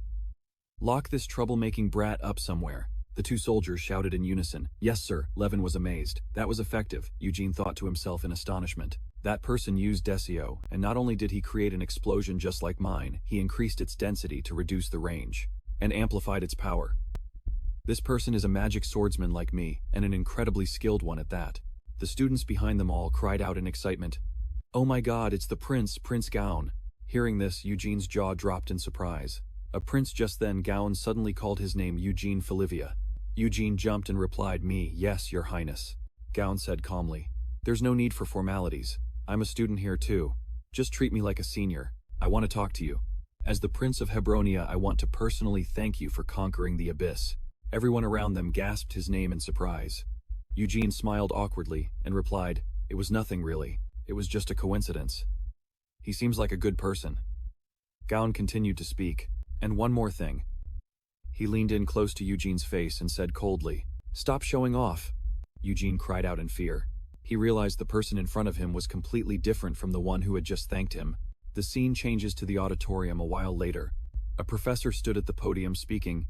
"It's a pleasure to meet you all at the Pades School of Magic. We were founded by one of the 10 great disciples himself, Lord Ananta. Our goal is to inherit the knowledge of Lord Felon and the 12 disciples. Therefore, as students, you are the inheritors of his wisdom.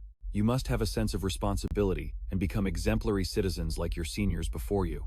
Eugene, like many other students, thought with gloomy dejection, "I was so looking forward to the entrance ceremony, but I already made a bad impression on the royal family. On the very first day." What did he mean by "stop showing off"? He wondered silently. Did I do something wrong? Levin glanced at the dejected Eugene and thought to himself, "He seems really shaken up. I wasn't the one who caused trouble today." He probably didn't expect that kind of cautionary behavior. As if noticing something, he lifted his head to look up. Another professor stood up to speak. "All right, the vice principal's speech has concluded. And finally, to foster solidarity between new and returning students, the magic demonstration will now begin." Levin looked up and saw Anika sitting solemnly at the top with the other professors. With a demonstration by new and returning students, Levin thought to himself, if it's her, she might be able to divert Eugene's attention. With that thought, he turned to Eugene and asked, "Do you know about the ranks of sorcerers?" Eugene asked back, puzzled. "You mean like master professor and all that? Why are you asking all of a sudden?" Levin replied calmly, "Well, we're at a school of magic. It's normal to distinguish between ranks. But those ranks feel more academic, don't they? Not every sorcerer has one, so they're usually divided into beginner, intermediate, and advanced based on their abilities. However, though it's rare, there are sorcerers so powerful they can't be classified like that. Their existence is considered a national threat, so they are specially designated for monitoring. That's why they're called special designation sorcerers." Eugene smiled and said, "That sounds so far-fetched, it doesn't even feel real." Levin shook his head, pointed towards Anika and said, "No, there's one right over there." He introduced her. "She's the top sorcerer at this school. Anika Assist, and the first student ever to be named a special designation sorcerer," Levin said nonchalantly. "Her nickname is Felon's 13th disciple." Hearing this, Eugene jumped in surprise. "What, I've heard of that before." Levin continued, "It makes sense. It's a title reserved for a giant of the era, one who achieves mythical feats. For it to be given to a student who's only 16 years old, it's understandable, you'd have heard of it." Eugene trembled in shock, fearfully wondering to himself, "Miss Eston, you compared me to someone like times that times." Suddenly, Anika noticed the two of them talking animatedly. She stood up and started walking to the astonishment of the teachers. Levin said, "I hear she's a magic fanatic. So much so that she has no interest in anything but magic. And she's very arrogant, paying no mind to the royal family or the professors." Levin's voice lowered. "But on the bright side, she doesn't judge people by their social class. You might have more in common with her than you think." The two were so engrossed in their conversation that they didn't notice Anika had walked right up to them. She said calmly, "Hello, Eugene. May I call you that?" Eugene replied in astonishment. Yes, ma'am. You can." Anika hesitated. "I have a lot of things I want to talk to you about." The people around them stared in shock, saying, "First the prince, And now the top mage. Anika lowered her eyes and said, "But now that I'm here, I've forgotten what I was going to say." Eugene bowed his head and stammered, "That can happen." Just then, another professor appeared, shouting, "Wait, Anika." He pointed to a piece of paper and said, with an awkward laugh, "But the joint magic performance has already been decided to be chosen from the recommended students. If you do this, it will cause problems, and it puts me in a difficult position too." Anika pointed at Eugene and replied nonchalantly, "That's right. For the joint magic performance, I'll be performing with him." The professor grew angry and shouted, "Watch yourself, Anika. There's a limit to mocking the school's traditions. We must carefully select the best talent, not some single chain." She shrugged and calmly retorted, I'm not mocking anything. To me, there are no mages here." She said something that surprised everyone around her. Except for Eugene Falivia. The professor stammered, "What, are you serious?" The other students wondered, "For real, with a single chain?" Gaon stood to the side, smiling to himself as he thought, "Now the pieces are falling into place. You're hiding your true power, Eugene Falivia." Eugene was surprised me. With tears welling up in his eyes, he stammered, I think you've mistaken me for someone else." Anika gently brought a hand to her lips, her gaze shifting elsewhere, her voice soft yet full of hidden meaning. "As for the performance, you're from the Falivia family, aren't you? How about a duel?" Upon hearing this, Eugene panicked, his face turning pale. "A duel?" he screamed in a frenzy. "I'm only a single chain. How could I possibly duel her? That's going too far. How is that a magic performance?" Levin, standing nearby, could only watch, admitting to himself that this was truly cruel. He glanced at Anika, his face a mixture of apprehension and awkwardness.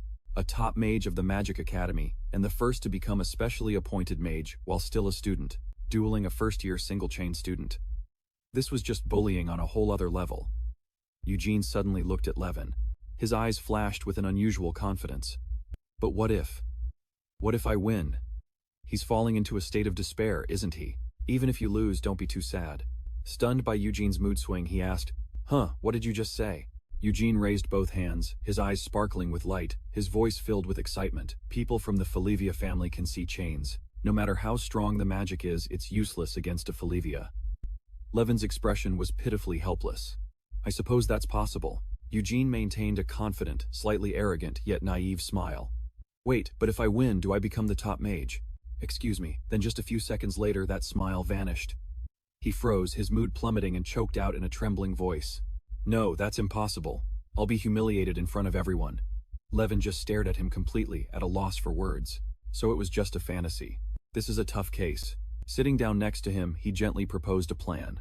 Each word was like a glimmer of light in a mess of confused emotions. "Why are you so scared?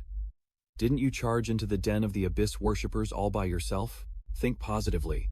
Everyone knows this fight is unfair to you." Eugene's eyes widened as he looked at Levin as if he had just seen a ray of hope. Levin held out his hand. Every word he spoke carried a strength that seemed to give Eugene courage. "Even if you can't win, just give it your all. People will start to see you differently too." But instead of being motivated, Eugene burst into tears, which flowed uncontrollably. The situation was completely reversed. A single chain like me fighting against a promising top mage. Levin could only sigh at the sight, seeing no other way. When they entered the classroom, Eugene was still complaining, muttering nonstop. "Come to think of it, I also received a duel request this morning. Why do I run into trouble everywhere I go?" Hearing this, Levin suddenly froze as if remembering something. "That's right, it was Simon Suabe, wasn't it?" Eugene turned to look at him, his eyes filled with curiosity and a hint of hope. "He's not going to challenge me again, is he?" Levin had no choice but to nod along with him. "If he's in a different class, maybe he'll give up, right?" He continued his analysis, trying to reassure Eugene. "His magic range is pretty wide, too, not like us underclassmen." But before they could breathe a sigh of relief, they both froze. The person who had challenged him was now sitting right next to them. The atmosphere became dead silent. Suabe noticed and got annoyed. "What?" Hearing that, Eugene's face turned pale as he stammered. "Why are you here?" Beside Levin, Havina Tan let out a soft giggle. Her eyes were mischievous with a hint of malice. "Even though his magic is strong, fundamentally, he's just a primitive shaman." Her words were like adding fuel to the fire, making Suabe furious, while Eugene was scared out of his wits. None of the principles are clearly explained, and don't shamans just lay out antiques and pray for some miracle to happen while doing a weird dance? The professors can't possibly give high marks for that. As if a nerve had been struck, Suab instantly flared up. "If my shamanism is so ancient, then it belongs in Class D." She rushed at Havanathan like the wind. "With magic as pure as yours, what are you even doing in a lower class?" It made him jump in surprise. What, that swab added. How pathetic, you witch. Havinathan quickly crossed his hands into an X over his cheeks. It's just that the magical world doesn't understand the beauty of my magic. Meanwhile, Eugene was so shocked he froze on the spot. Levin, the cat skull, couldn't believe what was slowly appearing before his eyes. How did a necromancer get into a magic school? It was a human skeleton with a cat skull for a head, Havinathan said calmly. Calling me a necromancer sounds so dirty. We don't play around with souls. He was surprised. We. Then she grabbed the bony hand, introducing herself with an infuriating confidence. I am the puppet artist Havinathan. What I'm interested in is the most exquisite masterpiece ever created in this world, and that is the body. Eugene and Levin could only stand there frozen as fear spread through them. Isn't that just necromancy by another name? Pink smoke enveloped the classroom. Why are there only dangerous people here? Amidst the hazy smoke, a figure slowly emerged. It made Eugene and Suab turn their heads in unison. He staggered forward with his arms outstretched in a bizarre manner. He looked just like a zombie that had just escaped from a horror game. The most dangerous-looking person had appeared. Before either of them could react, they realized it was just Yoroshi. He ran over his face, a mess of tears. I'm sorry, everyone. My alchemy pouch exploded. Ochimiya Yoroshi, the alchemist. The pink smoke around them grew thicker, making everyone so uncomfortable they had to cry out, my nose stings. What is this? Who did this? Yoroshi frantically apologized. It was me. The smoke-filled air made everyone cough violently. Levin sat still, thinking to himself, should I drop out? This class is hopeless. Quick assessment. Nearby, Giovanna's face was flushed red with anger. He gritted his teeth and cursed under his breath. These idiots. Unable to stand it any longer, he turned and unleashed his anger on Eugene's group. Why are you all so excited? Did you come here to play? Of course he wasn't the type to back down, retorting immediately without holding back. You're just embarrassed to be in a lower class, aren't you, you coward? Suab sighed, glancing at Giovanna with a look as sharp as a knife. Her words even startled Eugene. What the hell is wrong with her, he thought in a panic. Is she crazy? If you're so ashamed of being in class 12, go cry in a corner by yourself. She stood up, her voice dripping with sarcasm. Oh, Mommy, I'm so sorry for being born this way. Eugene hurriedly tried to intervene before Giovanna truly exploded. You guys stop it, he growled, his voice low and rumbling like thunder. What did you just say, you barbarian? Yoroshi yelped in shock. Is this all my fault? Levin, however, remained calm, pulling up his collar to cover his nose and replying in a monotone voice. They would have fought even without you. The room was now filled with smoke so thick you couldn't see who was who. Everyone's angry because they can't accept the fact that they're in class 12. He glanced around thinking to himself, is a class full of people like this going to be okay? I didn't have high hopes for the class assignments, but this. Then suddenly a flash of light appeared. The smoke vanished in an instant, revealing a woman who was walking in. With a smile as gentle as the wind, a beautiful lavender flower. Easton raised her hand, and magic shone from it. She gathered all the remaining smoke into the palm of her hand. It's an extremely pure, high-grade powder. It solidifies and vaporizes when infused with mana. Pretty unique, huh? Eugene watched the scene in awe, his eyes shining. Miss Easton. Easton gave a bright smile, her hand lifting the smoke. It sparkled like stage lights. If you use it skillfully, you can control it freely like this. It's a highly anticipated new material in the world of alchemy. She approached Yoroshi and cheerfully handed it to him. Student Lorosi, you're an alchemist who's quite up to date on the trends, aren't you? He jumped and stammered, unable to form a sentence. My name is. But instead of scolding him, Easton just smiled softly, her voice as gentle as the wind, as she offered some advice. But in situations like these, mastering basic magic is also very important.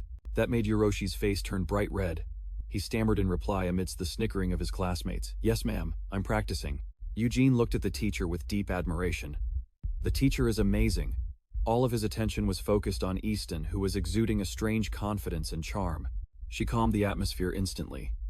Easton placed a thick book on the desk, her voice ringing out, light yet clear. All right, hello everyone. I'm Easton. I'll be the homeroom teacher for the first year class 12. She introduced herself with a friendly demeanor. I'm new here, just like all of you. It's a pleasure to meet you. Eugene was the only one who clapped enthusiastically. His eyes were shining like a fan meeting their idol. She smiled and then suddenly posed a question. Well then, first I have a question for all of you. The class fell silent, the air seeming to freeze for a few seconds. The reason you think. Everyone was lost in thought. We've all gathered here like this is what. In the midst of that atmosphere, Levin spoke up calmly. His deep, steady voice made everyone jump. It's probably because the other professors pushed Class 12 onto you. You're the new teacher, right? He maintained his cold expression, continuing as if each word had its own weight. The double-digit classes are Class D, and among them Class 12 is. Then 11 looked Easton straight in the eye and said something so blunt it stung anyone who heard it. Right. Seeing she didn't answer, he said, "Hey, I'm just telling the truth. My apologies." Easton burst out laughing, shattering the tense atmosphere. No, it's fine. She had already anticipated that response. But Easton smiled, her voice soft yet full of sincerity. "You're right. As the new teacher, she was assigned to Class D, the class no one wanted. And within that class, Class 12, the entire room fell silent. No one could believe what they had just heard. What she continued, each word cutting like a knife, leaving the class feeling both stung and humiliated. They were speechless. To be honest, Class D was looked down upon beyond imagination. The professors didn't even bother to properly look at the personal files of Class D students. Eugene lowered his head. The disdainful gazes of his so-called teachers flashed through his mind as they looked down on this Class D. So the way Class 12 is treated goes without saying, right? Absolutely. Beside him, Giovanna's hands were clenched so tightly they trembled. He couldn't hold it in any longer. He shot up and yelled, "So what are you trying to say? Are you putting us in our place?" Easton just let out a hearty laugh, replying in a light-hearted tone that felt like a direct slap to their pride. To put it simply, that's right. You all need to understand yourselves. That remark made Giovanna flush with anger, veins popping on his neck, yet he couldn't find a single word to retort. "What did you say?" She spread her arms wide, her voice ringing out clearly. "You are all diamonds in the rough, hidden under the name Class D." Those words were so powerful they left the entire class petrified. Unfortunately, she said declaratively. "Because no one pays attention to Class D, I asked, 'May I take these students, sir?' 'Do whatever you want, it's just Class D.' And so, as a new professor, I was able to gather all of you diamonds in the rough." But Easton maintained her confident smile, holding up a stack of papers with a firm voice. "The powerful desire to prove yourselves that I see in all of you resonated deeply with me. That is why I chose you."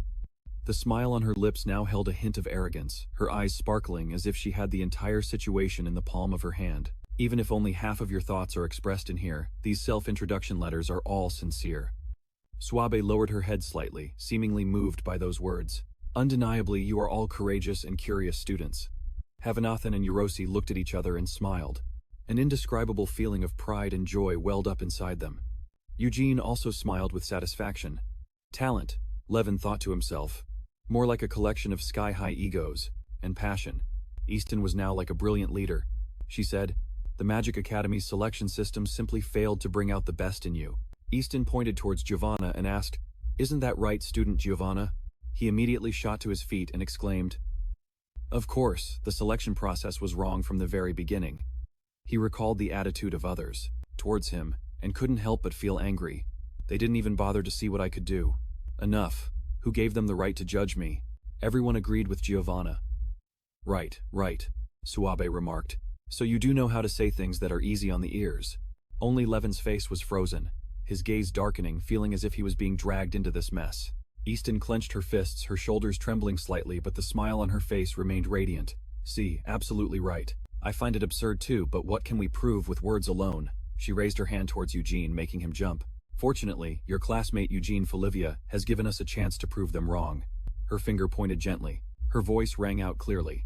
"The first major lesson for the first-year Class 12 is none other than a magic duel." She brought up the duel challenge from that morning between Eugene and Anika, the top mage of the Paids Magic Academy. Anika Asis versus the representative of the first-year Class 12, Eugene Folivia. A magic swordsman one-on-one with the full support of the entire Class 12. Our goal is to help Eugene Folivia win. Eugenie, Erosi, and Giovanna were all stunned while Suabe and Havinathan's eyes lit up. They looked full of eagerness and excitement. The whole class exclaimed in surprise, almost in unison. "For real, we have to team up with these scary people." Eugene froze for a few seconds, then a small smile spread across his face. Inside, a feeling of excitement surged like a crashing wave. Somehow this is going to be fun. But during class, Suabe stood before everyone, her voice echoing throughout the room. Supporting a warrior is a mage's specialty. By harnessing the power of the three elements, a mage can enhance and support them in various ways.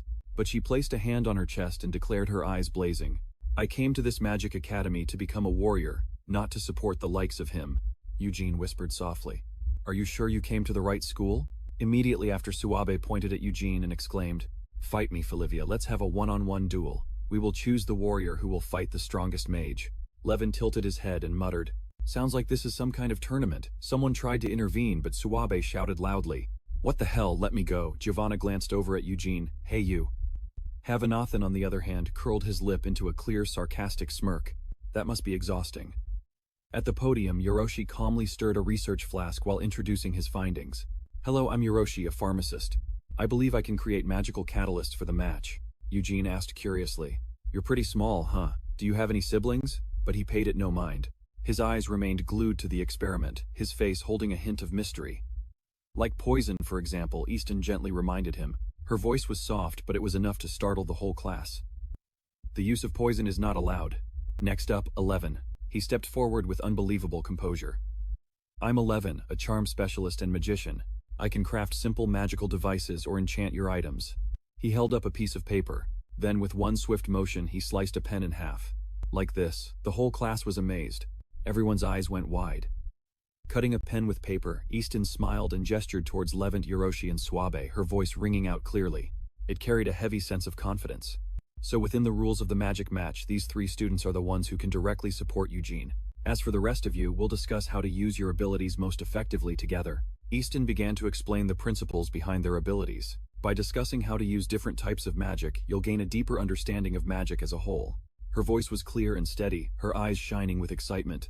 "All right, everyone, shall we begin our discussion?" Easton exclaimed excitedly. She thought the class would respond enthusiastically, but instead the room fell into absolute silence. Not a sound, not a single word. The atmosphere was so awkward that she quickly pulled her witch's hat down to cover her face. She stammered, trying to cover up her embarrassment. "This is a bit much for the first day, isn't it? I guess we can take it slow and just think about it for now." Seeing this, Eugene spoke up. "I love discussing things." Levent, on the other hand, turned coldly and said, "Don't do that. It's even crueler." That afternoon, the two of them walked down the hallway together. Faint sunlight streamed through the window frames, their footsteps echoing steadily. Eugene sighed. "There wasn't much of a reaction, huh? I thought it was a great idea." Levent replied bluntly, "It's pretty vague." He stated his opinion decisively. No beating around the bush.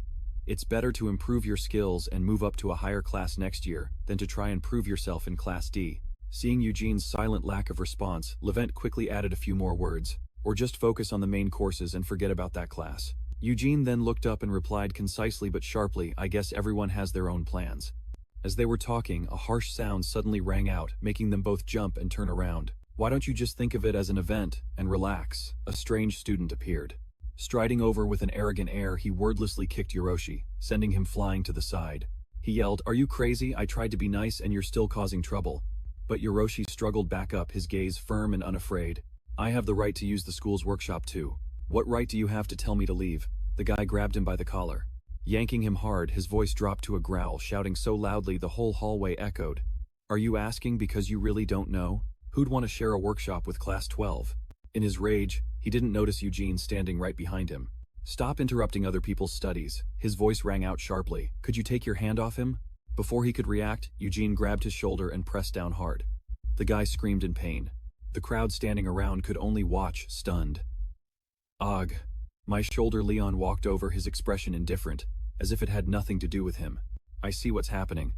But there's no rule that forbids Class D from using the school's facilities." "Right." One of his cronies gritted his teeth and yelled, "Do you have any idea what you just said?" The whole group nodded. "Yeah," he continued. "If you're from Class D, you should know your place and get lost. Don't cause any trouble." But before he could finish, Eugene cut him off coldly. "Does anyone else want a massage?" The atmosphere froze in an instant. The guy turned pale, trembled, and stammered a refusal. "No, I don't need one." Then he hastily ran away. "Let's go." The rumors were true. That guy's a real monster. Who knows what he'll do next? Eugene watched them go, so angry that he had to shout, his voice echoing down the hall. "Who's a monster? You're just a bunch of bullies who pick on the weak." He turned and ran to Hiroshi, helping him up with a worried voice. "Are you okay?" Hiroshi managed a faint, forced smile. "It's nothing, I can handle it myself." Levent stood by with his arms crossed. "I guess so. You didn't seem scared at all. I'm just glad it ended before things got worse." But hearing that Hiroshi could only give a strained smile and reply, "I understand," Eugene chimed in from behind him, adding a sentence that made Hiroshi look up in surprise. "That's right. Besides, we're classmates. Friends should help each other out." That was something he had never heard anyone say to him before. His friend turned his back to them, stammering, I don't need things like friends. They always leave when they get angry with me. I prefer to be alone. What are we supposed to do? But Levin kept a calm face and said indifferently, does that matter? I feel the same way. If I have to force myself to get along with someone I don't click with, I'd rather be alone. But those very words made Yoroshi's eyes widen, glistening as if he were about to cry. Hearing that Yoroshi gave a small, innocent laugh and uttered a few clumsy words, friends Levin replied, a hint of helplessness in his voice. Fine. The sun was gradually setting its last light, dyeing the hallway gold. Yoroshi tearfully recounted his story, his voice trembling slightly with worry. What should I do now? I came to the magic school because I wanted to use those expensive medicinal herbs. I never expected to face this kind of discrimination just because I'm in Class D. Eugene listened, clenching his fists and shouting angrily. Exactly. Why are they so petty about the school's facilities? Should I go complain? Levin replied calmly. Go. The frustration grew even more. Why? It's obviously wrong. Yoroshi tried to keep him calm. He looked away and mumbled. Of course it's wrong. At the library that teacher spoke, his voice calm, but every sentence was aimed directly at the Class D students. First-year Class D students can borrow books starting from the second semester, as they often fail to return them on time. Everyone exclaimed, what? Where's the fairness in that? Suabe slammed the table and shouted angrily. What? But I was told that students of the magic school could borrow books here. Yet the teacher remained calm, pointing to the rulebook with a nonchalant voice. This made her even more furious. Class D can't behind them. A few students started whispering. Giovanna whipped around her eyes, ice cold, and yelled, What are you whispering about? You're all just Class C anyway, as he gritted his teeth and muttered in frustration. They carried those annoyed expressions all the way from the library back to the classroom. If we keep getting angry over every little thing, this will never end. Eugene and the others stood nearby. He was horrified when he looked over at Suabe. She seemed to have lost her senses, whispering non-stop. What do I do now? I don't even have money for my next meal. Should I go back to my tribe? I can't do that. Levin, having just finished eating, said calmly. In that case, we can only hope time will solve everything, he said while wiping his hands. For our class with such proud students, that's unlikely to work. Before he could finish, Suabe rushed over, shouting, Are you done eating? You're not eating anymore. She snatched the handkerchief. Then this is mine. This is mine now. Hearing this, Levin said helplessly, Be my guest. Eugene was surprised. What's wrong? Seeing Suabe's strange behavior, he asked worriedly, What are you going to do with that? But Eugene was soon horrified when she spoke meat scraps. Suabe gave a satisfied smile and said, Hey, this is delicious. You have good taste. From now on, just leave your leftovers for me, Eugene exclaimed in horror. Meanwhile, Levin was frozen solid by what was happening before his eyes. Don't do this. Please go back to your confident self from before. She licked her lips like a stray cat that had just eaten its fill. If I do this a few more times, it should be enough for a meal, right? I don't have to worry about food costs anymore. Eugene put both hands on his head, his heart filled with fear and confusion. No, this can't go on. As if gathering all his courage, he stepped onto the platform, clenched his fist tightly, and punched the board. A loud thwack echoed through the classroom. We can't let our dignity crumble any further. He poured all his strength into it, his voice trembling, but strong. A mix of anxiety and determination. Hey everyone, we can't let things stay like this. We can't accept this unfair treatment just because we're Class D. Eugene clenched his fists, his voice trembling. His every word seemed to lift the spirits of the whole class. Let's unite and prove ourselves to everyone, but contrary to his expectations, no one reacted, not a single look, not a single response. Then they said this again, Can we even win? We'll just lose again no matter what. Eugene still didn't give up. He took a deep breath and continued his words clearer and more resolute than before. Winning or losing isn't the point. The important thing is to show everyone what we're capable of. Everyone looks down on us just because they only see our grades. They don't know our true strength. Hearing this, Havinathan's lips curled into a slight smile, seemingly quite pleased with what he said. Please lend me your wisdom and your magic. If you do, I will definitely give 200% of my strength. Eugene placed a hand on his chest, his eyes shining brightly once more, and make everyone acknowledge our Class D. From the seats, Eli was the first to speak up. Sounds great. But Hannah, sitting next to her, added, Isn't that just wishful thinking? Won't standing out just make us hated even more model? Seeing that no one was responding, Eugene started to get anxious, afraid that this glimmer of hope was only temporary. And then just at that moment, Giovanna suddenly spoke up. What are you all talking about? This is a class assignment, so let's just do it. Eugene was stunned, never expecting someone like him to be the one to speak up for him. Giovanna. Giovanna said one short sentence, but it was enough to silence the entire class, a line that struck right at their hearts. It made everyone take a hard look at themselves. Are you all planning to slack off in class by making the excuse that it's useless? Then Giovanna suddenly stood up and shouted, "But that's not me. I didn't pay a fortune in tuition just to come to a magic academy and be lazy," he declared boldly. "All the better then. Shouldn't we have a class that teaches those who look down on Class D a lesson?" Lorisi agreed. "I think so too." Suabe, who had been silent until now, finally spoke up. "Why is it so noisy? Is this even going to help us?" Giovanna roared in frustration. "Why do you always have to ruin the mood?" she calmly replied. "Did I say something wrong? Unless it involves money." Just as she finished her sentence, a loud voice rang out. "There will be money." Easton slammed the door open and shouted, "Money is involved." Eugene flinched. Her face was filled with a terrifying excitement. "I felt you all needed some real motivation, so I made a bet with the vice principal." Easton told everyone about the bet with the principal. "Long story short, if we win, we'll receive a prize of 100,000 dinas." Hearing about the money, everyone's eyes lit up. "No way 100,000. With 100,000 I could buy." She leaned in and whispered, "Something Annika, Assis. Are we going to win?" After that, Suabe stood up and declared boldly, "We're going to crush them." The scene changes, and Suabe is charging forward screaming, "Vera." She stood in the middle of the chaos, her arm outstretched as if trying to regain control. "Turn it back." Eugene, on the other hand, was calm, the feeling all too familiar.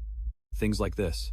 A massive explosion erupted, threatening to engulf him, but he stood his ground, completely unharmed, which astonished Suabe. She gritted her teeth. Putting all her strength into another attack, she yelled, "Ten Rivera, bind him. If you think I'm weak in close combat, you're dead wrong." The two of them clashed and the battle exploded with intensity. A terrifying blast forced everyone to drop to the ground, unable to believe their eyes. Unbelievable. Someone exclaimed in shock, "I can't even keep up with them. This is insane." Suabe fought like a woman possessed. That's Suabe for you. She could be considered an A-rank combat mage. Right. But then her knees buckled and she collapsed before Eugene. And yet she was still completely overwhelmed. Eugene let out a loud, excited laugh. The others watched in awe, their jaws dropped. As expected of a Folivia, his experience is on a whole other level. Eugene replied in a light tone, "It's not just that I have an elemental advantage." Everyone was stunned. They say the Folivias train their children by throwing them off cliffs as infants. He even hunted monsters by himself when he was young. What's more shocking is that I can't even argue with that. Suabe got to her feet, panting heavily. Her eyes lit up with a mix of admiration and challenge. "You really are my rival. If I were to support you, you'd be terrifying. How embarrassing, always just pretending to be strong." Hearing the chatter around her, she snapped, "Shut up, this isn't even my full power. A shaman mage needs time to prepare their rituals. How pathetic." Meanwhile, right after the match concluded, Giovanna and Josh were still buzzing with excitement, slapping their hands on a blueprint taped to the wall. "So what about this one? Impressive, huh? Looks powerful, doesn't it?" Levin and Lorisi stood silently for a few seconds, their eyes wide with astonishment. "You want us to create this?" Josh replied instantly, his voice full of confidence. "Of course. Look closely from this arm. The alchemy will automatically combine and release. And this is an anti-magic shield. Finally, the real secret. It's been enchanted to completely nullify magic." Without a word, Levin stepped forward and ripped the blueprint to shreds. "What are you doing? Our masterpiece," he glared. His gaze was as sharp as a bullet. "To avoid seeing such insulting drawings, it seems I'll have to teach you the basics of enchanting and engineering. And alchemy, too. Triple the lessons." Eugene's eyes were shining as if he was truly enjoying all of this. "The kids who were always fighting are now working hard together." "Isn't this exactly what you wanted?" Easton replied softly, tears rolling down her face. "Yes. She bet next year's entire research budget on this." She choked up, overwhelmed, of course. She was so moved she was crying. The members of the Magic Academy gathered to study from a distance. A few of them whispered, "What are the 12th graders doing together?" They couldn't borrow the workshop, so they're experimenting with alchemy outside.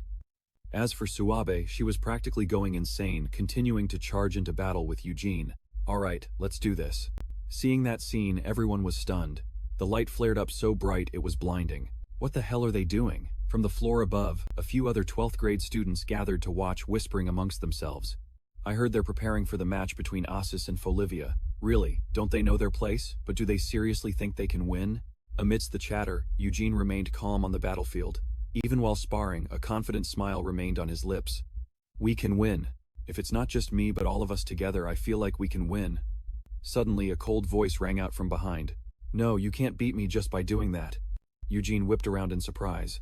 Anika Assis. Time and space had stopped. Is this Anika Assis's magic? This spell. It feels exactly like what I saw during the Folivia War. It's just like the power of that apostle. Anika stepped forward quietly, her hand suddenly grabbing Eugene's. He stammered, his face flushing red. Hey, wait a minute. Why so suddenly? Anika seemed to sense something. Just as I thought. They've already set their sights on you. And are reaching for you. Eugene froze, his heart tightening in his chest. What Anika's words made Eugene so tense he broke out in a sweat. The disgusting creatures that gnaw on the corpses of stars. Truly, there is no more tempting prey than you right now. Eugene took half a step back, confused. What are you talking about? I don't understand at all. She suddenly asked, making Eugene's face pale. You've met the Grand Duke of the Abyss, haven't you? What? How did you know? Luckily, you don't seem to have been harmed yet. But I don't need to remind you of their relentless cruelty. She let out a soft breath. They won't give up. But don't worry, I will protect you. Eugene yanked his hand away, stepping back in fear. Anika called out softly, a look of surprise on her face. Eugene. His face was pale, sweat dripping down. Just now, there was something dark and distant. Anika lowered her head, her brows furrowed. I'm sorry, I should have explained first. This is just who I am, Eugene blurted out, almost shouting. That's not it. I don't understand what's happening. He gradually calmed down, his voice lowering. I can sense that you don't have any ill intentions, but you don't need to protect me. Eugene stepped closer. Instead, could you explain more clearly about us being the children chosen by Lord Felon? He gaped, his eyes wide. Jumping right to the point, we are the stars that shine brightest, never yielding to the darkness of the abyss. When the weary Lord Felon looked up at the sky, the grandest image in 3,000 worlds defied the natural order, wandering through countless ages in search of those stars. That is our story. Eugene suddenly became agitated. Senior, you too, chosen by Lord Felon. No, it can't be. But, is it really that great? Of course it is. Do you think Lord Felon would seek us out for no reason? That was true. But Eugene's mind was spinning. In both my past life and this one, I've never been anyone special. That's clear from my thread of fate. Anika didn't rush to argue. Be that as it may, I cannot accept that you don't need my protection. But I understand that you're confused. So I'll give you a chance to prove you don't need protection. By defeating me. Eugene was speechless. When? After seeing your true nature and your magic, how could I possibly? Anika leaned in close and whispered. Instead, if I win, I will lock you away somewhere no one can find you. He glanced at her, frozen stiff. What gasps of shock erupted from all around. What? Everyone was, in an uproar. The area immediately broke into chaos. What was that? Did I just zone out for a second, or was that some kind of joke? As twilight fell upon the castle in the research room, Easton had her head down on the desk. Wailing in despair, my research budget for next year. She propped her face up with both hands, trying to reassure herself. No, you did great, Miss Easton. You saw your students working hard together. That's enough. 2 streams of tears rolled down silently. Easton slowly lifted her head. She looked behind her where Eugene's figure flickered in her memory. And if I can just properly teach him the magic I've prepared, even if it's just a sliver of hope, Eugene might be able to win. No, she couldn't hold it in anymore. She broke down. No way, that magic isn't something he can master in just 1 week. It's something I was planning to teach over their entire final years. Suddenly a familiar voice called out, almost shouting, Miss Easton. Easton jumped. Eugene burst in, panting, his eyes burning with determination. Isn't there some kind of ultimate magic spell? I have another reason why I have to win, she exclaimed in surprise and worry. Eugene. He looked guilty quickly, bowing his head and hesitating. An ultimate magic spell that even someone with just a single thread can use. That ultimate magic. No, I'm sorry, I'm just talking nonsense. There's no way something like that exists. He took a deep breath and then smiled, speaking in a soft, confident voice. Of course there is. If there wasn't a chance to win, do you think your teacher would be making such a fuss? I've prepared a special kind of magic that's perfect just for you. Eugene, really? Amazing. You always have a plan, don't you, ma'am? Eugene looked up, his eyes shining. What is it? What kind of magic is that? I'll do everything I can to learn it. Easton pushed up her glasses, the corners of her mouth curling into a sly smile. To defeat the 13th apostle, you'll need the power of at least the previous 12 apostles. Among Felon's 12 disciples, 3 shone the brightest. And of those 3, the second disciple, Huri, contemplated the primordial universe of nothingness, a primal space where not even the abyss existed, an infinite absolute zero. Absolute zero is a state where no vibration exists, An infinite unified void where space and its master become indistinguishable, creating a unique state where all is one. Easton explained. And he proved it. These are known as Nihuri's 3 great proofs. Eugene was stunned. The scale of that is just on another level. 11 was also taken aback. That's an impressive story. But why is it being told in my house? The two of them suddenly froze. Huh. It's because when we were talking at home, a henchman overheard us talking about the match. The henchman was radiating killing intent. A school match. She looked embarrassed. I'm so hated, he whined. More importantly, I have no idea what you're talking about. She replied with a bright smile. Don't worry, if you think about it simply, it's quite easy to understand. It is said that the great mages of creation and life created the horizon and breathed life into it by resonating their strings. The essence of that statement is that this world is also composed of magic and strings. She used her magic. So what if we create a resonance completely opposite to this creation magic, canceling it out to zero? What do you think would happen? Eugene stammered. Maybe it would disappear. A stream of magical power gathered in Easton's hand. Exactly. Just like that, any other magic from the creators would vanish and revert to mana. This principle applies to everything, whether it's thin paper or hard steel. Before this principle, all things decompose equally. One might call it the absolute eraser. His eyes were filled with utter admiration. 11 gently interrupted their moment. No, isn't absolute zero called that because it's impossible to achieve? Even if it were possible, it would only work in a very small area under special conditions. Besides, the idea of nullifying something with an opposing resonance is easier said than done. Just how much precision would that require? She gave a wry smile. Very good. The future of the magic school is bright. First, although it's an absolute law of the universe within the horizon, it is not absolute. Even Lord Felon, whose power was like that of a god, had to obey the absolute laws of the universe. Therefore, the horizon created by his magic can only exist under the laws of the universe. Of course, even so, in the long history of the magic school, no one has succeeded in achieving this unification. He shouted. It really is absolute. She clenched her fist confidently. However, I believe that you, Eugene, can do it. Watching Eugene, who had only just awakened to magic, keep up with her magic as a teaching assistant, convinced her that his talent was on par. Annika Acid, he called out shyly, ma'am, but she spoke, stunning them both. Although there is one variable, and that is the existence of a string.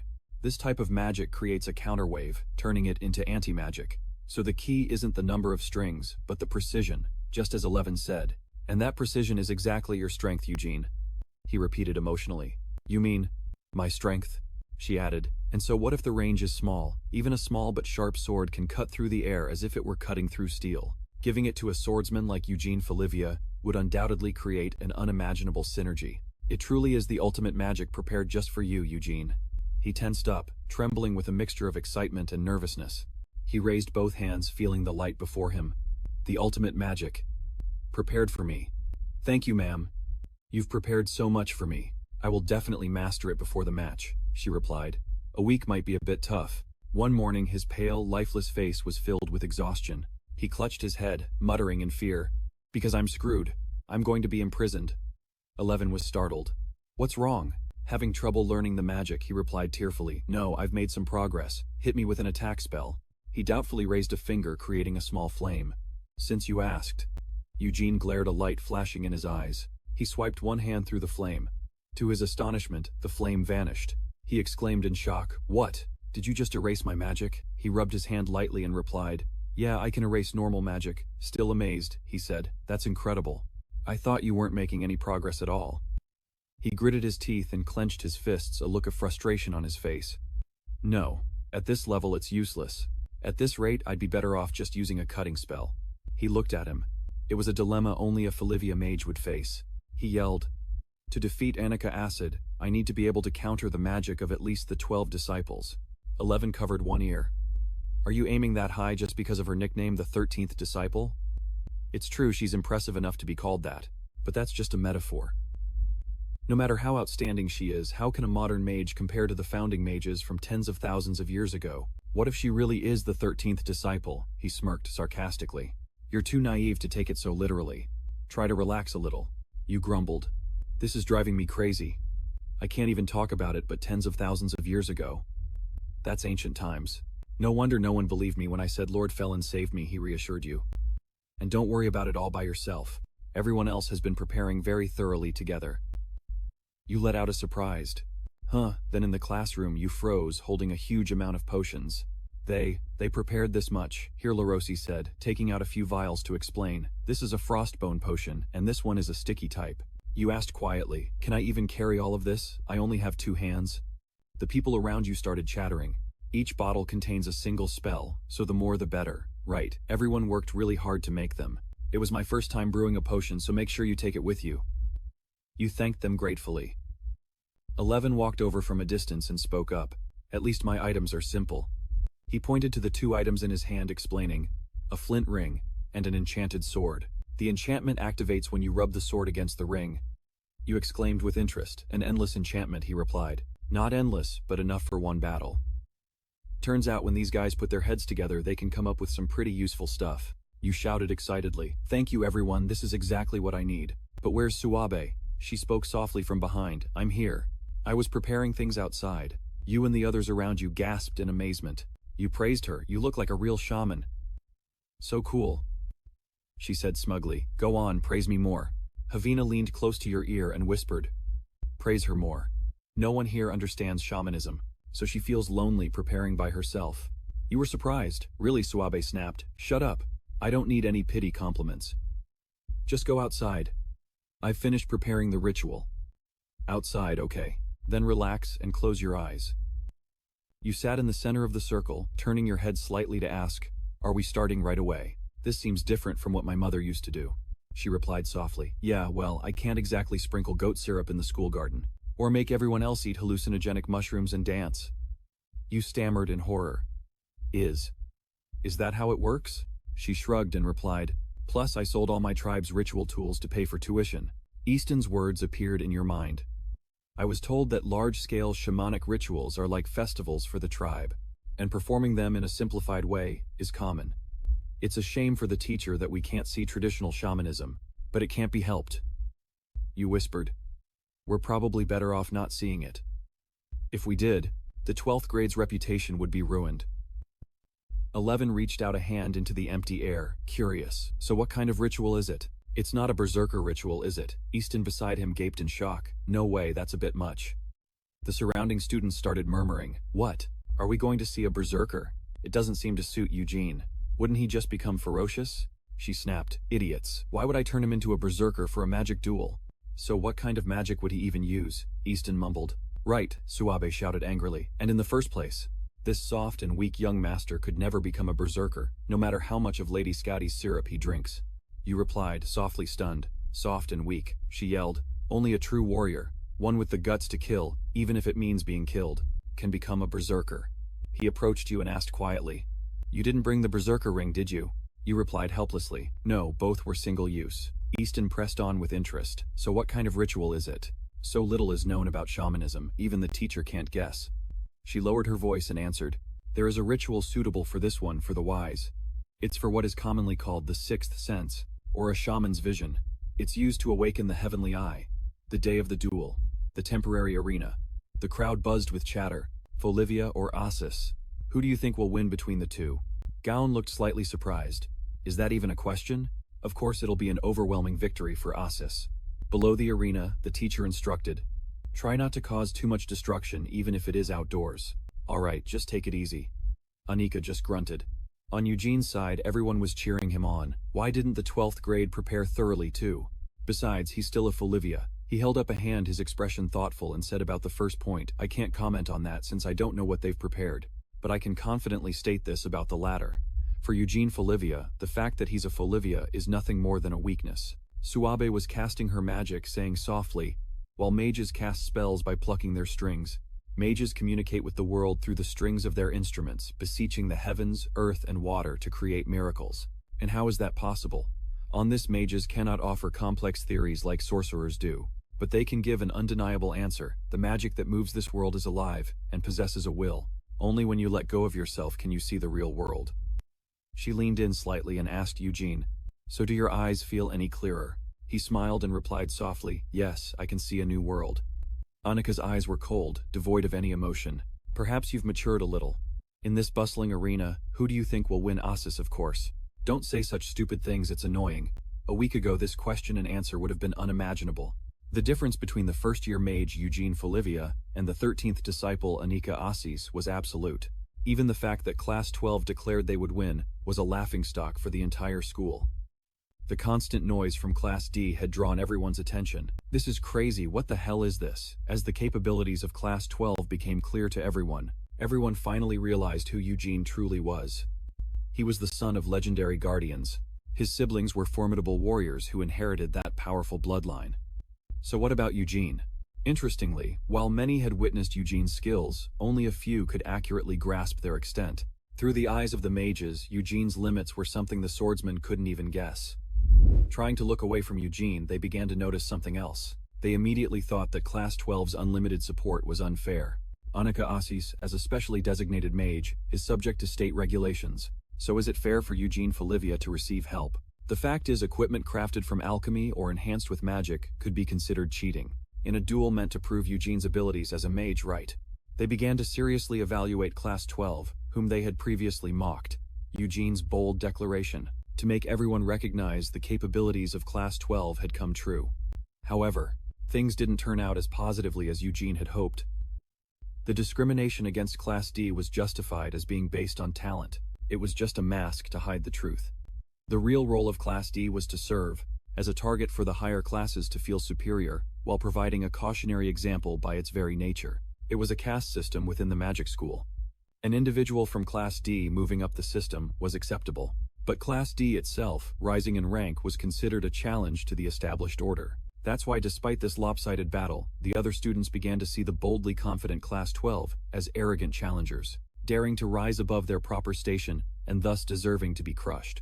This is why the fight that no one except Class 12 took seriously turned into a true proxy war between Class 12 and everyone else. The two people standing next to him were suddenly astonished. Wait, is it okay to have that many potions? I don't know, this has never happened before. Potions are limited to 10 vials, no way. We worked so hard for them, he said softly. Thank goodness they reminded him, considering you're a magic swordsman. You can use your sword, but injuring your opponent with it is forbidden. He was stunned. What? How can that be? Isn't this a duel? In a duel, there can be bloodshed and injury. The man exclaimed. Do you think the world works the way you want it to, Folivia? This event was originally intended to promote harmony between the first-year and upper-year students. Normally, this wouldn't be such a brutal duel. A wave of power radiated from her as she cut in. That's fine. I prefer to show 100% of what I've got without being restricted. The teacher panicked and shouted, limit the output. Activate the wave-dampening interference field. Facing a specially designated mage, the 3-layer sealing process was complete. She looked at her wrist, which was surrounded by an electric current, and spoke casually. If my body is touched by your sword, it's your victory. I've prepared defensive magic, so there's no need to worry about striking me. So without further ado, let's begin. Someone in the stands quietly observed. She's completely ignoring the professors. The man froze, stammering, well then. You two take your positions. 3. Eugene drew the sword from his ring, retorting, since I know your status, I won't refuse such a handicap. She looked at him, her gaze sharp. I'm telling you, we are the same. That's fine. 2-1, he roared. As he swung his sword, which glowed with fire, Anika tightened her hand, plucking 5 strings. She pointed her finger and countless glowing strings shot out. She brought down a bolt of lightning and he staggered. He and the people in the stands were all horrified. Did that just fall from the sky? No matter how skilled Eugene is, she calmly assessed, he missed. You can't just slice a bolt of lightning as it descends. Anika threaded her fingers through each string and asked softly, do I need more time to adjust? He was stunned. She swung her arm, manipulating the strings, and the entire arena floor shattered, creating an aftershock. He wondered to himself, This is with a triple-layered seal. It's absurd, but it's fine. I see an opening. She pressed down on the string. Adjustment complete. Eugene was astonished. Another bolt of lightning, and suddenly a stream of water shot out from his bracelet. The lightning struck, creating a massive explosion. The entire stadium roared. He blocked it. How can a one-handed mage create such a huge wall of ice? This is it. Endless water. And Isori exclaimed with delight. We all created it together. 11 thought in admiration. Not endless, but close enough. We just refined 10 liters of water down to 1% to place it in a projection device with a light spell. But in the hands of an expert in ice magic, its applications are limitless. It's better than I thought. Perhaps because of the seal, he has to use a plucking motion. That means if he's just cutting the lightning, Eugene could predict it quite well. A swordsman's blade is faster than a mage's hand. He lunged forward to strike, but just as his blade was about to connect, She gently clasped her hands. He froze, bewildered, and quickly leaped backward. The other students were just as confused. Why did he suddenly back away like that? Almost none of the students realized what had just happened. Wasn't he much closer just a moment ago? The only ones who understood even a fraction of it were the mages. My goddess, I've only heard about this in stories, and a few students could be compared to them. But even they only understood it through their knowledge. They couldn't say they saw it.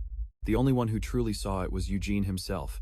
Eugene felt as if the world was stretching, and space was warping, and that sensation was real. This mage, chosen from among billions of stars, was manipulating space and time as if it were the most natural thing in the world. She held the power of the void and said softly, "Well, then let's continue." The only one who truly saw Anika Asis's magic was Eugene. Humans are animals with highly developed vision, able to see colors that most other creatures cannot. Does that mean human eyes are superior to those of wild beasts? Not necessarily. In the wild, where life and death are decided in an instant, what matters most is quick judgment and speed. A human processes images using 3 primary colors, while wild beasts typically see only 2. But a world with only 2 primary colors offers absolute clarity, allowing for instantaneous decisions. In terms of combat, the human species with its 3 primary colors is actually at a disadvantage compared to beasts that see only 2. This is self-evident. The more information there is, the longer it takes to process. So what if one were to surpass the limit of 3 primary colors and see the color of magic itself? Let's say each primary color can be represented by 156 shades. With 3 primary colors, that's about 16 million colors of information. But if you add the color of magic as a 4th primary color, the amount of information would skyrocket to 4.29 billion. Faced with an explosion of color beyond the limits of perception, the fragile human brain overloads and stops thinking. Gaken crossed his legs and analyzed. This could be called the curse of knowledge. If only he were like the other Folivias. Knowing nothing of magic, he could have fought like a warrior. But Eugene Folivia is a mage. A glint flashed in his eyes. This is impossible. Even if it's just a fragment, he's bound to grasp it. Anika looked at the stream of power coiling around her fingertip and said, "Do you understand? This orb compresses time and space within it. Time is nearly frozen inside this space. The countless spells I've poured into it still exist in a static state, and I can summon them whenever I wish. Like this." She launched it towards him, causing the space beneath his feet to distort. He lost his balance and panicked. He was in free fall into a black hole. What the hell is this? He shot water at the wall. Following it, he leaped up and escaped the hole. The stream of water compressed the collapsing ground. Suddenly, another hole appeared beneath his feet. This is absurd. She remained calm, pointing a finger at Eugene. "Let me teach you a lesson." The entire space was enveloped in distorting magic. The students in the stands were astonished. "What is this?" "I'm not the only one seeing this distortion," right? Easton's eyes widened in fear. "This is beyond the permitted limits." Anika raised the stream of power and declared, "Rules mean nothing." "No, because I am the master of my own world." He was swept away again. His face was blank. "My body is floating." "No, I'm falling." Eugene was flipped upside down, looking at her in a panic. Gaekon observed the situation and said, "Those who reach the pinnacle of magic shatter the laws that seem immutable, and break all common sense. Relying on your perception of reality won't help you win." Eugene Folivia. She gathered the power back into an orb and spoke coldly. "Now do you understand? I am the only one who can protect you." He answered reluctantly, "Indeed. If it's you." Model. "Even the Grand Duke of the Abyss isn't this scary." "Not the Grand Duke, not even you, Senior. I don't know why you're so interested in me. But I have no intention of just sitting here and being imprisoned," she replied. "Persuading you is taking longer than I expected." The flames of the sword blazed, scorching the surroundings. "However, I still have plenty of things prepared." Desio's calamity. She used her power to absorb the flames. "Sorry, but spells like that are useless against me." Although we're not the type to give up either, even if it doesn't quite fit this situation. But the past week of training has broadened Eugene's perspective. He was seeing the world through the eyes of a mage. Sorcery, and even though he failed, he learned the magic of the 12 disciples. Now Eugene has grown to the point where he's no longer threatened by Asis's magic. When Senior Asis uses the magic stored in that black hole, it allows her to surpass all her limits, but that doesn't mean the seals on her have disappeared. Her magical senses are still at a normal level right now, and that's what I'm going to bet on. She looked at the mist from the recent explosion. Ban essence. If you're trying to cloud my vision, that's not a wise choice. It expands rapidly at room temperature but is also extremely sensitive to heat and magic, so it's very easy to pinpoint your location. A clinking sound rang out as the mist cleared, revealing a shattered vial. She wondered. A freezing potion. Suddenly, Eugene appeared behind her. She instinctively turned her head in shock. So, it really was you. He made his sword burst into flames and then swung it forward. Flame sword. In that case, Desio's fire/super hellfire Anika gathered power into her hand and spoke. You know it's useless. Spatial reversal. The flames erupted, but he quickly slashed through them. Of course I know. The hellfire was just a bait. He slashed at the sphere of power. Her source of magic was the real target. He looked in confusion at his broken sword. My sword. She reached out and held the sphere, faintly impressed. That was unexpected. You actually landed a hit on me. That attack erased 7 of the spells I had stored. But to cut through all the remaining spells, you'd have to do that about 3,000 more times. This opponent was far beyond anything Eugene had imagined, much stronger than the fear in his mind. But while fighting such an opponent, Eugene Folivia exclaimed with excitement, "This is incredible." He could now see a higher level of the world. And finally, even the realm he once thought impossible began to appear before his eyes. Power gradually gathered in his hand. The 3 great stigmas of Nihirid.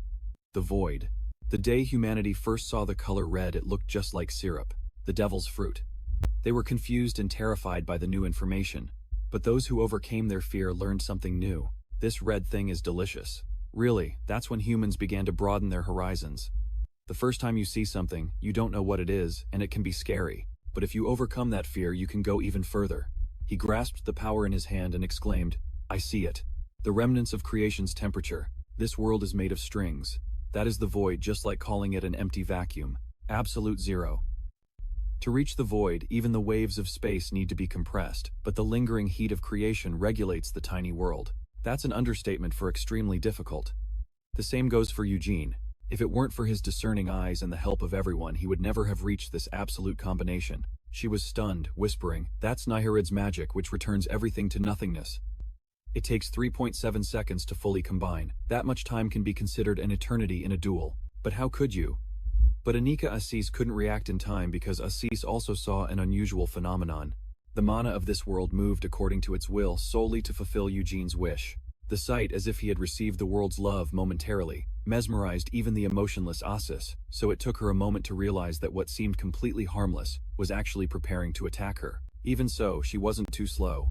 Her counterattack was launched simultaneously with his combination. Her reflexes were unbelievably amazing for a mage. However, the warrior's sword, his stream of power, slashed horizontally, dispelling her magic. A flash of light erupted. This is a dazzling dispersive shockwave. Easton was overwhelmed, exclaiming, A magic wave, impossible, absolute purification.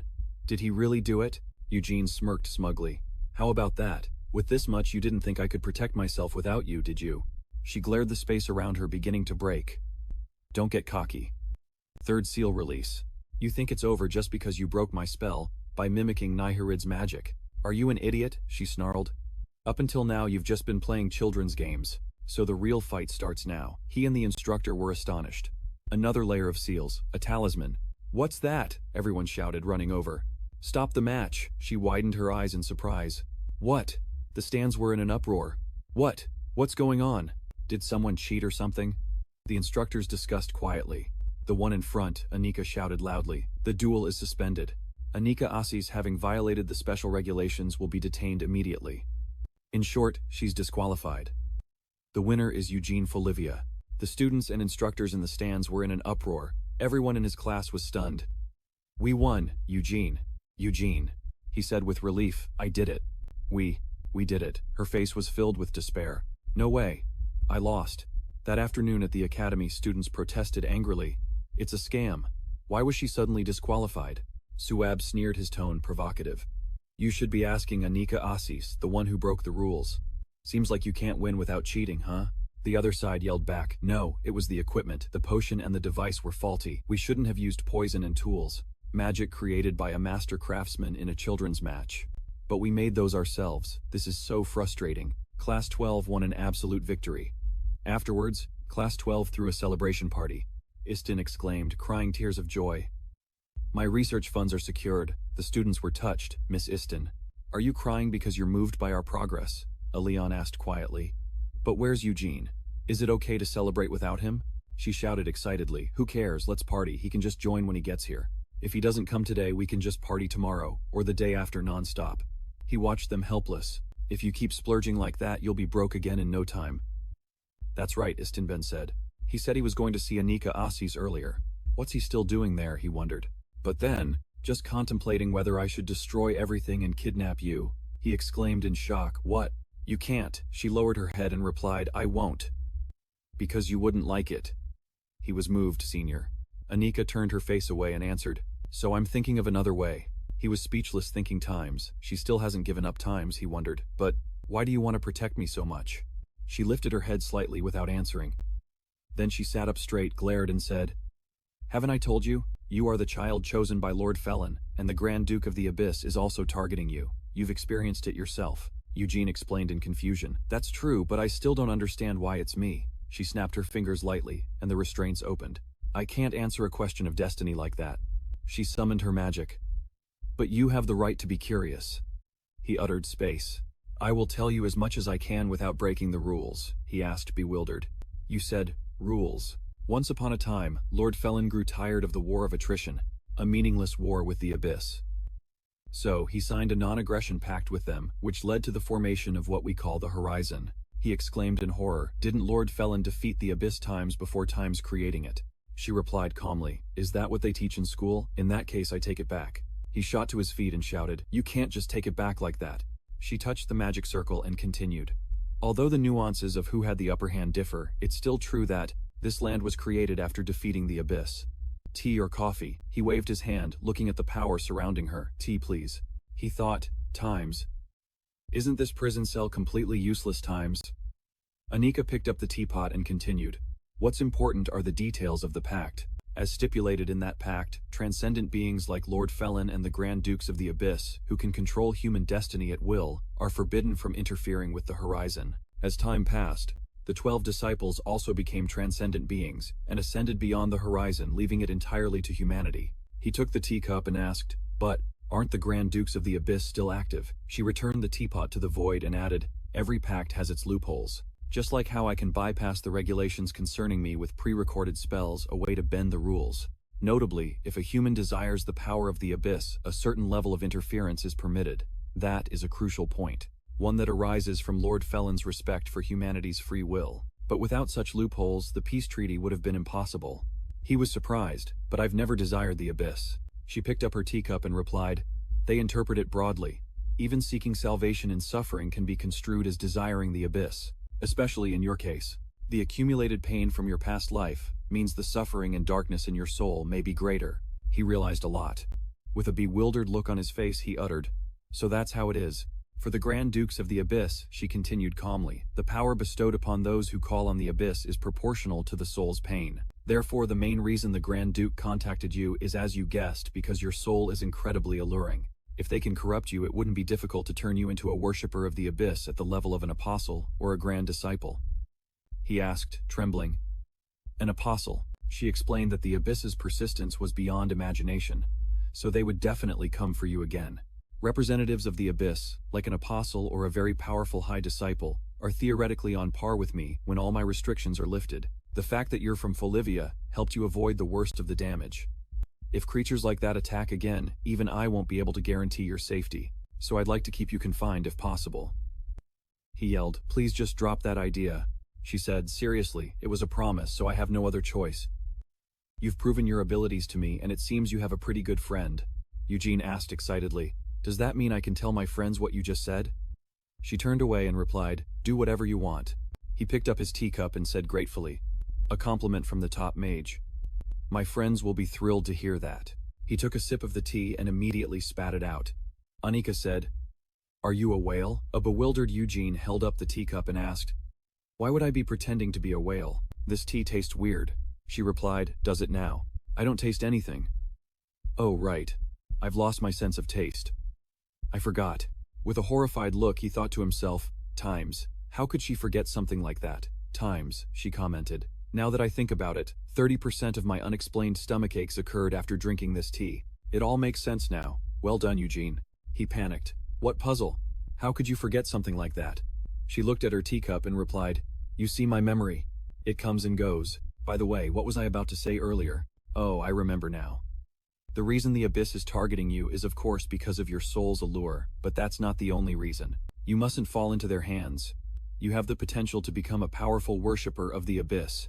But compared to the real problem, that's nothing, he repeated tensely. The real problem, she added, the real problem is that Lord Felon wants you. Suddenly, a bolt of electricity zapped her. A bewildered Eugene asked, "What was that? Are you okay?" Her hair standing on end, from the shock she calmly replied, "I'm fine. It must have been a forbidden word. Since my memory is so bad I've placed a warning spell on things I'm not allowed to say," he yelled. "2 more of those could kill you." She rolled her eyes. "Making a mistake could cost me a lot more than that." He was dumbfounded. What she replied, "I'm sorry about that. That's also why Lord Felon chose you, but I can't say anything more." He was confused. "Really? But I'm so curious." "But it's okay. Thanks to you, Senior, I've learned a lot. And even though I'm curious why Lord Felon chose me, I think I have a good guess. Isn't it because I was just an unfortunate kid in my past life and even now I'm not a particularly talented mage even after achieving fusion? So this second life is like a gift from Lord Felon to a pitiful child, right?" Her eyes widened, a glint appearing in them. Anika smiled in admiration. "Even without knowing anything, you seem to understand better than I do." The next morning at the academy, Eugene stared in amazement as a pile of letters fell out. He yelled, "You're so popular." Levin picked up the letters and grumbled, "What's the point of being popular for a lab I don't even care about?" Hiroshi held up a few letters saying, "I got a bunch of these too." He wondered, "Are they from the labs?" "Why," Hiroshi explained. "The first years have to choose their majors soon, right? They're scouting, promising new students ahead of time. If we're getting this many, even though we're in the 12th grade, our items must have made a pretty strong impression." Hiroshi agreed, just like Eugene said. "Giovanna and Josh were disgruntled, but only the 2 of you got them. We all worked on those things, so why only them?" Eugene answered. "Plenty of people didn't get any. I mean, considering I was the one who fought directly, how many letters did I get? 0. One of them laughed teasingly. "You're no different from us then." Hiroshi spoke up. "Maybe defeating Asid is also a burden in its own way," Eugene said tearfully. "Thanks for being so considerate. Anyway, a major. I've never even thought about it. Is it really that important?" The old age of magic was heavily influenced by religion, which led to forced stagnation and uniformity. But in response, modern mages rose up. Just as the 12 disciples created 12 schools, they adapted traditional magic to create new spells or elevate the status of practical magic which was once looked down upon. This marked the glorious revival of ancient academic traditions, and the magical world, now in the midst of a renaissance, has advanced at an astonishing rate. That has led to the countless specialized fields of study we have today. Giovanna exclaimed, "So majors are." Another student continued, "The flowers of modern magic." Eugene was amazed. "Really, I had no idea," Hiroshi explained. "As a downside, the introductory classes are now looked down upon." Eugene hesitated, thinking times. "Everyone knows so much. Asterisk. Asterisk. Maybe I'm the only one who's falling behind. Asterisk." Levin refuted that. "You're not falling behind at all. How much is a first year supposed to know about their major anyway? The whole point is to explore from here on out. That's what the orientation sessions are for. For a freshman like me, it's usually not mandatory if you don't have a major in mind, so you can just observe a few for now." You replied excitedly. "Observing sounds fun, but it's a bit awkward to go alone without an invitation letter." "I don't know much anyway," Larosi suggested. "Then do you want to go with me? I've received a lot of invitations. But I'm not comfortable going alone." You answered. "Huh, really, that's great, but Larosi, what are you drinking?" He looked at his cup and said calmly, "Oh, I made this myself. It makes you feel good if you drink it. Want a sip?" They looked at his cup bewildered. It looked a little dangerous. "Is it safe?" A few days later, Eugene was shocked. What a student was arrested on suspicion of producing and distributing illegal substances, and was taken to prison. Eugene grabbed the bars and screamed, "This is a misunderstanding, please listen to me." Time rewound to the day before, where red-hot test tubes were erupting, as Larosi and Eugene screamed in shock. Why did they explode? You held the test tube erupting with slimy foam and cried your eyes out. Amidst the fear of those present, "Professor, it won't stop bubbling." A man with an angry face kicked the door open and cursed. "Get out of here now." Seeing this, the 2 culprits ran away in fear. "We're so sorry." After the failure, Eugene sighed. "Maybe I don't have any talent for concocting things. Anyway, I'm sorry, Larosi. It's my fault we got kicked out and it was your first time. Besides, alchemy is just prone to exploding." Larosi recalled his father's words. "If you're going to blow up the whole house, why not try a magic academy instead of doing it here?" He tried to comfort Eugene with his own outstanding achievements. I've blown up so many things that my dad told me I should go to a magic academy. That's impressive. You're much younger than me, but you have so much experience. Eugene pulled up his sleeve, disappointed in himself. On the other hand, I don't even know what I should do, LaRossi asked, puzzled. But you're good at fighting. Eugene didn't deny it and just gave a wry smile. That's true, but you know, I want to look more intellectual to be worthy of being a student at a magic academy. Outside, a sudden scream rang out. No way, Giovanna. Josh slammed on the door angrily. You bastard, stop defiling the public restroom. Leon, standing beside him, scolded Josh. Are you crazy, Giovanna? Who was interrupted inside, retorted angrily. Are you going to do this every single time I take a dump? Leon, with a sinister smile and his hands full of tools, spoke up. Should I break down the door? Josh went crazy and stopped him. Don't you dare, you bastard. Leon, Eugene, and LaRossi, hearing the noise, also took notice. Hey, you guys, oh, it's our class. The restroom door slowly opened, and Giovanna emerged, radiating killing intent. You bastards. Sensing trouble, Josh and Leon bolted. The doors open, run. They grabbed Eugene, making him an accomplice. Save us from the bathroom bomber, Eugene. Giovanna, furious, with his eyes glowing red, was pulling up his pants, but didn't forget to prepare a fire spell as he roared a warning. Come out, Josh Levent. Don't involve innocent victims. Realizing their mistake, the two meekly whispered, We should probably stay away from this restroom from now on. After handling everything, Giovanna cheerfully gave a thumbs up and answered, My major, of course, I already have a plan. I'm going to join elementary magic education. I can just imagine myself teaching kids, he revealed happily. When I graduate, I'll return to my hometown and open a small magic school. I'm confident in taking care of children since I'm the eldest of 7 siblings in my family. Eugene, filled with a mix of admiration and fear after what just happened, stammered. I think elementary magic education has a very promising future. Even though you're a bit irritable, you're very diligent. It's a surprise, but you'd really be a good fit as a teacher. Giovanna got cranky again at that expression. Are you making fun of me? What's so surprising about it? Josh put his hands behind his head, looking away as he teased. If the teacher is a bathroom bomber now, that would be a real surprise. As soon as he finished, Giovanna cast a spell and chased after him, wanting his head. Then, let me blow you to bits first. It was another sunny day at the academy. 2 female students, Eli and Hannah, were also discussing their future plans. I plan to major in subjects related to archaeology. I've been passionate about history since I was little. I'll study the nation's management system and return to my hometown to become an official. Hannah cried sorrowfully. I'm too old to pursue my dreams now, and I have too much debt. Mom, Dad, I'm sorry for not fulfilling my duties as a daughter. Someone who repeated 8 times, Eugene asked in surprise. What? How old are you? Josh leaned in and whispered to him. There's a rumor that she's the same age as our teacher. Eugene was shocked all over again. For real, Hannah yelled angrily. That's not true. I'm not that old. Do you have a death wish, Josh? As the sun began to set, Eugene saw that everyone around him had a direction. He grew sad and lamented. It seems like everyone already has a plan for their future. Even Josh has chosen the Department of Transmutation Magic. As for me, my sense of crisis is at 200%.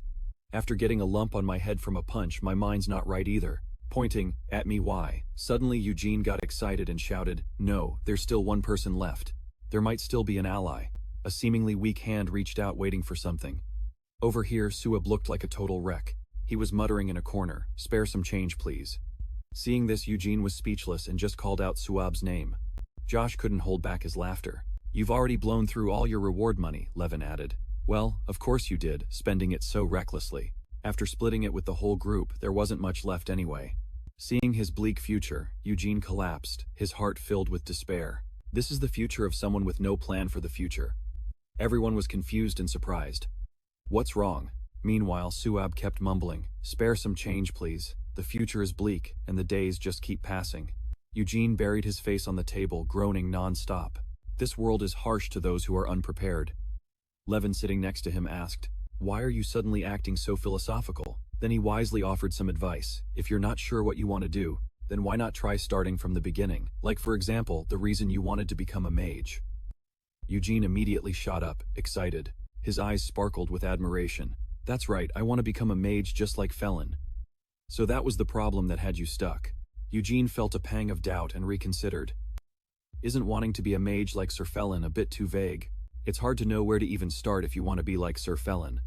Josh also offered him some advice. Maybe you should first become an all-powerful mage. Levin gave a more concrete direction. Then let's think a bit more realistically. For example, money. Like a child listening intently, Eugene repeated money. A memory surfaced of LaRossi complaining. He spends a colossal amount of money to care for the poor, and who knows what the king is even doing. And in reality, seeing Suab's pathetic state after running out of money also made Eugene wonder, yeah, in the end, it all comes down to money. If LaRossi and I can make a lot of money, then I can help the poor. Countless thoughts and questions popped into his head, sending him into a panic. But it's meaningless if I just have a lot of money. How much would even be enough? I can't feed and provide for them their entire lives.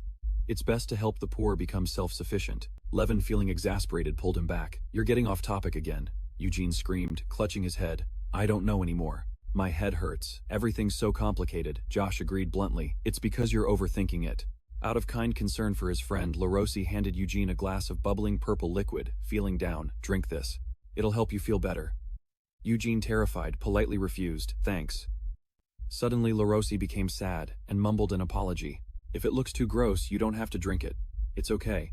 Feeling guilty, Eugene took the glass and, bracing himself, took a gulp and chugged it all. All right then, LaRossi asked in fear. You really drank that? Surprisingly, it wasn't the horrifying thing he'd imagined, but an enticing flavor. This sweet thing. Memories of my past life are slowly coming back. This is like cola, but it's being drunk the wrong way. This made Eugene spit it out. It was flat and had become warm cola. Everyone watching couldn't help but gasp and worry. See, it's dangerous. Josh was puzzled by the word Eugene had just mentioned.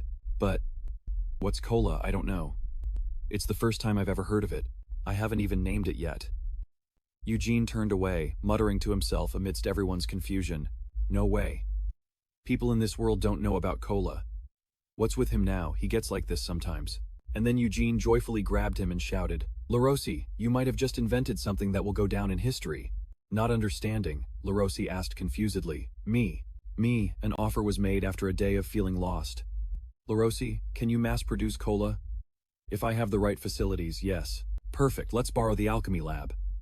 Eugene, excitedly remembering the fizz, boldly declared, and I'll take care of the carbonation. I'm really confident about this. Mix the cola extract with carbonated water, and finally add a few ice cubes. Done. Alright, let's have the whole class taste it. LaRossi's face darkened gloomily. This isn't cola, sensing something was wrong. Eugene was dumbfounded. Is a conflict about to break out? Seeing his heartfelt invention being modified, LaRossi retorted, Cola is meant to be drunk hot. Eugene felt personally attacked and grabbed him by the collar, yanking him hard. Take that back right now, LaRossi. What kind of nonsense did you just say? A drink was completed with a name heard for the first time. This is cola. Everyone was uneasy but tried to reassure themselves. It'll probably be fine, right? It's bubbly.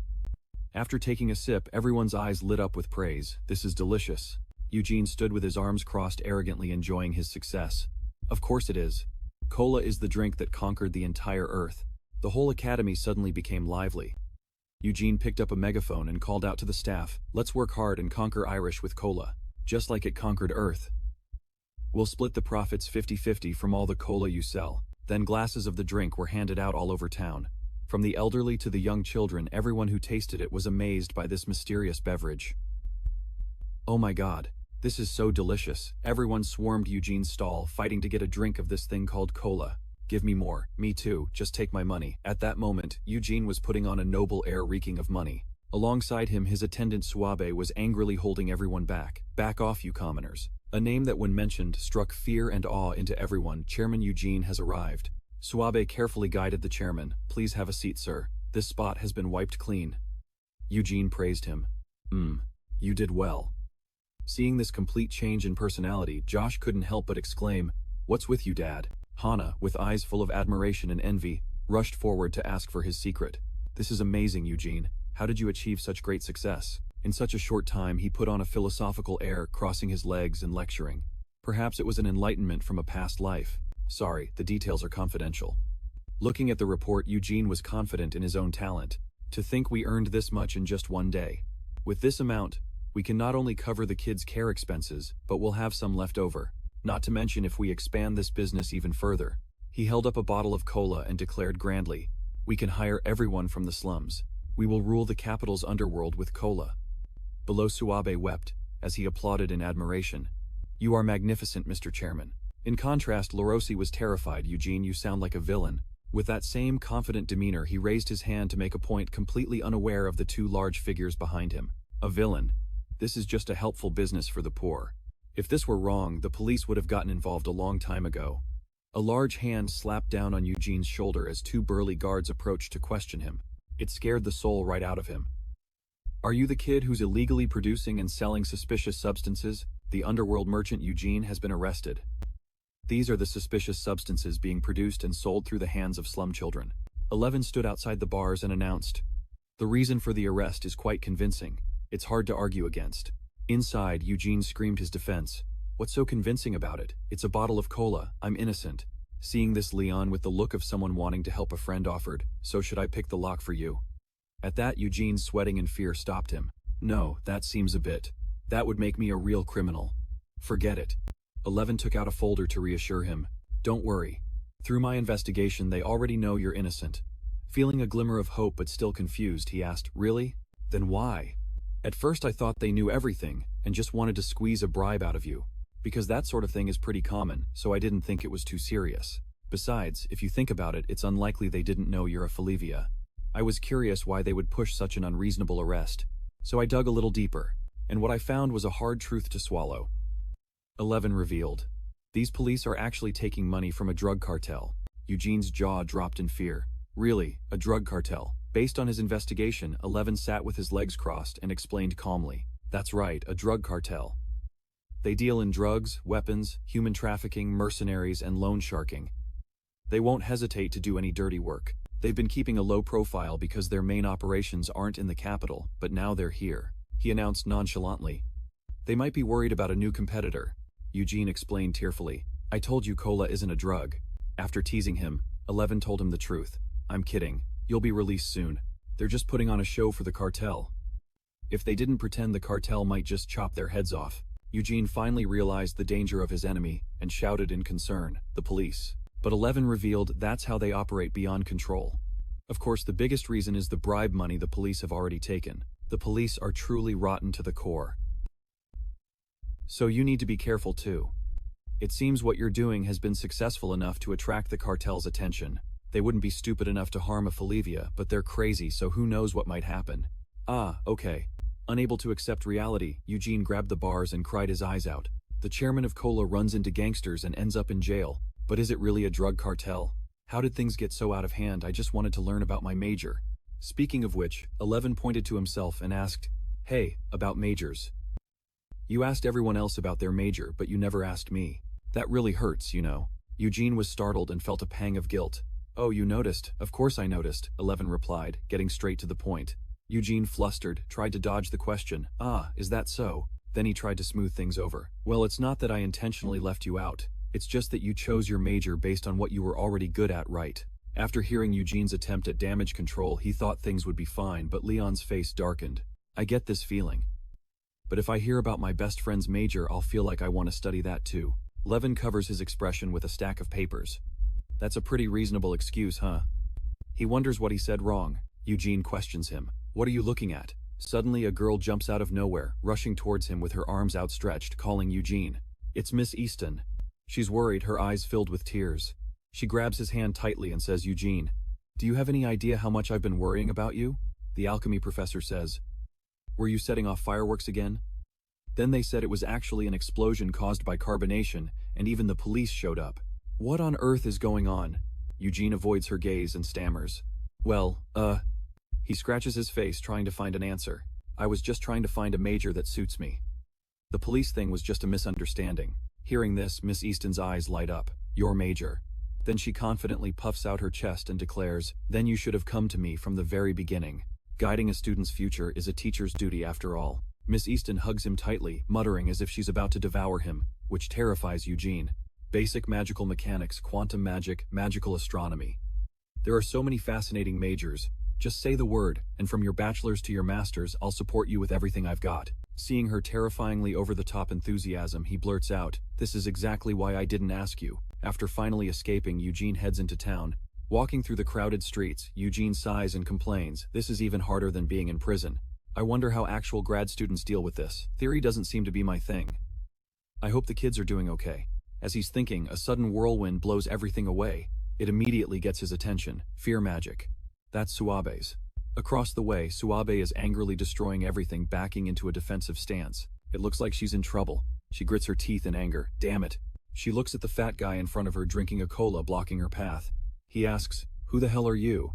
The fat, scarred man lowers his hand and casually declares, "Isn't it obvious I'm a customer? Taking things without paying is robbery, you idiot." The insult only makes Suabe angrier. She yells, "A robber." The man's name is Donbo. He looks at her and says something strange. "I remember very clearly what you used to pay. Not with money, but with your life."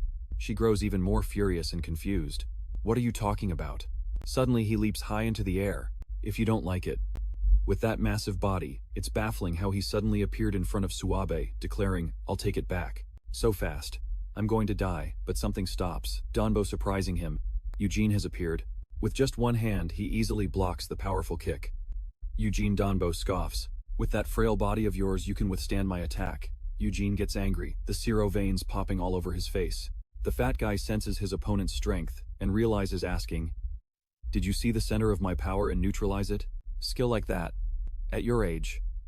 Could you be Eugene Folivia?" Thinking about having to go to prison, Eugene angrily interrogates him. "I don't even need to ask to know who you are." Then a spinning move sends Donbo tumbling. "You're with the gang, aren't you?" Armor break technique, horizontal knee kick. The man is sent flying. Seeing his chance, Eugene asks, "You seem to be okay, Suabe." Suabe immediately warns him, "Don't let your guard down." A strangely dressed man had somehow propped his hands behind Eugene without him noticing or sensing a thing. There are more of them. He slowly turns his head, fear rising within him. The other guy is Banta. He holds out his long hands and praises him. "What's this? So cute. You'll probably be very handsome when you grow up." As he says this, he suddenly uses his hands to pull Eugene's mouth wide open. "How ugly," he declares, "so die before you can grow up. Anyone more handsome than me must die." Seeing the terrifying sight makes Eugene's eyes widen in horror. He quickly backs away to create distance. "What the?" One of them, Donbo, speaks up from the side. "Calm down, Banta." Another man suddenly appears behind him, holding a rope, and says gently, "Elgato ordered us not to cause any unnecessary conflict. We didn't come here to cause trouble. The men who have appeared are no ordinary thugs." It sends shivers down Eugene's spine again and again. Looking at the strangely dressed man with the rope, Georgie, he wonders why he's acting so polite. He bows sincerely. "Please understand, young Master Folivia. I did not come here to fight. It was just a small misunderstanding, as we are unfamiliar with the laws of Iraq." As he speaks, his face flushes red, and he pulls out his rope ready for a fight. "Please use this to soothe your anger until it subsides." Countless thoughts about these weirdos race through Eugene's mind. These guys, their very human nature is twisted like abyss cultists lost in the deep. Suabe explodes in a fit of rage, cursing them.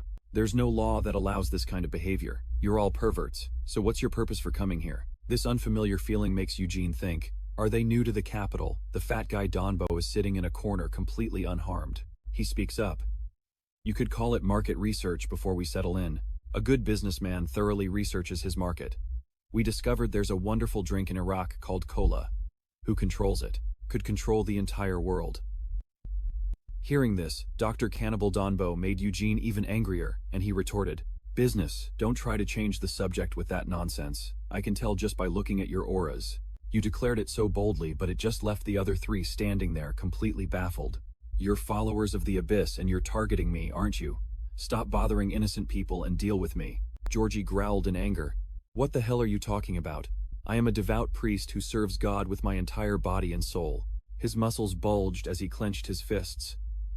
"I can't just laugh off the insult of being called a follower of the Abyss." Banta, standing behind him with his hands on his hips, sneered. "Look at this kid. Just because you took down a few nobodies doesn't mean you can get so arrogant. You think we came all this way just to see you?" "The one we're looking for is Alligator." Eugene's face went blank, terrified at the mention of that name. Alligator Right Alligator is his title, his real name is. Recalling the picture, Eugene began to understand the situation. These three assassins were from the gang and they looked insane just at a glance. But they were even more inhuman due to their body modification surgeries. Levin, resting his chin on his hand, analyzed formidable power. "They're crazy, but they're also quite strong even within the gang. I can't believe they sent guys like this to watch me." He sighed, and gave a wry smile at this unexpected move. "I thought I'd escaped Soho's grasp by using school as an excuse. I guess they have no intention of letting me go that easily." Eugene's expression turned serious when he heard the name. Soho, if it's Soho, the one who destroyed your fails group, Levin slowly explained. Yeah, Soho is the leader of this gang, the largest criminal organization in Horizon. I was raised as one of the gang's assassins under his command. I should have told you sooner. I'm truly sorry. I was hoping you'd never have to know this. Eugene understood the situation and replied without blame. No, I get it. And you already told me you used to work under Soho. Levin also warned him about dealing with this gang. Anyway, let me handle this. Nothing good comes from getting involved with the gang. You have no idea what those people are capable of. Meanwhile, Lorosi was sitting and having a drink when someone approached and asked, "You're Lorosi, right?"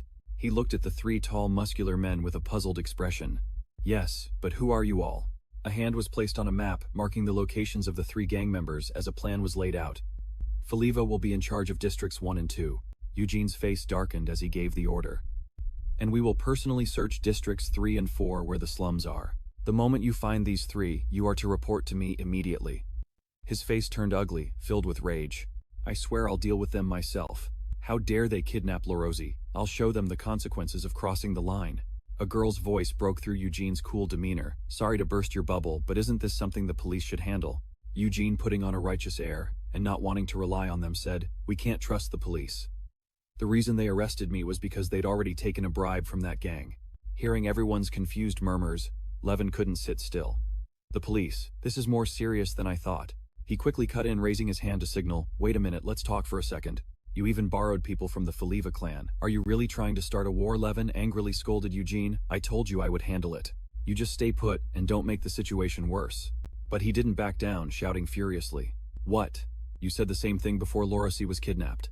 The situation is already terrible. What could possibly make it any worse? The two of them erupted into a loud argument. Of course it can. Pushing this hard will only escalate things. Besides, if we handle it this way, it's obvious that other people will get dragged into it. So, do you have another way? Should we just trust and wait for those corrupt cops? No, but...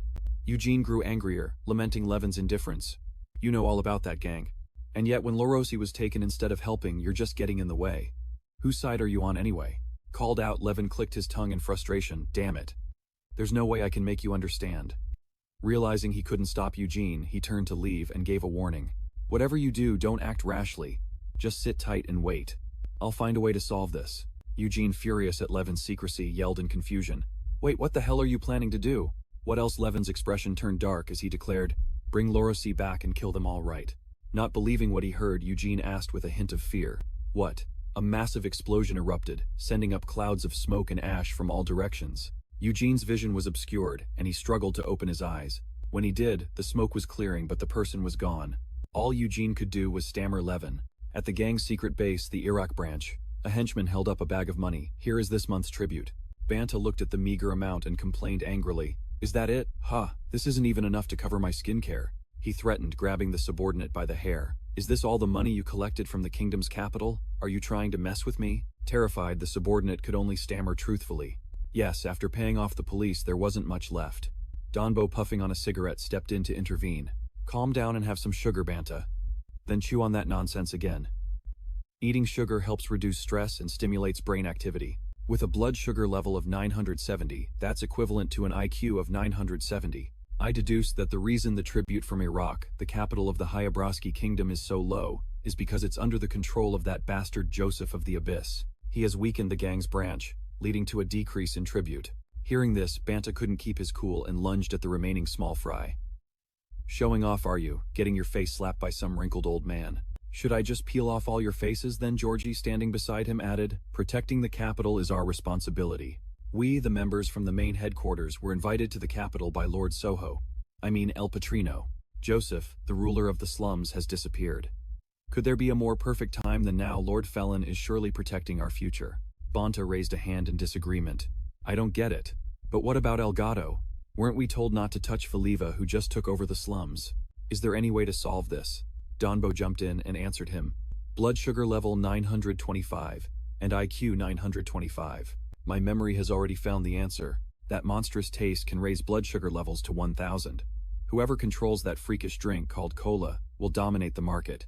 Looking through the bars, Laroshi was cowering in fear. That's why I proposed we kidnap the kid alchemist who created that cola.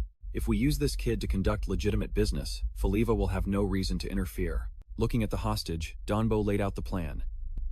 This way, we won't violate Elgato's order to avoid conflict with Faliva, while we control the capital. Genius Donbo Banta shouted with glee as he realized the benefits. So that's why we kidnapped the kid, huh? Things really do go much smoother with smart people. Sometimes choosing a peaceful method is so much easier. At this moment, the subordinate listening to the story was filled with dread. Peaceful my ass. Don't you idiots know that crazy Eugene once tore the slums apart just for some street kids? Who knows what that lunatic will do now that you've kidnapped his friend? He might even bring Faliva's main force with him.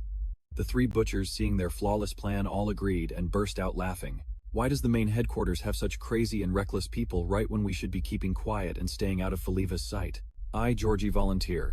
Please let me handle the education of that alchemist kid, he said with a laugh. The magic school, that den of heresy, dared to belittle Lord Felon, the creator of the world, for a mere common mage. Those fools.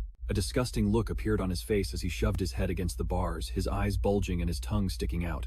How disgusting. I, Georgie, am a priest who upholds the true path. He terrified Laroshi to the point of tears, threatening to beat this heretic brat and return him to the righteous path. He pulled on the iron bars with all his might, screaming in anger, "The bars, the bars, the bars, the bars, the bars. Why won't it open? Open up!" Georgie yelled. "The key! Someone bring me the key!" As he was speaking, a flash of light shot straight into his face.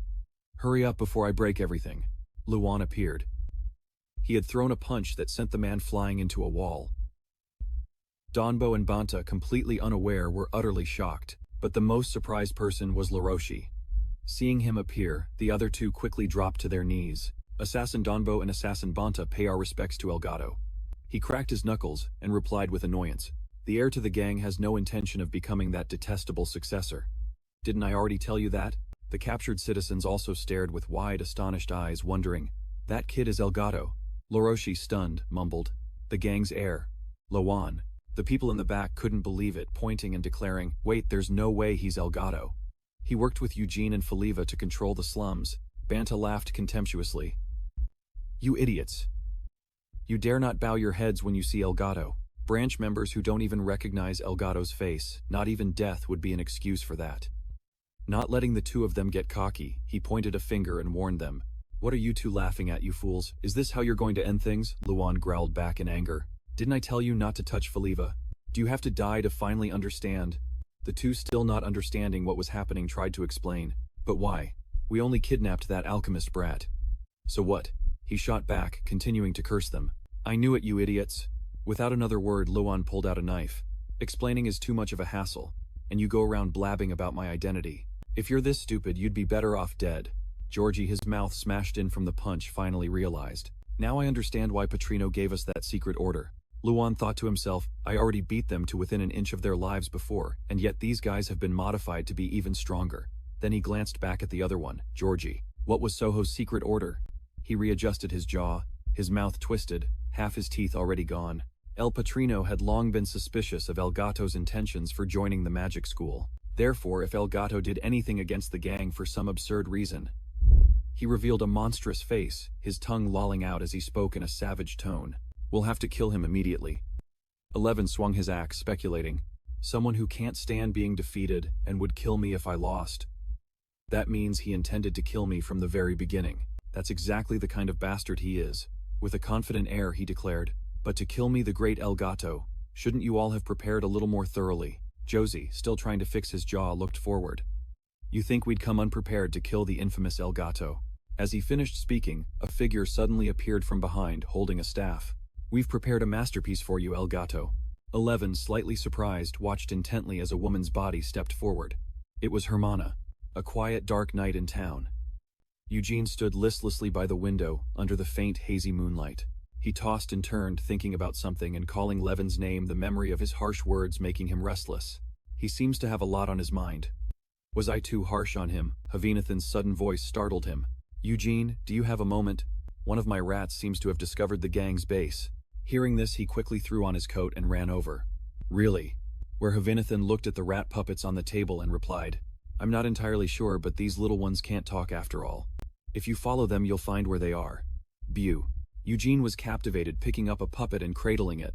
"So cute." "I guess so." After placing the rat on his shoulder, Havinathan asked worriedly, "So what are you going to do? Are you going to bring the others in?" Hearing that reminded Eugene of their argument. "Of course. But the situation could get worse. Acting so forcefully will only escalate things. Besides, if we handle it this way, it's obvious the others will get dragged into it too. This made him hesitate for a moment. Ah well. And he fell back into thought. That's right, I can't let the others get involved in this mess. After a moment he sheathed his sword and said to her, if I'm not back by tomorrow morning, contact the main house. I'll handle this alone. Just then, Suab appeared, also eager for a fight. We'll go together. She angrily clenched her fists. Let's show them what happens when they mess with our brothers. Those idiots.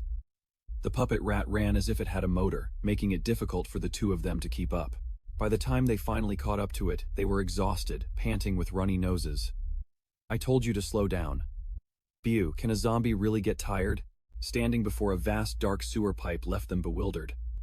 Why is this sewer so big and complicated? Yeah, if it weren't for Bew, we'd never have found it. The sewer system here is the gang's territory. But let's take this chance to rest a bit.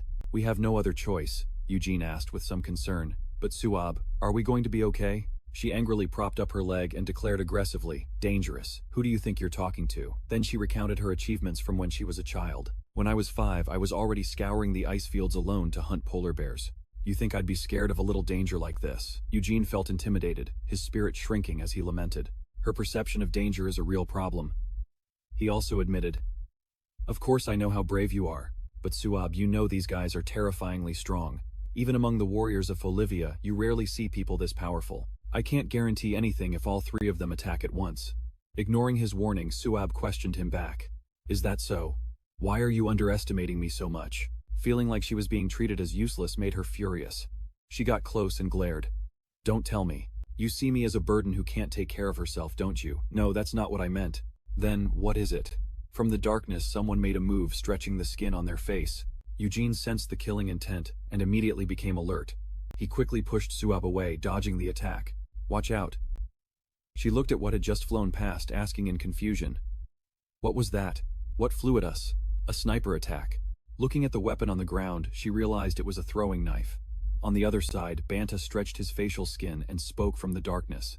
Isn't it impressive? My skin is so elastic it can withstand a force of over 45 kilograms. They're projectiles with 10 times the tension of a normal bow and arrow. Banta, the gang's assassin, characterized by his highly elastic skin. I can't believe you dodged them so easily. Not believing her eyes, Suab was terrified. Did he use his cheeks to shoot those things? Behind her, a fat guy suddenly appeared out of nowhere. To find us in this complex sewer system, someone must have leaked the information. And then he mumbled, speculating. With a blood sugar level of 680, in other words, an IQ of 680. By my deduction, it's the traitor El Gato Donbo, the gang's assassin. Characteristic extremely high blood sugar. The son has no need to honor a traitor. Levent is the one who abandoned his post at the gang's base. The pressure from these two was weighing heavily on Eugene. They were following the hamster, hearing that he was startled and interrogated them. Wait a minute, Levent is a traitor. So, is it possible he got here before us? The last one finally shows up. Georgie praised him, truly a sharp deduction. He now had an iron brace on his face to fix his mouth. He thought I should have done everything to stop him, when he was heading to the evil cult's den at the magic school. Georgie, the gang's assassin. Characteristic. Didn't he become corrupt because he associated with that evil cult and denied the god Felis? That Donbo guy held a mouse puppet in his hand. I'd rather interpret this in a more literary way. A believer became El Gato, a man of darkness, but after meeting a boy from Felis, a boy who still held the innocence and justice of the light, he must have remembered his true nature as one of the Felis. Witnessing this scene sent a shiver down Eugene's spine. What? Remembering his own accusations made Levent confused. Whose side are you on anyway? He never expected his own words would cause things to go this far, because he was the only one who had said those things. Suabe spoke up, confused. What are you talking about? What about Levent? Why are we talking about Levent? That Banta guy smirked sarcastically. You don't know what's going on with your friend, kid. The traitor. He wrote it down here before it was even mentioned. The sheer number of confusing details made her head spin. A traitor Levent, whose traitor is he? A loud laugh echoed through the cellar. Georgie taunted. You mean you don't even know he was working with the gang? Can't expect anything from a traitor. Don't worry, he's not dead. We just gave him a good beating and locked him up with that friend of yours, Cola. Suabe, however, felt relieved and let out a sigh. Oh, I thought it was something serious, but it turns out it's not a big deal. She acted calm, but her words got to them. I don't care about your little gang problems. If Levent betrayed you guys, then good for him. Emboldened, Eugene smiled in agreement. That's right, the two regained their confidence and got into a fighting stance. We're going to kill all of you and save everyone. Hearing this, the three ringleaders charged forward at once. You think you can do that? Georgie rushed in, swinging his countless arms. With compassionate love first technique, snakebind. Two arms gripped Eugene's wrists tightly. His arms were coming in at a strange angle. He threatened fiercely, "Put away your sword. There is no love. I won't let him run rampant." Eugene swung his sword, sending him spinning like a top before he crashed headfirst into the ground with a metallic clang. Fellas anti-armor technique, wrist twist. A strong gust of wind blew, making him wary. Seeing this, the fat Donbo rushed in to support him. Eugene's face turned grim as his own attack had no effect. A sword struck him right in the head, but it didn't even leave a scratch. He pointed at himself and sneered, "You're aiming for my head. Amateur. It's a skill. The head is the hardest part of the human body. That's obvious. You can't cut it with a sword. Right. What's this?" Banta pulled at his mouth, revealing sharp blades from inside. The skin is the most elastic part of the body. After he let go, the blades shot forward with incredible speed. My skin is very well cared for, with more than 10 times the elasticity of a bowstring. No defense. The blades flew straight at him. His comrade shouted in worry. Eugene Suabe chanted a spell, and lightning appeared. Varira. A stone barrier was erected, buying them time and blocking the attack. "Are you okay?" "I'm fine." They hit my armor and cloak and were deflected. Eugene winced in pain. They didn't pierce through, but they still did damage. But as expected, long-range attacks are the most annoying. Forced into a corner, Suabe bit her lip and thought Eugene can't fend them off alone. These long-range attacks are too much for him. An idea flashed in her mind. With a risky smile, she said, "I think I know who I need to take on." The three men behind the wall exclaimed, "Magic of this scale. She must be at least a level 7 mage," Donbo warned his comrades. Suddenly the wall was broken. "Be careful. Don't think of them as just ordinary kids." Suabe surfed on a wave with a triumphant look on her face. Shaman magic, endless flow, sacred wave. The three guys below the wave screamed in panic. "What the hell?" She spoke with a taunting challenge. "Hey, you wrinkly old geezer. I'll fight you. Come on, wrinkly," the provoked Banta asked back. He tensed up in anger. His high IQ comrade realized the ploy and tried to calm him down. "Calm down, Banta. She's just trying to bait you." But it seemed his words didn't reach him. Banta angrily used his maximum power. "How dare you call me wrinkly? Banta maximum elasticity black Banta mode." He opened his mouth wide to correct her. "You can call it highly elastic or whatever." And then he spread his arms, gliding after her like a kite. He took the bait. Donbo, realizing the plan, also became wary. That's a bit disrespectful. Using someone's insecurities for your own personal gain. Don't you think that's inhumane? Eugene stood up, raising his sword to fight. Hearing that from you guys means absolutely nothing. He got angry, his eyes flashing like a hawk as he provoked them. "You useless scum." Meanwhile, Suabe was still surfing smoothly away. That guy Banta caught up at flying speed, his heart burning with rage. "Hey kid, who are you calling saggy?" Seeing this horrifying sight made her feel sick to her stomach, disgusted. She didn't even flinch in shock. His words hurt him, and he screamed with tears streaming down his face. She wasn't scared at all.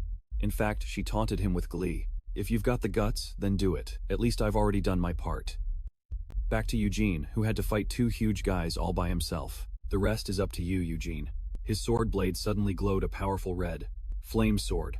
The pressure from the flames spread everywhere. Eugene was furious and wanted to finish them off. Desio's flower/A single strike set the entire corner of the dungeon ablaze. Infernal hellfire magic. The two guys were stunned by this power, just standing there gawking. One of the fat guys ducked in fear, letting Josie take the full force of the attack. A massive explosion sent smoke and fire everywhere, and he quickly made his escape. "I can't waste any more time on these clowns. I need to find LaRossi and Levin fast." But then he suddenly realized he had no idea where he was going, and got flustered. "But wait, I don't know the way.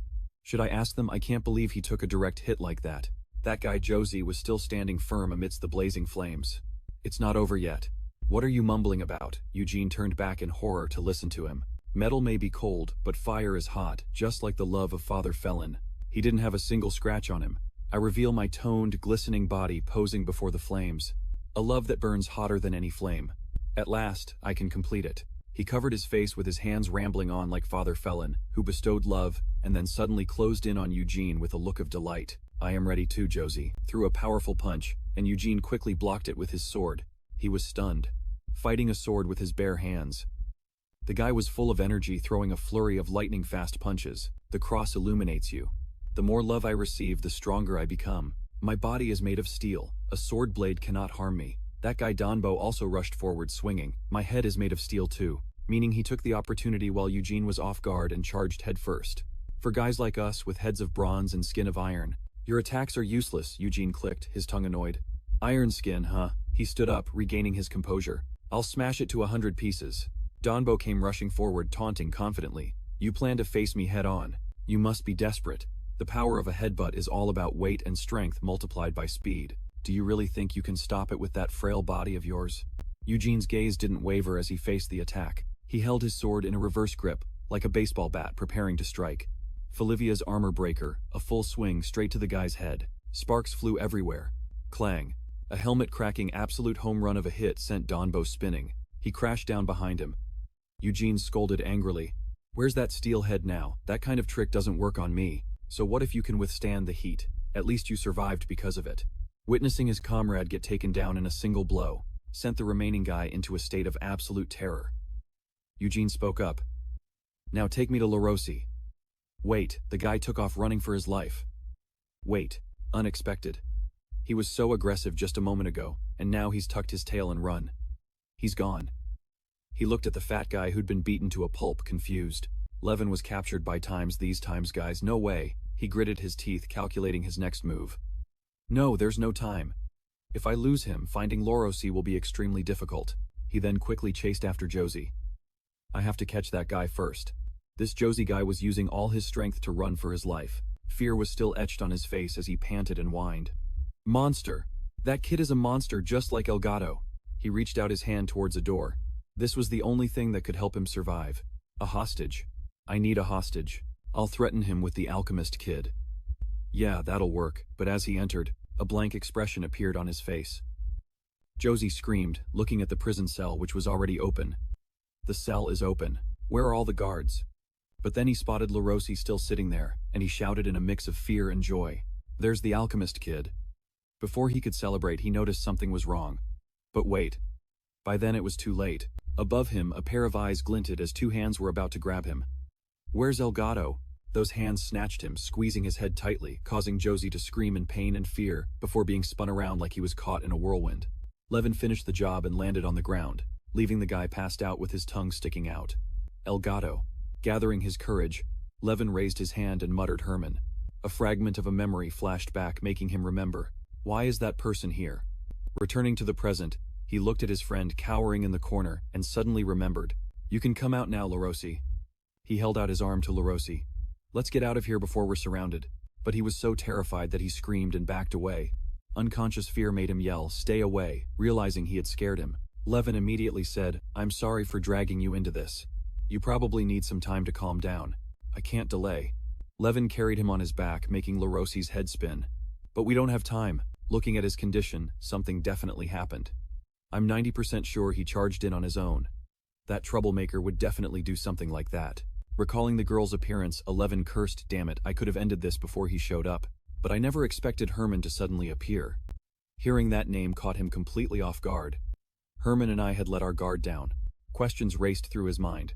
Why was Herman here? Was this one of Soer's plots to distract me? But if it was, he was dead wrong. Herman's hatred for Soer was the same as mine, the hatred for having our guild slaughtered. That's why ever since we were kids, we dreamed of getting revenge on Soer together. Levin gritted his teeth, his resolve hardening. But I can convince her. First I have to find either Eugene or Herman and fast. Meanwhile, Eugene had already run into that girl. The worst had happened. If she met Eugene, it would definitely be a disaster. Across from Eugene, the mysterious girl was approaching.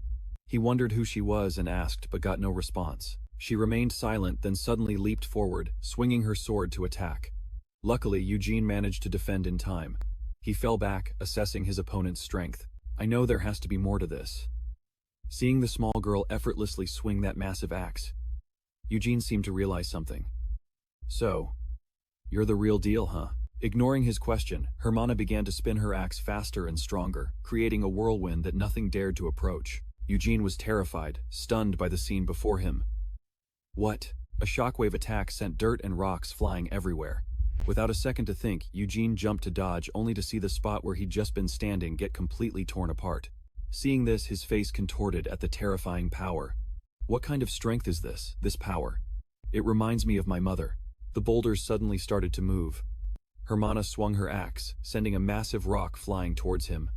He had no options left in mid-air. Eugene used the boulder as a springboard, flipping once before landing safely. Hermana rushed in, attacking relentlessly. Eugene barely had time to raise his sword to block.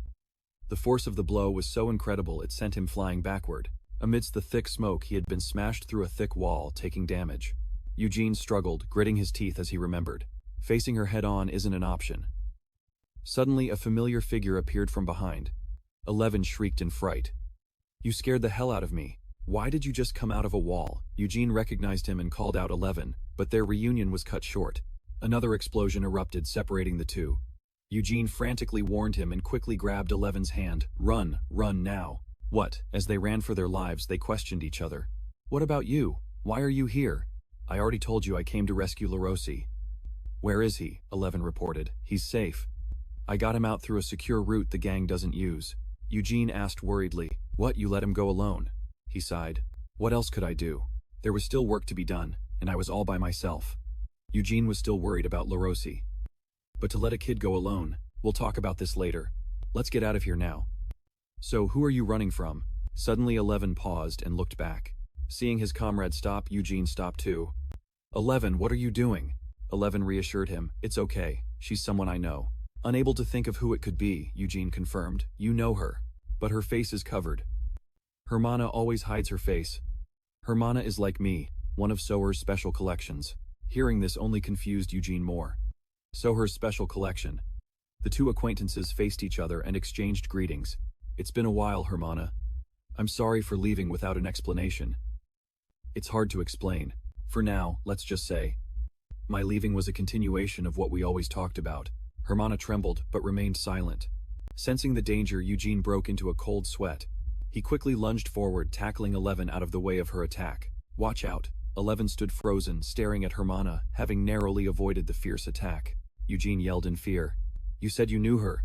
11, still in shock, unconsciously called out Hermana's name. "You seem close to her from the way you talk. Then why did she attack you? Did you mistake her for someone else? And she's not even answering."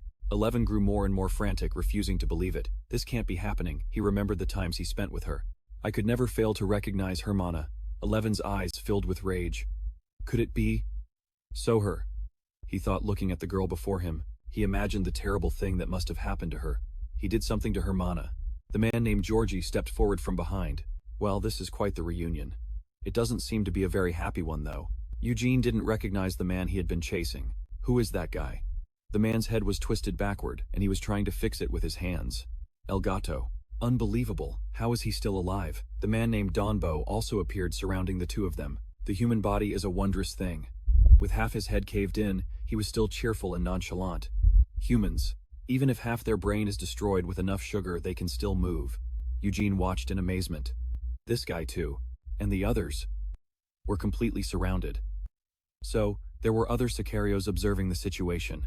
11 wondered, no matter how you looked at it, wasn't this an excessive amount of force for such a bizarre mission? Georgie, even with his head twisted backward, still had the gall to mock him. "If it weren't for you, El Gato, nurturing those rebellious thoughts, they would have been back long ago. But now, what a pity." 11 anxiously retorted. "Rebellion? What rebellion? If I revealed the madness you've caused, even the Padrino would say you deserve to die. Attacking Bolivia is no different from abandoning the capital Iraq, isn't it?" A thought flashed through his mind. Soho's relationship with the Eternal Society was a closely guarded secret. The order to assassinate Eugene would not be public information.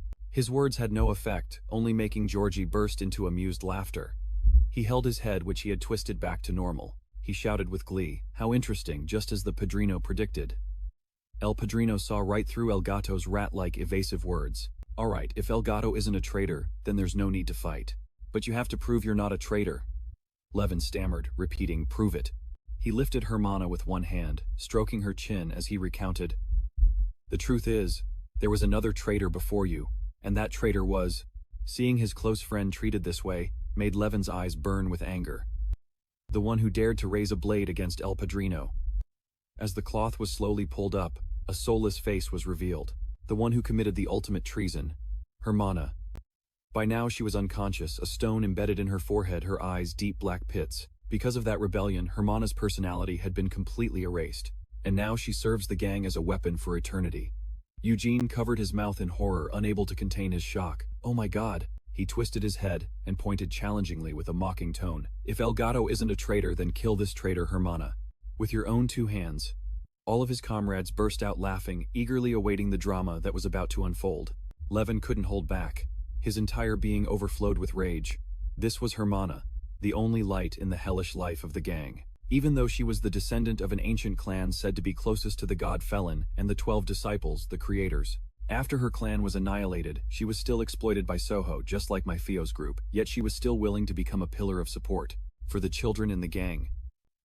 That warm-hearted Hermana was the one who carried out the gang's most cruel and disgusting missions in place of the children who were destined to become assassins. To her, the fleeting innocence of the children in the gang was more precious than her own life. Weary of such a life, Hermana would always tell me, as if reminding herself. The god Felon who loves humanity granted them a right, a driving force to guide them through the uncertain future. The strength to ultimately find a way out even in the depths of despair. He granted humans the right to be free, so never lose hope. Back in the present, Georgie clutched his neck and roared with laughter. That's the fate of a traitor, to lose even their free will.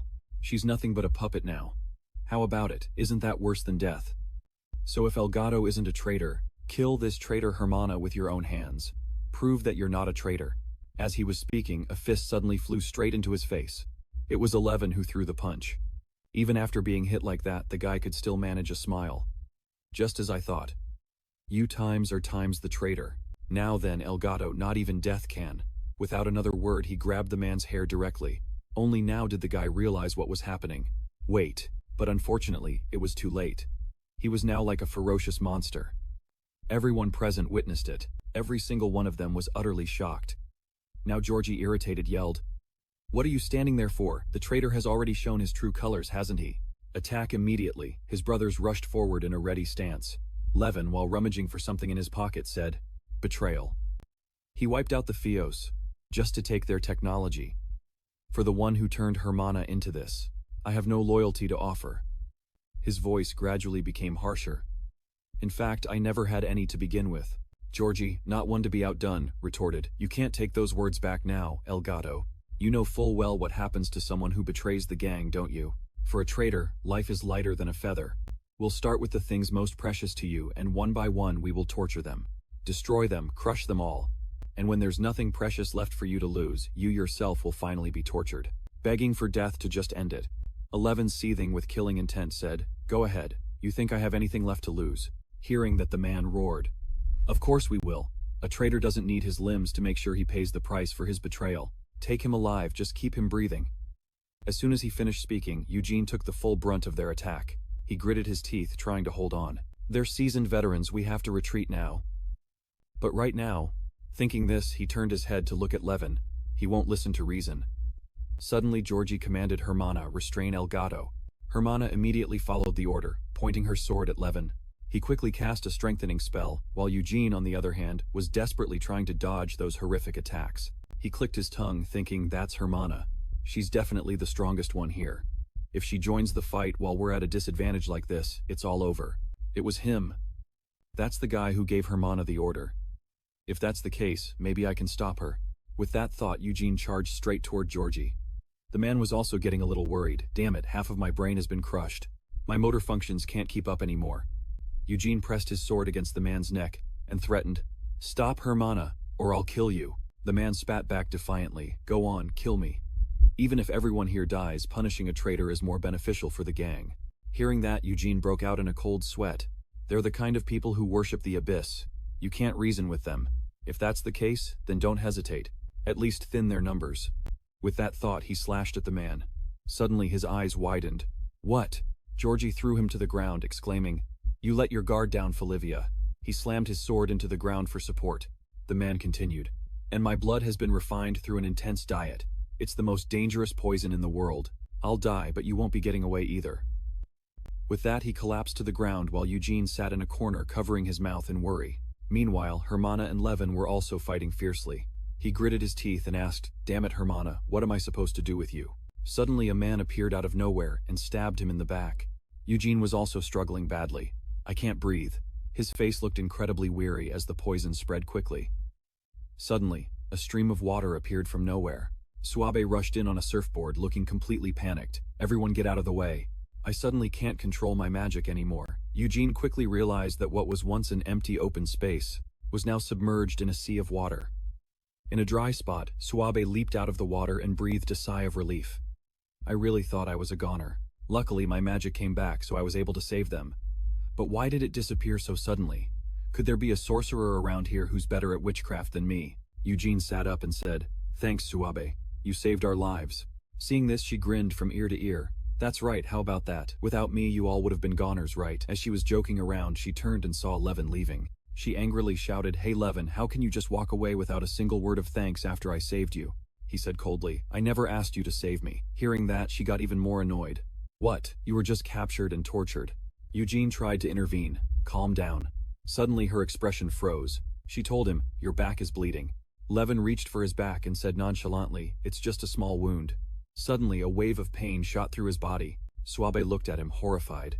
"You're insane. Did you cauterize the wound to stop the bleeding?" Eugene then turned to ask about the person who had been transformed. "You called her Hermana. She's very important to you, isn't she? If so, tell us everything in detail. We can help you." Levin's face darkened. "It's too late. The transformations on Hermana and the other assassins are Felix's technology. I know better than anyone that a transformed body can't be changed back, especially when the brain has also been tampered with. It's impossible to avoid damaging the brain when trying to destroy those complex implants." His expression grew grim. "It's just the implants." Suddenly, Eugene's eyes lit up as if he remembered something. He quickly ran over and suggested, "What about the absolute removal tool? Can't it target and remove only the implants?" An absolute removal tool is a magic that reduces the wavelength of matter or magic to zero, making it disappear. If I precisely target the wavelength of the implants, we should be able to remove them safely, right? Levin hesitated slightly. That might be possible. But no matter how talented you are, can you handle that level of complexity? Eugene immediately dispelled his hesitation. He smiled and said, "But that means there's still hope, right?" Seeing this, he was deeply moved, bowing his head to suppress his emotions. He said sincerely, "Then please, help me save Hermana." Eugene replied confidently, "Of course, we would have helped even if you didn't ask." Then Levin made a suggestion. "All right, I have a plan. This is an underground waterway, right?" Suabe immediately teased him. "You were really hoping for help, weren't you?" Well, the group stood there discussing for a while, and it seemed the plan was well received. "That sounds fun." "Yeah, you got the gist of it right." Suddenly, a loud explosion echoed, causing the basement to shake violently. Suabe wondered, what was that? A magic earthquake. Eugene and Levin quickly realized it was a bomb. He explained, "They can't pinpoint our location, so they're planning to block all the exits." Hearing this, Suabe became extremely worried. "Are they really going to destroy their own base?" Eugene added, "They're the type of people who would do anything. Let's run. We don't have time." As he ran, he recalled Georgie's words, "My blood has been refined through a harsh diet. It's the most dangerous toxin in the world." His anxiety continued to mount. "My time is running out." Georgie's men were still unconscious. Banta was now standing there trembling. He covered his eyes with his hand as if trying to restrain his emotions. "Elgato and those brats," he roared with rage, "blow up all their escape routes, don't let them get away." As soon as he finished speaking, an explosion went off right next to him. He snapped, "Which idiot was that? What moron set off a blast here instead of at the exits?" When he turned to look, he froze for a moment. It was Suabe, jumping out gleefully. "That was us, you idiot. How does it feel to see me again? Happy are you?" Banta seethed with anger. "Saves us the trouble of hunting you down. We'll deal with you first, then we'll make Elgato pay." Hearing this, she smirked. "Looks like we don't have to go looking for you anymore, huh?"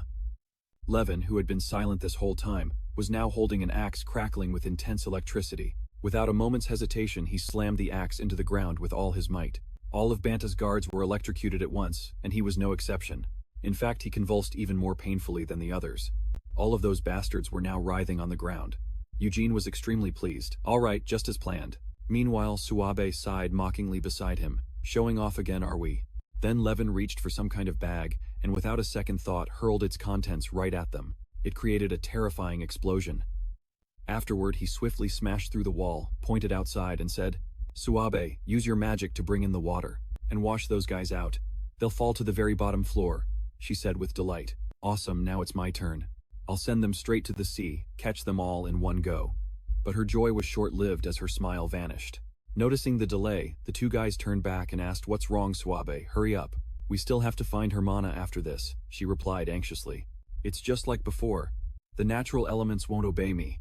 It's as if some other being is controlling the elements here." But while the group stood in confusion, a familiar figure emerged from the shadows behind them. "Suabe, so what's going on?" Hermana gradually appeared before the three of them. "Why? The foundation of magic is also its core. The number of strings, along with other factors, is a sensitive matter for mages. Meanwhile, shamans borrow their power from nature, but strings are also a crucial element for them. A shaman's strings connect them to nature, so the more strings they have, the more deeply they can communicate with it. At the highest point of the horizon lies the celestial ocean, home to the shaman prodigy Suabe of the celestial sea tribe, who possesses 8 strings. Even a great shaman who has reached the human limit of 10 strings couldn't avoid a battle with Suabe for control over nature. Therefore, it's impossible for nature not to respond to Suabe. Impossible. There's only one way this could happen. Something beyond human existence is dominating nature here. Everyone now noticed Hermana's presence. Without a word, she lunged forward to attack. Seeing this, Levin grew anxious. Hermana too. Damn it, the plan is ruined. I wanted to create a one-on-one situation with Hermana. Once those unconscious guys wake up, the crisis from before will just repeat itself. In that case, we'd better change locations. With that thought, he took off running, causing Eugene to ask Levin, "What are you doing?" "Wait, holding an item," he exclaimed. "All right, everyone get ready." His two teammates were completely baffled. Ready for what? What now? As they asked, he threw the item. "It's about to explode." The moment it landed, a strange light emanated from Hermana's body, followed by a massive explosion. The blast was so powerful it threw both Eugene and Suabe back. "Levin, you psycho." A huge torrent of water gushed out and Suabe surfed out on its surface. She snapped. "You psycho, why did you suddenly blow up the floor?" Levin explained. "Because you couldn't use your shamanism all of a sudden. So I came up with a temporary solution. Suabe, even if you can't use shamanism, you can still use ice magic, right? You passed the entrance exam after all." "Eugene, get absolute dispel ready." He replied, "Got it." Then the three of them steeled their resolve. "We'll continue with the plan." Even though Hermana has complex implants in her brain, they're all controlled by the gemstone on her forehead. But because of the complex layers of enchantments, the only thing that can remove it is his absolute dispel. He recalled their earlier discussion. Eugene was horrified by Levin's plan. No, even though I suggested it, I'm not skilled enough to use that spell accurately. In the middle of a battle, I need time to concentrate, and its effective range is too short. I can't guarantee I can hit the gemstone on Hermana's forehead. She's someone whose close combat skills are leagues above mine." Levin replied seriously. "Of course it'll be difficult. Hermana is a descendant of the ancient people who fought against the Abyss, alongside Lord Felon and the 12 Apostles. She's stronger than modern humans in every way, but she's not invincible. If Suabe and I combine our lightning and ice magic, we can blind her and create an opening for you to use absolute dispel." At this, Suabe's face went pale. But wait. If I can't use my shamanism, I'm useless. I'm not even half proficient with regular magic. I barely scraped by on the exam." Hearing this, Levin froze. What? In that moment of distraction, he took a direct hit from Hermana. Seeing this, a horrified Eugene screamed Levin's name. He rushed forward, yelling, "Stop!" Hermana raised her axe and brought it down on him without hesitation. A loud crash echoed out, and in an instant Eugene was sent flying 100 meters. Damn it, my body. Levin could only click his tongue at the sight, cursing inwardly. Damn it, there are too many unexpected variables. Why did the shamanism have to fail right at this moment? The common factor in all the failed attempts was Hermana's presence. Could this be related to Hermana being an ancient one? I don't understand the principle behind it. But in any case, this isn't a problem I can solve right now. The only thing that could create an opening for the absolute dispel right now was to stop thinking. He shouted, "Eugene, focus on casting the spell. As for Hermana, I'll block her vision." Seeing his recklessness, Eugene grew extremely worried. "Levin, wait." That was the pinnacle technique of veil magic, a spell that could turn even a toy sword into a magic sword. By carving a high-intensity rune onto it without special body modifications, the limit is only 5 minutes. Using it when my body is already this exhausted, I'll definitely collapse soon. After that, Eugene, I'm counting on you. As he thought, this Levin unleashed all his power towards Hermana. She quickly raised her hands to block the attack. It seemed their powers were evenly matched. Eugene and Suabe could only watch this terrifying battle from the sidelines. Suabe gritted her teeth in frustration. Damn it, if only I could use my shamanism. Eugene, on the other hand, looked absolutely terrible. Damn it. Because of the poison, I'm starting to lose focus. With that thought, he punched himself hard in the face. Suabe turned in alarm Eugene. His eyes were filled with determination. If my mind gets hazy, I have to force myself back. If the poison spreads any further, I won't be able to maintain my concentration. This is probably our last chance. Everyone's lives depended on this one last chance. Seeing his recovered state, Suabe couldn't help but be surprised. What is this? Nature, which hadn't responded to me before, was now listening to Eugene. She wondered, even though nature won't respond to a shaman, with 8 seconds like me, why is it now obeying a mage with only 1 second like Eugene? Suddenly Hermana stopped fighting Levin and turned in another direction. So she noticed Eugene's location. She's running this way. Suabe quickly stood in front to protect him. Damn you, I won't be a burden. Then Hermana swung her hand. She grabbed Suabe's arm and threw her away violently.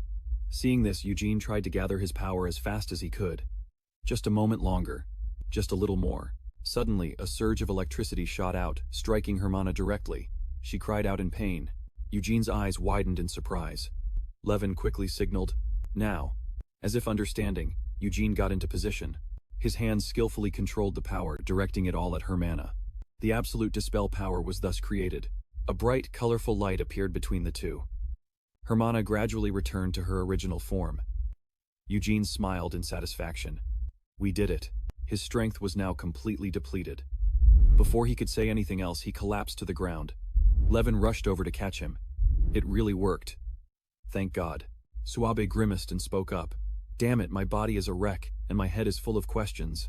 Then she asked again. So is she free from the control now? He replied. No, she's only stopped because the control device was destroyed. We still have to remove all the remaining implants. Hearing this, she looked around. Then we have to get out of here first. But how do we get out? Levin responded calmly. We'll have to figure that out now. Hearing that, his 2 teammates were stunned. You acted without thinking ahead, he said seriously. Regardless, we have to leave here immediately. I'm about to collapse too. When that happens, you and the others will have to drag me and Hermana out. Suabe's voice rose in an irritated shout. You sure give orders casually, he continued. Head towards the drainage system. It's bound to lead outside. Suddenly, the ground beneath the 4 of them began to shake violently, forcing the group to run in a panic. Another explosion. Damn it, it seems they've woken up. We can only hope they go the wrong way. Eugene was now completely exhausted and passed out on the spot. He used the last of his strength to tell the truth. Sorry, I've actually been poisoned. Hearing this, everyone was shocked. Poison Levin immediately told Suabe to take care of Hermana. Go, I'll check on his condition. Got it. Just as she finished speaking, another loud explosion echoed. A thick cloud of smoke appeared before them. Banta's silhouette emerged from the smoke. So you were here after all. The traitor and you annoying brats. The man's face became more and more grotesque. Thanks to the stimulating flavor you all provided, I have evolved to the next level. Suabe wondered. How did you find us? A giant beside him answered. When you fall to the lowest level, the most logical way to escape is to follow the water flow. And that is Georgie. My blood sugar saturated with your essence has reached 1024, which means with an IQ of 512. I easily deduced this. Seeing this, Eugene's face grew panicked. How did you survive a fatal cut to your carotid artery? The man explained. My blood vessels are filled with fat. My blood sugar turned into a viscous fluid that automatically stopped the bleeding. Thanks to a high-intensity diet, I have been reborn as an immortal. Levin's face also began to turn pale. They've surpassed the limits of human body modification as I know it. What the hell is going on at headquarters? Suddenly, Eugene recklessly drew his sword. He unleashed a flame slash, and instantly a sea of fire appeared before them. Georgie remained calm. My blood forged through intense, arduous training has become a deadly poison. To be able to maintain your will, and resolve even after being poisoned by my blood. You truly are a Falivia. You may be young, but it's all useless. This time I have a countermeasure for your flames. Georgie's body will protect me. The 3 of us are still fighting together. Suab started to worry. Using your own comrade, you're insane. Eugene was just as furious. Damn it. I used up all my strength on that last surprise attack, and Levin is still calculating. Neither Eugene nor I can hold on much longer. I have to end this fight as quickly as possible. Suddenly, Georgie spoke up. Elgato Berserk blood release. Of course, I already accounted for that possibility. Without Berserk blood, you have absolutely no chance against Hermana. That means you only have 1 to 2 minutes left. He's betting his life to buy us time. As long as we hold out, our victory is guaranteed. Hearing this, Levin gritted his teeth in anger. This bastard. Eugene had already figured these guys out. They even knew Levin's weaknesses. Given the situation, he turned to Suab and proposed, "Can you perform the berserker ritual on me?" "With the power of a berserker, this poison will be nothing." Suab was startled. "What? That's not something you can just do on a whim. It requires compatibility, and besides the current situation isn't right for it," he insisted. "It's fine. I will definitely succeed. Trust me, I've done it before." She broke out in a sweat. "You've done it before?" Suddenly, Eugene's eyes glazed over as bolts of electricity struck him directly. "We let our guard down." His whole body convulsed violently. Panda smirked smugly and said, "Did you really think I'd overlook an opening like that? You damn brats." Eugene tried to endure the pain. He wasn't lying about the evolution. Now he's become even more of a nuisance. What should I do? My vision is starting to blur. Meanwhile, Levin was fighting off those damn guardian demons. "Have they all been enhanced? My stamina has been severely depleted due to my injuries." "Damn it," suddenly a voice echoed. "That's enough." It quickly drew everyone's attention. A giant hole appeared in the ceiling. Eugene was shocked. Good heavens, how is there a pit that stretches all the way underground? Standing above it was a faint, imposing figure. "So it's here." The man holding a sword spoke, just as Anika said, "You truly are a young master who never listens to anyone." Eugene's eyes lit up. "You're the first Prince Hebronia Gaon." Gaon said no more. He flew down and unleashed a flame slash. Those bastards were quickly cornered. Seeing this, Eugene's jaw dropped in amazement. A Desio flame slash just like mine. The flame density is so high it looks like a beam of light. It's on a completely different level from my Desio. I can't believe someone at the Magic Academy can perform Desio to this extent. He approached him and called out Eugene Falivia. "Yes, Your Highness." He made it very clear, didn't he? "Don't draw too much attention. Can't you go 1 week without causing trouble?" Eugene was startled and quickly tried to explain. "No, this was just..." Before he could say anything, Panda approached and asked, Why are you here? Where do you think you are?" In an instant, Gaon slammed him into the ground. Up above, Lavina complained, "Your Highness, I can't take it anymore. Lifting 7 floors at once is too much." "You've done well." Seeing Lavina, Levin was stunned. She lifted such a massive weight. Her mana level is absurd. As for Eugene, his eyes were growing dim. Thankfully, a hand quickly came to support him. "Ah, it's Einame. You're okay now, we're here." He seemed to have lost his senses and asked, "Who are you?" She immediately turned and scolded. "Don't scare him like that." "Look, he was so scared he fainted," Gaon said calmly. "Stop joking and check his condition. He doesn't look good at all." Suab rushed over and reported poison. He was poisoned by those bastards. Poison, Inaim understood. "I see." She began to use her power to transmit information. "Yes, I'm reporting now. No serious injuries, but he's disoriented from the poison." Eugene wondered, "Who are you talking to?" Suddenly the monsters appeared behind them. "You bastards." They were still defiant. "None of you will escape. We'll bury you all here." Levin was startled by the sight. A brilliant light shone out. "These bastards, are they planning to take us down with them?" His words were followed by a terrifying explosion. Panda opened his mouth wide and shouted, "To avenge Georgie and Donbo, we'll blow up and die right here." Before he could finish, his face froze. A sphere flew into the air, absorbing all of his power. Levin was once again surprised. What's happening? The direction of the explosion. It's converging on a single point. This is definitely magic. But that's impossible. The detonation speed of Catel's explosives is 20 times the speed of sound. A mage who can control something like this can't possibly exist in this world. The trio of swordsmen were all dumbfounded. Panda's face also began to contort as he finally realized his own weakness. That person. What? A monster like that. Why? What in the world are you? A girl appeared and answered, "Du Lim, the special combat mage unit that fights against the abyss, from the Magic Academy." "You're still alive after all that." Du Lim. Eugene quickly recognized Senior Anika. She seethed with killing intent, saying, "Before you self-destruct, you'll pay the price for touching my junior." Scene changed to a few days later. Eugene was lying exhausted in a hospital bed. Du Lim, if they hadn't come. If Larosi, that timid kid, hadn't managed to escape through the sewers and find Senior Anika, crying and begging her to save us, we would have definitely died back there. Even though I was the one who set out to save Larosi. Thinking about this, he gritted his teeth, trying to control his emotions. Then he reached for the coat beside him. Without a moment's hesitation, he prepared to leave, making the doctor there worry. "Where do you think you're going? The after effects of that incident are still affecting you. Don't worry, I'll be back soon. I won't let something like that happen again." Meanwhile, Gaon and Inaim were sitting and enjoying tea. Suddenly he glanced to the side. So you want to join Doi Lim? Without any hesitation he gave his answer. Yes, that's right. He asked again, do you even know what Doi Lim is? Faced with that question, he hesitated. Isn't it one of the combat magic departments? Gown said slowly. You really don't know anything. Doi Lim is the oldest and most prestigious combat mage group, the pinnacle of the combat magic schools. Due to a long period of peace, real combat has become rare, and this place is now mainly a training facility for combat mages. But even so, only students with the most outstanding talent are allowed to join Doi Lim. Considering that condition, you don't qualify. Hearing that, he was extremely puzzled. What? Why? Because I'm just a single-strand mage, he answered seriously. Of course, that's one reason, but don't you understand your own weaknesses best? Didn't we have to step in this time because of your recklessness? As a result, Anika had to take responsibility. She's now being held under the vice principal's supervision, and her punishment has even been extended. That's not fair.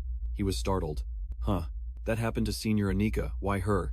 In AIM added, if news about the gang got out, things could get more complicated. We cleaned everything up, so why make a big fuss? Just by saying Anika made a mistake, the whole thing can be swept under the rug like always. Gown continued while sipping his tea. In any case, a stupid kid who only knows how to cause trouble can't get into Doi Lim.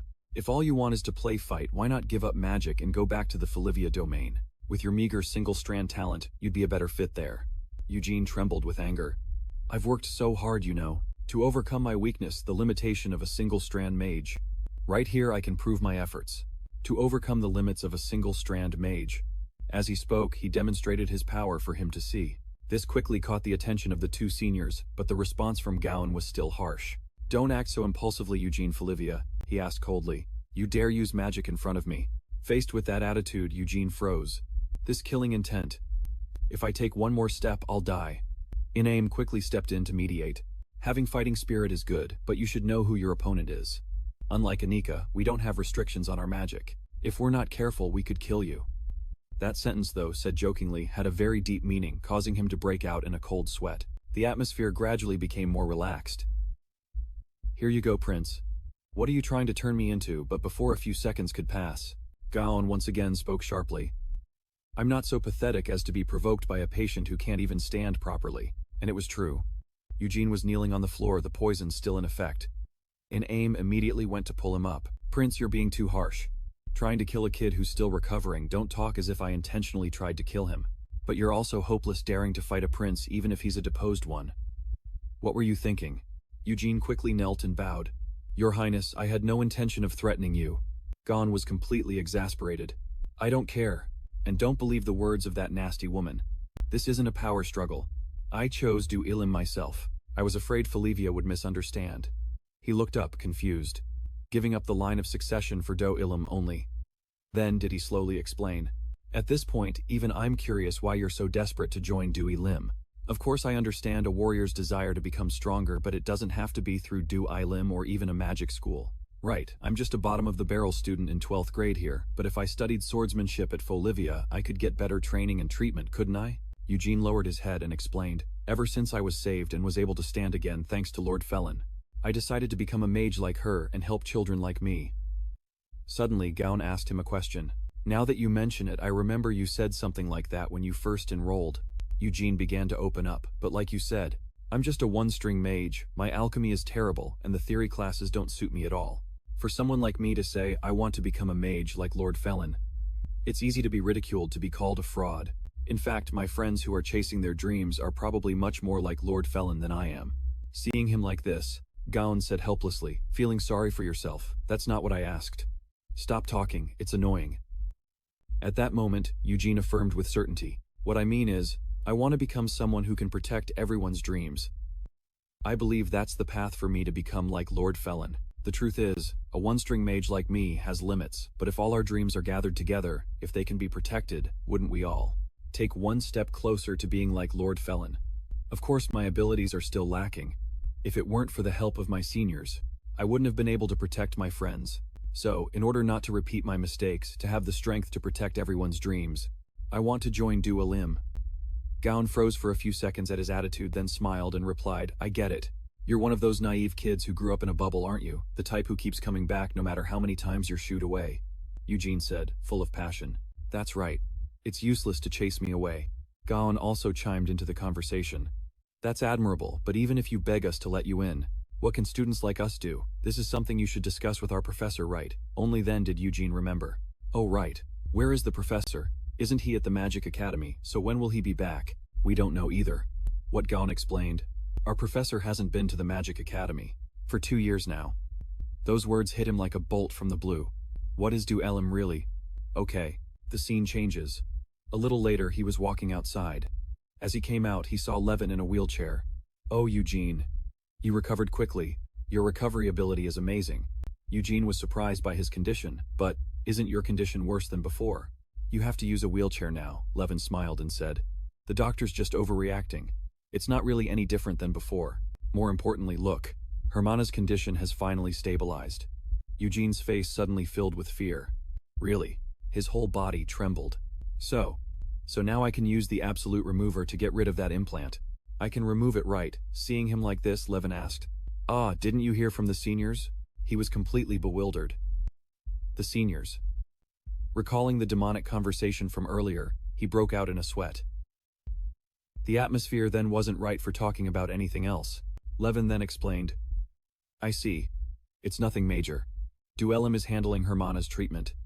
It seems the doctor in charge over at Du Elim is very skilled. After examining Hermana's implant, he said he could remove it. Besides, it's also a good place to hide Hermana. Your method was good too, but considering there's a safer option even if it takes more time, I'm leaning towards this one. Hearing that Eugene was so relieved, he was on the verge of tears. What a relief. Even though I acted so sure of myself back then. Brain surgery is genuinely terrifying. Levin looked at him helplessly. I trusted him and almost caused a disaster. But then he turned his head to the side, thinking, but Du Elim. Now that I think about it, there's something very strange about it. It's just a normal department, yet it has such good facilities. And it has such a brilliant doctor. Even for an old and elite department, this is a bit much. Then he exclaimed, full of energy, suspicious, very suspicious. There must be some huge secret, but since the professor isn't here, I guess I'll have to wait. But I will definitely join Du Elim. At a glance, it might seem like a normal department, but its true nature is a secret society. That could be it. Levin was completely exasperated. Who knows? Eugene cheerfully suggested. Levin, why don't you join with me? Come on, look, Du Elim is helping us so much. Maybe they like us more than we think. But Levin's answer was unexpected. Actually, sorry, but I've already joined Du Elim. Those words made him freeze. Huh. But they told me that because the professor isn't here, I can't join. With tears in his eyes, Eugene quietly left the castle. Why me? Levin stood by the window silently watching his retreating figure. Gaon glanced over and asked. It seems that really made an impression on him. Is it okay not to tell him the truth? Levin sighed, his voice low. Gaon Hyung, if you revealed the past contract with the professor, and how you ended up at this Magic Academy, and in Du Elim, he said calmly. Who knows what that guy would do? He loves to meddle in other people's business and acts way too fast. That's true. Levin frowned, his voice heavy. And if possible, I don't want to drag Eugene into this model. The battles ahead will be more dangerous than hell itself. On the other side, Suabe is barking out one order after another.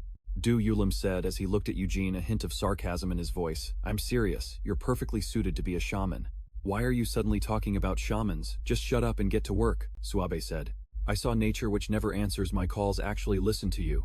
That's the innate talent of a shaman. Suabe frowned, refusing to back down. Shamans need a connection to resonate and communicate with nature. But if nature actively follows you, it doesn't matter if you have 10 connections or just one. Eugene smirked slightly. No, that was just a misunderstanding in a moment of crisis. I've never even studied shamanism. Suabe snapped irritably. That's exactly what makes it so amazing. Even though you don't know how to communicate with nature, it still reached out to you on its own. The more she spoke, the more agitated she became, startling the two beside her. Wait a minute. Are you showing off your talent right now? No, I don't even understand what you're talking about, Eugene broke out in a sweat, frowning. Anyway, I don't want to be a shaman. I just want to join Du Elim. Du Elim asked cautiously. Are you sure you can get in? Of course, even if there's a bit of trouble right now. Despite that, Eugene smiled confidently. But I'll definitely get in. Pretty cool, right? Du Elim said. That's so like you, Eugene. The three of them carrying bags and bundles chattered nonstop. I know Du Elim is the best. But I heard their professor has been missing for 2 years now. What are you going to do? That's why I have to dig this information out of 11. He doesn't seem like he wants to talk, but I'll definitely find out the truth. The doors slowly opened and a crowd of people swarmed in. Atamia, holding a sign, stood there, hawking cola here. We're selling it for our grand opening. Everyone lined up, each holding a cup. The atmosphere was buzzing with excitement as Eugene rolled up his sleeves confidently. Business is booming today. Let's get this done. As the sun set over District 6, Suabe clutched a bag of gold, her eyes glued to the pile of money. Her face beaming, she exclaimed, "I'm rich. I'm rich." She jumped for joy while Eugene and Do-Yulim sighed in relief beside her. "Now I'm filthy rich. So tiring. We sold a ton of stuff." A sly look flashed in Suabe's eyes. "With this money, I can even buy back that old hag's shaman kit that I pawned." "You pawned your grandmother's things," he stretched, relieved. "Well then, let's go visit 11 at the hospital." Do-Yulim said worriedly, 11. "His injuries are worse than I thought. They said it'll heal in a week." But Suabe, still busy, admiring a gold ring, said cheerfully, "Then to cheer him up, why don't we buy him a get-well gift? A solid gold ring should do the trick right. Now I get why you're always broke. Why don't you keep the money with my friend for safekeeping?" The three chatted lively, unaware of a pair of eyes watching them from a distance. "What's scared of thieves? Don't worry, who would dare touch our stuff after we crushed an entire gang? No, I'm not worried about thieves. I'm worried about your spending habits. Even if I spend it all, I'll just earn it back." As Suabe was about to leave, a hand suddenly grabbed her leg tightly. She let out a blood-curdling scream. An old beggar clinging to her leg whispered, "Excuse me, miss." Without waiting for him to say more, Suabe furiously stomped on him repeatedly. "Damn it." Eugene rushed forward to stop her. Hey, you're going to kill him." A ray of evening sun shone down on the small town. The old man, his face swollen still, tried to drag himself forward, begging in a hoarse voice, "Please spare some change." "Huh? What is it, old man? Are you a beggar?" Suabe replied coldly. "If you need money, don't beg. Go earn it. Like me." "You say that as if you're so great," the old man choked out. "I rushed here from far away. I'm exhausted. So hungry I can't even walk anymore." His words made Suabe pause, her expression softening. How pitiful. "But I've walked that same path before." She opened her bag of gold, intending to give him a few coins, but the bag was empty. "Out of sympathy for a fellow sufferer, I'll spare you a coin or two to go buy some soup." Her face changed, her eyes widening in shock. Suabe snatched the bag up and saw a large hole cut in the bottom. "Where's all my money?" She clutched the bag, her heart sinking. Could it be him? Rage exploded within her. Suabe screamed, "Where did he go? That beggar definitely stole all my money." She turned to Eugene, her voice urgent. "Eugene, did you see where he went?" "No, I didn't see him." "How could you not see him? He was right in front of you," Eugene stammered awkwardly. You're right." The three of them looked down the alley at the end of the street, but the old man's figure had vanished, as if he had never been there. How could he have disappeared right before our eyes? In Eleven's hospital room late in the afternoon, the three of them entered the hospital to visit him.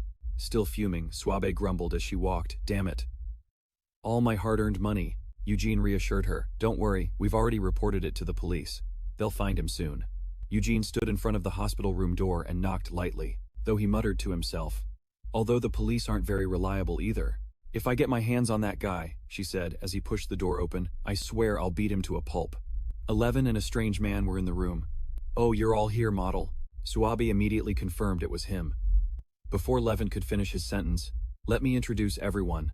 This is Suabe." She clenched her fists in fury. "We meet again, you old beggar." Roy smirked faintly and replied, "Thank you, young lady, but I'm quite full." Levent frowned in confusion. "You two know each other. But why are you calling him a beggar? He does look ragged, it's true, but the thing is..." Suabe didn't let Levent finish roaring as she charged forward like a whirlwind.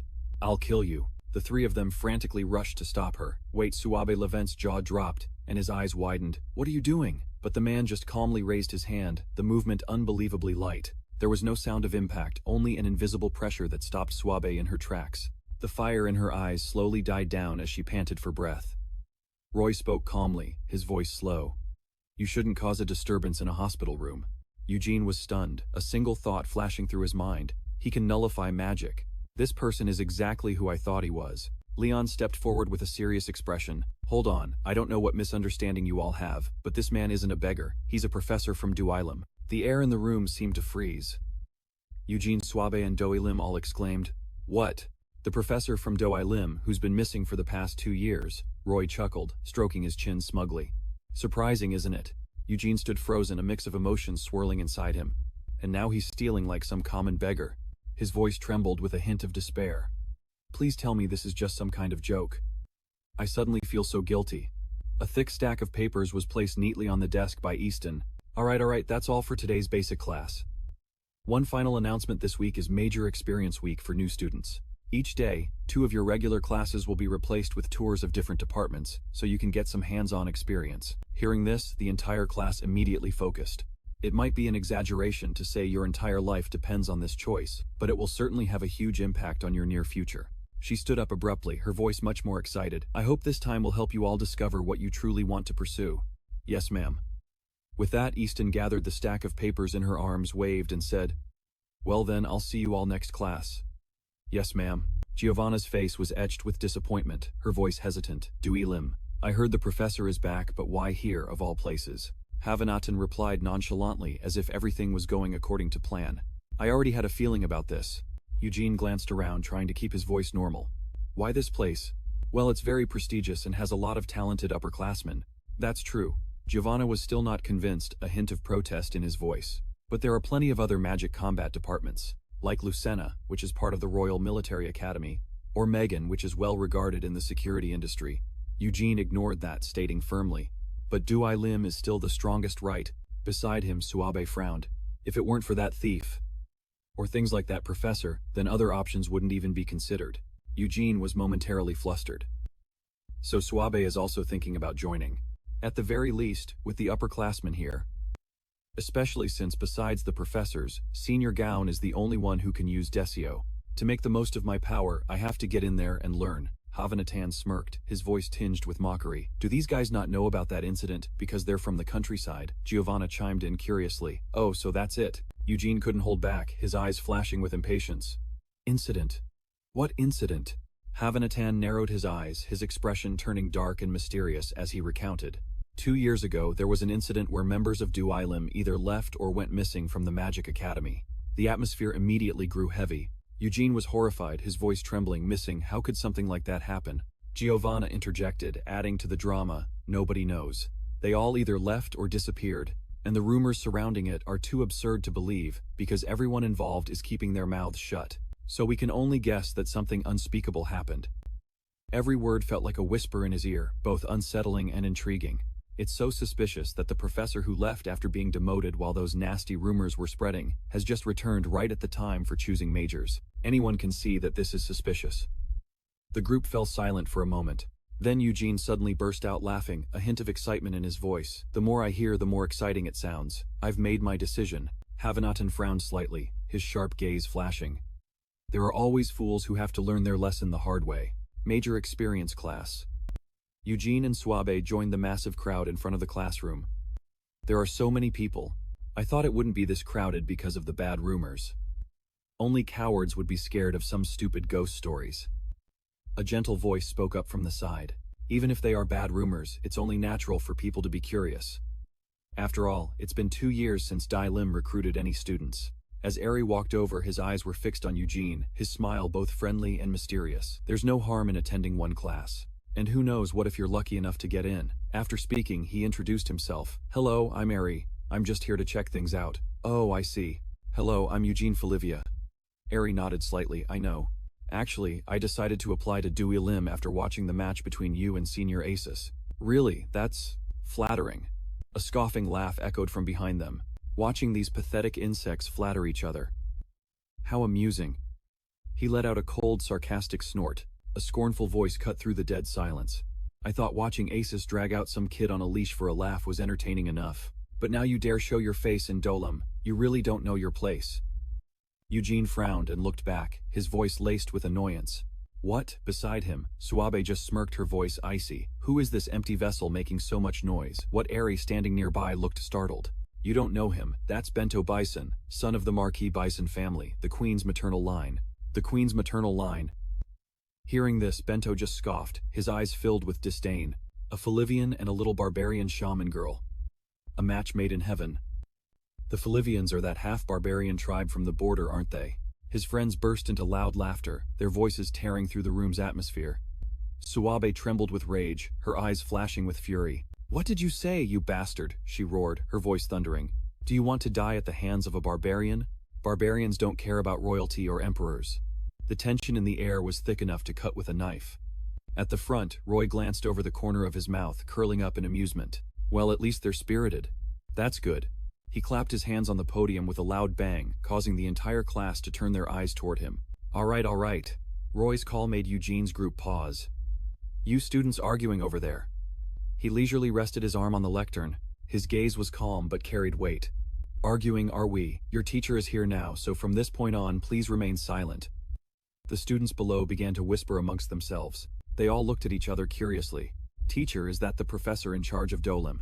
As soon as she saw him, Suabe immediately shrieked. Thief Roy wasn't the least bit annoyed. He even laughed teasingly in response. Calling me a thief is a bit much. I'm a professor in this department, Roy Satan. Professor of Dolim, allow me to introduce myself. I am Roy Satan, the head of the Dolim department. Suabe wouldn't let it go and kept demanding her money, but Roy acted as if he couldn't hear her. Oh, but why are there so many of you here? Give me back my money. This world is full of risks and hardships for the nobility and the middle class. What's so great about it? He placed a hand on the board and said, now since this is the first time we're meeting, let me give you a brief introduction to Dolim. Then he scratched his head awkwardly. This is a pain. I'm sure you all know most of it already, right? Let's just jump right into the real lesson, shall we? His tone became stricter.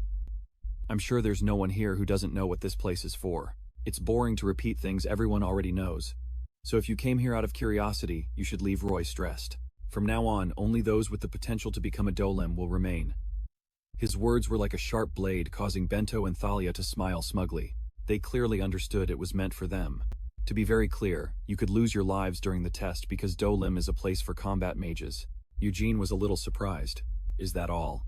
At the academy, the number of students began to dwindle. Roy looked around thoughtfully. Fewer people left than I expected.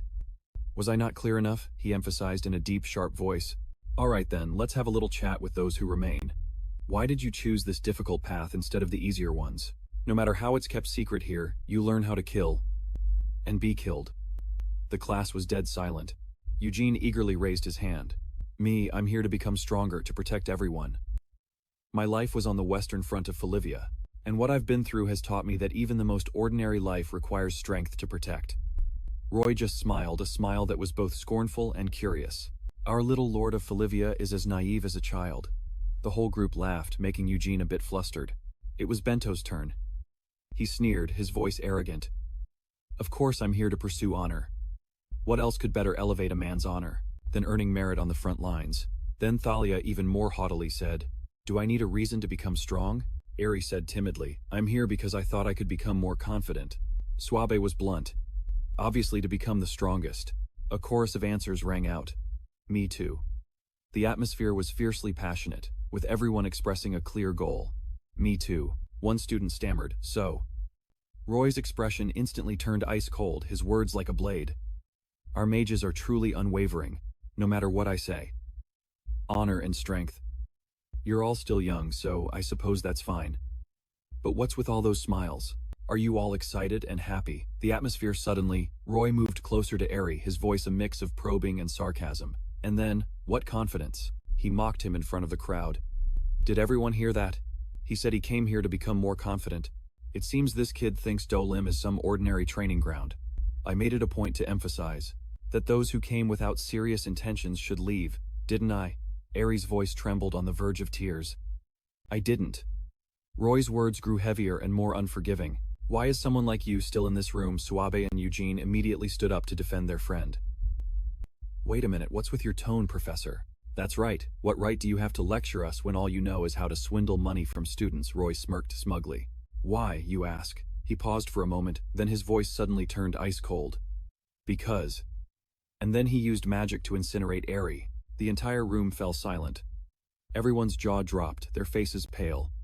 Eugene stood frozen, his eyes wide with shock at the scene before him. Professor Roy grew more intense, his voice irrational and crazed, looking at war-obsessed snobs like you. It pisses me off so much I want to kill someone and I can't hold back. I know I understand my temper is a problem. He aimed directly at the group of students, declaring coldly. All right, since I've crossed the line again, how about I give the little lord and the naive young lady here a lesson on the reality of war? Eugene froze.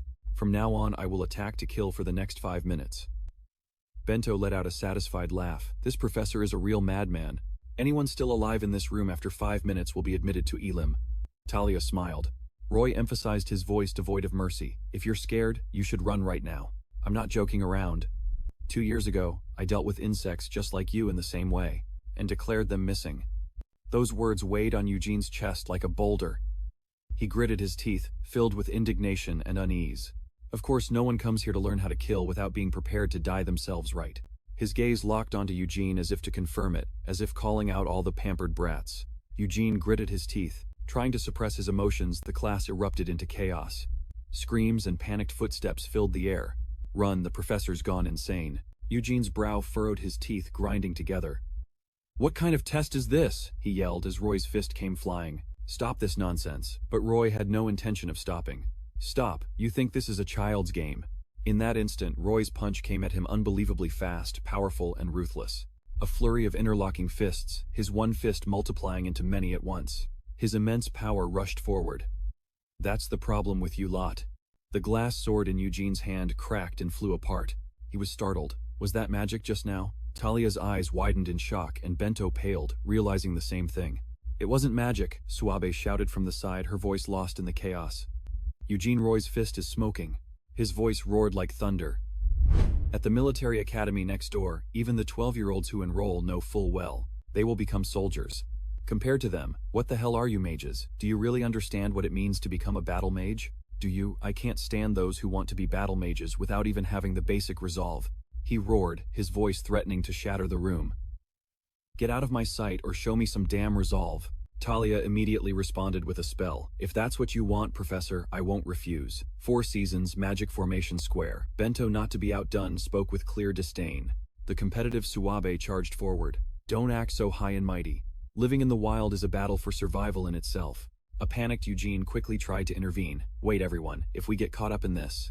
Roy stood in the middle of the ruined room, the 4 opposing students now barely breathing. Finally, a few decent ones are left. Magic erupted, a distorted, gloomy light that made Eugene shudder.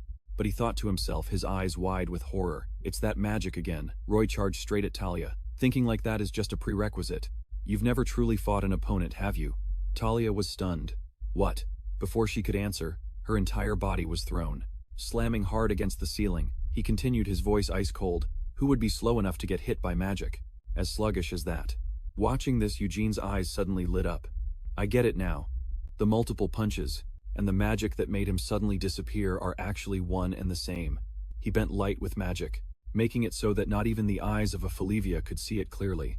It doesn't glow like normal threads, making it difficult to detect. But if you look closely, there's still a faint blur that looks like a black thread. At first glance, it seems like a simple trick, but the way he moves to stay out of the enemy's line of sight.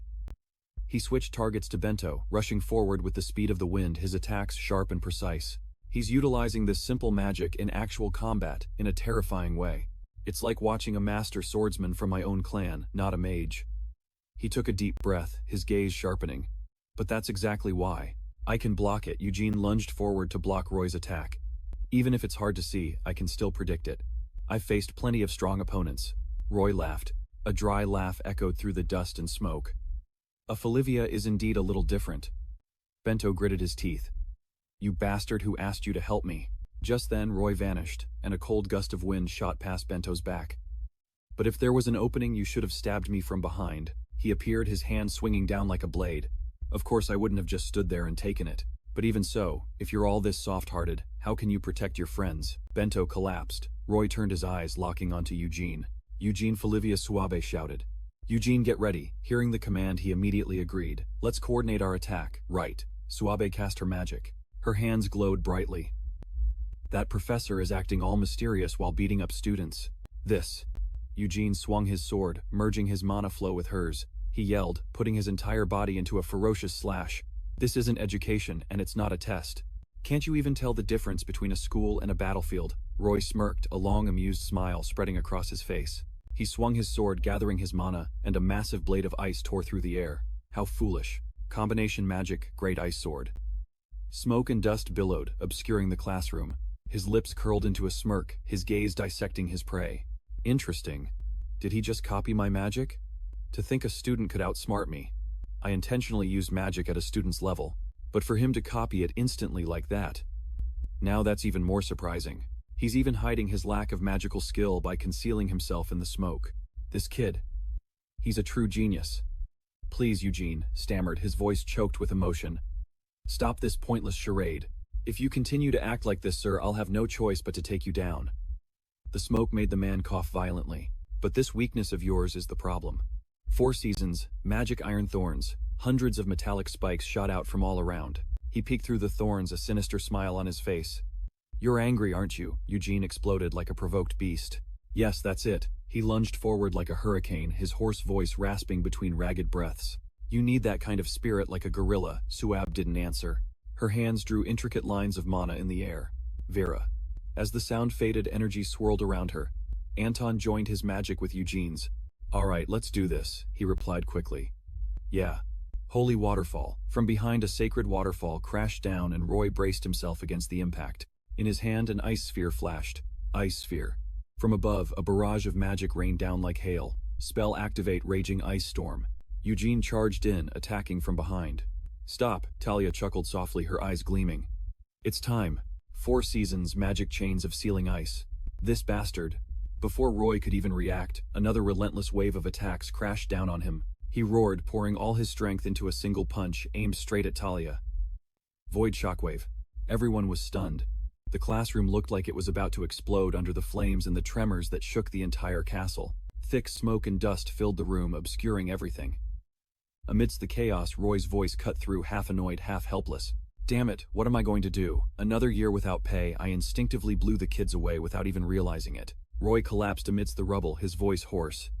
I'm sorry, but my decision stands. You're all disqualified. He glanced over, and what's more, he walked over and grabbed Talia's battered body. I should deal with this one now to avoid trouble later. But just then he froze. A strange feeling crept up his spine. I have a bad feeling about Eugene. With all his might, his hand trembling as he gripped his sword, he charged forward. Stop it! He screamed, his voice raw. Don't kill anyone else. Roy stopped, but his eyes were ferocious, his face twisted as if he'd become a demon. A bizarre smile appeared on his lips. You pass. Gaon walked in his eyes, scanning the wreckage. But you've certainly caused a commotion on your return.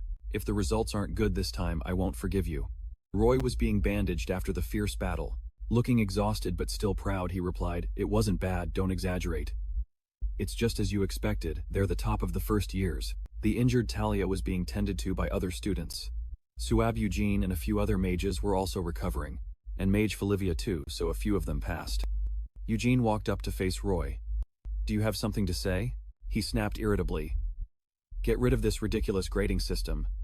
Shouldn't you be mourning and reflecting on the students who were injured and died? How can someone like you be a teacher at a magic academy? Roy just snorted with laughter. What's wrong with you? What's so funny? Just then, Ari, the one who had been burned to a crisp earlier, suddenly sat up and greeted them calmly. Hello. Eugene's eyes widened and he nearly fell over. It's a zombie. Actually. Ari pulled down her mask, revealing herself to be Lavina. She looked a bit embarrassed. Hello. It's actually me. Eugene was bewildered. Senior Do Elim. Why the disguise? Because I'm the youngest. No matter how extreme the professors get, they wouldn't actually kill a student. We just had to act a little to make you believe it. Roy interjected coldly. As I said, the academy kids have the mindset of soldiers. Meanwhile, battle mages lack that sense of tension. Gaon nodded, adding, Most mages start out as scholars. So you and your friends having a warrior's disposition is quite special. Eugene was stunned. Is that really the reason? But that killing intent back then? It felt like he really wanted to kill me. Was I wrong? He was drenched in sweat, his tension at its peak. So what about the nasty rumors about Do Elim, about the missing students? Roy replied calmly. No, that part is true. What his eyes darted around. The missing students. I either killed them or I led them to their deaths. Gaon cut in with a serious expression. He's still an outsider, don't talk nonsense. Alright, if you become a part of Do Elim, you'll get to hear all my nonsense. If you want to join, come see me later. And right after that, he was handcuffed and led away by some guards. Now I have to go be investigated. And because I showed such an ugly side of myself, I'm worried about whether it will affect my admission. So, I just wanted to say, while Do Eugene can't promise you much, at the very least we can help you meet your enemy. That night, Eugene lay hugging his blanket, his thoughts drifting to the word enemy. They think I want to join Do Eugene for revenge after the Bolivian invasion. He pulled the blanket up over himself, wondering. It's only natural for them to think that. It's strange that I'm still so indecisive after an event like that. A flicker of sadness crossed his face. But what am I supposed to do? There's too much I don't know to make a firm decision. But as Eugene bit his lip curled up in his blanket, he realized, come to think of it, I don't really understand other people either. But I've already gotten involved in so many things, haven't I? And yet I'm still not even sure about my own situation. If I join Do Eugene, I might have to fight my own uncle. He clutched the blanket tightly and told himself, stop running away from your problems. Face them head on. Early the next morning, Eugene, Swabe, and Levin appeared on a deserted mountain. Why would he call us to a place like this for our first lesson? Yeah, why on a mountain? I'm not sure either. Maybe because the classroom was destroyed. Levin asked, half joking, half serious. By the way, you actually came. I thought you wouldn't show up since you'd lost faith in the professor. That seems a bit extreme, but there are some aspects I agree with. Swabe stood frozen, looking behind Eugene. But what about those other people I get, the one with the lip piercing, since I've seen her fight? But you, who are you? I've never seen you before. The other student replied, me. He smirked, his eyes full of confidence. I knew you wouldn't know. Unlike you, I understood the professor's intention behind the test and passed it. Swabe was confused. What are you talking about? Eugene wondered. The professor's intention, he said while pointing. That's right. While you guys were clashing, I was quietly hiding in a corner, waiting for it to end, Swabe said bluntly.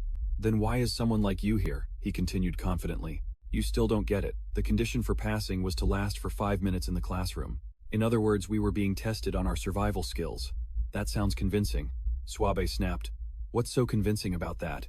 No, I can't accept someone passing like that. Who are you to accept or not accept? Italia stood in a corner, her eyes filled with contempt. Pathetic insects. Suddenly Roy appeared from the bushes, startling Swabe. Hey, you coward over there, keep it down. You're killing me with all that noise. Roy stepped out of the bushes, his tone relieved. So all of you made it. What a relief. Good. I was worried because it was hard to filter out the decent ones through that test, but it would have been a real problem if no one showed up. Swabe was surprised. Professor Eugene was horrified. Why were you sleeping in a place like this? I was preparing for the lesson. Roy approached his steps, slow, his voice hesitant. But, who are you? I don't remember passing you. See, the guy flinched and stepped back. Levin spoke up. He thought it was a survival test, so he secretly hid in the corner of the classroom. Is that so? That's pretty unique. That's right. He explained, drenched in sweat. Among so many people, only I grasped your true intention. It was really about our survival skills, and I got the right answer, didn't I? Roy moved closer, probing. You don't really think I designed a test to pick out cowards who don't even fight and just hide, do you? You honestly think that? What then? He looked at the guy thoughtfully for a moment. Roy suddenly became easygoing. All right, fine. You pass. Hearing that, Swabe exploded. What she pointed at him and demanded, are you serious? This cowardly cheater gets to pass. What is this thief sympathizing with another thief? Cheating. Roy stroked his chin. Normally I would have kicked him out, but unfortunately he's a perfect fit for the theme of today's class. What, just for that reason? Eugene tentatively asked. You called us out to this remote forest. Is the lesson related to survival skills? Don't tell me. His face suddenly darkened. It seems you suspect something. That's right, today's lesson is. Roy took out a small folded piece of paper. A treasure hunt. The 5 of you will work together to find the chest. The treasure is drawn on this map. Swabe yelled. How are we supposed to find it with a drawing like that? Roy said calmly. That's the core of today's lesson. Your basic combat abilities have been confirmed, but more importantly, individual strength is the ability to carry out a mission. Ironically, any military force tries its best to solve problems with a minimum level of violence. Do Eugene is no exception. That's why, with just a small clue, you must solve the problem you're given. That is your first lesson. This is smaller than small. Roy clapped his hands once, a dry sound like a starting signal. And now our new students show your teamwork to find the hidden treasures of gold and silver. Real treasure. Swabe frowned, her expression a mix of doubt. Gold and silver. The moment they heard about material wealth, the others started clamoring, their eyes lighting up with excitement, while Eugene remained deep in thought. He said softly, I get the objective, but what does a treasure hunt have to do with survival skills? Leon glanced towards Talia. A hint of doubt flickered in his eyes. Something didn't feel right about Eugene and Swabe holding the map. The two of them frowned in thought. With a map like this, its faded images and crude drawings, they couldn't help but feel skeptical. Can we really find the treasure in this huge forest? Leon turned to Talia and whispered, They wouldn't give us an impossible mission, right? First, let's try to think simply. Knowing Professor Vin, that guy is probably just trying to mess with us. Leon pointed at the map. Wouldn't it make more sense to think he drew an easily recognizable landmark on the map? Levin pointed to a mark on the map. Why don't we try to find a similar landform? Sounds good, let's do it. Suabe squinted, shielding her eyes from the sun as she gazed into the distance. It looked similar. But she sat on a rock, her gaze directed downward. It might take us all night to get there. Is it that far? Eugene frowned, his eyes showing clear concern. So what should we do? If it's going to take that long, should we find some food first? Is it time for the survival expert to step up? Talia stood in a corner, arms crossed, her voice sarcastic but sharp as a knife. No, shouldn't we be a little more suspicious right now? She glanced at Levin, a mischievous smile playing on her lips. Her eyes were both wary and held a hidden malice. Levin got in because of his connection to the professor, unlike the rest of us. Talanava's top male student. How do we know he's times? Not colluding with that weird professor to set a trap for us. She spoke to Levin, her voice low but sharp. And I have a feeling he's pretty good at betrayal too. You being so blunt about it makes things easier. Suabe frowned. A conflict was brewing. Eugene stared at the map, frowning thoughtfully. All right, maybe we were wrong. So Talia. He held the map out in front of her for inspection. What do you think this drawing means? Talia sighed, her voice a mix of relief and annoyance. Normally I'd just let you guys do whatever. I don't even understand why we're doing this stupid mission in the first place. Really? Eugene's eyes lit up with excitement. Then let's go find food together, shall we? Talia frowned in annoyance. Are we here for a picnic? Eugene held up a piece of fruit, his face beaming with excitement. There's something here. The group gathered together, their laughter ringing out cheerfully. Looks like they're having fun.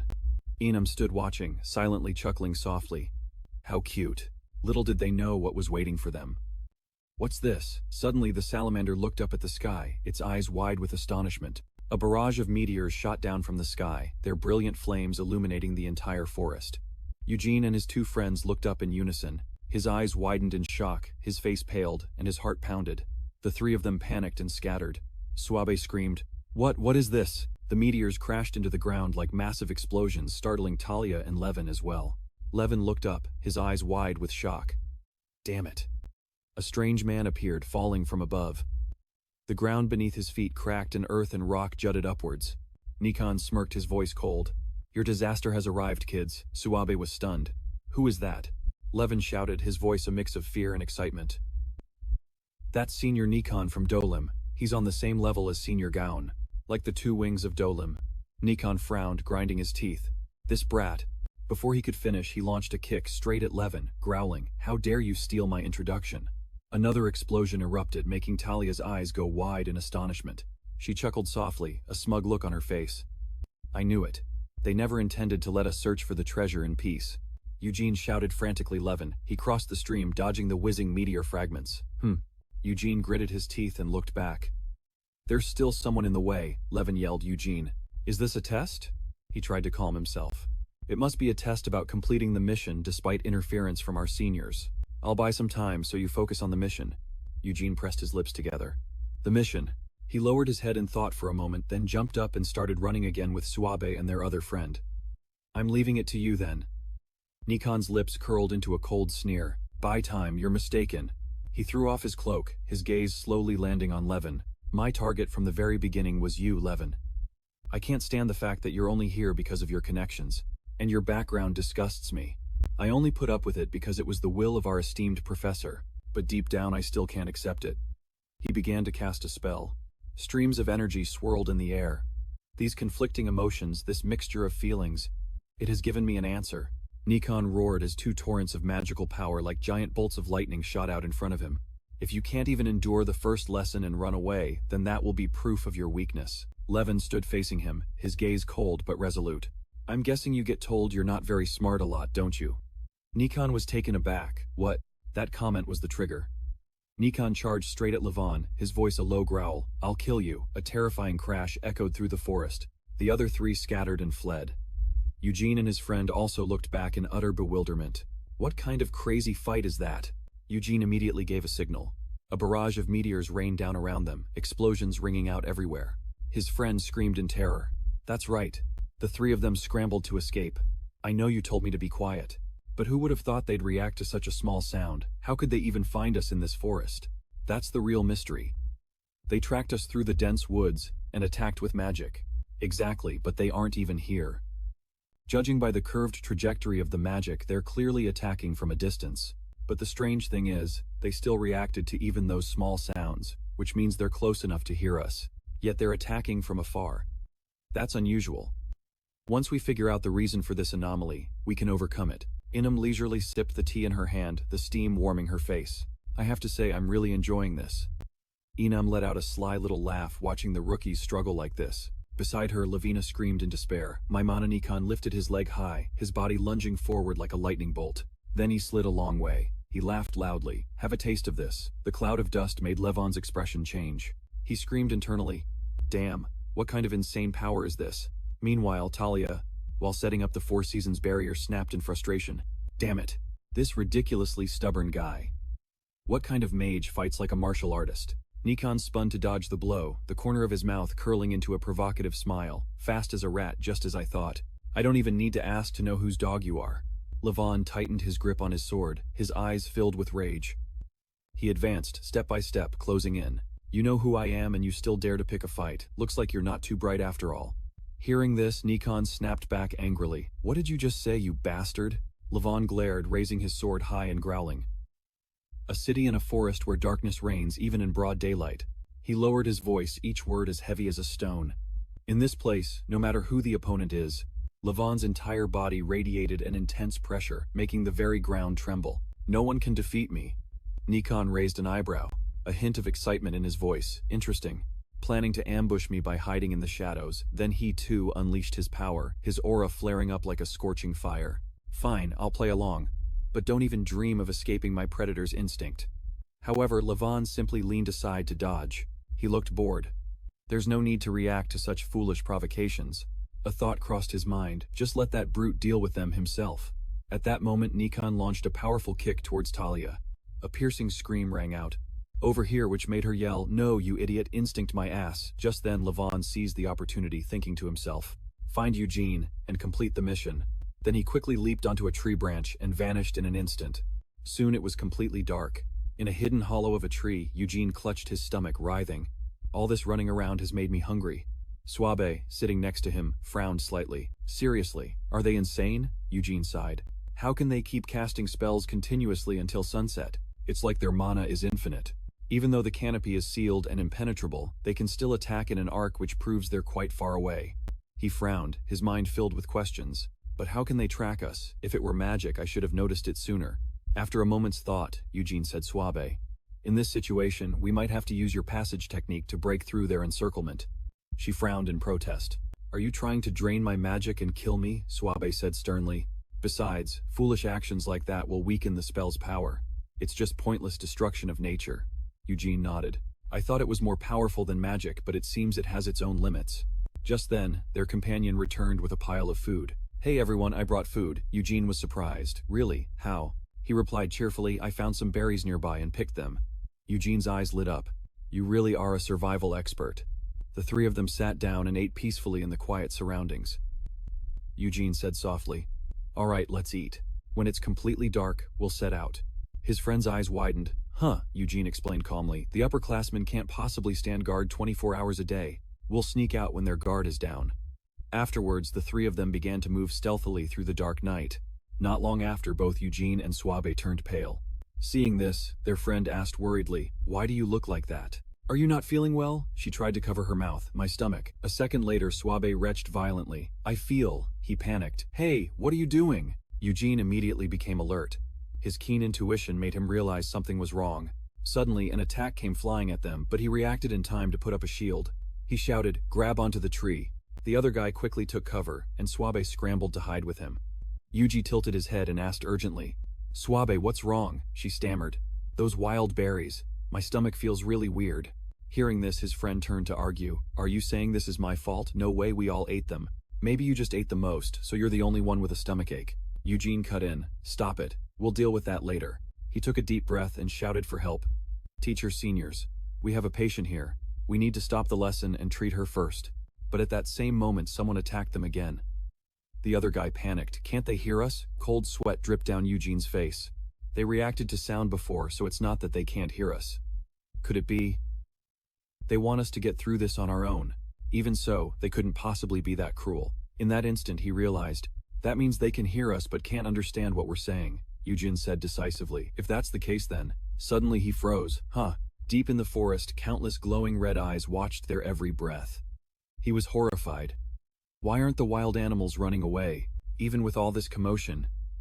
It's impossible. Don't tell me they're controlling the animals to watch us, but is that even possible? Maybe they were just drawn by the noise. I'm not so sure. Yuun suddenly remembered. That's right. In his train of thought, he made a connection to Havinathan. Havinathan had used summoning magic to control animals before. Back then, Havinathan had said, I don't know for sure. After all, these little creatures can't talk. And if this is some kind of magic, similar to the magic that controlled the monsters, then that would explain why they can hear our words, but not understand them. With that, Yuun quickly figured out an escape route. If that's the case, there's a way out. The three of them immediately covered themselves with leaves to hide. Suabe was skeptical. Is this really going to work? Who would believe that something moving is actually standing still? Yuun replied softly. This isn't to fool humans, it's to fool the beasts. He explained seamlessly, I believe that the ones watching us are probably the animals in this forest. He spoke with a tone full of certainty. I've seen a similar type of magic before, and there's a limit to the information that they can relay through the animals. He continued as he walked. So if we disguise ourselves like this, and confuse the animals even just a little, it will disrupt whoever is watching us. Suabe was still doubtful. You really think so? Elsewhere, Inam was observing through a projection. Not bad. Amidst the chaos, piecing together clues and experience, and turning them into decisive action, is not as easy as it looks. Roy, standing beside her, chuckled softly. Good judgment, decisiveness, and even leadership. If he's properly trained, he could not only become a warrior, but also your right-hand man. She smiled faintly. But it's still too early to wrap things up. Should we show them a world far beyond anything they've ever imagined? Roy sighed. They're just freshmen. Go easy on them, Inam. He fell silent for a moment, then looked up. And does that name have to be so blunt? This could be very dangerous. What should we do now? Roy let out a small laugh. Come on, it'll all work out somehow. We can take a break now. Lavina slumped down, exhausted. Yes, thank you very much. He stood up and stretched. Well then it's time for me to get ready. At the same time, Yuun, Suabe, and their friend had followed the forest path and saw a house up ahead. A house at the base of a cliff. He cried out, bursting with joy. We finally found it. It's really here. We did it. Suabe's eyes widened. Treasure. He glanced at the dilapidated house. It looked more like a haunted house than a treasure. Yuun suddenly turned his head, his eyes lighting up. Senior Gown, instantly, Gown's voice echoed from the shadows. So you finally arrived. Judging by your condition, I'm guessing this trip wasn't easy, was it? Yuun let out a sigh of relief. Now that you're here, this is almost over, right? Gown nodded slowly. That's right. This place is your final stop. He took a vial out from his cloak. First, have the mage drink this pill. She's showing signs of being poisoned. Yuun was stunned. What poison? Suabe, pale-faced, tried to explain. I've never had food poisoning. Well, except for that one time, I ate month-old horse jerky with poisonous mushrooms. Yuun was floored. Are you serious? What on earth did you eat? Gown raised an eyebrow and gave a faint smile. But at least, if you're that tough, then I don't need to worry. Well then I'll continue the lesson. Yuun panicked. What? Didn't you say this was the destination? Gown drew. A long knife, the cold steel glinting. That's right. What you're looking for is behind this door. You must pass the gatekeeper to complete your mission. Yuun was still confused. But we have a patient here. Gown raised an eyebrow slightly. Is that so? A mage getting food poisoning was beyond my expectations. Then he rushed over like the wind, so to be fair, this side must also receive a penalty. Yuun stammered. A penalty, Gown said coldly. I will use only 1 second, just like you. Yuun froze, his mouth agape in disbelief. A look of bewilderment was clear on his face. What did you just say? Faced with Gown's decision to fight using only 1 second, Yuun became furious. It was a blatant provocation. Are you trying to mock me for being a 1-second mage? Or do you really believe you can fight and defeat me in just 1 second? Gown remained firm in his decision. Win or lose, without this kind of penalty, this fight would no longer be fair. The moment he finished speaking, the boy began his attack. Fire slash. Witnessing the boy's magic, he was utterly astonished. It was hard to believe this power came from a 1-second mage. However, he showed no signs of faltering, while on the other side, Yuun was still maneuvering the flames of his fire slash. Gown calmly used a small flame to counter. It was such an excessive waste of power. Unsurprisingly, the boy was defeated. To everyone's amazement, that huge flame was just extinguished by that tiny spark. It was complete domination. But of course it couldn't end that simply.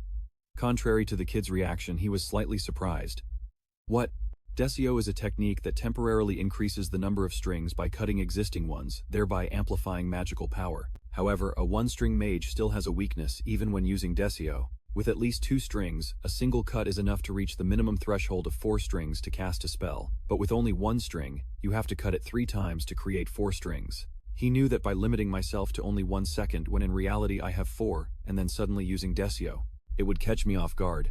So the moment he launched the fire slash, he immediately circled around behind me, meaning after I provoked him by saying I'd only use 1 second, he instantly decided to use that very spell as a decoy. Faced with the boy's brilliant calculation, even Gon had to tip his hat in admiration, hiding such cold calculation behind a mask of anger. Truly impressive. However, no matter how good a plan is, it still has flaws. He blocked an attack from my blind spot, but if you think you'll win this match by crossing swords with me, you are sorely mistaken. Outside, a group watching the fight cried out in alarm. No way. Is Eugene actually losing a sword fight against a mage? But Eugene has probably never lost before, so he wouldn't know that even your older brother could never overwhelm me in swordsmanship. With that level of Desio, you're not even strong enough to trade blows with me. After being completely overwhelmed, the boy belatedly realized the amount of heat his opponent had accumulated far surpassed his own level. A million questions started racing through his mind. We're both using 1 string, so why is his Desio so different from mine? He began to rack his brain. Desio is like a trick that creates temporary strings by cutting existing ones. Once the strings are cut, they become uncontrollable. Senior Gon must be facing the same situation. So how can he still coat his sword in heat? Seeing the boy's clueless expression, Gon had no choice but to explain. It seems you still don't understand the difference between you and me, do you? Well, it's not that hard to explain. Simply put, it's rhythm and timing. Hearing this, Eugene, a total newbie, responded awkwardly. Rhythm. Seeing the boy's stunned attitude, he didn't hide anything. The strings are endlessly oscillating waves. If you cut along this tiny wave to use Desio, that wave will manifest in the real world in the exact same state. Therefore, if I cut at the precise moment this string reaches its equilibrium point, in that very instant, I can channel all of its energy into this small sword. At that moment, the boy had an epiphany. So, that's how it is. If that's the case, then I can probably do it too. Faced with a young man who had yet to experience the world, he could only force a smile. Easier said than done. He continued to explain. To help you understand, Desio itself is a difficult technique to master, considered a separate art form in its own right. And on top of that, you have to add the element of precise timing. Even with constant training, it's not easy to master. Eugene flashed a confident smile. No, I feel like I can do it right now. Faced with this overly confident troublemaker, Gon said helplessly, don't get cocky. While I acknowledge your talent, it still took me 3 years to realize and achieve that. You don't think this is a state that's easy to achieve, do you? However, the one thing the boy didn't lack was confidence, so he still insisted he could do it. His mind started racing, processing everything he had learned from everyone up to this point. The Grand Prince of Hebrona. Gon's technique. Lisa. If I can just apply that. The Falivia family. Eliza's technique. No sooner said than done, quick as a flash. He simultaneously combined the attack techniques Desio and Fire Slash without a moment's delay. Model Gon also rushed in to fight. The scene before him left. Suabe stunned. The heat was so intense that the moisture in the forest evaporated in a flash. What on earth did he do? After performing 49 steps, Eugene cheered with delight. How about that? I did it right. Gon was at a loss for words. Amidst the children's joyful cheers, he looked at the boy's hand and reminded him, your ice sword is melting. Huh, oof, it's so hot. At that moment, Gon still couldn't believe his victory. Eugene, how did you succeed on your very first try? Did you know something beforehand? With the tables turned, Eugene excitedly shared. Actually, while I was training for my duel with Senior Annika, I practiced something similar. It was arranging threads parallel to each other. I just applied it a little. That's absurd. If all it took was using something similar, then the royal chef would be no different from a master swordsman. In terms of learning ability alone, he possessed a talent on par with transcendent mages like Lavina and Anika. Could it be that him being a 1-second mage was just a limitation, just like theirs? Amidst the children's joy, his embarrassment turned to anger. He quickly changed the rules. But it's not over yet. The success of the mission depends on infiltrating this house. To get past me, the gatekeeper, you must first get past this fragile ice sword, a weapon too weak to withstand the heat of Desio. His declaration left the kids utterly deflated. They said, in disappointment, what, that's not fair. Shouldn't a true senior acknowledge their junior's growth and let them pass? Do you really want to defeat rookies like us? You're looking better. Gon took a step, about to make a move. In that case, before he could finish, he turned to the door in surprise and exclaimed, "Huh." Leon stood there proudly. "It seems we've passed the test, Senior Gon." Eugene couldn't hide his astonishment. "Leonti, how did you?" Leon casually held up a key. "I picked the lock while you two were fighting. Since you were both distracted, it wasn't that difficult." Immediately, Eugene's emotions nearly burst. "That's awesome." Gon had no choice but to declare, "There's no room for excuses. You win. We won. We won." Suddenly, a laugh came from inside the house. Mr. Roy said cheerfully, "I was wondering what all the noise was about. Turns out you kids have arrived." "Teacher Roy." He looked at the kids slyly. "It seems one person is missing, but I guess that doesn't matter, huh?" "Were you just lazing around in there by yourself, sir?" He replied to the children joyfully. "Of course not. I was preparing for our lesson. Come on in. It's time for today's final lesson." At the house where Teacher Roy's class was held, the children followed him into a pitch-black cave. The sight made Suabe exclaim, "This place is so creepy, it's like that abyssal den I saw before." Seeing that she was right, the teacher seemed quite surprised. "Oh, you recognized it, did you? So this really is." Without letting her wonder any longer, he confirmed, "Exactly. This is the den of the worshippers of the abyss. We wiped them out, and now use this place for mental training." Mental training. What made Suabe even more curious was, "Wait a minute. What about the treasure?" At this, the teacher said mysteriously, If you're talking about treasure, isn't it right here?" A boy who was a spy was suddenly brought out, kneeling before everyone. Exposed so suddenly, he looked utterly terrified. All the kids were in shock. Suabe cried out, "Are you crazy, sir? I wouldn't even take this guy for free." There was no way they were getting him as a reward. "What's going on, teacher?" Teacher Roy didn't see it that way. He calmly explained. "To be precise, he times the treasure. Because what treasure is more valuable than finding a spy who has snuck in?" The kid's jaws dropped in surprise. A spy. At that moment, he approached the boy and asked, "Why did you put poison in the food?" The kids went from one shock to another. "Poison, no way, so my stomach ache was because of—" "No, that's not it," the boy quickly explained. "If it was poison, then why are Eugene and I fine? We both ate the same food." "That's true." Levin, who had been listening to him, said doubtfully, "If it was poison, does that mean you secretly added something?" Teacher Roy asked the boy again. "What did you add? A little extra strawberry syrup for a surprise?" "I really didn't." The teacher gently persuaded him. "There's no need for such clumsy loyalty. It's clear you're being used without even knowing it. If you tell us who ordered you to do this, we'll give you a reward." Hearing this, the boy's resolve softened, and he confessed, "I'll talk. I didn't even think it was poison because the person who gave it to me is also a professor at the Magic Academy." "What, a professor at the Magic Academy?" At this, Teacher Roy, furious, Piccolo grabbed the boy's collar and yelled, "Who is that bastard? Spit it out, yes." Before he could finish his sentence, he spat out syrup. "The name of that person is—" An abyss monster suddenly appeared, roaring, "Shut up, why would you reveal that, you idiot? Are you tired of living?" Levin immediately ran over to check the situation. "Oh, he's dead." From the inside of his body, Eugene looked at the newly appeared monster and asked with a start, "What is that monster?" Only then did it notice him. A huge question mark appeared in his head. Eugene Folivia. Why was he completely unharmed after being hit by the drug? I need to capture him, but in this situation I'm helpless. Professor Roy angrily rushed forward, grabbing the monster by the throat to interrogate it. "Who are you? Who sent you?" Despite being choked and threatened, it showed no fear and remained defiant. "You think I'd tell you, you fool? What do you think you can accomplish by gathering a bunch of kids to play make-believe?" Before dying, it didn't forget to issue a warning. "It's useless. In the end, the prophet and his apostles will stain the horizon black with the abyss. Now receive the blessing of the god of pestilence." With those words, its body self-destructed. Eugene was disgusted as the liquid splattered on his face. He was extremely annoyed. "What is this? This is—" He suddenly realized that man was the Grand Duke of the Abyss. Unafraid, he declared boldly, "It's useless. I won't be fooled by you people." A demonic voice echoed in his mind. "Witness this son of felon." Although this wasn't the first time, it still made him freeze up completely. "It's that scene again. From my past life, or maybe many past lives." The voice had no intention of letting him go. Again. "They are all writhing in agony. Remember this. This is your original sin. Don't even think about escaping the destiny that I have arranged for you." He felt incredibly sick. "I'm so nauseous. What is this?" It seemed like that guy had no other way out, so he chose to self-destruct. What worried the professor the most right now was, more importantly, this plague is really bad news. If someone who can control the plague were to infiltrate a major city like Iraq, it could become a major disaster. The professor looked at the kids and asked with concern. Hey, is everyone all right? Does this look all right to you? You call this a lesson? Looks like you're fine.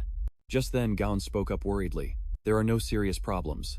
But since it's related to the god of pestilence, we can't be sure. Right, we have to report this to the school and call a doctor immediately. While Professor Roy and he were focused on finding a way to prevent the plague. Is the communication line with the others still working? I'll have to check. 11 noticed that Eugene didn't look well, and rushed over to check on him. At that moment he was delirious, muttering no no no. He called out worriedly, Eugene, wake up. Professor Roy was startled and asked what's going on. I'm not sure. I saw he was quiet, so I went to check on him and found him like this. Wait, stay away from Eugene. Why? She answered decisively. Everything around Eugene is in chaos. What does that mean? She revealed, bewildered. I've never seen anything like this, so I'm not entirely sure. But if he remains in this unstable state, he's going to explode. But just then, Eugene suddenly screamed, no. Everyone panicked as the explosion actually happened. Suddenly, Professor Easton appeared just in time to stop the blast. She gave him a warning. This is the second time, Eugene. You only have one more chance. After 3 times, everything will be over. After Anika stopped the explosion, she warned him. This is the second time, Eugene. If it happens a 3rd time, I won't be able to keep my promise to you anymore. Senior, what am I really? She didn't answer his question, and instead offered advice. Don't let the illusions from the abyss enchant you and drag you into despair. You are simply Eugene Falivia. At this, he became visibly bitter, so angry he could burst. Stop lying to me. I know everything I've seen, the truth behind this twisted and horrifying life. It's the mystery that has existed since the beginning of time, the very source of this cruel cycle. She came to his side, comforting and soothing him. Forget all the memories of your past lives. I can't explain everything clearly, about what lies in the balance of fate, but the reason Lord Felon crossed billions of stars to save you was to free you from the suffering of your past lives. Hearing this, his spirit calmed down. He felt dejected and said sadly, but I can't even fight against the power of the abyss. Seeing his lack of confidence, she encouraged him wholeheartedly. The abyss craves your downfall. But more than that, this world also wants to protect you. But to his surprise, she confidently told him that he still hadn't realized his true talent. The power of this world will never yield to the abyss. I will teach you how to unlock your true power. My true power. Professor Roy's voice full of suspicion came from a distance as he ran over. Anika, there was clearly an explosion. Don't tell me it was you. That's right, I stopped it. At that moment, she also made an official announcement, and from now on, I will be the one to teach Eugene. Her sudden decision stunned Professor Roy. What do you mean you just show up and say that? Even Eugene himself found it hard to believe. Really? However, she also laid out a condition.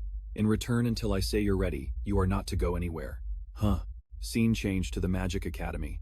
Professor Roy sighed as he walked. It's been a while since I've spent a summer back home. It's so hot.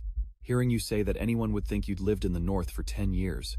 Professor Roy stood on high ground observing the training field. Those guys are still training hard despite this weather. So what do you think? Do you believe she's making progress? Gaon replied matter-of-factly without a hint of doubt. She's doing great. He elaborated on his remark.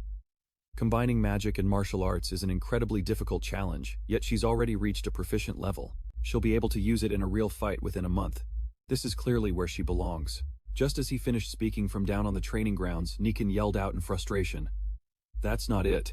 Suabe, refusing to back down, retorted irritably. I told you, stop just yelling. He, however, seemed to ignore her and continued his instructions. The key isn't to hit the enemy as fast as you can, it's to maintain your rhythm. Move like a mage. Swing your staff like a mage performing a ritual dance, aligning the flow of the cord with your movements. Finally, he expressed his exasperation. It's been a month, and your success rate is still only at 70%. Feeling looked down on, Suabe boiled with anger, snapping back. You think it's that easy?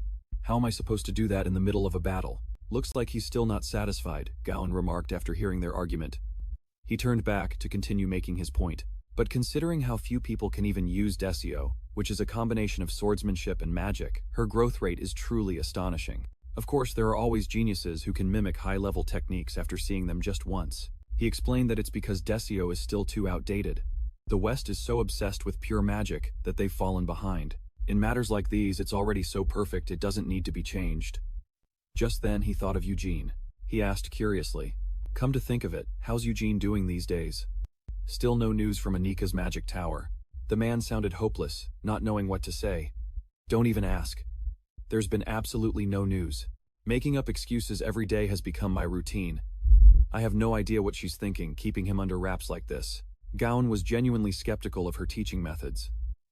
It's surprising to see Anika dedicate herself to teaching someone to this degree. I admit Eugene is talented, but how can he possibly surpass the limits of a mage who only has a single chord? Roy was completely taken aback by his skill.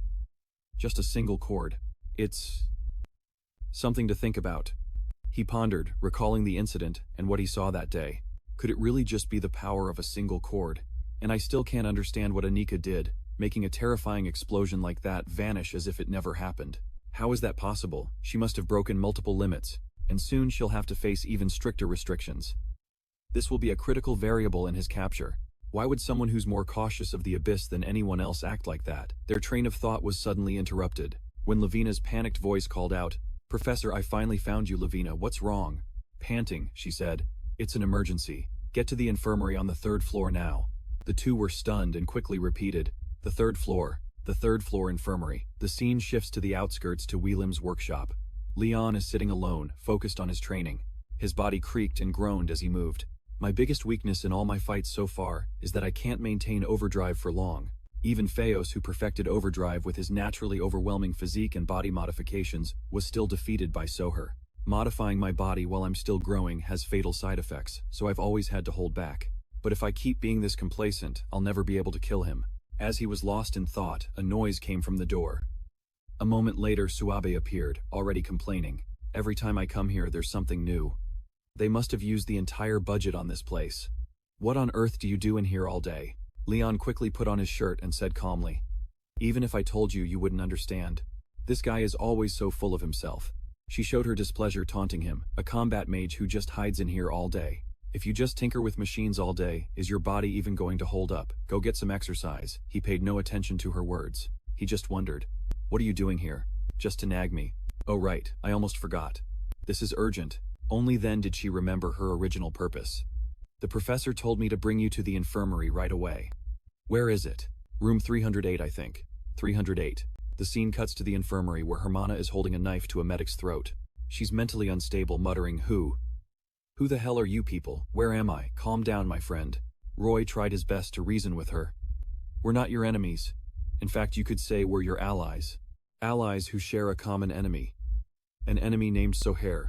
Meanwhile, as he ran, Leon was worried, thinking about Hermana. Just as he learned that Hermana was awake from behind him. "Model." Suabe hurriedly chased after him and shouted, "Hey, calm down, what's the rush?" While running, Levin suddenly stopped in his tracks. Just then, he noticed a horse-drawn carriage had appeared beside him. Seeing it, Levin quickly ran to the carriage driver and asked, "Excuse me, is this carriage heading to the capital?" The man was surprised to see him and asked, "You're the mage Levin, aren't you?" Hearing the carriage driver say that, he was completely astonished. "How do you know?" After asking, Levin wondered to himself, "He knows me. Does that mean he was waiting for me? Wait a minute, this is..." Suddenly realizing something was wrong, he quickly turned around to see a man with a weapon running towards him, screaming, "Die, you bastard, if I kill you, my debt." Watching the man foaming at the mouth charge at him, Levin thought, "Those scars, it can't be." While he was still lost in thought, Suabe appeared from behind and landed a powerful punch on the man's face, asking, "A robber?" Suabe turned back to look at Levin and said, "You should pick your targets more wisely, you fool. You plan on making a living like this." As she spoke, a group of people holding weapons approached. This startled Suabe, who yelled, "What is this? What a surprise. Why are robbers swarming this carriage?" Then the man joined the group and pointed his weapon towards Suabe. She looked at the group and asked, "Why are they all gathered at this desolate rest stop?" "Well, it doesn't matter since I can take them all down." As Suabe spoke, she grew excited, ready for a fight. Levin suddenly spoke up to stop her. "Wait, Suabe. These people are civilians." Suabe, angry, pointed at the group and yelled, "Nonsense. Can't you see? The moment they charged at us with weapons, they stopped being civilians." Hearing that, Levin quickly spoke up for them. "These people didn't come here willingly. They're burdened with debts that have to be paid in Shiro." As he spoke, an image of a person with golden hair smiling gently flashed through his mind. Right after that, the young man suddenly appeared behind Levin, smiling with amusement as he said, "Just as I expected. Elgato's intuition is incredibly sharp. You'd have to be that sharp to be worthy of being my rival, wouldn't you?" When he pulled down the cloak covering his face, we learned that this man was El Lobo, one of the 5 heirs of Catel. He looked at Levin and said, "Using your brain when you lack strength is your only charming point, isn't it, Elgato?" Levin looked towards Vertega, his eyes narrowing with a mix of anger and fear. Looking at her, Levin growled her name Vertega. Back to Hermana, who had just woken up and was saying Soher has crossed the line. He joined the Eternal Society and made a pact with the Abyss. Roy, sitting opposite Hermana, agreed and added, "We know that much. He's the head of the largest criminal organization in Horizon Catel, and also an arms dealer and a mercenary leader. If a man like that allies himself with the Eternal Society, it's like giving a tiger wings. We are hunting him down to eliminate him before he gets in any deeper. What I want to know are more specific details." Suddenly Hermana cut Roy off, saying, "No, you don't understand the significance of the pact between Soher and the Abyss. Even I didn't expect it, but thinking back it was inevitable." Hermana thought to herself as she pictured Soher. The Abyss feeds on human suffering and despair, growing from the darkness of humanity, and Soher is the king who rules that darkness, a merchant of death. Come to think of it, he is. Ignoring her own wounds, she clutched her head in fear and screamed in anger, "The perfect candidate. He has the potential to make the greatest pact with the Abyss." He sold children to the Abyss, making an unthinkable deal to devour this world, starting from the north. Its first target will be here, Hebronia. Hearing this, Roy was stunned, frozen at the mention of Hebronia. Back with Levin and Suabe, the two of them were still fighting the group. While fighting, Suabe grimaced and asked, "Are these guys really being forced to do this? Then why are they attacking so fiercely? It's hard to just defend against them safely.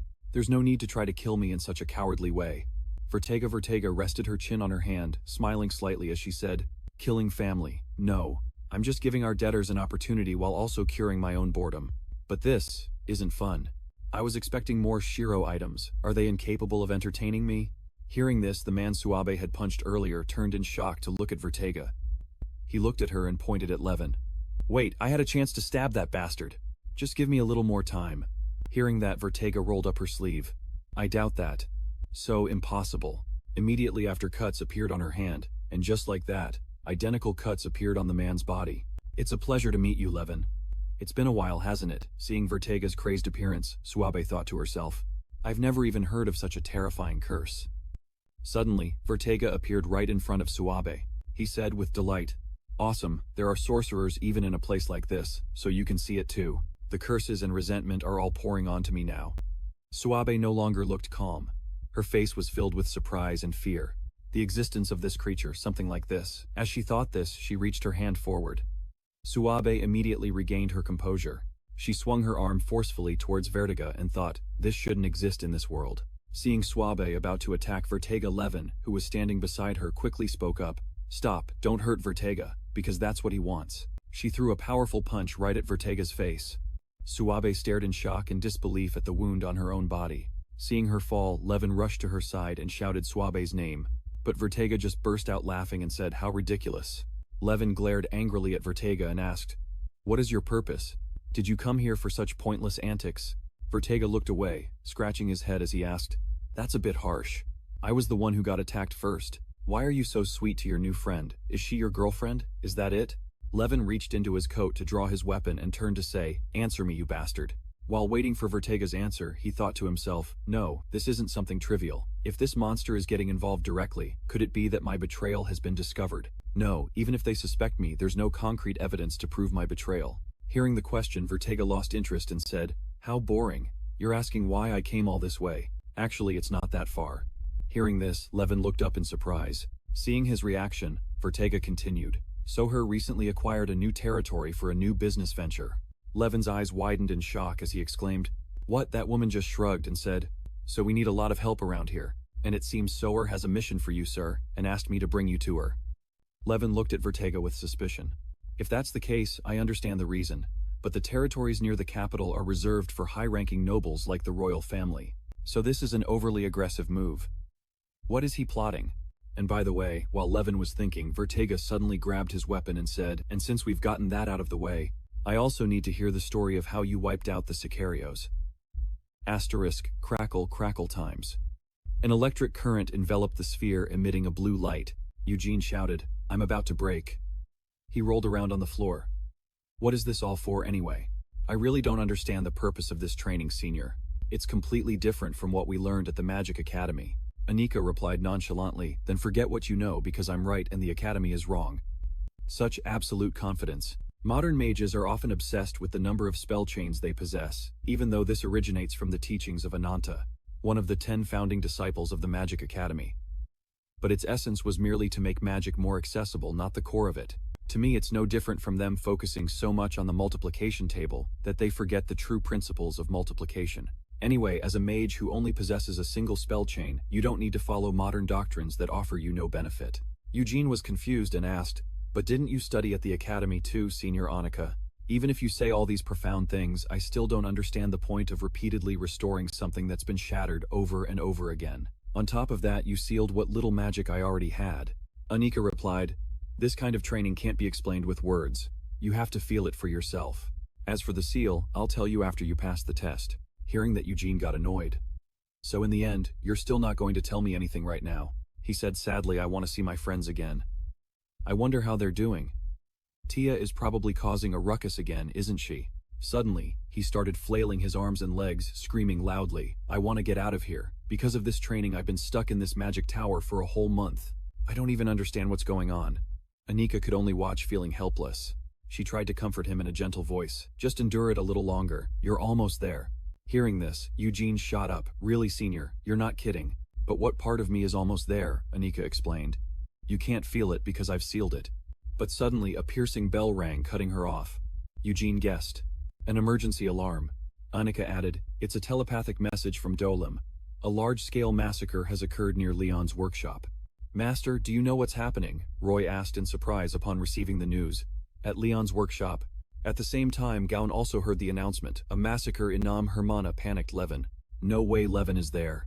Roy didn't hesitate, quickly making a decision. "I'll go check it out myself. Contact Annika too. She's closer to the workshop."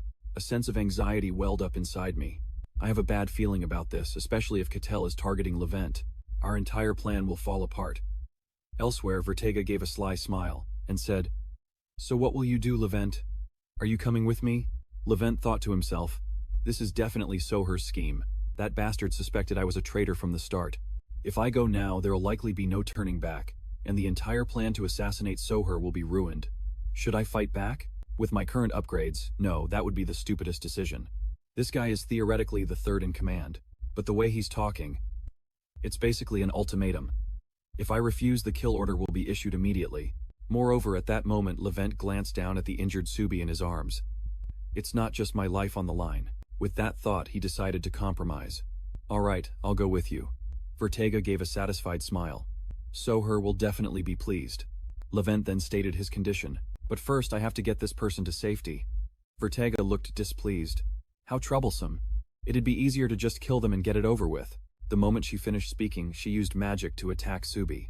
Levent was horrified. "What? Wait." Just then, Eugene appeared in the nick of time, blocking her with a slash of his sword.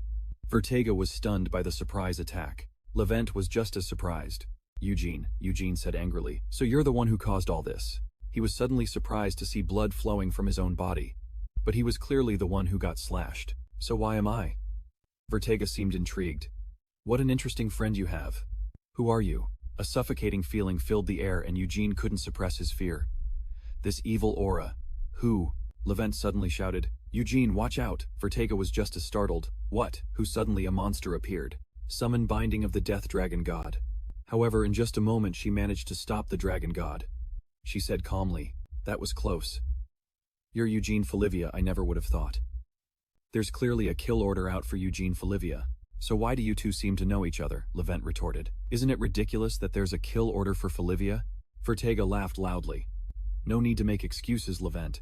I was just about to say how lucky this is, especially since that red-robed psychiatrist from the Eternal Society warned us not to touch him.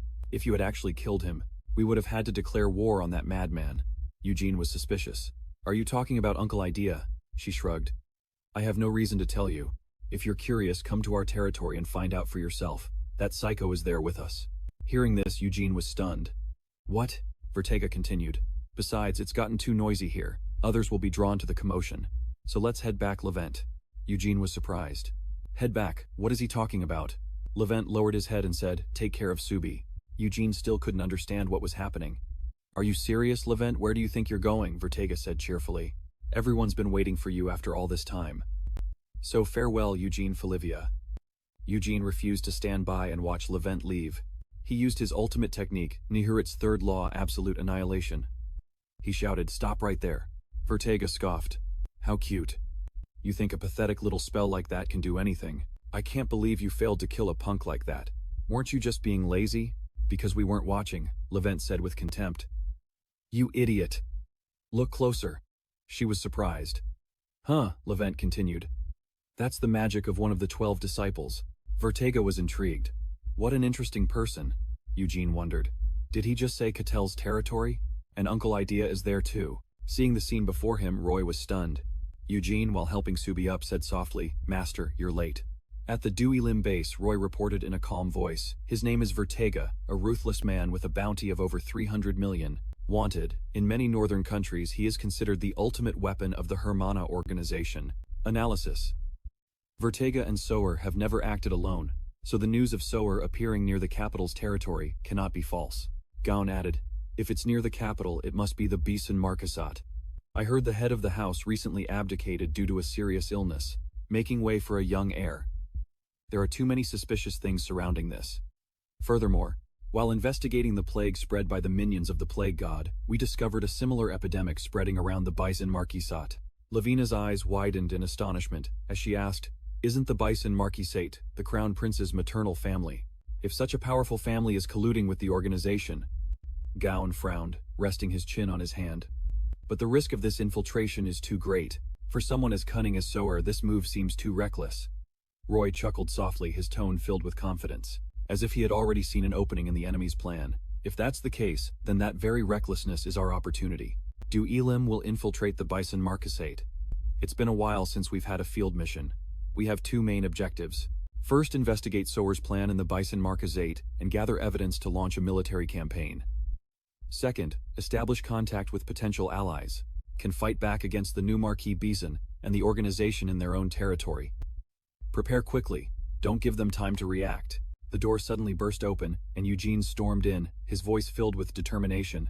Sir, I want to go to the Vicious Marquisate too. I'm a part of Dualima too. Roy bluntly rejected him. Don't be so foolish. We're not so short-staffed that we need to send a rookie on a field mission. His cold words left Eugene stunned. What? He slipped his hands into his pockets and continued. Besides, you haven't even passed Anika's training yet, have you? If you want to join, at least finish that first. Eugene questioned angrily. Levin has been captured. And what's more, Idea, the one who burned Folivia, is there too. And you're telling me to just sit back and train. Roy looked him straight in the eye, his presence overwhelming. That's precisely why you can't participate.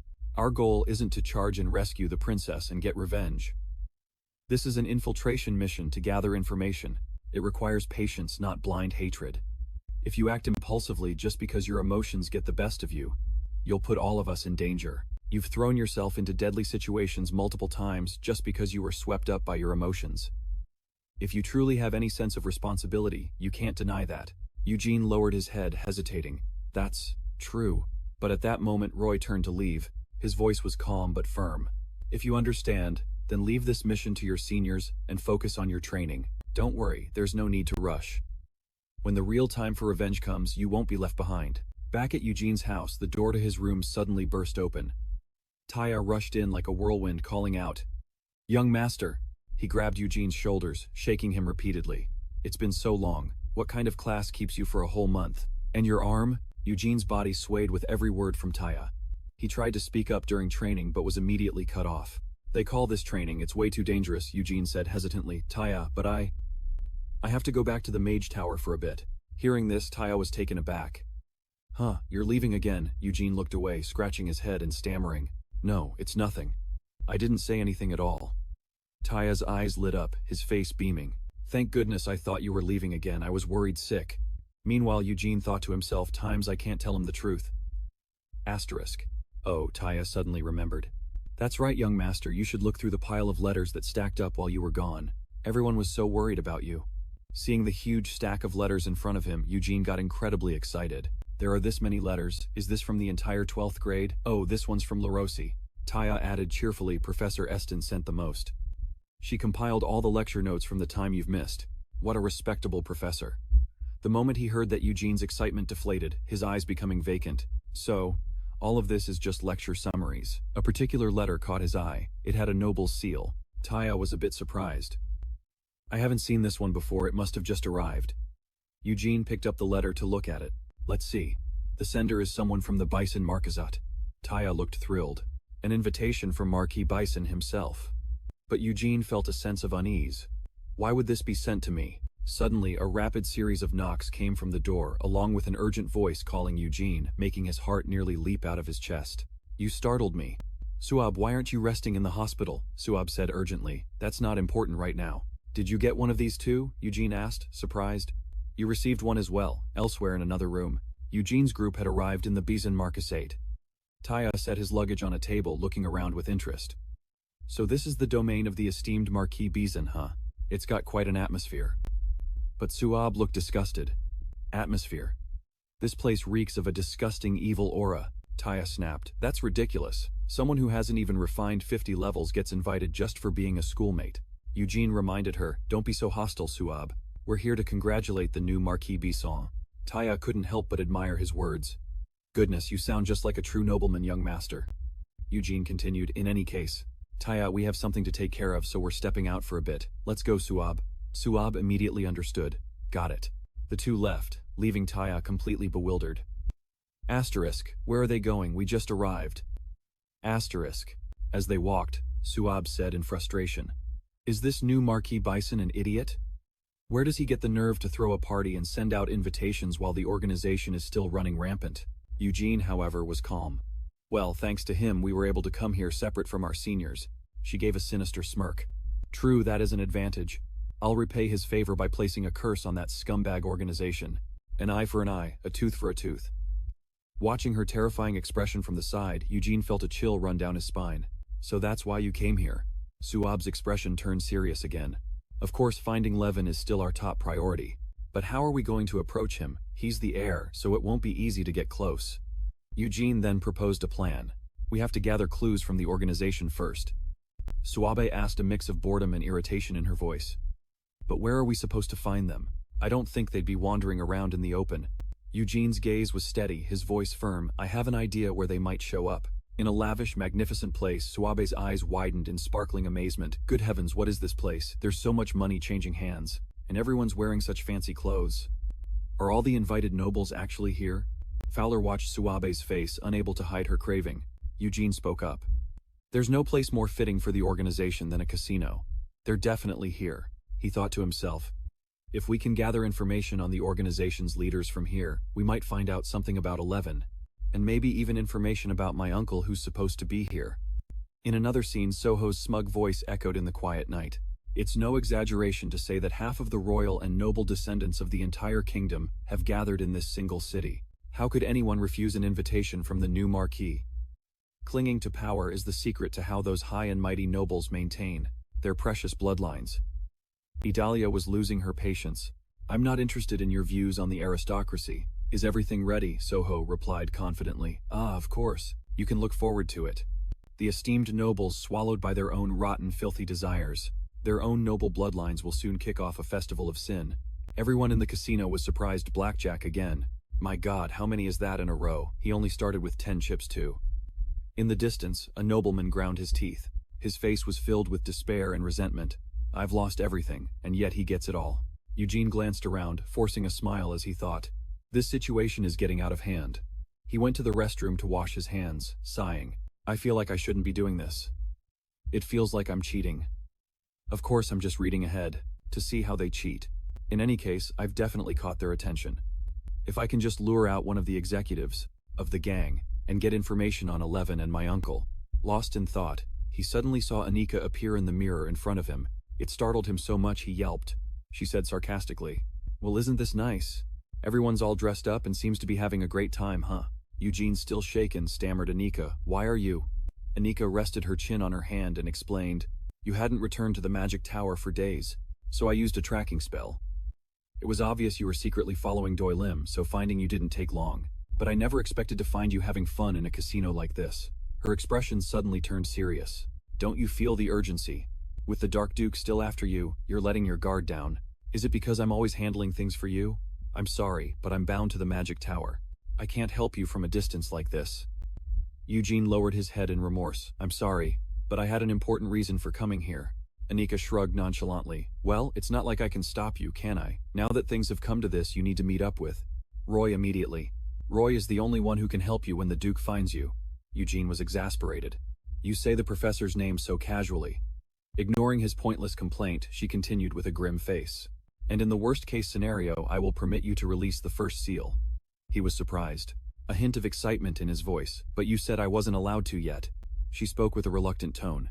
There's no other way. It might be a bit forced, but it will be useful. But remember this, once the seal is released, the Abyss will also become aware of your existence. So only release it when you have no other choice.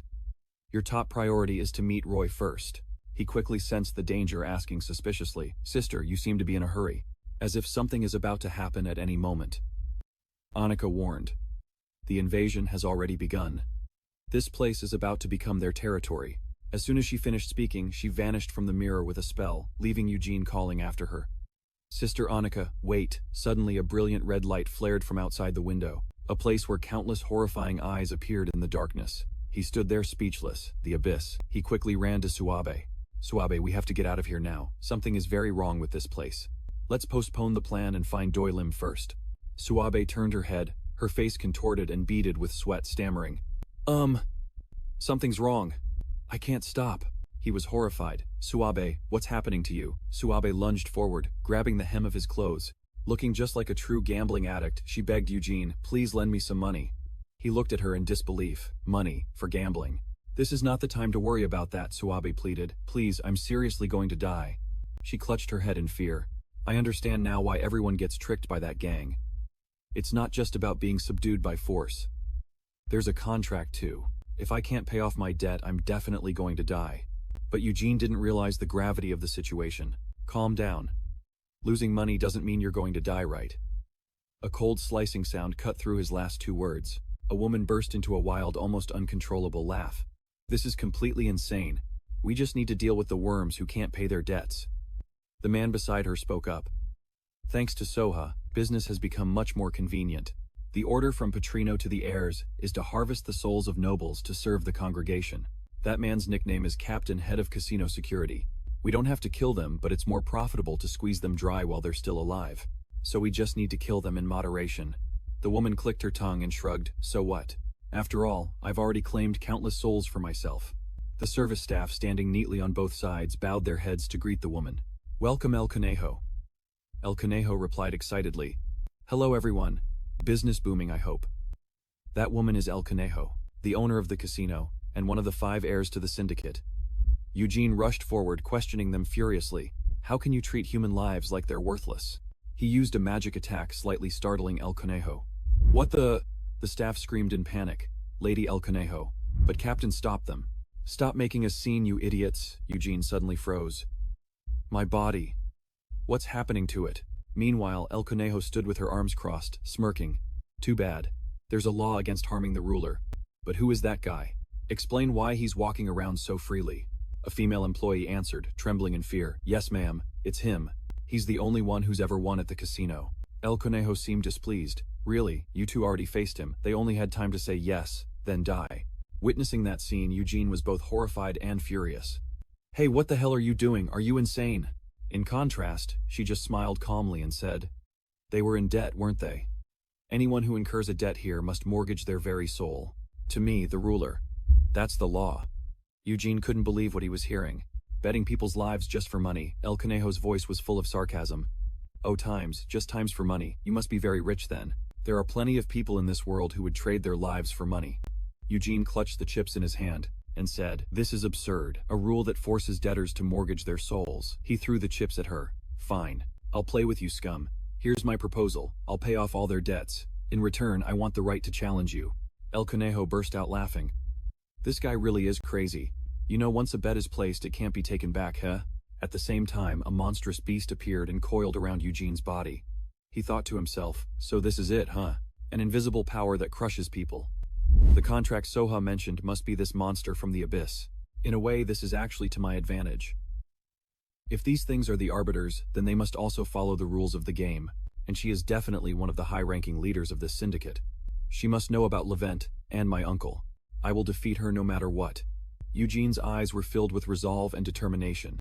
He looked straight at El Conejo and said, I don't care. I have no intention of backing down. You have to play this game yourself. Don't push it off on your subordinates. El Conejo smiled smugly. Fine, I'll play with you. However, the ruler gets to set the rules. Soha watched the casino from a distance and droned on with his philosophy. This world operates on exchanges. Therefore, whoever controls the rules, rules everything. Watch closely this night that I rule over all.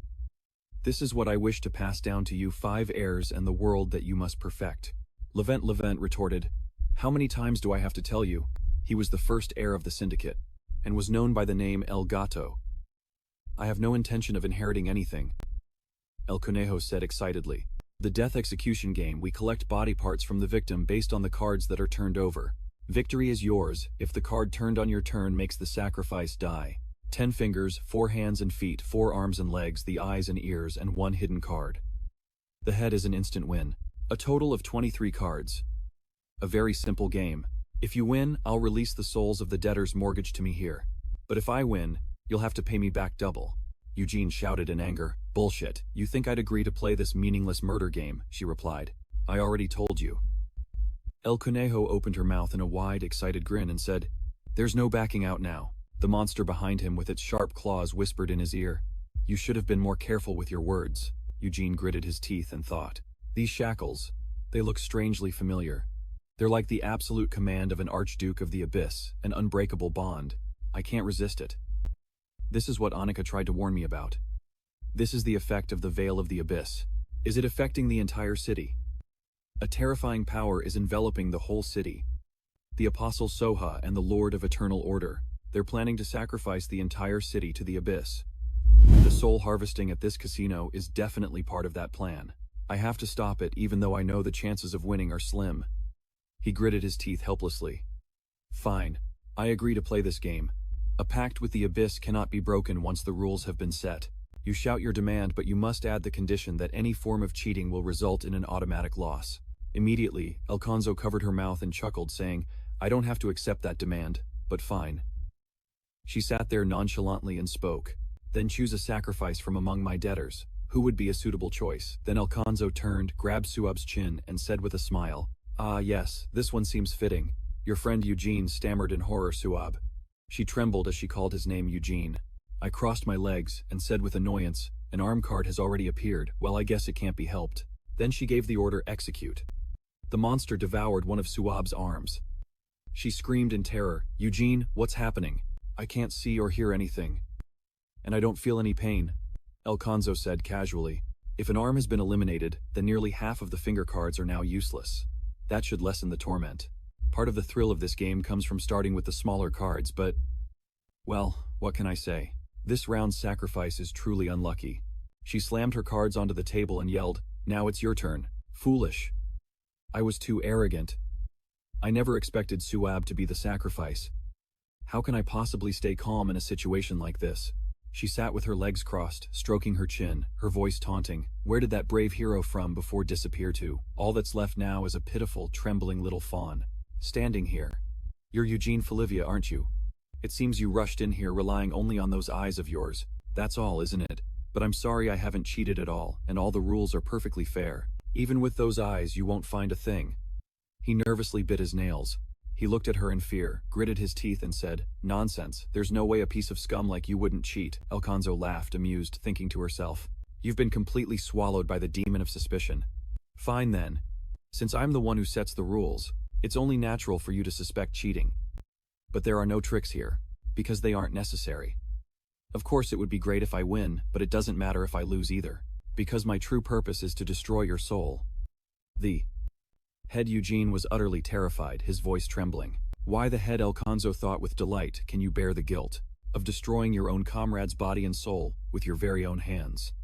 The Eternal Order. They ordered Eugene Folivia's death, but for some reason they suddenly changed their plans, deciding to corrupt him instead of killing him. Betting on the limitless power of the Prophet's second apostle. It doesn't matter to me, but this is certainly more interesting. She laughed loudly. I've lost.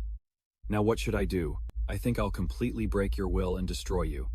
Then she shouted, You've won, Eugene Folivia. Why the long face? You're the hero today. You faced the villain head-on and saved dozens of souls. Aren't you? Come on, look at everyone cheering. You're everyone's hero. She leaned in and whispered in his ear. Then let's all bear witness, she yelled, to the heroic moment when you destroy your own comrade with your own hands. and free the souls of these gamblers, Eugene shouted, cutting her off. Wait, Alfonso asked. She thought to herself, how will you respond? Will you struggle to avoid killing your comrade? What do you want to say? Or are you going to fly into a rage and declare that this game doesn't count, no matter how you react, it's fine by me? Hurry up, he yelled, I will not kill Suab. This ridiculous game was absurd from the very beginning. Hearing this, she was delighted, a wide grin spreading across her face, a horrifying smile. She thought, that's it. Then she shouted, nothing is unreasonable. The rules are set by the one in power. If you find it so unpleasant, you should have watched your words from the very beginning. Are you changing your mind now, just because your teammate is about to die after you played the hero? But now you only have two choices: accept your victory and kill your teammate to free the souls of the gamblers, or surrender to save your teammate, but at the cost of your soul. Haven't you already won? Why are you still hesitating? What's there to even think about? Just follow the rules and end it all by offering up the sacrifice. He realized with fear that this was her plan all along. She continued, now do you understand, no matter what you choose, all that's left is a hopeless situation filled with pain. He frowned, his gaze fixed firmly on her. But then he pointed at her and said, that's right. That's exactly what doesn't make sense. What I bet was the entire debt of every single debtor here, and Suabe is one of those debtors. If I won, then Suabe can't be killed, because he's no longer in debt. Her face was composed as she chuckled softly and replied, trying to play with words, I'm sorry, but the winning condition of this game is the death of the sacrifice. Unless the sacrifice dies, the debt will remain. Eugene retorted, no, you said it yourself. Drawing the head means an instant victory. The winning condition isn't the death of the sacrifice. It's simply drawing the head card. But in a normal bet, this would just be a word game. But not this time, right? Besides, this isn't your true power, is it? Since the head card has been drawn, I demand you immediately release all the debtors' souls. She was speechless, but in her mind she was thinking, you little brat, so you want to play it this way. It seems you know a thing or two about pacts with the abyss. Once the rules are set, even the slightest oversight means their power can no longer be used. Then she spoke softly. All right, it seems there's a problem, Eugene asked in surprise. So you admit it. Inside, she thought, but you've underestimated me. You dare ruin my game with a few clever words. Then she said, you're right. Using a debtor as a sacrifice is indeed problematic. However, I can't accept that. You can end the game just by drawing the head without killing the sacrifice. That's just playing with words. You know full well that wasn't the real meaning. He panicked. What did you just say? She continued. However, I will respect your point. So I will declare this game null and void, and we will begin a new round. Terrified, he said. What does that even mean? She went on, as you suggested, we will bet again just like last time. So I'll return your friend's soul. There might be some psychological trauma, but recovery is possible. Eugene wondered. Really? Can she really recover? Suddenly someone grabbed him by the collar and yelled, are you insane? You're going to play again. Is your friend's life the only one that matters? We just barely survived, and now you're going to throw it all away. He was bewildered and scared. What are these people saying? The man continued. Why would you throw away a clear victory, just because of some nonsensical words? Everyone could have been saved. He clutched his head, his eyes wide, from the start. I shouldn't have had to make a choice like that. So why? The crowd below chimed in. You just need to give up one thing and it's over.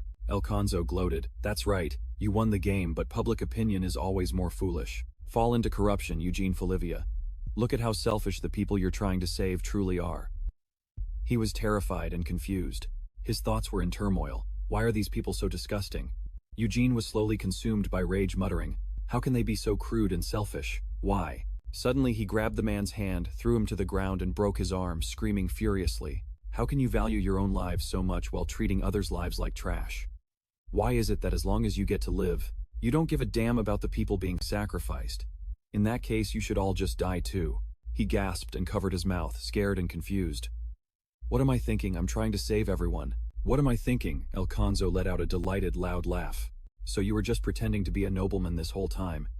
Even you can't control yourself in the face of the debtor's selfishness. Eugene Folivia. She shrieked. That's right, kill them all and fall into hell. It's not as bad as you think. I'll let you kill these scumbags for free. Eugene trembled, covering his ears and yelling in fury. Shut up. The nobleman he'd thrown down screamed in pain. You bastard, who do you think you are to lecture me? You're also betting with other people's lives. All for some woman you barely know. Besides, do you have any idea who we are? Save us. Not that woman. Even if you are a Folivia, do you really think you can oppose us and get away with it? That last statement completely enraged him.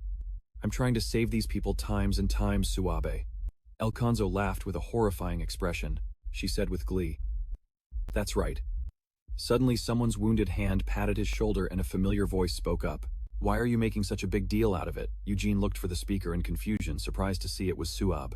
If you go crazy like that, how am I supposed to pretend to be weak, to make them let their guard down? You were surprised and called out. Suab Elconzo.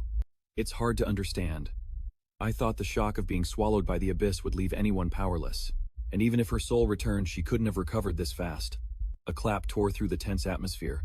A voice rang out, drawing everyone's attention. Excellent. All eyes turned to the figure of a man sitting in a chair in the distance. Gon said calmly, As for the rest of you, you should watch carefully and shut your mouths. Your noise is getting on my nerves. The right to decide belongs to the winner, Jin's lover said in confusion, Senior Suab. Another voice also spoke up, a mask. Witnessing this, he thought to himself, I don't know why he's here, but I need to sort this situation out first. I bet the souls of all the debtors belonging to the casino and the game, and the winning condition was to draw the card of the sacrificed person's head in one turn, so I won. At that moment, since Suab was the sacrifice, his head should have been taken and he would have died just as she said. But the rules clearly stated that if I won, all the debtors would be saved. So this round wasn't nullified and both Suab and everyone else were saved. Of course, this was just exploiting a loophole in the terminology, so I figured just starting over would be extremely difficult, and it would be better than facing the Game Master's judgment. But when she offered to nullify the round as a favor, it became all too clear. Suddenly he realized something. Then he looked straight at El Conjo and said, The Abyss controls this game. The real Game Master has already ruled that I've won. His thoughts were now certain she lost, and she's not the Game Master. So he pointed at El Conjo and shouted, There's no need to nullify it. I know you're trying to gain something by causing a commotion, but fulfill your promise and release everyone's souls. He continued to think, instead of succumbing to the urge to kill, I'll save everyone. As if cornered, she crossed her arms, bit her lip, and said, So this is how the game ends. Then with a calm gaze, she uttered, Fine. I will set them free. I guess the time for enjoying the game is over. Now then. As she spoke, she removed the patch, covering one of her eyes, revealing 3 crimson pupils. Monster, she screamed. Time to return to reality, binding summon. Jin was stunned, his jaw dropping, unable to understand what was happening. Everything changed. The red-eyed shepherd appeared. The furious woman stood atop the monster, saying angrily, This is the price for ending the game. I'll teach you that after a fair and fun game. What awaits you is a deeply unfair reality, Eugene shouted as he ran. What is that thing? Gaon carrying Suab and running ahead answered, an abyssal binding summon. Those connected to the abyss can borrow its power. This is the first time I've seen it with my own eyes too. He ran for his life while yelling, This isn't the time for a slow analysis. Then he suddenly stopped to face the monster, saying, I'll buy some time. You get Suab to safety. Hearing this, Gaon was startled and muttered, How do you know my identity? Did you see through it with the eyes of a Falivian? Suab reached up and removed his mask. Gaon said in surprise, What do you mean? You were really disguised to fool people, he then said calmly. Never mind. Don't do anything stupid. Just follow me. Eugene looked at him, puzzled. What? Gaon continued. That's a ridiculous monster, but we have a monster of our own somewhere. Meanwhile, In-Aim and Lavina were bewildered. Lavina said in a panic, Oh my God, what is happening? In-Aim said calmly, I don't understand how the new students got involved in this. Lavina asked, stunned, What? Is that Eugene and Suab? But In-Aim just pointed to a glowing spot on his map and said, I've identified the coordinates. If you escape through Route 3, you can avoid its line of sight and hide in the alley ahead. In the alley, Gaon shouted, This way, Eugene, got it, we're here. Hearing this, In-Aim said, All right, blow it away. Lavina, okay. With that, Lavina began casting with both hands. Elsewhere, El Conjo was cursing the little rats. Standing on the monster's head, she fumed.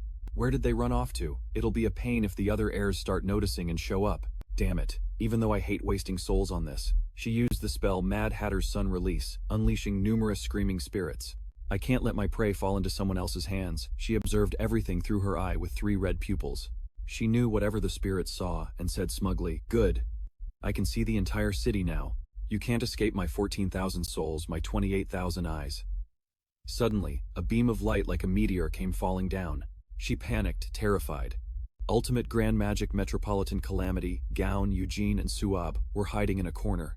Eugene said, My God, isn't that overkill? A large-scale spell like that will affect the citizens. Gaon calmly replied, There are no citizens here. Only guilds and invited nobles. And even if they are nobles, we don't have time to worry about them. He looked at him, puzzled. What do you mean? So, the people of Bisona? They're not. Gon continued. I don't know the details, we're still investigating, but from the looks of it, your guess was probably right. Perhaps they were sacrificed to the abyss. Eugene suspected with fear. How could an entire city? Gon thought with a serious expression. Exactly, that's the mystery. A conspiracy to sacrifice an entire metropolis. This is on a terrifying scale. I don't know what their goal is, but if we don't stop them, it'll become an unprecedented disaster. The loud explosion caught Vertega's attention.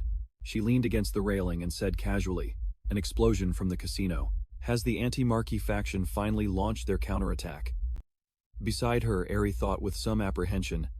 That's Senior Lavina's ultimate magic. So it's from Du Elim, huh? But why are they making such a scene? Right now, this is the place where the magic of the abyss is maximized. Vertega was one of the 5 heirs of El Lobo. Recalling her childhood, she said, I'm tired of waiting for the mad doctor in Soho to perform the ritual. This is the perfect time. Bento, another one of the 5 El Lobo heirs, replied, watch your mouth. Father is making a deal with the abyss for our benefit.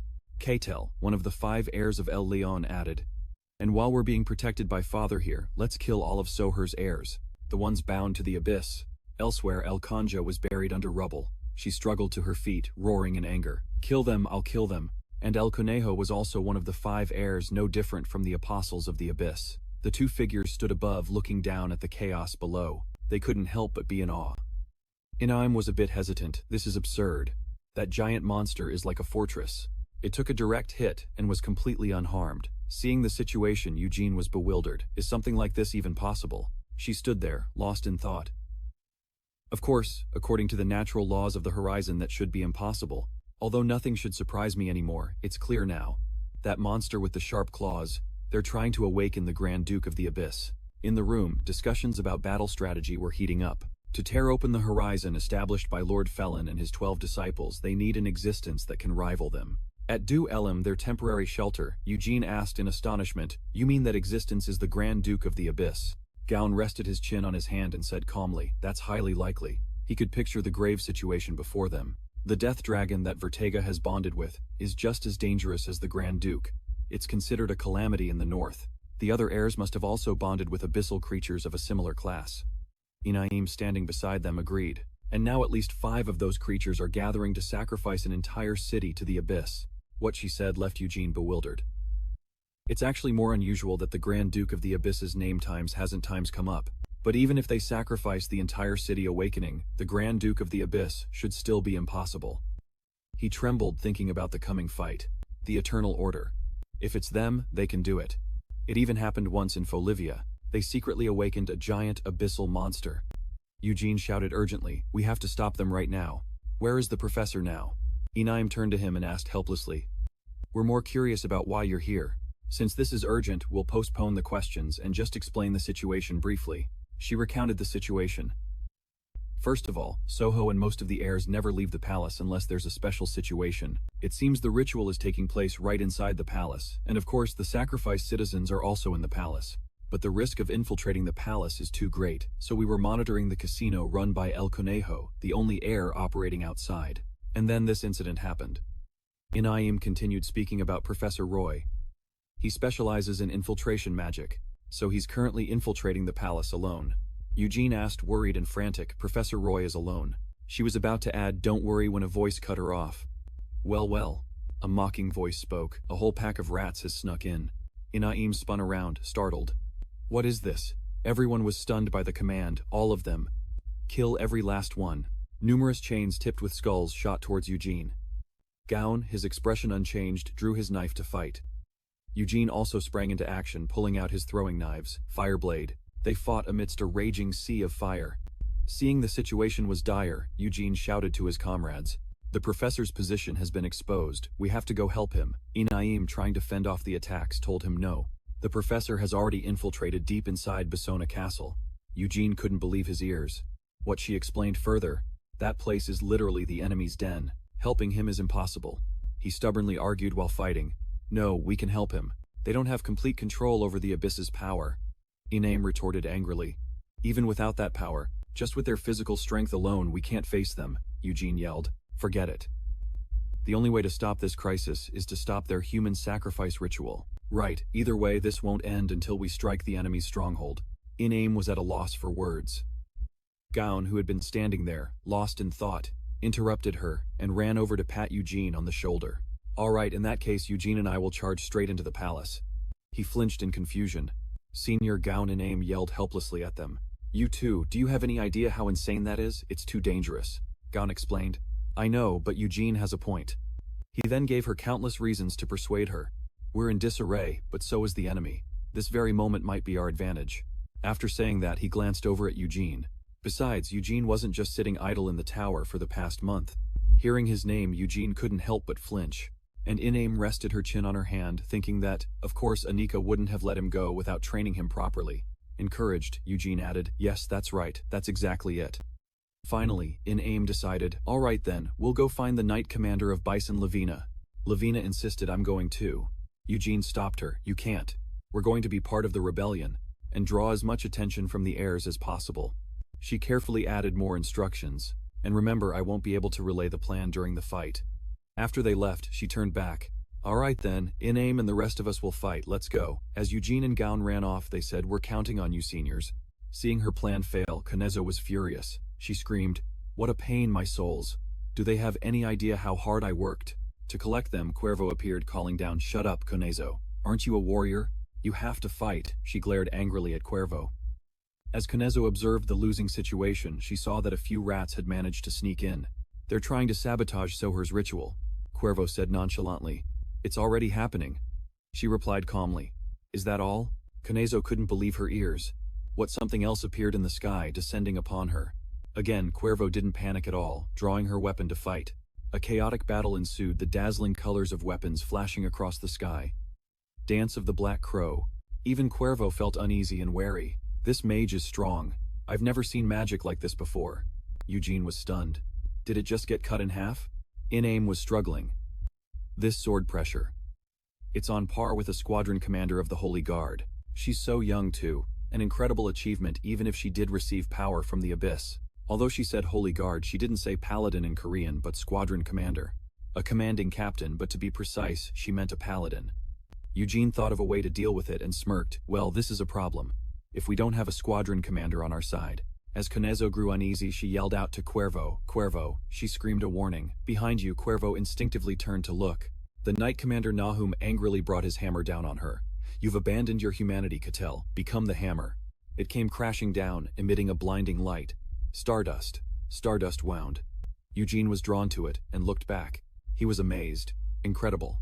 Eugene had never seen anything like it, and asked curiously, what is that gown standing in front? Explained. That is Sir Nahum Seva, the Knight Commander leading Bison's anti-Catal faction. He added, he's a former Holy Guardian who lost an eye and retired. But he was once the strongest Holy Guardian, and one of the 11 squadron commanders ranked just below the Sword Saint. He is one of our strongest warriors. Hearing this, Eugene said with admiration, a squadron commander. I've heard of them, Gaon said as he ran indeed. All the squadron commanders are formidable. Even in Folivia, there are only a few who can stand against them. With in-aim and Lavina's support, they should be able to hold them off. Hearing that, Eugene was bewildered by the enemy's strength. What? That powerful warrior can only hold them off. Then what about the professor who's in the middle of the enemy encirclement? Gaon was displeased with his line of thinking. Don't worry about Professor Roy. Eugene and Gaon stood by the wall looking down. As you know, Levent is a cautious man. So beautiful, even someone like him, who understands Catel's power better than anyone bet on Dolim, simply because he was confident that Professor Roy could defeat Catel. Professor Roy stood defiantly facing Islan's subordinate. Soher, you still can't give up your despicable nature, can you? Now you have to cling to the abyss as well. He sneered. Well, adding abysses to your filthy name won't make it any filthier, I suppose. Soher Isolan's subordinate spoke up. Well, Roy, it's an honor to meet the legendary mercenary here. Were you hired to take my head? Professor Roy felt the pressure. Damn it. Just dealing with Soher is troublesome enough. Suddenly, someone else spoke. Soher, make sure the ritual is not interrupted. But even idea Folivia is here. Professor Roy looked at Cuervo, lying motionless amidst the chaos. He frowned, unable to understand how Cuervo, who had no strength left, could be given the noble title of heir, only to be turned into a sacrificial pawn. What on earth was Sofa planning to do with these kids? Seeing this, he resolved to fight. Whatever he thought, I'll just kill the rest of them. A sound from behind made Roy turn around. Cuervo had suddenly appeared behind him. What the? She regretted not being able to kill him. The professor's expression didn't change, as he calmly asked, self-destruction. His eyes were filled with determination. Roy quickly drew his weapon and slashed at her. Cuervo was unharmed, and on the contrary countered his attack. She managed to wound the professor. He was bewildered and angry. What the hell are you? You're not alone. Cuervo finally replied calmly. Impossible. There is only one Cuervo. That person continued. When one disappears before the professor's eyes, it's another explosion, and another one is born. The explosion went off right in front of him. Its force blew everything away, making it impossible for him to even stand his ground. Cuervo continued. Until Father's dream becomes a reality, I will live forever. The power of immortality. Professor Roy, confused, asked again, what did you sacrifice to gain that power? She was more than willing to answer. Well, I just transferred to a new body to save the data. My mind gets a little duller, but that's not important. In any case, Cuervo's calmness pushed him to the peak of his anger. Stop talking nonsense. I'm asking how many innocent souls were sacrificed for that despicable power. Yet her attitude remained very calm. Oh, is that so? I really wouldn't know. Cuervo added. That's right. Every time I resurrect, it takes about 100 souls. They told me to use them sparingly. Is that what you mean? Roy was infuriated by her attitude. Veins bulged on his reddened face as he charged forward madly. I will put an end to that wretched immortality. Elsewhere, Inamon shouted, Knight Commander, Knight Commander. She looked down at the chaos below. She couldn't help but worry. Damn it, he's completely lost his mind. She thought. This unbelievable resurrection ability. Even though Knight Commander Bison has many tactical advantages, Professor Roy is still fighting Cuervo's cloning technique all by himself like a madman. He can't block every single one of those fatal suicidal attacks. Moreover, this enemy self-destructs without a hint of hesitation. Even if she can resurrect, he shouldn't let his emotions get the best of him, she thought worriedly. Down below, they've summoned a monster of immense power. This is the worst-case scenario. Nero knelt on the ground. Is the fireworks show over already? That woman clutched her head and laughed with glee. My darlings, you'd all best get ready now. Lavina's magic had also run out. Lavina worried, my magic. But that was only natural after facing a monster like that head-on. Inamon thought about her own forces with Professor Roy and Gaon, and she couldn't help but feel anxious. Our support capability relies on a frontline fighter, but with the Knight Commander in that state, she felt their side might be outmatched. The important thing is that Eugene and Gaon must rendezvous with Professor Roy and attack the enemy's stronghold. If we fall here, they'll be completely surrounded. At this rate, our chances of winning are 0. Someone approached and asked, is this it? Both Inamon and Lavina turned around, stunned by Suabe's appearance. Suabe asked, this is the thing we have to defeat, right? Inamon yelled at her, I told you to rest. Just because your body can still move doesn't mean you're not injured, Suabe shouted back. Shut up. You think I trained for a whole month just to sit around like dead weight? She was furious seeing the urgent situation. For me, standing still when my limbs can still move is a greater humiliation than death itself. Nero was delighted to see another person arrive. Well, look who it is. Isn't it our little sacrificial lamb? Even though I spared you, you're still determined to seek out your own death. Suabe laughed loudly. Actually, I'm glad my opponent is you. With that, she leaped from the wall down towards Konezo. Because I've been wanting to beat you up for a long time. Inamon couldn't stop her in time. Wait. Before she could finish, Suabe had already landed. That's dangerous. Suabe jumped down, landing right on one of the skull-tipped chain tentacles, and charged forward frantically. Inamon and Lavina were worried sick. Oh my god, she jumped onto a tentacle. Konezo couldn't believe what she was seeing. This crazy kid. Inamon couldn't wait any longer, and turned to her comrade. Lavina, I'm going to create a mark. You hit it with your magic, okay? We'll open a path right through it. Lavina was also surprised by this sudden plan. What? All right. Suabe was still excitedly charging forward, fighting with all her might. She stood confidently before Konezo and threatened her, ready to get smashed to pieces. Konezo was surprised and frightened by that determination. This kid. Isn't she afraid, she thought to herself. Of course I'm scared. The pain of having your soul torn apart while you're still alive. It will leave a permanent scar on my soul. But what's scarier than that is being so paralyzed by fear that you can't do anything at all. As she spoke, Suabe lunged forward. Let the strings of nature flow, offer your body to the form of nature. She thought back to when she was recuperating. Nikon had taught her that even a fool could understand if she could just fill her fists with magic and the power of nature. Just how infinite would that power be? She looked at her own 2 hands in astonishment. But I'm already doing that, she had said. He replied, not at all. What you're doing is just child's play. Then he demonstrated for her the power of knowing how to use one's hands. This was the true ultimate level. The greatness of nature will blossom in my hands. This is a realm that not even outdated techniques like Desio's can imitate. But Nikon didn't forget to mock her. Then again, this isn't something I should be saying to someone who hasn't even mastered the basics. Suabe grimaced in anger. That damned Nikan. Always looking down on people. She stood confidently with her arms outstretched to receive the attack. I am Suabe, the genius shaman of the Sky Sea tribe. Great nature is my life. It is my very being, Suabe said confidently. If I put my mind to it, I can do things like this as much as I want. Seeing this, Alfonso grew angry and raised her hand to defend. You think I'll just stand here and take it? Block it, you foolish spirits. Suabe rushed towards her. She landed a heavy punch on her face. Sky Sea Tribe's Suabe-style unity of heaven and man Sky Sea flow. She was taken aback by Suabe. This, damn it, Alfonso lay collapsed on the rubble. Suabe stood tall amidst the dust and smoke, her whole body covered in scratches, but she was the victor. She smirked triumphantly. I won. Before she could finish her sentence, she staggered and fell. Fortunately, Lavina and Inem rushed over in time to catch her. Suabe. Inem was filled with admiration. What an incredible girl to have grown this much under these circumstances. No, it would be more accurate to say that these very circumstances created her. In just 1 month, she had reached the level where Master Nikan stood. And considering her talent with the 8 strings, one could even say she had surpassed Nikan. In terms of absolute destructive power. Alfonso struggled, pushing herself up with her hands, lifting her head bit by bit. She asked weakly Eugene Folivia. Where did that man go? Inem shot back, his voice full of defiance. You think we'd answer just because you asked? Suabe also spoke up with a sarcastic tone. Not dead yet. You're annoyingly persistent. Alfonso shrewdly grasped the key point. It seems he's not here. In a situation like this, that meddlesome young master would definitely make a move. He's gone to stop Cuervo's ritual. Don't waste your lives needlessly. Return to the castle at once. There's already an intruder inside and 2 others are breaking through the gate. Return immediately and spread the word. Cuervo, who was fighting Nahum in the sky, looked surprised upon receiving the news. Oh, is that so? But he immediately received the order to flee back to the castle. Understood.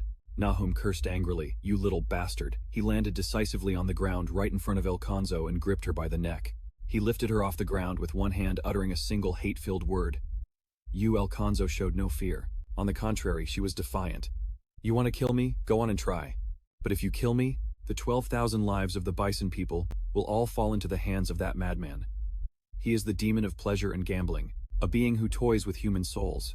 If you kill me, you'll realize just how courteous and pleasant a debtor I was. In a fit of rage, he threw her to the ground with a curse. Damn it. Inem quickly ran to stop him. Commander, calm down.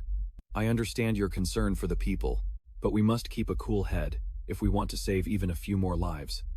He closed his eyes slightly, his voice heavy.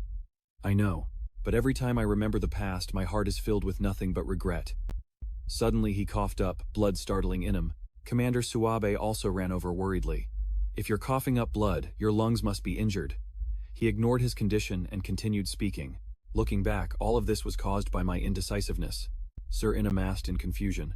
What do you mean by that? Is there something you haven't told us? He began to speak, his voice deep and hoarse, as if carrying a burden buried for many years. This is a story I intended to take to my grave, but if revealing the truth can reduce the casualties even slightly, then I must speak. You must all be wondering why this is happening in Bison, but all of this was foretold. The Lord of Bison is a worshipper of the Abyss, a servant of the evil god of plagues. Hearing this, the 3 girls were all stunned. What? It all began when the ruins of the evil god of plagues were discovered within Bison's territory. The Marquis of Bison was originally just a mediocre family.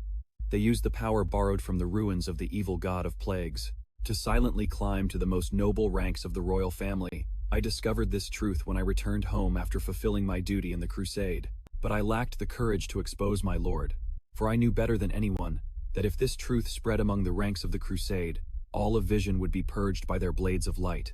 Therefore I received a pledge of repentance from my lord, and poured all of my abilities into erasing every trace of the abyss. However, I could not destroy the remains of the plague god, a thing that defied all laws of reality. So the best measure at the time was to bury it deep underground in the deepest, most inviolable part of the castle. From the perspective of the Abyss worshippers, that must have been an unforgivable act. Ina's voice cut him off. Wait a minute. If that's the case, does that mean they're sacrificing this entire city to resurrect the plague god Necron? His voice rang with bitterness. There can be no other reason. A Grand Duke of the Abyss, the plague god Necron, once drove humanity and Horizon to the brink of extinction and was the ultimate enemy of the god Felon and the 12 Apostles. If he is reborn now without them, there would be no hope left.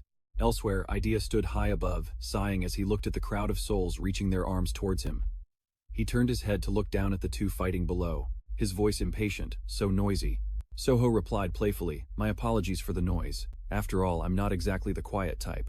Roy took off his coat and threw it aside, as if he was only now starting to get serious. "Just as I'd expect from an arms dealer. You've brought quite a collection of strange and rare treasures." Soho smiled and said, "I hope you're pleased. They cost me a fortune." In his mind, Roy thought, could all of these be ancient weapons? Each one of these weapons is enough to change the tide of an entire battle. It seems his claim to take over this nation wasn't just a bluff. Even so, I have to at least. Roy's eyes burned with fighting spirit. Soho's smug voice cut through his thoughts. "All right, since our dear master Felivia has made a suggestion, let's end this here." Soho snapped his fingers, creating bubbles of light that acted like spotlights in the space. The resolve to destroy Soho flared up in Roy's mind. "No, I have to kill Soho, no matter the cost." Beams of light shot towards Roy one after another, and he moved quickly. The beams of light collided with each other, creating a deafening explosion. What Soho said, as if everything was going according to his plan. "Teleporting just as I predicted. You're such a pain." The two rushed at each other, a hole of light forming between their fists. Another of Soho's arms tried to grab a gun, but was severed by Roy. While the man was still trying to understand what happened, Roy told him, "Teleportation, no, it's spatial distortion." The two, surrounded by immense power, continued to clash head-on at close range. Soho was knocked far away. Roy looked at the man lying on the cold ground and explained, "Normally, spatial magic requires a colossal amount of calculation, so it's not for a commoner like me. That kind of magic was made for geniuses, beings whose existence cannot be explained by common sense. But for me, an ordinary man, the answer I found was space's own natural restorative force. It will naturally try to restore its original shape, and in doing so, it pushes back in the opposite direction of the distortion. By skillfully using this repulsive force, even a small distortion is enough to traverse space in an instant." Whoosh. "Here's a question from the professor. What is the best way to fully utilize space's restorative force?" Soho sneered. "You seem a little too used to the academic life, mercenary." "Well, sorry, Professor. I was never a very diligent student." Soho continued to cast a spell to counterattack, but before he knew it, Roy had grabbed him by the shoulder, stopping the attack. A sphere appeared in his other palm. The answer is to create a perfect sphere out of nothingness. In a spherical form, the restorative force of space acts from all directions, and when that force coming from every direction converges on a single point and collides, the energy generated in that moment becomes the cube of the original restorative force. "Let's be buried together and die in this tomb, Soho." Soho laughed maniacally. "You madman, void shockwave." Meanwhile, Gaon and Eugene also heard the sound of Roy's finishing blow. Eugene quickly recognized the familiar aura. That's the professor. As soon as the tremor ended, he realized the problem. This is bad. If the professor wanted to, he could have completely hidden himself with magic and no one would have found him. The fact that he's fighting now means there was a reason forcing him to act. At this, Gaon panicked and started running. "Hurry up, Eugene." Hearing him, he quickly gave chase. "Right." Vertega, who had been watching them the whole time, flashed a wicked smile. In a flash, she appeared in front of them, blocking their path. As Vertega let out a loud laugh, the surrounding walls collapsed. She turned her head slightly to look at them, full of excitement. "Oh, quite impressive. I didn't expect you two to be able to react to that." At this, Vertega hesitated slightly. "The Supreme Commander. He's even greater than the rumors said." Hearing this, Gaon asked suspiciously, "Greater than the rumors? What do you mean by that?" Ethan looked at them with a mocking gaze and explained, "With this kind of power, I suppose it's enough to make up for the fact that I'm forced to stay cooped up in here, unable to leave. I'll deal with him," Ethan added as he approached from a distance. "The power bestowed by the Abyss is not meant to serve your cheap little games." The man looked at them with curiosity. "Anyway, are these the intruders Quovo mentioned? Were you the ones making all that noise just now?" When he saw Pento, his face went pale. "Pento, Bison. Is this really what's become of you?" But the man only whimpered, his face twisted in fear. A moment later, Pento burst into maniacal laughter. "You're here. You're finally here, Gown Eugene Falivia. At that he began to scream. You dare look down on me. I am the great Lord Bison, you filth. Where is that cowardly mage from all those years ago, huh? Hearing this, Eugene was utterly stunned. That nobleman. From the selection exam. This is what's happened to you. Over here, Gaon's face darkened as he growled. Pento, you idiot. He was extremely agitated now. How do you intend to pay for disgracing our family's honor? At this, Pento panicked. Hiding behind Ethan, he shouted an order. Ethan, kill that bastard. That bastard son of a concubine. He dares to storm my palace and threaten me. The penalty is death. Execute him now. He received the order with a cold, emotionless expression. As you command. The next second, a flame appeared in Ethan's hand. On behalf of Lord Pento Bison, the rightful heir of the House of Bison, I shall pronounce judgment upon this trespasser. As soon as he finished speaking, a red mist filled with strange weapons enveloped them. Judgment of the Abyss. Azazel's guillotine. He recognized the power of the Abyss with fear. Meanwhile, Ethan began to read the verdict. This trial is presided over by Azazel, Judge of the Abyss. Although your crimes are self-evident as humans, you still possess the right bestowed by Felon. The right to defend yourselves. As he spoke, red chains began to materialize on Gaon's and Vertega's hands. You shall prove your innocence in a duel to the death. Ethan looked at him, a cunning smile spreading across his face. There's nowhere to run now. At that moment, Gaon still couldn't comprehend what was happening. What is this chains? Just then, Ethan's cold voice rang out. The accused cannot escape this duel, and the distance between the two combatants shall not exceed 15 meters. The man frowned slightly and continued to explain the rules. The duel to the death will only conclude when one party confesses their guilt and offers up their soul, or when one of the two combatants dies. To confirm, Ethan asked carefully, do you understand the rules? Gaon glanced over his face, a mask of mocking indifference. How very thoughtful of you, explaining everything so thoroughly as if it's your solemn duty. By now he had also realized that this seemed to be a power meant for control rather than direct combat, and yet they're insisting on forcing a one-on-one duel with this ability. At that moment, a hint of annoyance could be heard in the man's voice. There is nothing more you need to know. In any case, if Felon is truly just, then victory will be granted to the righteous. Pento was now gloating. It's over, Gaon. He lavished praise on Ethan. That man has never known defeat, and at the same time over here Gaon looked at Vertega with a sharp glint in his eyes. Vertega. A moment later, memories from the past flooded his mind. The one you must be most wary of is Vertiga. The blood of the Night Fiend runs deeper in him than it does in me. Hermana's words echoed in Gaon's mind. That's why despite his youthful appearance he has lived for over 100 years. Moreover, for most of that long life, he has endured the baseless curses and hatred of humankind. And the power granted by the Abyss is directly proportional to the suffering one has borne. His power is something no human, with a lifespan of less than a century, could possibly bear. He is Catel's sharpest spear. Thinking this, he seemed to grow a little interested. A corrupted ancient who has lived for over 100 years. How interesting. In an instant, a blazing red flame enveloped Gaon. If that's the case, then you are worthy to be my opponent. But at that moment, Eugene realized with a start. Wait a minute. If this is a binding one-on-one duel. As he hesitated, he wondered then, who is my opponent? A voice reached him. That would be me. Eugene spun around, startled. Levin looked at him and said coldly, I am your opponent. Seeing him, Eugene's voice began to tremble. Levin Vertega approached from a distance, a smug look on his face. Welcome, Levin. Seeing that everyone was assembled, Ethan also stepped forward and announced, very well. Both distinguished warriors are now present. The very next second he started the match. The trial by combat begins now. Seeing Levin take a fighting stance, Eugene panicked and yelled for him to stop. Levin, wait. But the man had absolutely no intention of stopping. Abyssal fusion. In the blink of an eye, Levin's combat form had changed.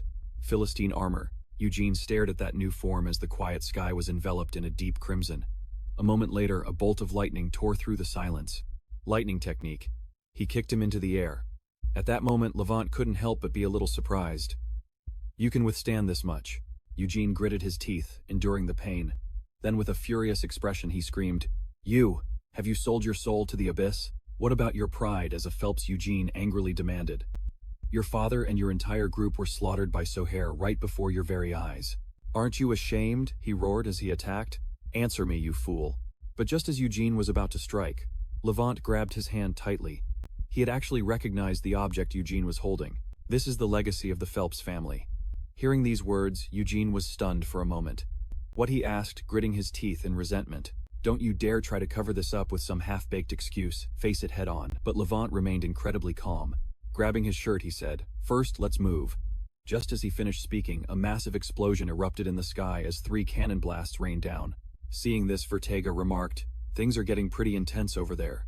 "Ah," he turned back with a wide grin. "Well then, shall we begin too?" But Gaon had already launched his attack. Vertega dodged it nimbly. "Ahaha," he laughed mockingly. "Didn't your friends tell you? You know what happens if you dare to land a painful blow like that on me, don't you?" At this moment, Vertega was still looking incredibly smug. "It'll come back to haunt you many times over because of that curse, and the burns are excruciating." But Gaon remained perfectly calm. "It seems you haven't heard the full story about me," Gaon said slowly. "It would be nice if my junior were watching this." Hearing these words, Vertega was a little confused. Then he looked at Vertega and warned, "Let me show him what true ultimate magic swordsmanship really is." In that instant, Vertega couldn't hide his panic. "I've been cut." But he clearly didn't hit me. Even the curse didn't activate. The rules of reality have contradicted themselves. Only then did he realize in a panic, wait a minute. True ultimate magic swordsmanship.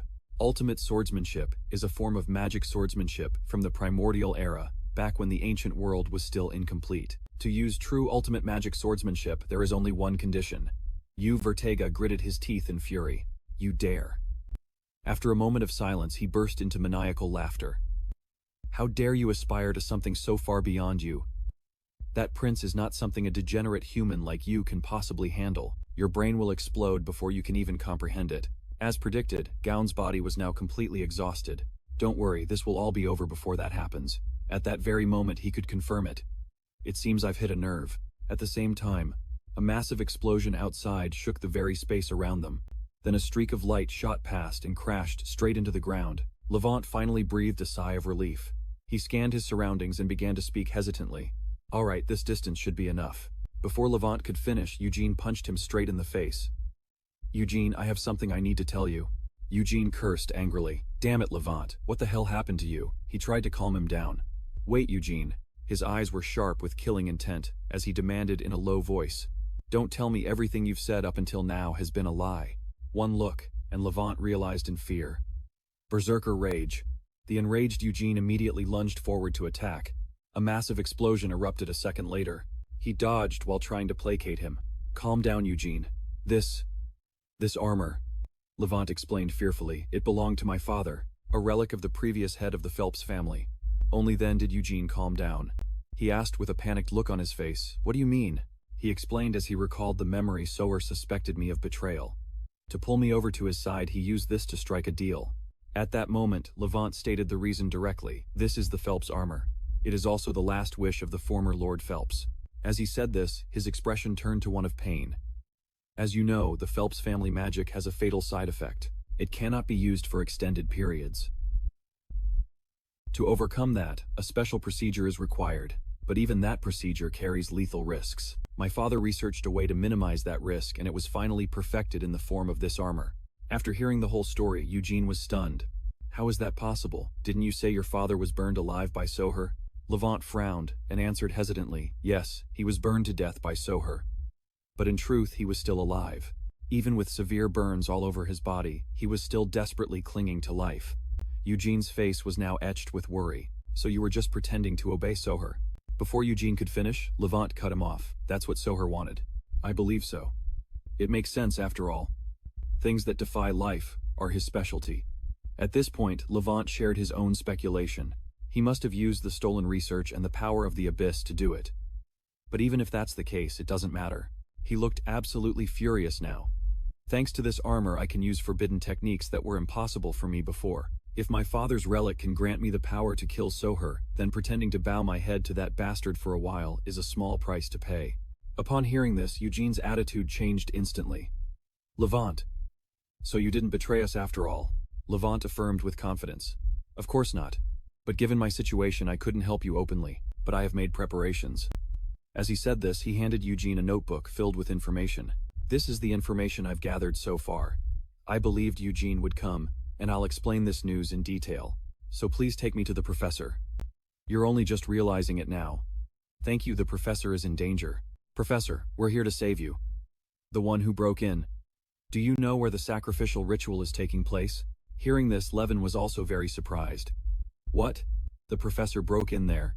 He carefully scanned his surroundings. Well, just in case I memorized the way to the ritual site.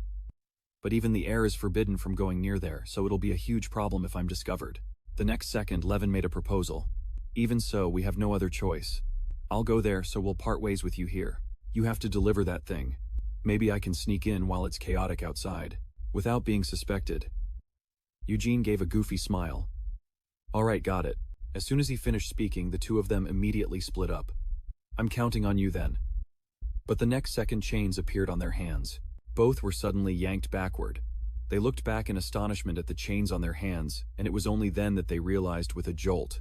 Oh, right. Can't this be removed? No, it can't be removed, he explained carefully. Azazel's power is the core of this plan. It's a power used to distinguish the subjects of the lords. It has no offensive capabilities, and it has to borrow the lord's authority, but its binding force by law is absolute. Levin's expression was a bit tense as he said this.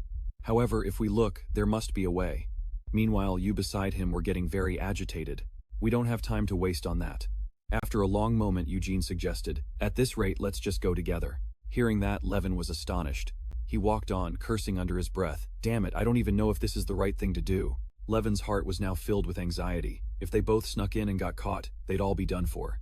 Eugene from behind spoke up with some irritation. There's no other way. There's a huge battle over there too. If we get caught up in it, we'll miss our chance to save the professor.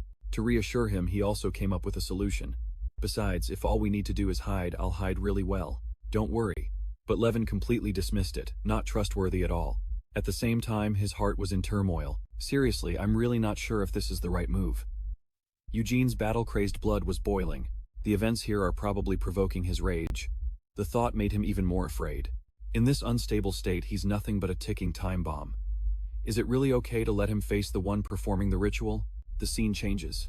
Over here, he was frantically throwing punches at Shoho. Be buried and die with me in this grave. Shoho, laughing maniacally, shouted, what a madman. Not long after, the space around them split apart. Idia finally spoke up. You finally stopped. His face was filled with confusion. My magic disappeared. No, it's not that simple. In that moment, he also realized something was wrong. This feeling and this decaying space. The space around me is completely distorted. Reality is being warped. The man looked around and said coldly, finally, the heart of the plague god has begun to beat. He whirled around in alarm. What did you say? Zoho suddenly shoved his head down from behind. You tried hard, but it's all useless, Professor. At this point, the man couldn't help but exclaim, what a sick, unsettling space this is. So is it all over? Idia calmly explained. Not yet. The most important piece is still missing. In this state, it's only a partial entity capable of existing only in a connected space. From the horizon. He looked at Idia, thinking in terror. Don't tell me you plan to release it from the vision and into the world. The more he thought, the more terrified he became. If something like that were let loose, calling it a catastrophe would be an understatement. All the laws of the world would collapse, leading to a state of lawless chaos. Shoho sighed in frustration. What a troublesome god. What else is needed? The man who had been silent until now finally spoke. Mankind has done all that it can. As he said this, Idia turned his head slightly. What remains is the guidance of fate. At the same time over here, Eugene looked terrified. He looked at the distorted space around him and shouted in confusion, what the hell is this? Levin now also realized the space was suddenly collapsing. The connection to the abyss is growing stronger. He looked around in a panic. Could this be the effect of the sacrificial ritual? At this rate, I don't even know which way to go. At that moment, Eugene suddenly spoke up, stopping him. Wait. His eyes seemed to glow. I think I know where to go. The man glanced at him slightly. Come here, Eugene. It's time to break the curse of Felon. The chains of reincarnation, the 10/ demonic sword art, originating from the Genesis era. To put it bluntly, this is an ancient demonic sword art created by and for humanity in its early days. In this modern era, hardly anyone can use even the most basic level of the 10/. The reason, of course, is the superiority of the ancient people, but the core of it lies in their perception.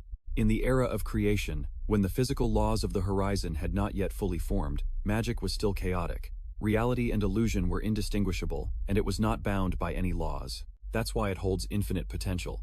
But that achievement didn't come from dry theories like we have today, but from a sharp intuition. His eyes lit up as he realized that the creatures of that era must have possessed an absolute sense for the threads. Therefore, if that degenerated sense could be revived, if one could see through the chaos hidden behind the veil of reality, the potential of magic would be unleashed infinitely. And when that sense honed to its absolute limit is combined with the Tencut, it can even challenge causality itself and create miracles. That is the magic swordsmanship of the Genesis era, the Tencut Star Lotus. Vertega screamed in pain as both her arms were slashed. Gaon said coldly, "This is an attack from the chaos behind the veil of reality. Causality has no connection here. Your curse has no effect on me," Vertega roared. "How dare you, a degenerated human?" Gaon looked at the sword in his hand, thinking to himself, "That's right. This is just a cheap trick." The overwhelming difference in swordsmanship experienced the difference in species and the connection to the death dragon. There's no way I can close this absolute gap in power against Vertega. A glint appeared in Gaon's eyes. He silently made his resolve. Asterisk, however, if there's even a single glimmer of hope. Asterisk. She laughed maniacally and said, "You will pay the price for daring to covet a power that doesn't belong to you, you lowly human." Vertega thought times. This bastard's damned arrogance. Asterisk. Red flames engulfed her entire body, as dark shadows slowly rose from the ground. Vertega's eyes glowed red as she declared, "I will make you taste a hell more terrifying than death itself, human." Gaon thought coldly times I anticipated this. The moment I unleash the true Tencut. Asterisk. Asterisk. She would go all out in a direct confrontation to prove the difference between our species. In theory, the potential of the Tencut is limitless. Asterisk. But like everything else, it has been specialized and limited by my own experiences. Levin probably thought I could face Vertega with the uniqueness of my Tencut, something I developed in solitude. Having survived the royal struggle, Levin likely provoked Vertega, fueling her competitive spirit against me. Then he orchestrated a completely isolated one-on-one situation and separated Eugene himself. He smirked, impressed. Asterisk. Levin truly is a brilliant strategist. Asterisk. Gaon mused times. If there's one regret, it's this ancient magic. Asterisk. It's too much for a modern person to handle. It drains the user's life force. I wish I could have used it in front of Eugene. He corrected himself internally times. Still, I can't just ignore the effort my junior put into this whole plan. Asterisk. Specks of blue light flickered around Gaon like curtains fluttering in the wind, and his sword became more flexible. Gaon exclaimed, "You are so arrogant. Do you really believe a fallen one like you can stand against ancient magic? The ancient magic of the true protectors of the horizon." He thought to himself times, "Even if I have my own regrets." Asterisk. Vertega took her stance and shouted, "You're being overwhelmed and you still have the nerve to talk big. You'd better not die before I punch a hole in your throat. We'll make sure you won't even rest in peace after you're dead." Gaon replied with a demonic smile, "Don't worry, I can't die here, not after we've just welcomed so many new juniors." As soon as he finished speaking, cubes displaying scenes from different dimensions slowly began to rise. Eugene asked in amazement, "What is this?" Levin exclaimed in shock. "Chaos reality is collapsing," he said worriedly. "This absurd phenomenon. Could it be that the Grand Duke of the Abyss has been revived?" Eugene thought times. The power of the Grand Duke of the Abyss is colliding with the horizon. Asterisk. Asterisk. Reverting us to the chaotic state of the Genesis era. That must be the only explanation. Asterisk. Levin called out anxiously, "Eugene, we have no other choice. Let's go back. This place is already beyond our comprehension. The closer we get to the center, the more terrifying the chaos will become." Eugene remained silent, a light flashing in his eyes. "No," Eugene replied, his eyes shining brightly. Eugene stepped forward and said, "I can feel it." Levin was bewildered and fell into deep thought. Asterisk. The training to restore something broken to its original state. At first I didn't understand what it meant. Asterisk. But now I understand. Eugene spread his arms and the cubes stacked on top of each other. They stretched out with his movements, gradually forming the shape of a ship. Eugene realized times. A broken ship and a broken world. Asterisk. Asterisk. Are fundamentally no different. By observing the shape of the fragments, I can deduce their original form. Asterisk. He pondered times. If my experience and intuition are visualized and combined with the eyes of House Falivia. Asterisk. Eugene reached his hand toward the writhing chaos. A golden light radiated out, enveloping the chaotic cubes. Eugene thought asterisk. Then even in this realm of chaos I can find order. Asterisk. Levin stared at the scene in astonishment and asked, "You did this?" How Eugene clutched his head in pain, deep in thought. Asterisk. Is this what Senior Anika was talking about? Times he seemed to realize amidst the random chaos. Times magic that isn't bound by the threads. Asterisk. Its form can change based on an individual's perception, a slight bias born from the instinct to find order in utter chaos. That is the true foundation of magic. Waves of pain shot through his head as Eugene struggled to think. But I also understand why it evolved into modern magic. It feels like my head is about to explode. Using this is no different from suicide. He watched Eugene clutching his head in pain and wondered, when did you learn something like this? Creating order from chaos. It's like what the primordial creators did.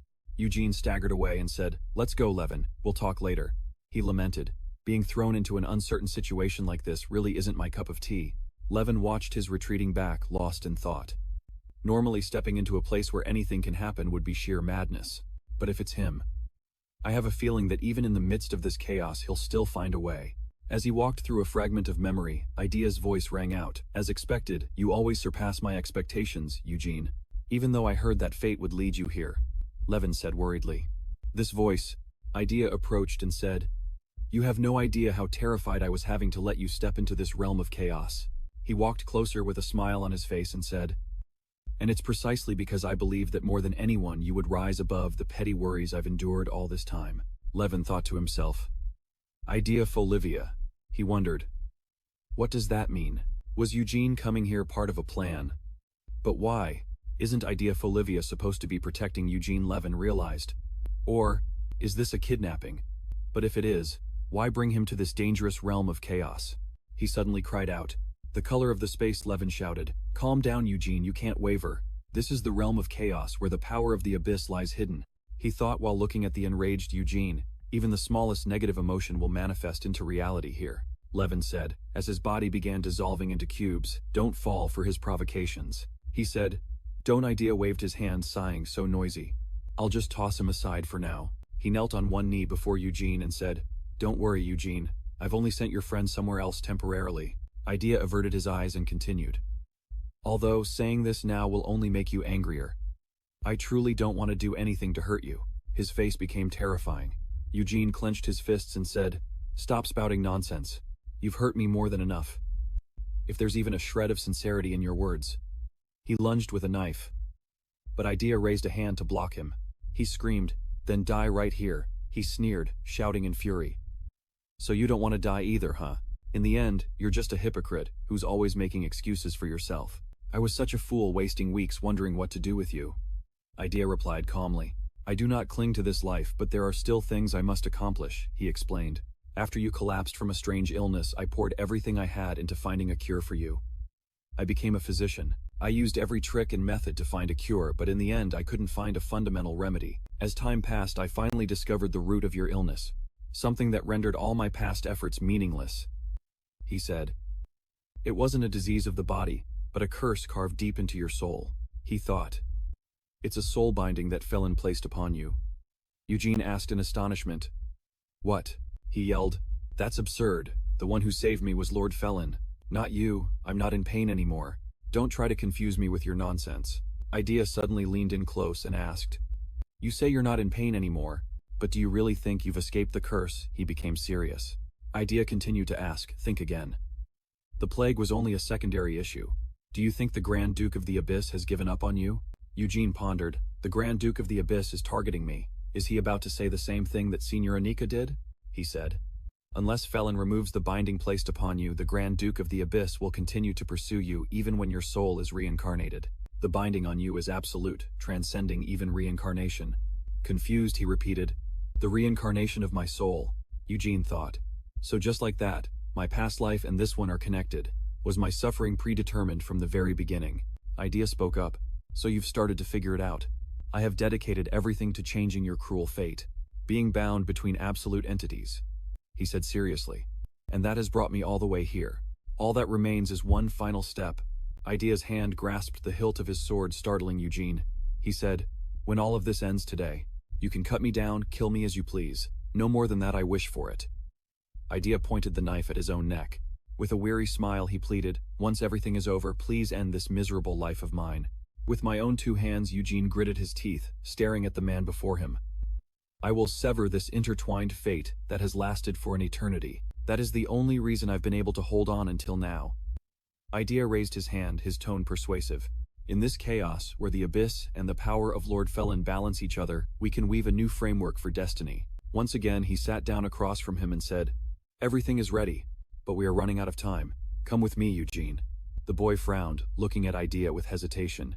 Eugene pressed his lips together, his expression incredibly grim. Even deep within this vision of chaos, the memories that could not be erased were etched deep like scars. No. Perhaps there was a moment when everything could have been reversed. He turned his head, gazing into the distance. The moment I stood up once more. Isn't being able to stand up again enough to be satisfied? Why must you keep going?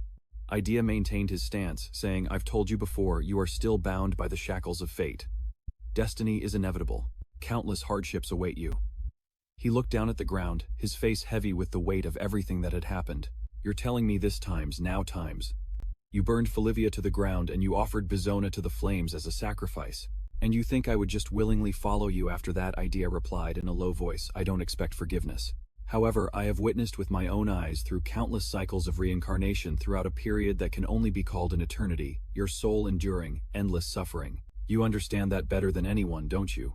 Eugene's brow furrowed deeply, his eyes staring into nothingness. I understand now. My dark childhood in this life, and my past one, along with the countless lives that came before, if all that suffering was just the echo of a curse from a distant past, then I finally understand the reason for all this misery. This destiny is truly cruel, but even so. Eugene raised his hand. "So what if it is?" A brilliant light flashed in his eyes. "What if I choose to accept that destiny?" Idea was immediately displeased. "Eugene, you don't understand what that fate truly means. The horizon is closing, the Creator has abandoned us, and soon the abyss will tear through the veil that separates us. And in a reality like this, your fate is to bear all the hatred of the abyss. Along with all the original sins of the horizon, you're nothing more than a sacrifice to temporarily appease the wrath of the abyss." Idea stood up loudly, proclaiming his ideals. "That is the filthy fate that Felon assigned to you long ago, and yet you intend to, once again, accept that disgusting fate." The more he spoke, the more frantic his expression became. "I have never forced you to bow before the abyss. After today, your shackles will be removed, and you will be able to live a normal life. Just give me a little more time. Once this ritual is over, there may not be another chance. Asterisk. My predecessor said the same thing. Asterisk. My fate was placed upon the scales. Perhaps my predecessor hoped I would escape those scales of destiny to live in peace, no longer bound by it. But now as the abyss awakens and the scales begin to tremble, the one most heavily affected in this life is me.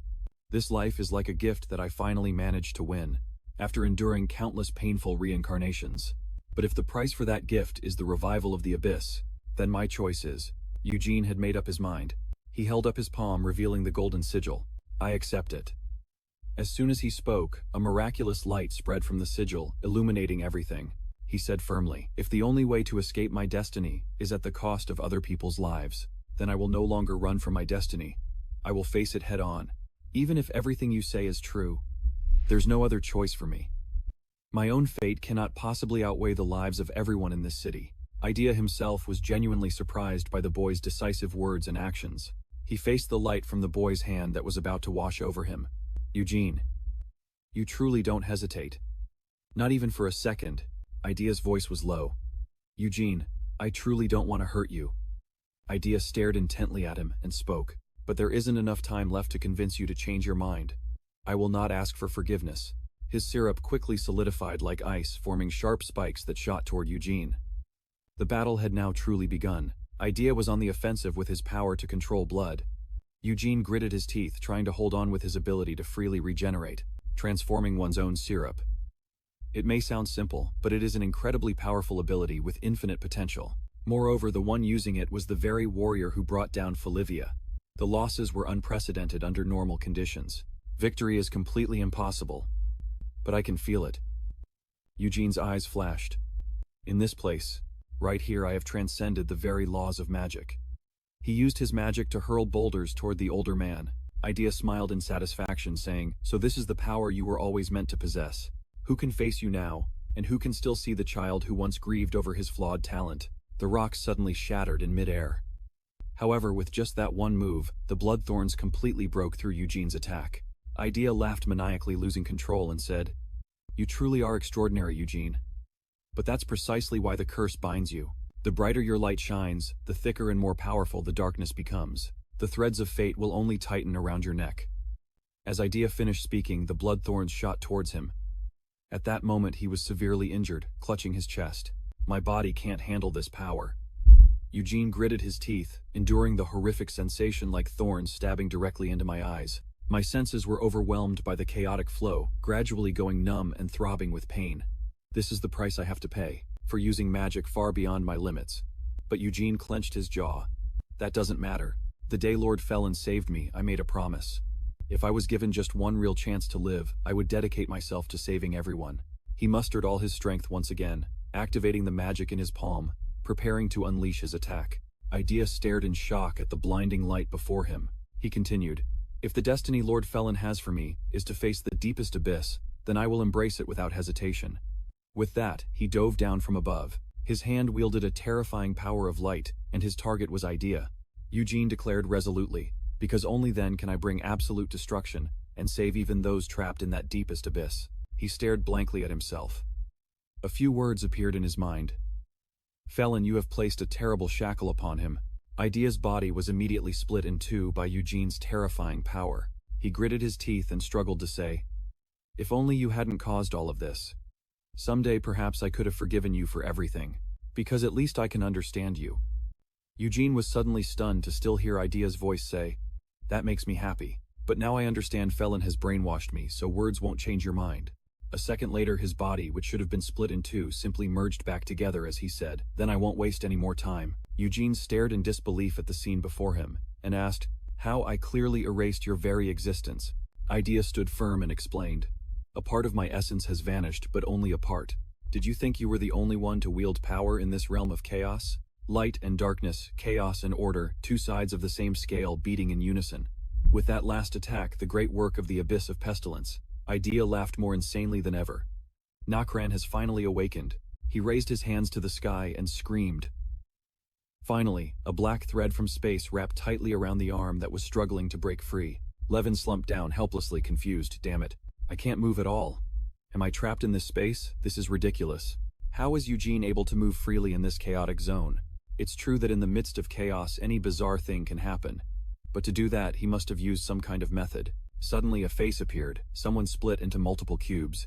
Levin jumped and screamed, "Oh my God." Seeing his reaction, that guy, Soher laughed mockingly. "Why are you so shocked? Look at your face." Levin angrily questioned him. "I suddenly get sucked into this bizarre place. Who wouldn't be startled when you just pop up like that? How did you even do it?" The man replied nonchalantly, I just thought about it and it became reality. This place isn't as bad as it first seems, is it?" Surprised by Soher's ability, Levin's eyes widened as he thought, could it be that Soher has also been accepted by the chaos? "You can do it just like that, just like Eugene." He pointed at the thread binding him and asked, "Then why can't I do the same? I ended up like this because I was dragged into the chaos while fighting those invaders." "Looking at your hand, it seems your side had an infiltrator helping out, didn't it?"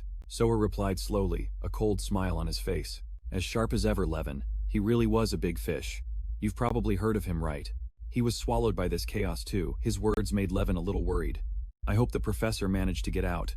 "That's right, the professor isn't the type to die easily." That guy Soher continued his attack. "Oh, what a shame.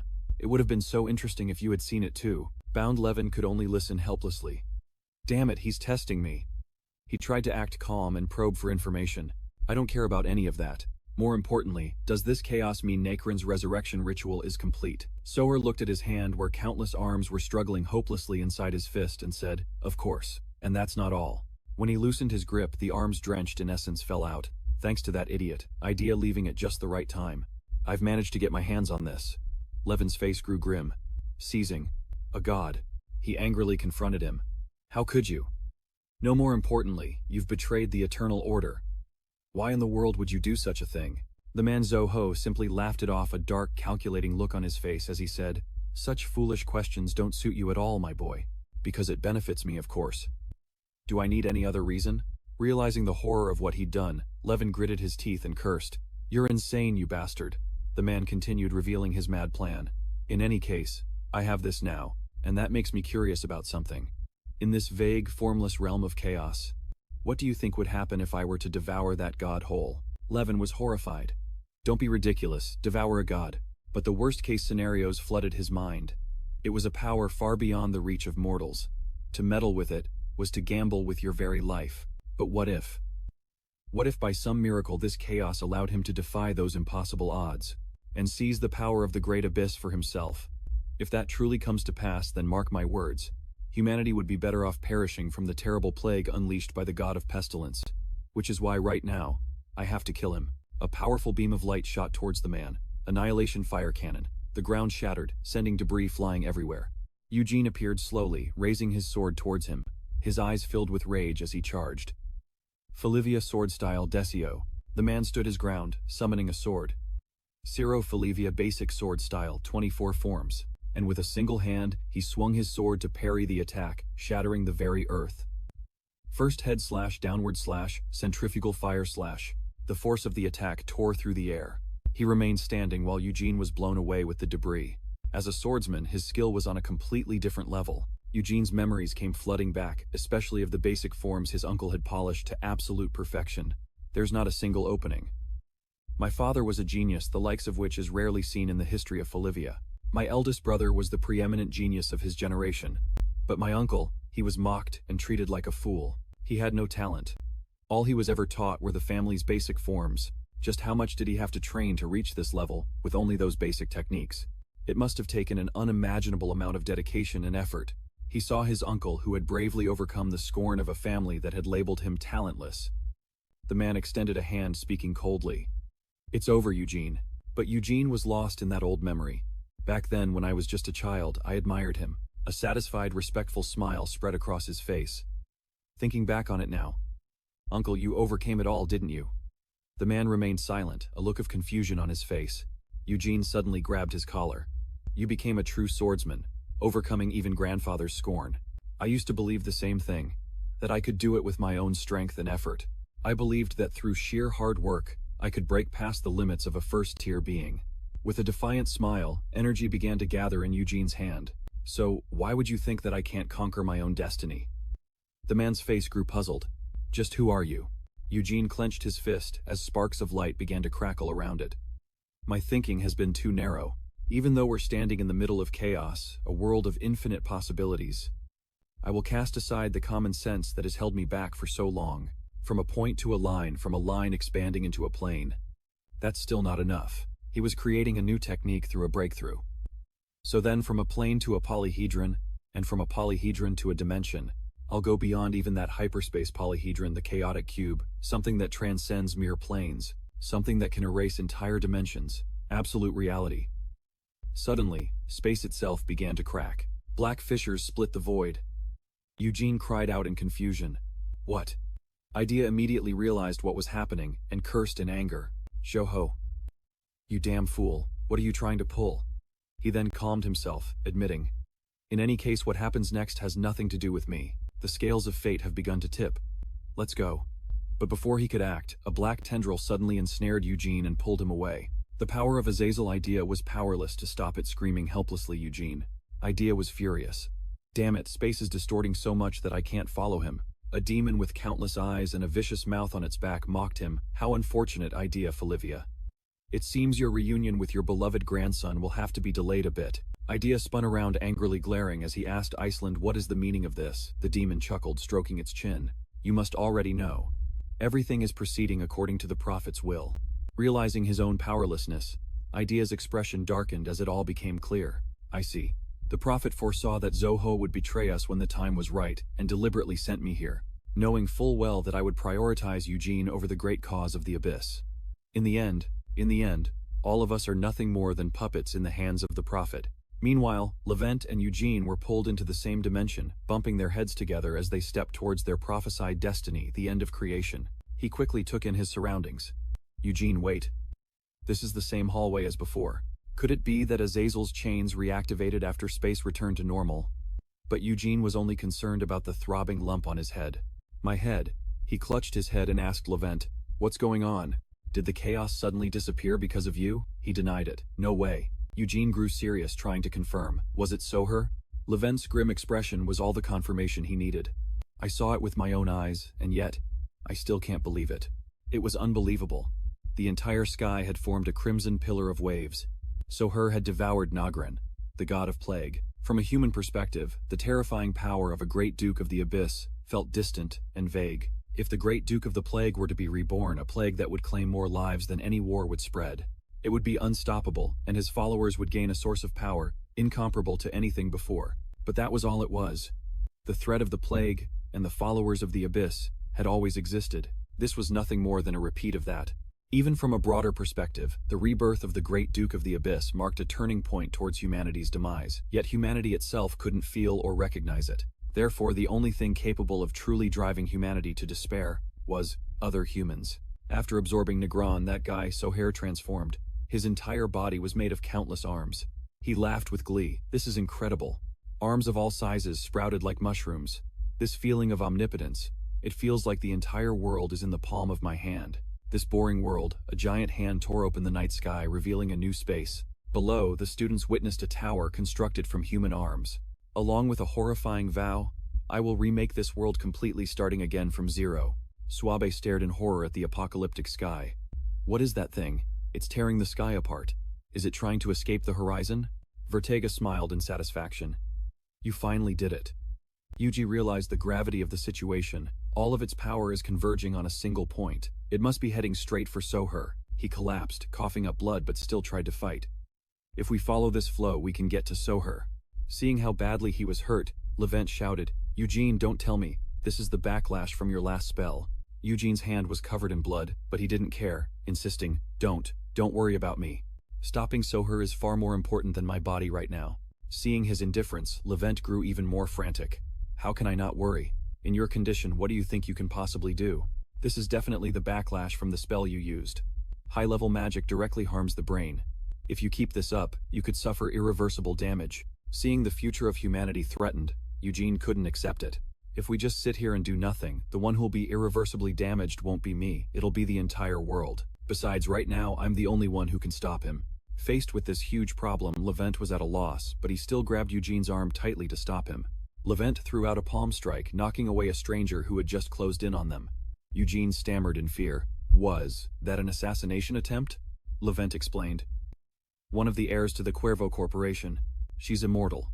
She can be reborn into a new body, even if she's killed. Kateo stood on a rooftop looking down at Levent coldly. Are you betraying us? Levent retorted. Were we ever close enough to Soher to even talk about betrayal? That bastard wiped out my family and kidnapped me. Though your memories and emotions have been erased so you wouldn't think of it that way. She trembled coldly and said, You're always right. A murderous gust of wind blew past. You never once considered us your new family. Having another obstacle to deal with just annoyed Levent. This is such a pain. She was already hard enough to fight with her immortality and all that, but now that she's swapped into an assassin's body, she'll be twice as tough. Suddenly, a hand landed on Kateo's shoulder. Suabe stood behind her, greeting her excitedly. Round 2. Long time no see. She pinned Kateo's arms down, stomped her foot hard, and laughed, having found a way to deal with her. So if I hold you like this, you can't die and be reborn, right, you damn zombie? The two below were surprised to see Kateo unable to move, pinned to the ground, gritting her teeth in anger. A green explosion erupted, sending smoke everywhere.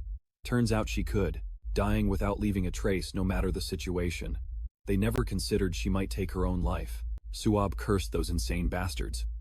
How far could they abandon their humanity? Levin stood and explained. No, perhaps it's the opposite. They're the most human of all. Those followers of the Abyss, they committed evil acts out of faith and desperation in the face of reality, but Soho's corporation thrives by profiting from the ugliest parts of human nature. Eugene grew serious, voicing his thoughts. If that Soho bastard gets away with the power of the Great Abyss, who knows what'll happen next? Levin agreed. One thing's for sure, we absolutely cannot let him escape. But he's all the way up there. So how do we even get to him? Learning the truth of the situation, Suab yelled in shock. Soho made that thing. Hey, I just got here, so I have no idea what's going on. A giant times erupting from the ground left her even more stunned. Tentacles, Eugene confirmed grimly. That's right. He grabbed onto the massive coiling mass and came up with an idea. Let's use this to climb up. These stalks are all converging on one point. Soho's real body must be there. Suab stared wide-eyed at the idea. Are you insane? What the hell are you talking about? Give me some kind of explanation. But there was no other choice. They had no choice but to jump on, as he explained. The Great Abyss was reborn at the end of the ritual. But then Soho devoured it. We have to stop him before he leaves Basona. My God, what is even happening here? Eugene turned back to ask Suab about their classmates. What about the others? Have you seen the professor? Clinging to the stalk in fear, she answered. The upperclassmen already headed to another battlefront. So what about the professor? Weren't you two supposed to go find him? He's probably with Gaon Sunbae. Still, they weren't sure about the professor. He might have gotten caught up in the incident, in the chaos of the battle with Soho. Kateo appeared beside them, furious. There you are. I was just wondering. Looking at the three of them ascending towards the sky, she remarked, you people really are insane. Then she unleashed a flurry of sword strikes, aimed at Eugene. Fine by me. This just makes the hunt easier. He was defenseless before her. He could only watch the attack come at him. Wait. In his condition, ice swords, shards, and ice magic shot towards him. Eugene took the full force of the attack, suffering another grievous wound, forcing Levin to use a skill to rush to him. Lightning flash. He transformed into a bolt of lightning, nimbly catching Eugene and landing. A strengthened Suab supported him, groaning. You could have put me down a little more gently, you know, Levin urged impatiently. We don't have time for that. After entering the main stalk, it started to slow down. But that also makes it easier for Cuervo to follow us. Wait, hold on a second. Let's get a few things straight first. Suab asked Eugene worriedly. You couldn't even block that little dagger just now. Are you really in any condition to fight? Of course he's in no condition to fight normally, but we don't have a choice. Levin helped him up, explaining, the only one who can damage that thing is Eugene with his magic. Suab snapped, trying to stop him. What magic? You think you can use anything when you're in such bad shape, that you can't even use your own specialty ice magic. But Eugene was determined to go on. He put a hand to his chest earnestly. At least I'm not dead yet. That means I can still fight. Then he made his request. Suab performed that ritual on me. She seemed to realize what he was referring to. What? Don't tell me it's times that times. Growing even angrier, she screamed at Eugene. Are you insane? If you use that now, you'll really die. Besides that, Levin sensed something hurtling towards them. On high alert, he yelled a warning. Run! Before he could finish, an attack of tentacles slammed down. The attack was coming, and it was unclear what happened next. Only thick smoke could be seen across the battlefield. A silent footstep approached. Cattell looked towards the site of the attack with slow contempt. A tragic end for a traitor. Levin, it seems you weren't so bright after all. To think you could live after betraying me. But unexpectedly, they had survived the blow and even countered with razor-sharp slashes. The cuts were so clean and deep that Cattell was sliced into pieces without even realizing it. Cuervo's emotions had been erased to ensure the mission's completion. Suab and Levin watched as the very space around them was being destroyed. But wasn't he unable to use magic? In that berserk state, a primal fear surfaced as Levin broke into a cold sweat. This feels more primitive than magic. His chaos-resistant skill is manifesting his insane rage into reality. Still confused, she asked again, but suddenly red threads appeared and bound him. Chaos? What do you mean by Levin was dragged away mid-sentence? That's right. Everything has been chaos from the start. That bastard Soho noticed someone approaching and turned his attention. He looked arrogantly towards the berserk Eugene charging at him. Who dares to confront me like this? But it was only then that he recognized the transformed appearance of Eugene Folivia. Soho stared into those deep, endless eyes with utter disbelief. How could this brat possibly possess the power of a god? He recalled his comrade's warning. Now I understand why Apollo Iceland was so obsessed with him. Even in an environment overflowing with power, for a mere brat to reach the realm of the gods. You should have told me about this in more detail, Iceland. Soho confidently held out his arm. However, thanks to him, I now know this brat's weakness. You're nothing but a savage monster. Shards of a mirror flew out, reflecting Eugene's out-of-control form. Behold your own ugly reflection. Each shard of the mirror was a memory, an obsession from his life. Like a monster staring into a mirror, going mad in your own darkness. This is my past life.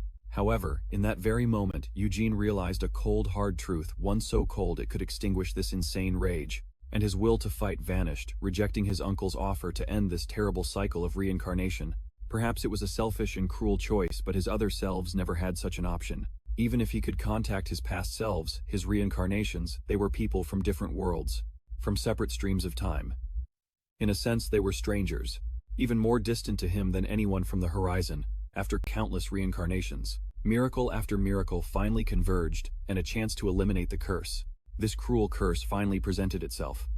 But in his stubborn self-righteousness, To save even a single soul that had fallen into the abyss, perhaps he had condemned countless other lives to suffer for another eternity under this cruel curse. This thought surfaced from deep within his consciousness. Iceland observed from the side. When I said that Eugene Folivia must die, the prophet told me not to worry about Eugene Folivia, that his body had already been pierced by countless thorns. Looking back now, those words could have meant that no matter what I did, that brat would overcome it and stand here today. To think he had prepared so thoroughly in advance. His arrangements truly astonish me. Idea asked him, "So what is your objective here? Why imprison me, going so far as to use several of your split selves?" He laughed and revealed, "It's not something that can harm you, I'm just keeping you busy. Because I figured you would resist anyway." What Iceland rested his chin on his hand and stated his true scheme: "I will corrupt Eugene Folivia. That is my goal." Hearing this, Idea couldn't help but be astonished as he continued to explain his reasoning. He possesses a heart as pure as a star, but the abyss of darkness he has accumulated through countless cycles of reincarnation is incredibly deep. So deep that the abyss itself feels short. A fall from one chasm to another. Just imagine what would happen if that star were to collapse into the abyss. The more he thought about it, the more excited he became, laughing loudly. Perhaps we will witness the birth of a new ruler of the abyss. But Idea seemed uninterested, showing her trust in Eugene. "I was worried you were plotting something significant. Turns out you're just wasting your time." He was perplexed by her calmness as Idea calmly exposed his plan. "It's obvious, isn't it? You plan to corrupt him by forcing him to confront the darkness of his past lives. That's useless. He's a stubborn child. Once he's made up his mind, he doesn't know how to back down. That's right. This is the destiny I have chosen for myself. Without looking away, I will face my past lives directly. I will embrace my countless reincarnations, and as for all this despair, I will turn it into rage, into fury. This is the power that the madmen from the frozen lands choose to confront despair and the fear of the stray abyss. Such a trivial mental attack. I can withstand it easily." Levin watched it all mesmerized. Just a moment ago he seemed to be unconscious, and then suddenly he fell back into a defensive stance. More importantly, even with my body enhanced, all I can do is barely keep up. But this feeling, that's right. It's as if the god of pestilence is afraid of him. He was desperately trying to flee. Eugene, however, had no intention of giving up and leaped up. "Damn it, I don't know why, but I have to get out of here first." At the last second he reached out his hand as if wanting someone to grab it. "That's right, if I can just get out of this place, I'll become a true god." Levin panicked, trying to find a way to stop him. "No, I'm too late. At this rate he's going to escape." Eugene, using all his willpower, finally managed to control his consciousness once more. But it was still difficult to gather enough focus for a powerful magic spell. If it's a powerful long-range attack that I can use even in a state of rage, there's only one thing I know. The sword began to glow brightly, hovering in his hand. Eugene grabbed the hilt of the sword, preparing to launch it with great force. "I won't let you escape." A brilliant light shot towards him. His massive body now had a hole pierced through it. His arms began to fall away as the blade shot past, tearing through the clouds. Another horrifying sight made Levin exclaim, "My God!" He regretfully reached out his hand. Just one more step to go. Levin rushed forward to support Eugene, taunting the monster. "You've got a pretty ugly look there, Soher. It's like you're not even human anymore. A fitting end for someone like you. You've abandoned your own humanity."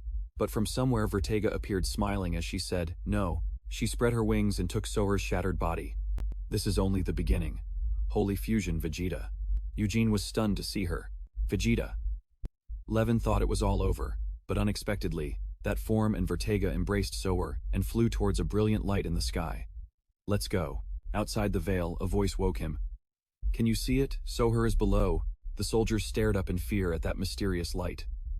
These fools didn't realize they were no different from moths drawn to a flame. Vertega brought him to a large maw, and then they gathered with a massive number of Bizona reinforcements from the kingdom of Hebronia, a total of 27,000 soldiers all assembled. Soher, despite his exhaustion, managed to smile at this comeback. Below, a giant creature with long fingers was advancing towards the crowd. Then Soher transformed again into another entity, expanding and laughing loudly. "I have finally broken my chains, escaping to enter this world." His body was colossal. Before him, thousands of soldiers were like ants. Chains with hooks were shot into the sky, then wrapped tightly around Soher's arm. The order was given, and the soldiers strained to pull the chains taut, trying to capture that abyssal monster. The commander of Hebronia's armored division shouted, "If Bizona falls, the imperial capital will be immediately engulfed in a sea of flames. We must destroy this monster here at all costs." Soher looked down coldly. You. A single swing of his arm sent the entire army scattering. How can such resistance dare to oppose me? He and his accomplice were delighted. Underestimating these pathetic humans, the sacrifices are offering themselves up before I even reach the imperial capital. How ridiculous! Vertega declared triumphantly. With this many lives, even immortality is within my grasp. Sower waved his hand and a giant machine appeared aimed at the crowd. Very well. Since you've all prepared such a grand feast for me, he said sinisterly, I should respond in kind with my sword, the one I've kept hidden for so long. Wait. The commander of Hebronia's magic division saw it, and immediately realized the danger of that weapon. That magic weapon. It's connected to ancient grand magic. In the sky, not one but hundreds of weapons were loaded, aimed at the legions. How could a mere human control enough ancient weapons to fill the entire sky? He urgently commanded all troops intercept them at all costs. Do not let a single one reach the ground. As he finished speaking, the artillery on the ground fired in unison towards the sky. Don't let even one get through. Seeing their hopeless resistance, he smiled with even more delight. It seems there's at least one person with a sharp eye, but those outdated relics won't help you. With a single wave of his hand, the weapons in the sky fired down, because these are the primordial weapons. The Hebronian mage division was completely annihilated. The commanders were all horrified by this absolute power. A creature of such a level has never appeared, not even on the Western Front, with Falivia. Ariel Falivia, commander of the 3rd Regiment of the Hebronian Kingdom's army. This is no different from a Grand Duke of the Abyss, something I've only heard of in legends. I will grant you your rest. Eugene shouted his name, Sower. The call caught his attention. He glanced down to where Eugene and Levin stood on a floating rock. Stop. Their eyes met, and the battle was about to erupt once more. That Falivia brat and Levin. Did they fly all the way up here on that piece of debris? No. Levitation magic is definitely beyond the capabilities of a novice mage. Below, a female mage is struggling to support them, so a formidable opponent has joined the fray from below. Please, Lavina. The super heavyweight mage Leviton of Doilim looked towards the enemy, desperately hoping for victory. Everyone, we must stop them at all costs. Seeing this, an enraged Vertega flew forward to stop the tiny insects. You still want to try? Suddenly a beam of light shot out to stop her, but with a single wave of his hand, Sower blocked the attack. A rescue attempt. I, the commander of the mage squad, give the order. Don't give him a single opening, mages, even a slight movement. From that bastard, could wipe out hundreds, even thousands of lives. In an instant, he bravely rallied the other mages. Everyone's lives depend on us. Give it your all, even if you have to drain every last drop of mana. To Sower, he utterly despised these annoying flies. Levin looked down below, amazed. We've only been in the castle for less than half a day. Yet in such a short time, the kingdom's army has managed to gather in such large numbers. Below, various divisions crowded the battlefield. A hypothesis came to his mind. Don't tell me time flows differently here. It's probably because the energy density inside Bizona is different from the outside. But even if Sower betrayed and stole the Abyss Grand Duke's resurrection, could it be that the Eternal Order truly didn't foresee this? If Soho stole the Abyss Grand Duke's resurrection from the Eternal Order, then why are they just standing by and watching him? Inviting the noble children to Bizona to provoke Hebronia, then letting Soho devour the Abyss Grand Duke to annihilate the kingdom's entire army. If all of that was just a play, orchestrated by the Eternal Order for some higher purpose, then what in the world are they trying to summon by using Soho and the Grand Duke as sacrifices? Impossible. The memories are coming back, fitting together like puzzle pieces, explaining everything. You don't understand how terrified I was to let you enter the chaos. And it was only because I believed that you, of all people, would rise above my petty worries, that I gritted my teeth and endured it until now. What do you mean? Was Eugene's arrival also part of the plan? Why does that have anything to do with Eugene's power? Eugene Falivia. How could this kid possibly touch the power of a god? Levin realized something and shouted a warning. Eugene, don't use that power again. He asked, confused. What do you mean? It would take too long to explain. If Soho isn't the end of all this, you could be in danger. That power you just used. Can you still win without it? I figured as much. Eugene shot forward, his eyes starting to glow gold. Then I'll do it with my own power. In an instant, he appeared before Soho. No matter the cost, I will destroy him. His body was sliced in two, but he still cursed defiantly. You audacious brat. Guns emerged from space, aiming at him. Die and turn to dust. And Levin stared at the guns in astonishment. Those are Fels's weapons. How did he get those? How are they still functional? Not letting himself get distracted, he calmed down and prepared a spell. This is no time for questions. No matter what happens, I can't let myself be surprised anymore. The only thing I need to do is focus on winning. If those weapons were truly made with the Genesis technology protected by Fells, then the threads have now taken control of them. Wouldn't they naturally respond to a descendant of Fells? And so Levin looked at him and declared, "These weapons were forged from the primordial technology that Fells preserved. By all rights, the one who can control them better should be me, not you," he roared in a rage. "Levin, you traitor!" Eugene unleashed his full power, the cube appearing on his arm, multiplying 32 times over. "Taurus Rex. This is your end. A single cube isn't enough, so I'll just stack another one on top of it. It's a cheap trick, but I have to use it because I'm still not truly familiar with this Geno Sigma, this art of controlling chaos. But it doesn't matter. To overcome my own unique limits, I've always used any means necessary, whether noble or vile." A palm strike slammed straight into his face, distorting it. "This is my magic." He was painfully sucked into the cube, not understanding why he had been defeated. How is this possible, when you haven't even used the power of a god? Vertega, seeing his comrade defeated helplessly, screamed Soho's name in fury. Eugene's fury was poured into this attack. "Face judgment for your sins, third stigma of Nihurit." Levin added his support with a volley of shots, seizing control of the forgotten arsenal and opening fire. An incredible energy rained down, piercing through everything in its path, utterly annihilating it all. Artillery fire. Soho screamed hopelessly in agony as he began to disintegrate. His last cells were incinerated along with his will. The blast hit the ground, creating an explosion with an aftershock that could destroy an entire region. The shockwave shot out, engulfing everything. Ariel looked toward her soldiers in a panic. After the explosion, "Third Regiment, is everyone all right? We're fine. We were just knocked over by the shockwave." Thick smoke and dust filled the air with fear. They weren't hit directly, yet the aftershock alone was enough to throw their formation into disarray. This destructive power is unbelievable. Before them was a giant crater left by the explosion. Perhaps this is the magic of the gods from the dawn of time. That bastard Soho still hadn't given up. He was like a talking pile of slime trying to get away. "No, I won't give up my ambition." But suddenly bullets pierced through his body. "It can't end like this." Levin struck from behind, judging him. "How pathetic. You can't even die properly." After taking that much damage, he was still alive. Filled with resentment, he accused Levin. "How dare you betray me? I gave you everything, even the position of heir." He calmly and firmly refuted that absurd reasoning. "You took everything, and then forced upon me things I never wanted.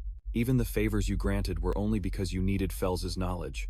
To control the Creator's arsenal sealed behind the veil of chaos, right? To put it bluntly, you were just using me." Sensing his life was in danger, he begged in fear. "Wait, Levin, Eugene Filivia." He began to speak. He tried to persuade them. "You understand nothing about why I must do this." But Levin paid no mind to his sophistry. He looked pathetic, trying to draw them in with a question. "Have we been forsaken by the Creators? Do you know why those weapons were sealed behind the veil of chaos?" Eugene, despite his exhaustion, managed to ask back, forsaken. Recalling Idea's words, he pondered. "We used to say that too. That the Creators had abandoned us. Could this be related to the Eternal Commandment's current actions?" "What do you mean the Creators have forsaken us?" Levin, distrustful, warned Eugene. "Don't believe a word he says. He's the type to twist a tiny shred of truth into a colossal lie. It's best we just kill him right now." Vertega spread his wings and flew forward, transforming his arm into a giant furious fist that lunged at Levin. The punch shattered the ground, but he quickly dodged, parrying the enchanted blow, but was immediately countered by sharp slashes. A curse of resentment that could return the pain inflicted by an enemy right back at them. But that power was much weaker now, perhaps because of the curse's origin. Vertega was severely weakened after the fusion. Even so, attacking someone with the ability to counter was extremely dangerous. He couldn't afford to be distracted. After all, his opponent's goal was crystal clear: to rescue Sower. If I let him escape with those wings, it'll be a huge pain. In that case, I just need to kill Sower first.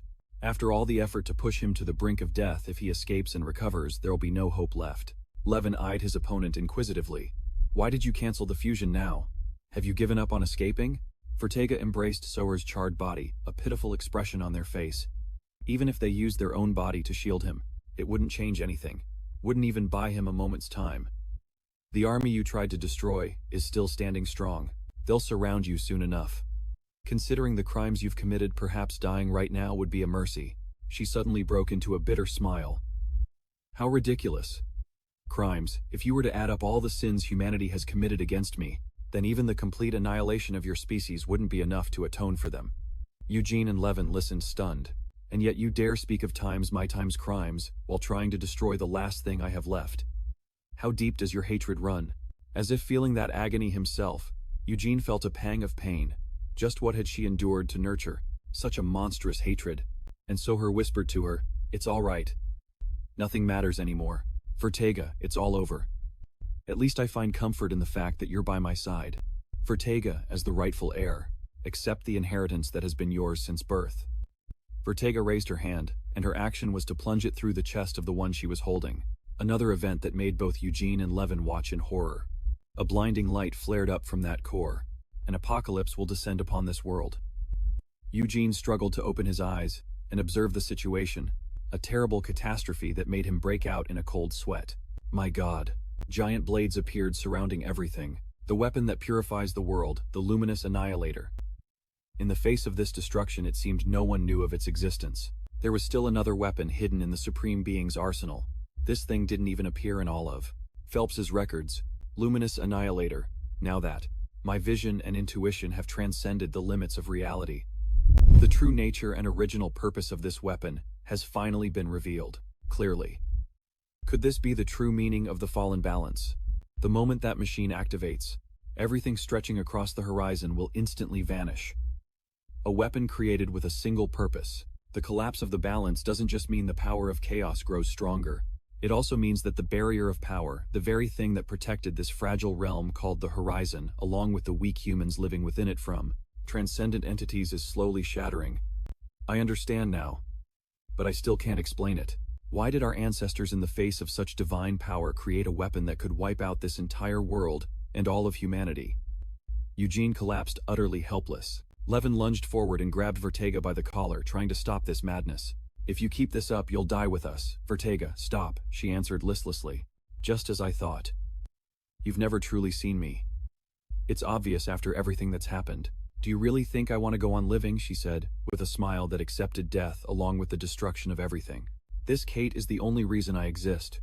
Now all that's left inside me is hatred, just like you." Levin froze, confused. What? Since Vertega had no intention of stopping, she spoke about the giant sword in the sky. "By the way, do you know what this weapon truly is? The ancients believed that sooner or later humanity would fall into the abyss. That's why they created a weapon capable of wiping out all of humanity before the worst-case scenario could happen. It was named Radiant Annihilation, but because it was such an extreme weapon, it was sealed away. And it can only be activated when all the ancient bloodlines agree in the most tragic of situations. And today the only one who still possesses that complete bloodline is me. Ironic, isn't it? A weapon created to fight the abyss has now fallen into the hands of the one chosen by the abyss. The final piece has been found, and everything is becoming clear. I understand it all now. Soho allied with the Eternal Order to resurrect the Grand Duke of the Abyss, all just to meet the conditions to activate this weapon. And you were saved only to become a tool for that weapon. In the end, you're no different from me, just another pawn being used. Despite facing that truth, she accepted it calmly. You talk like a child. In this world, everyone uses and is used. What's important is respect. Yet for the past 100 years, I've only been used without receiving a shred of dignity. Now the only place that ever respected me is gone.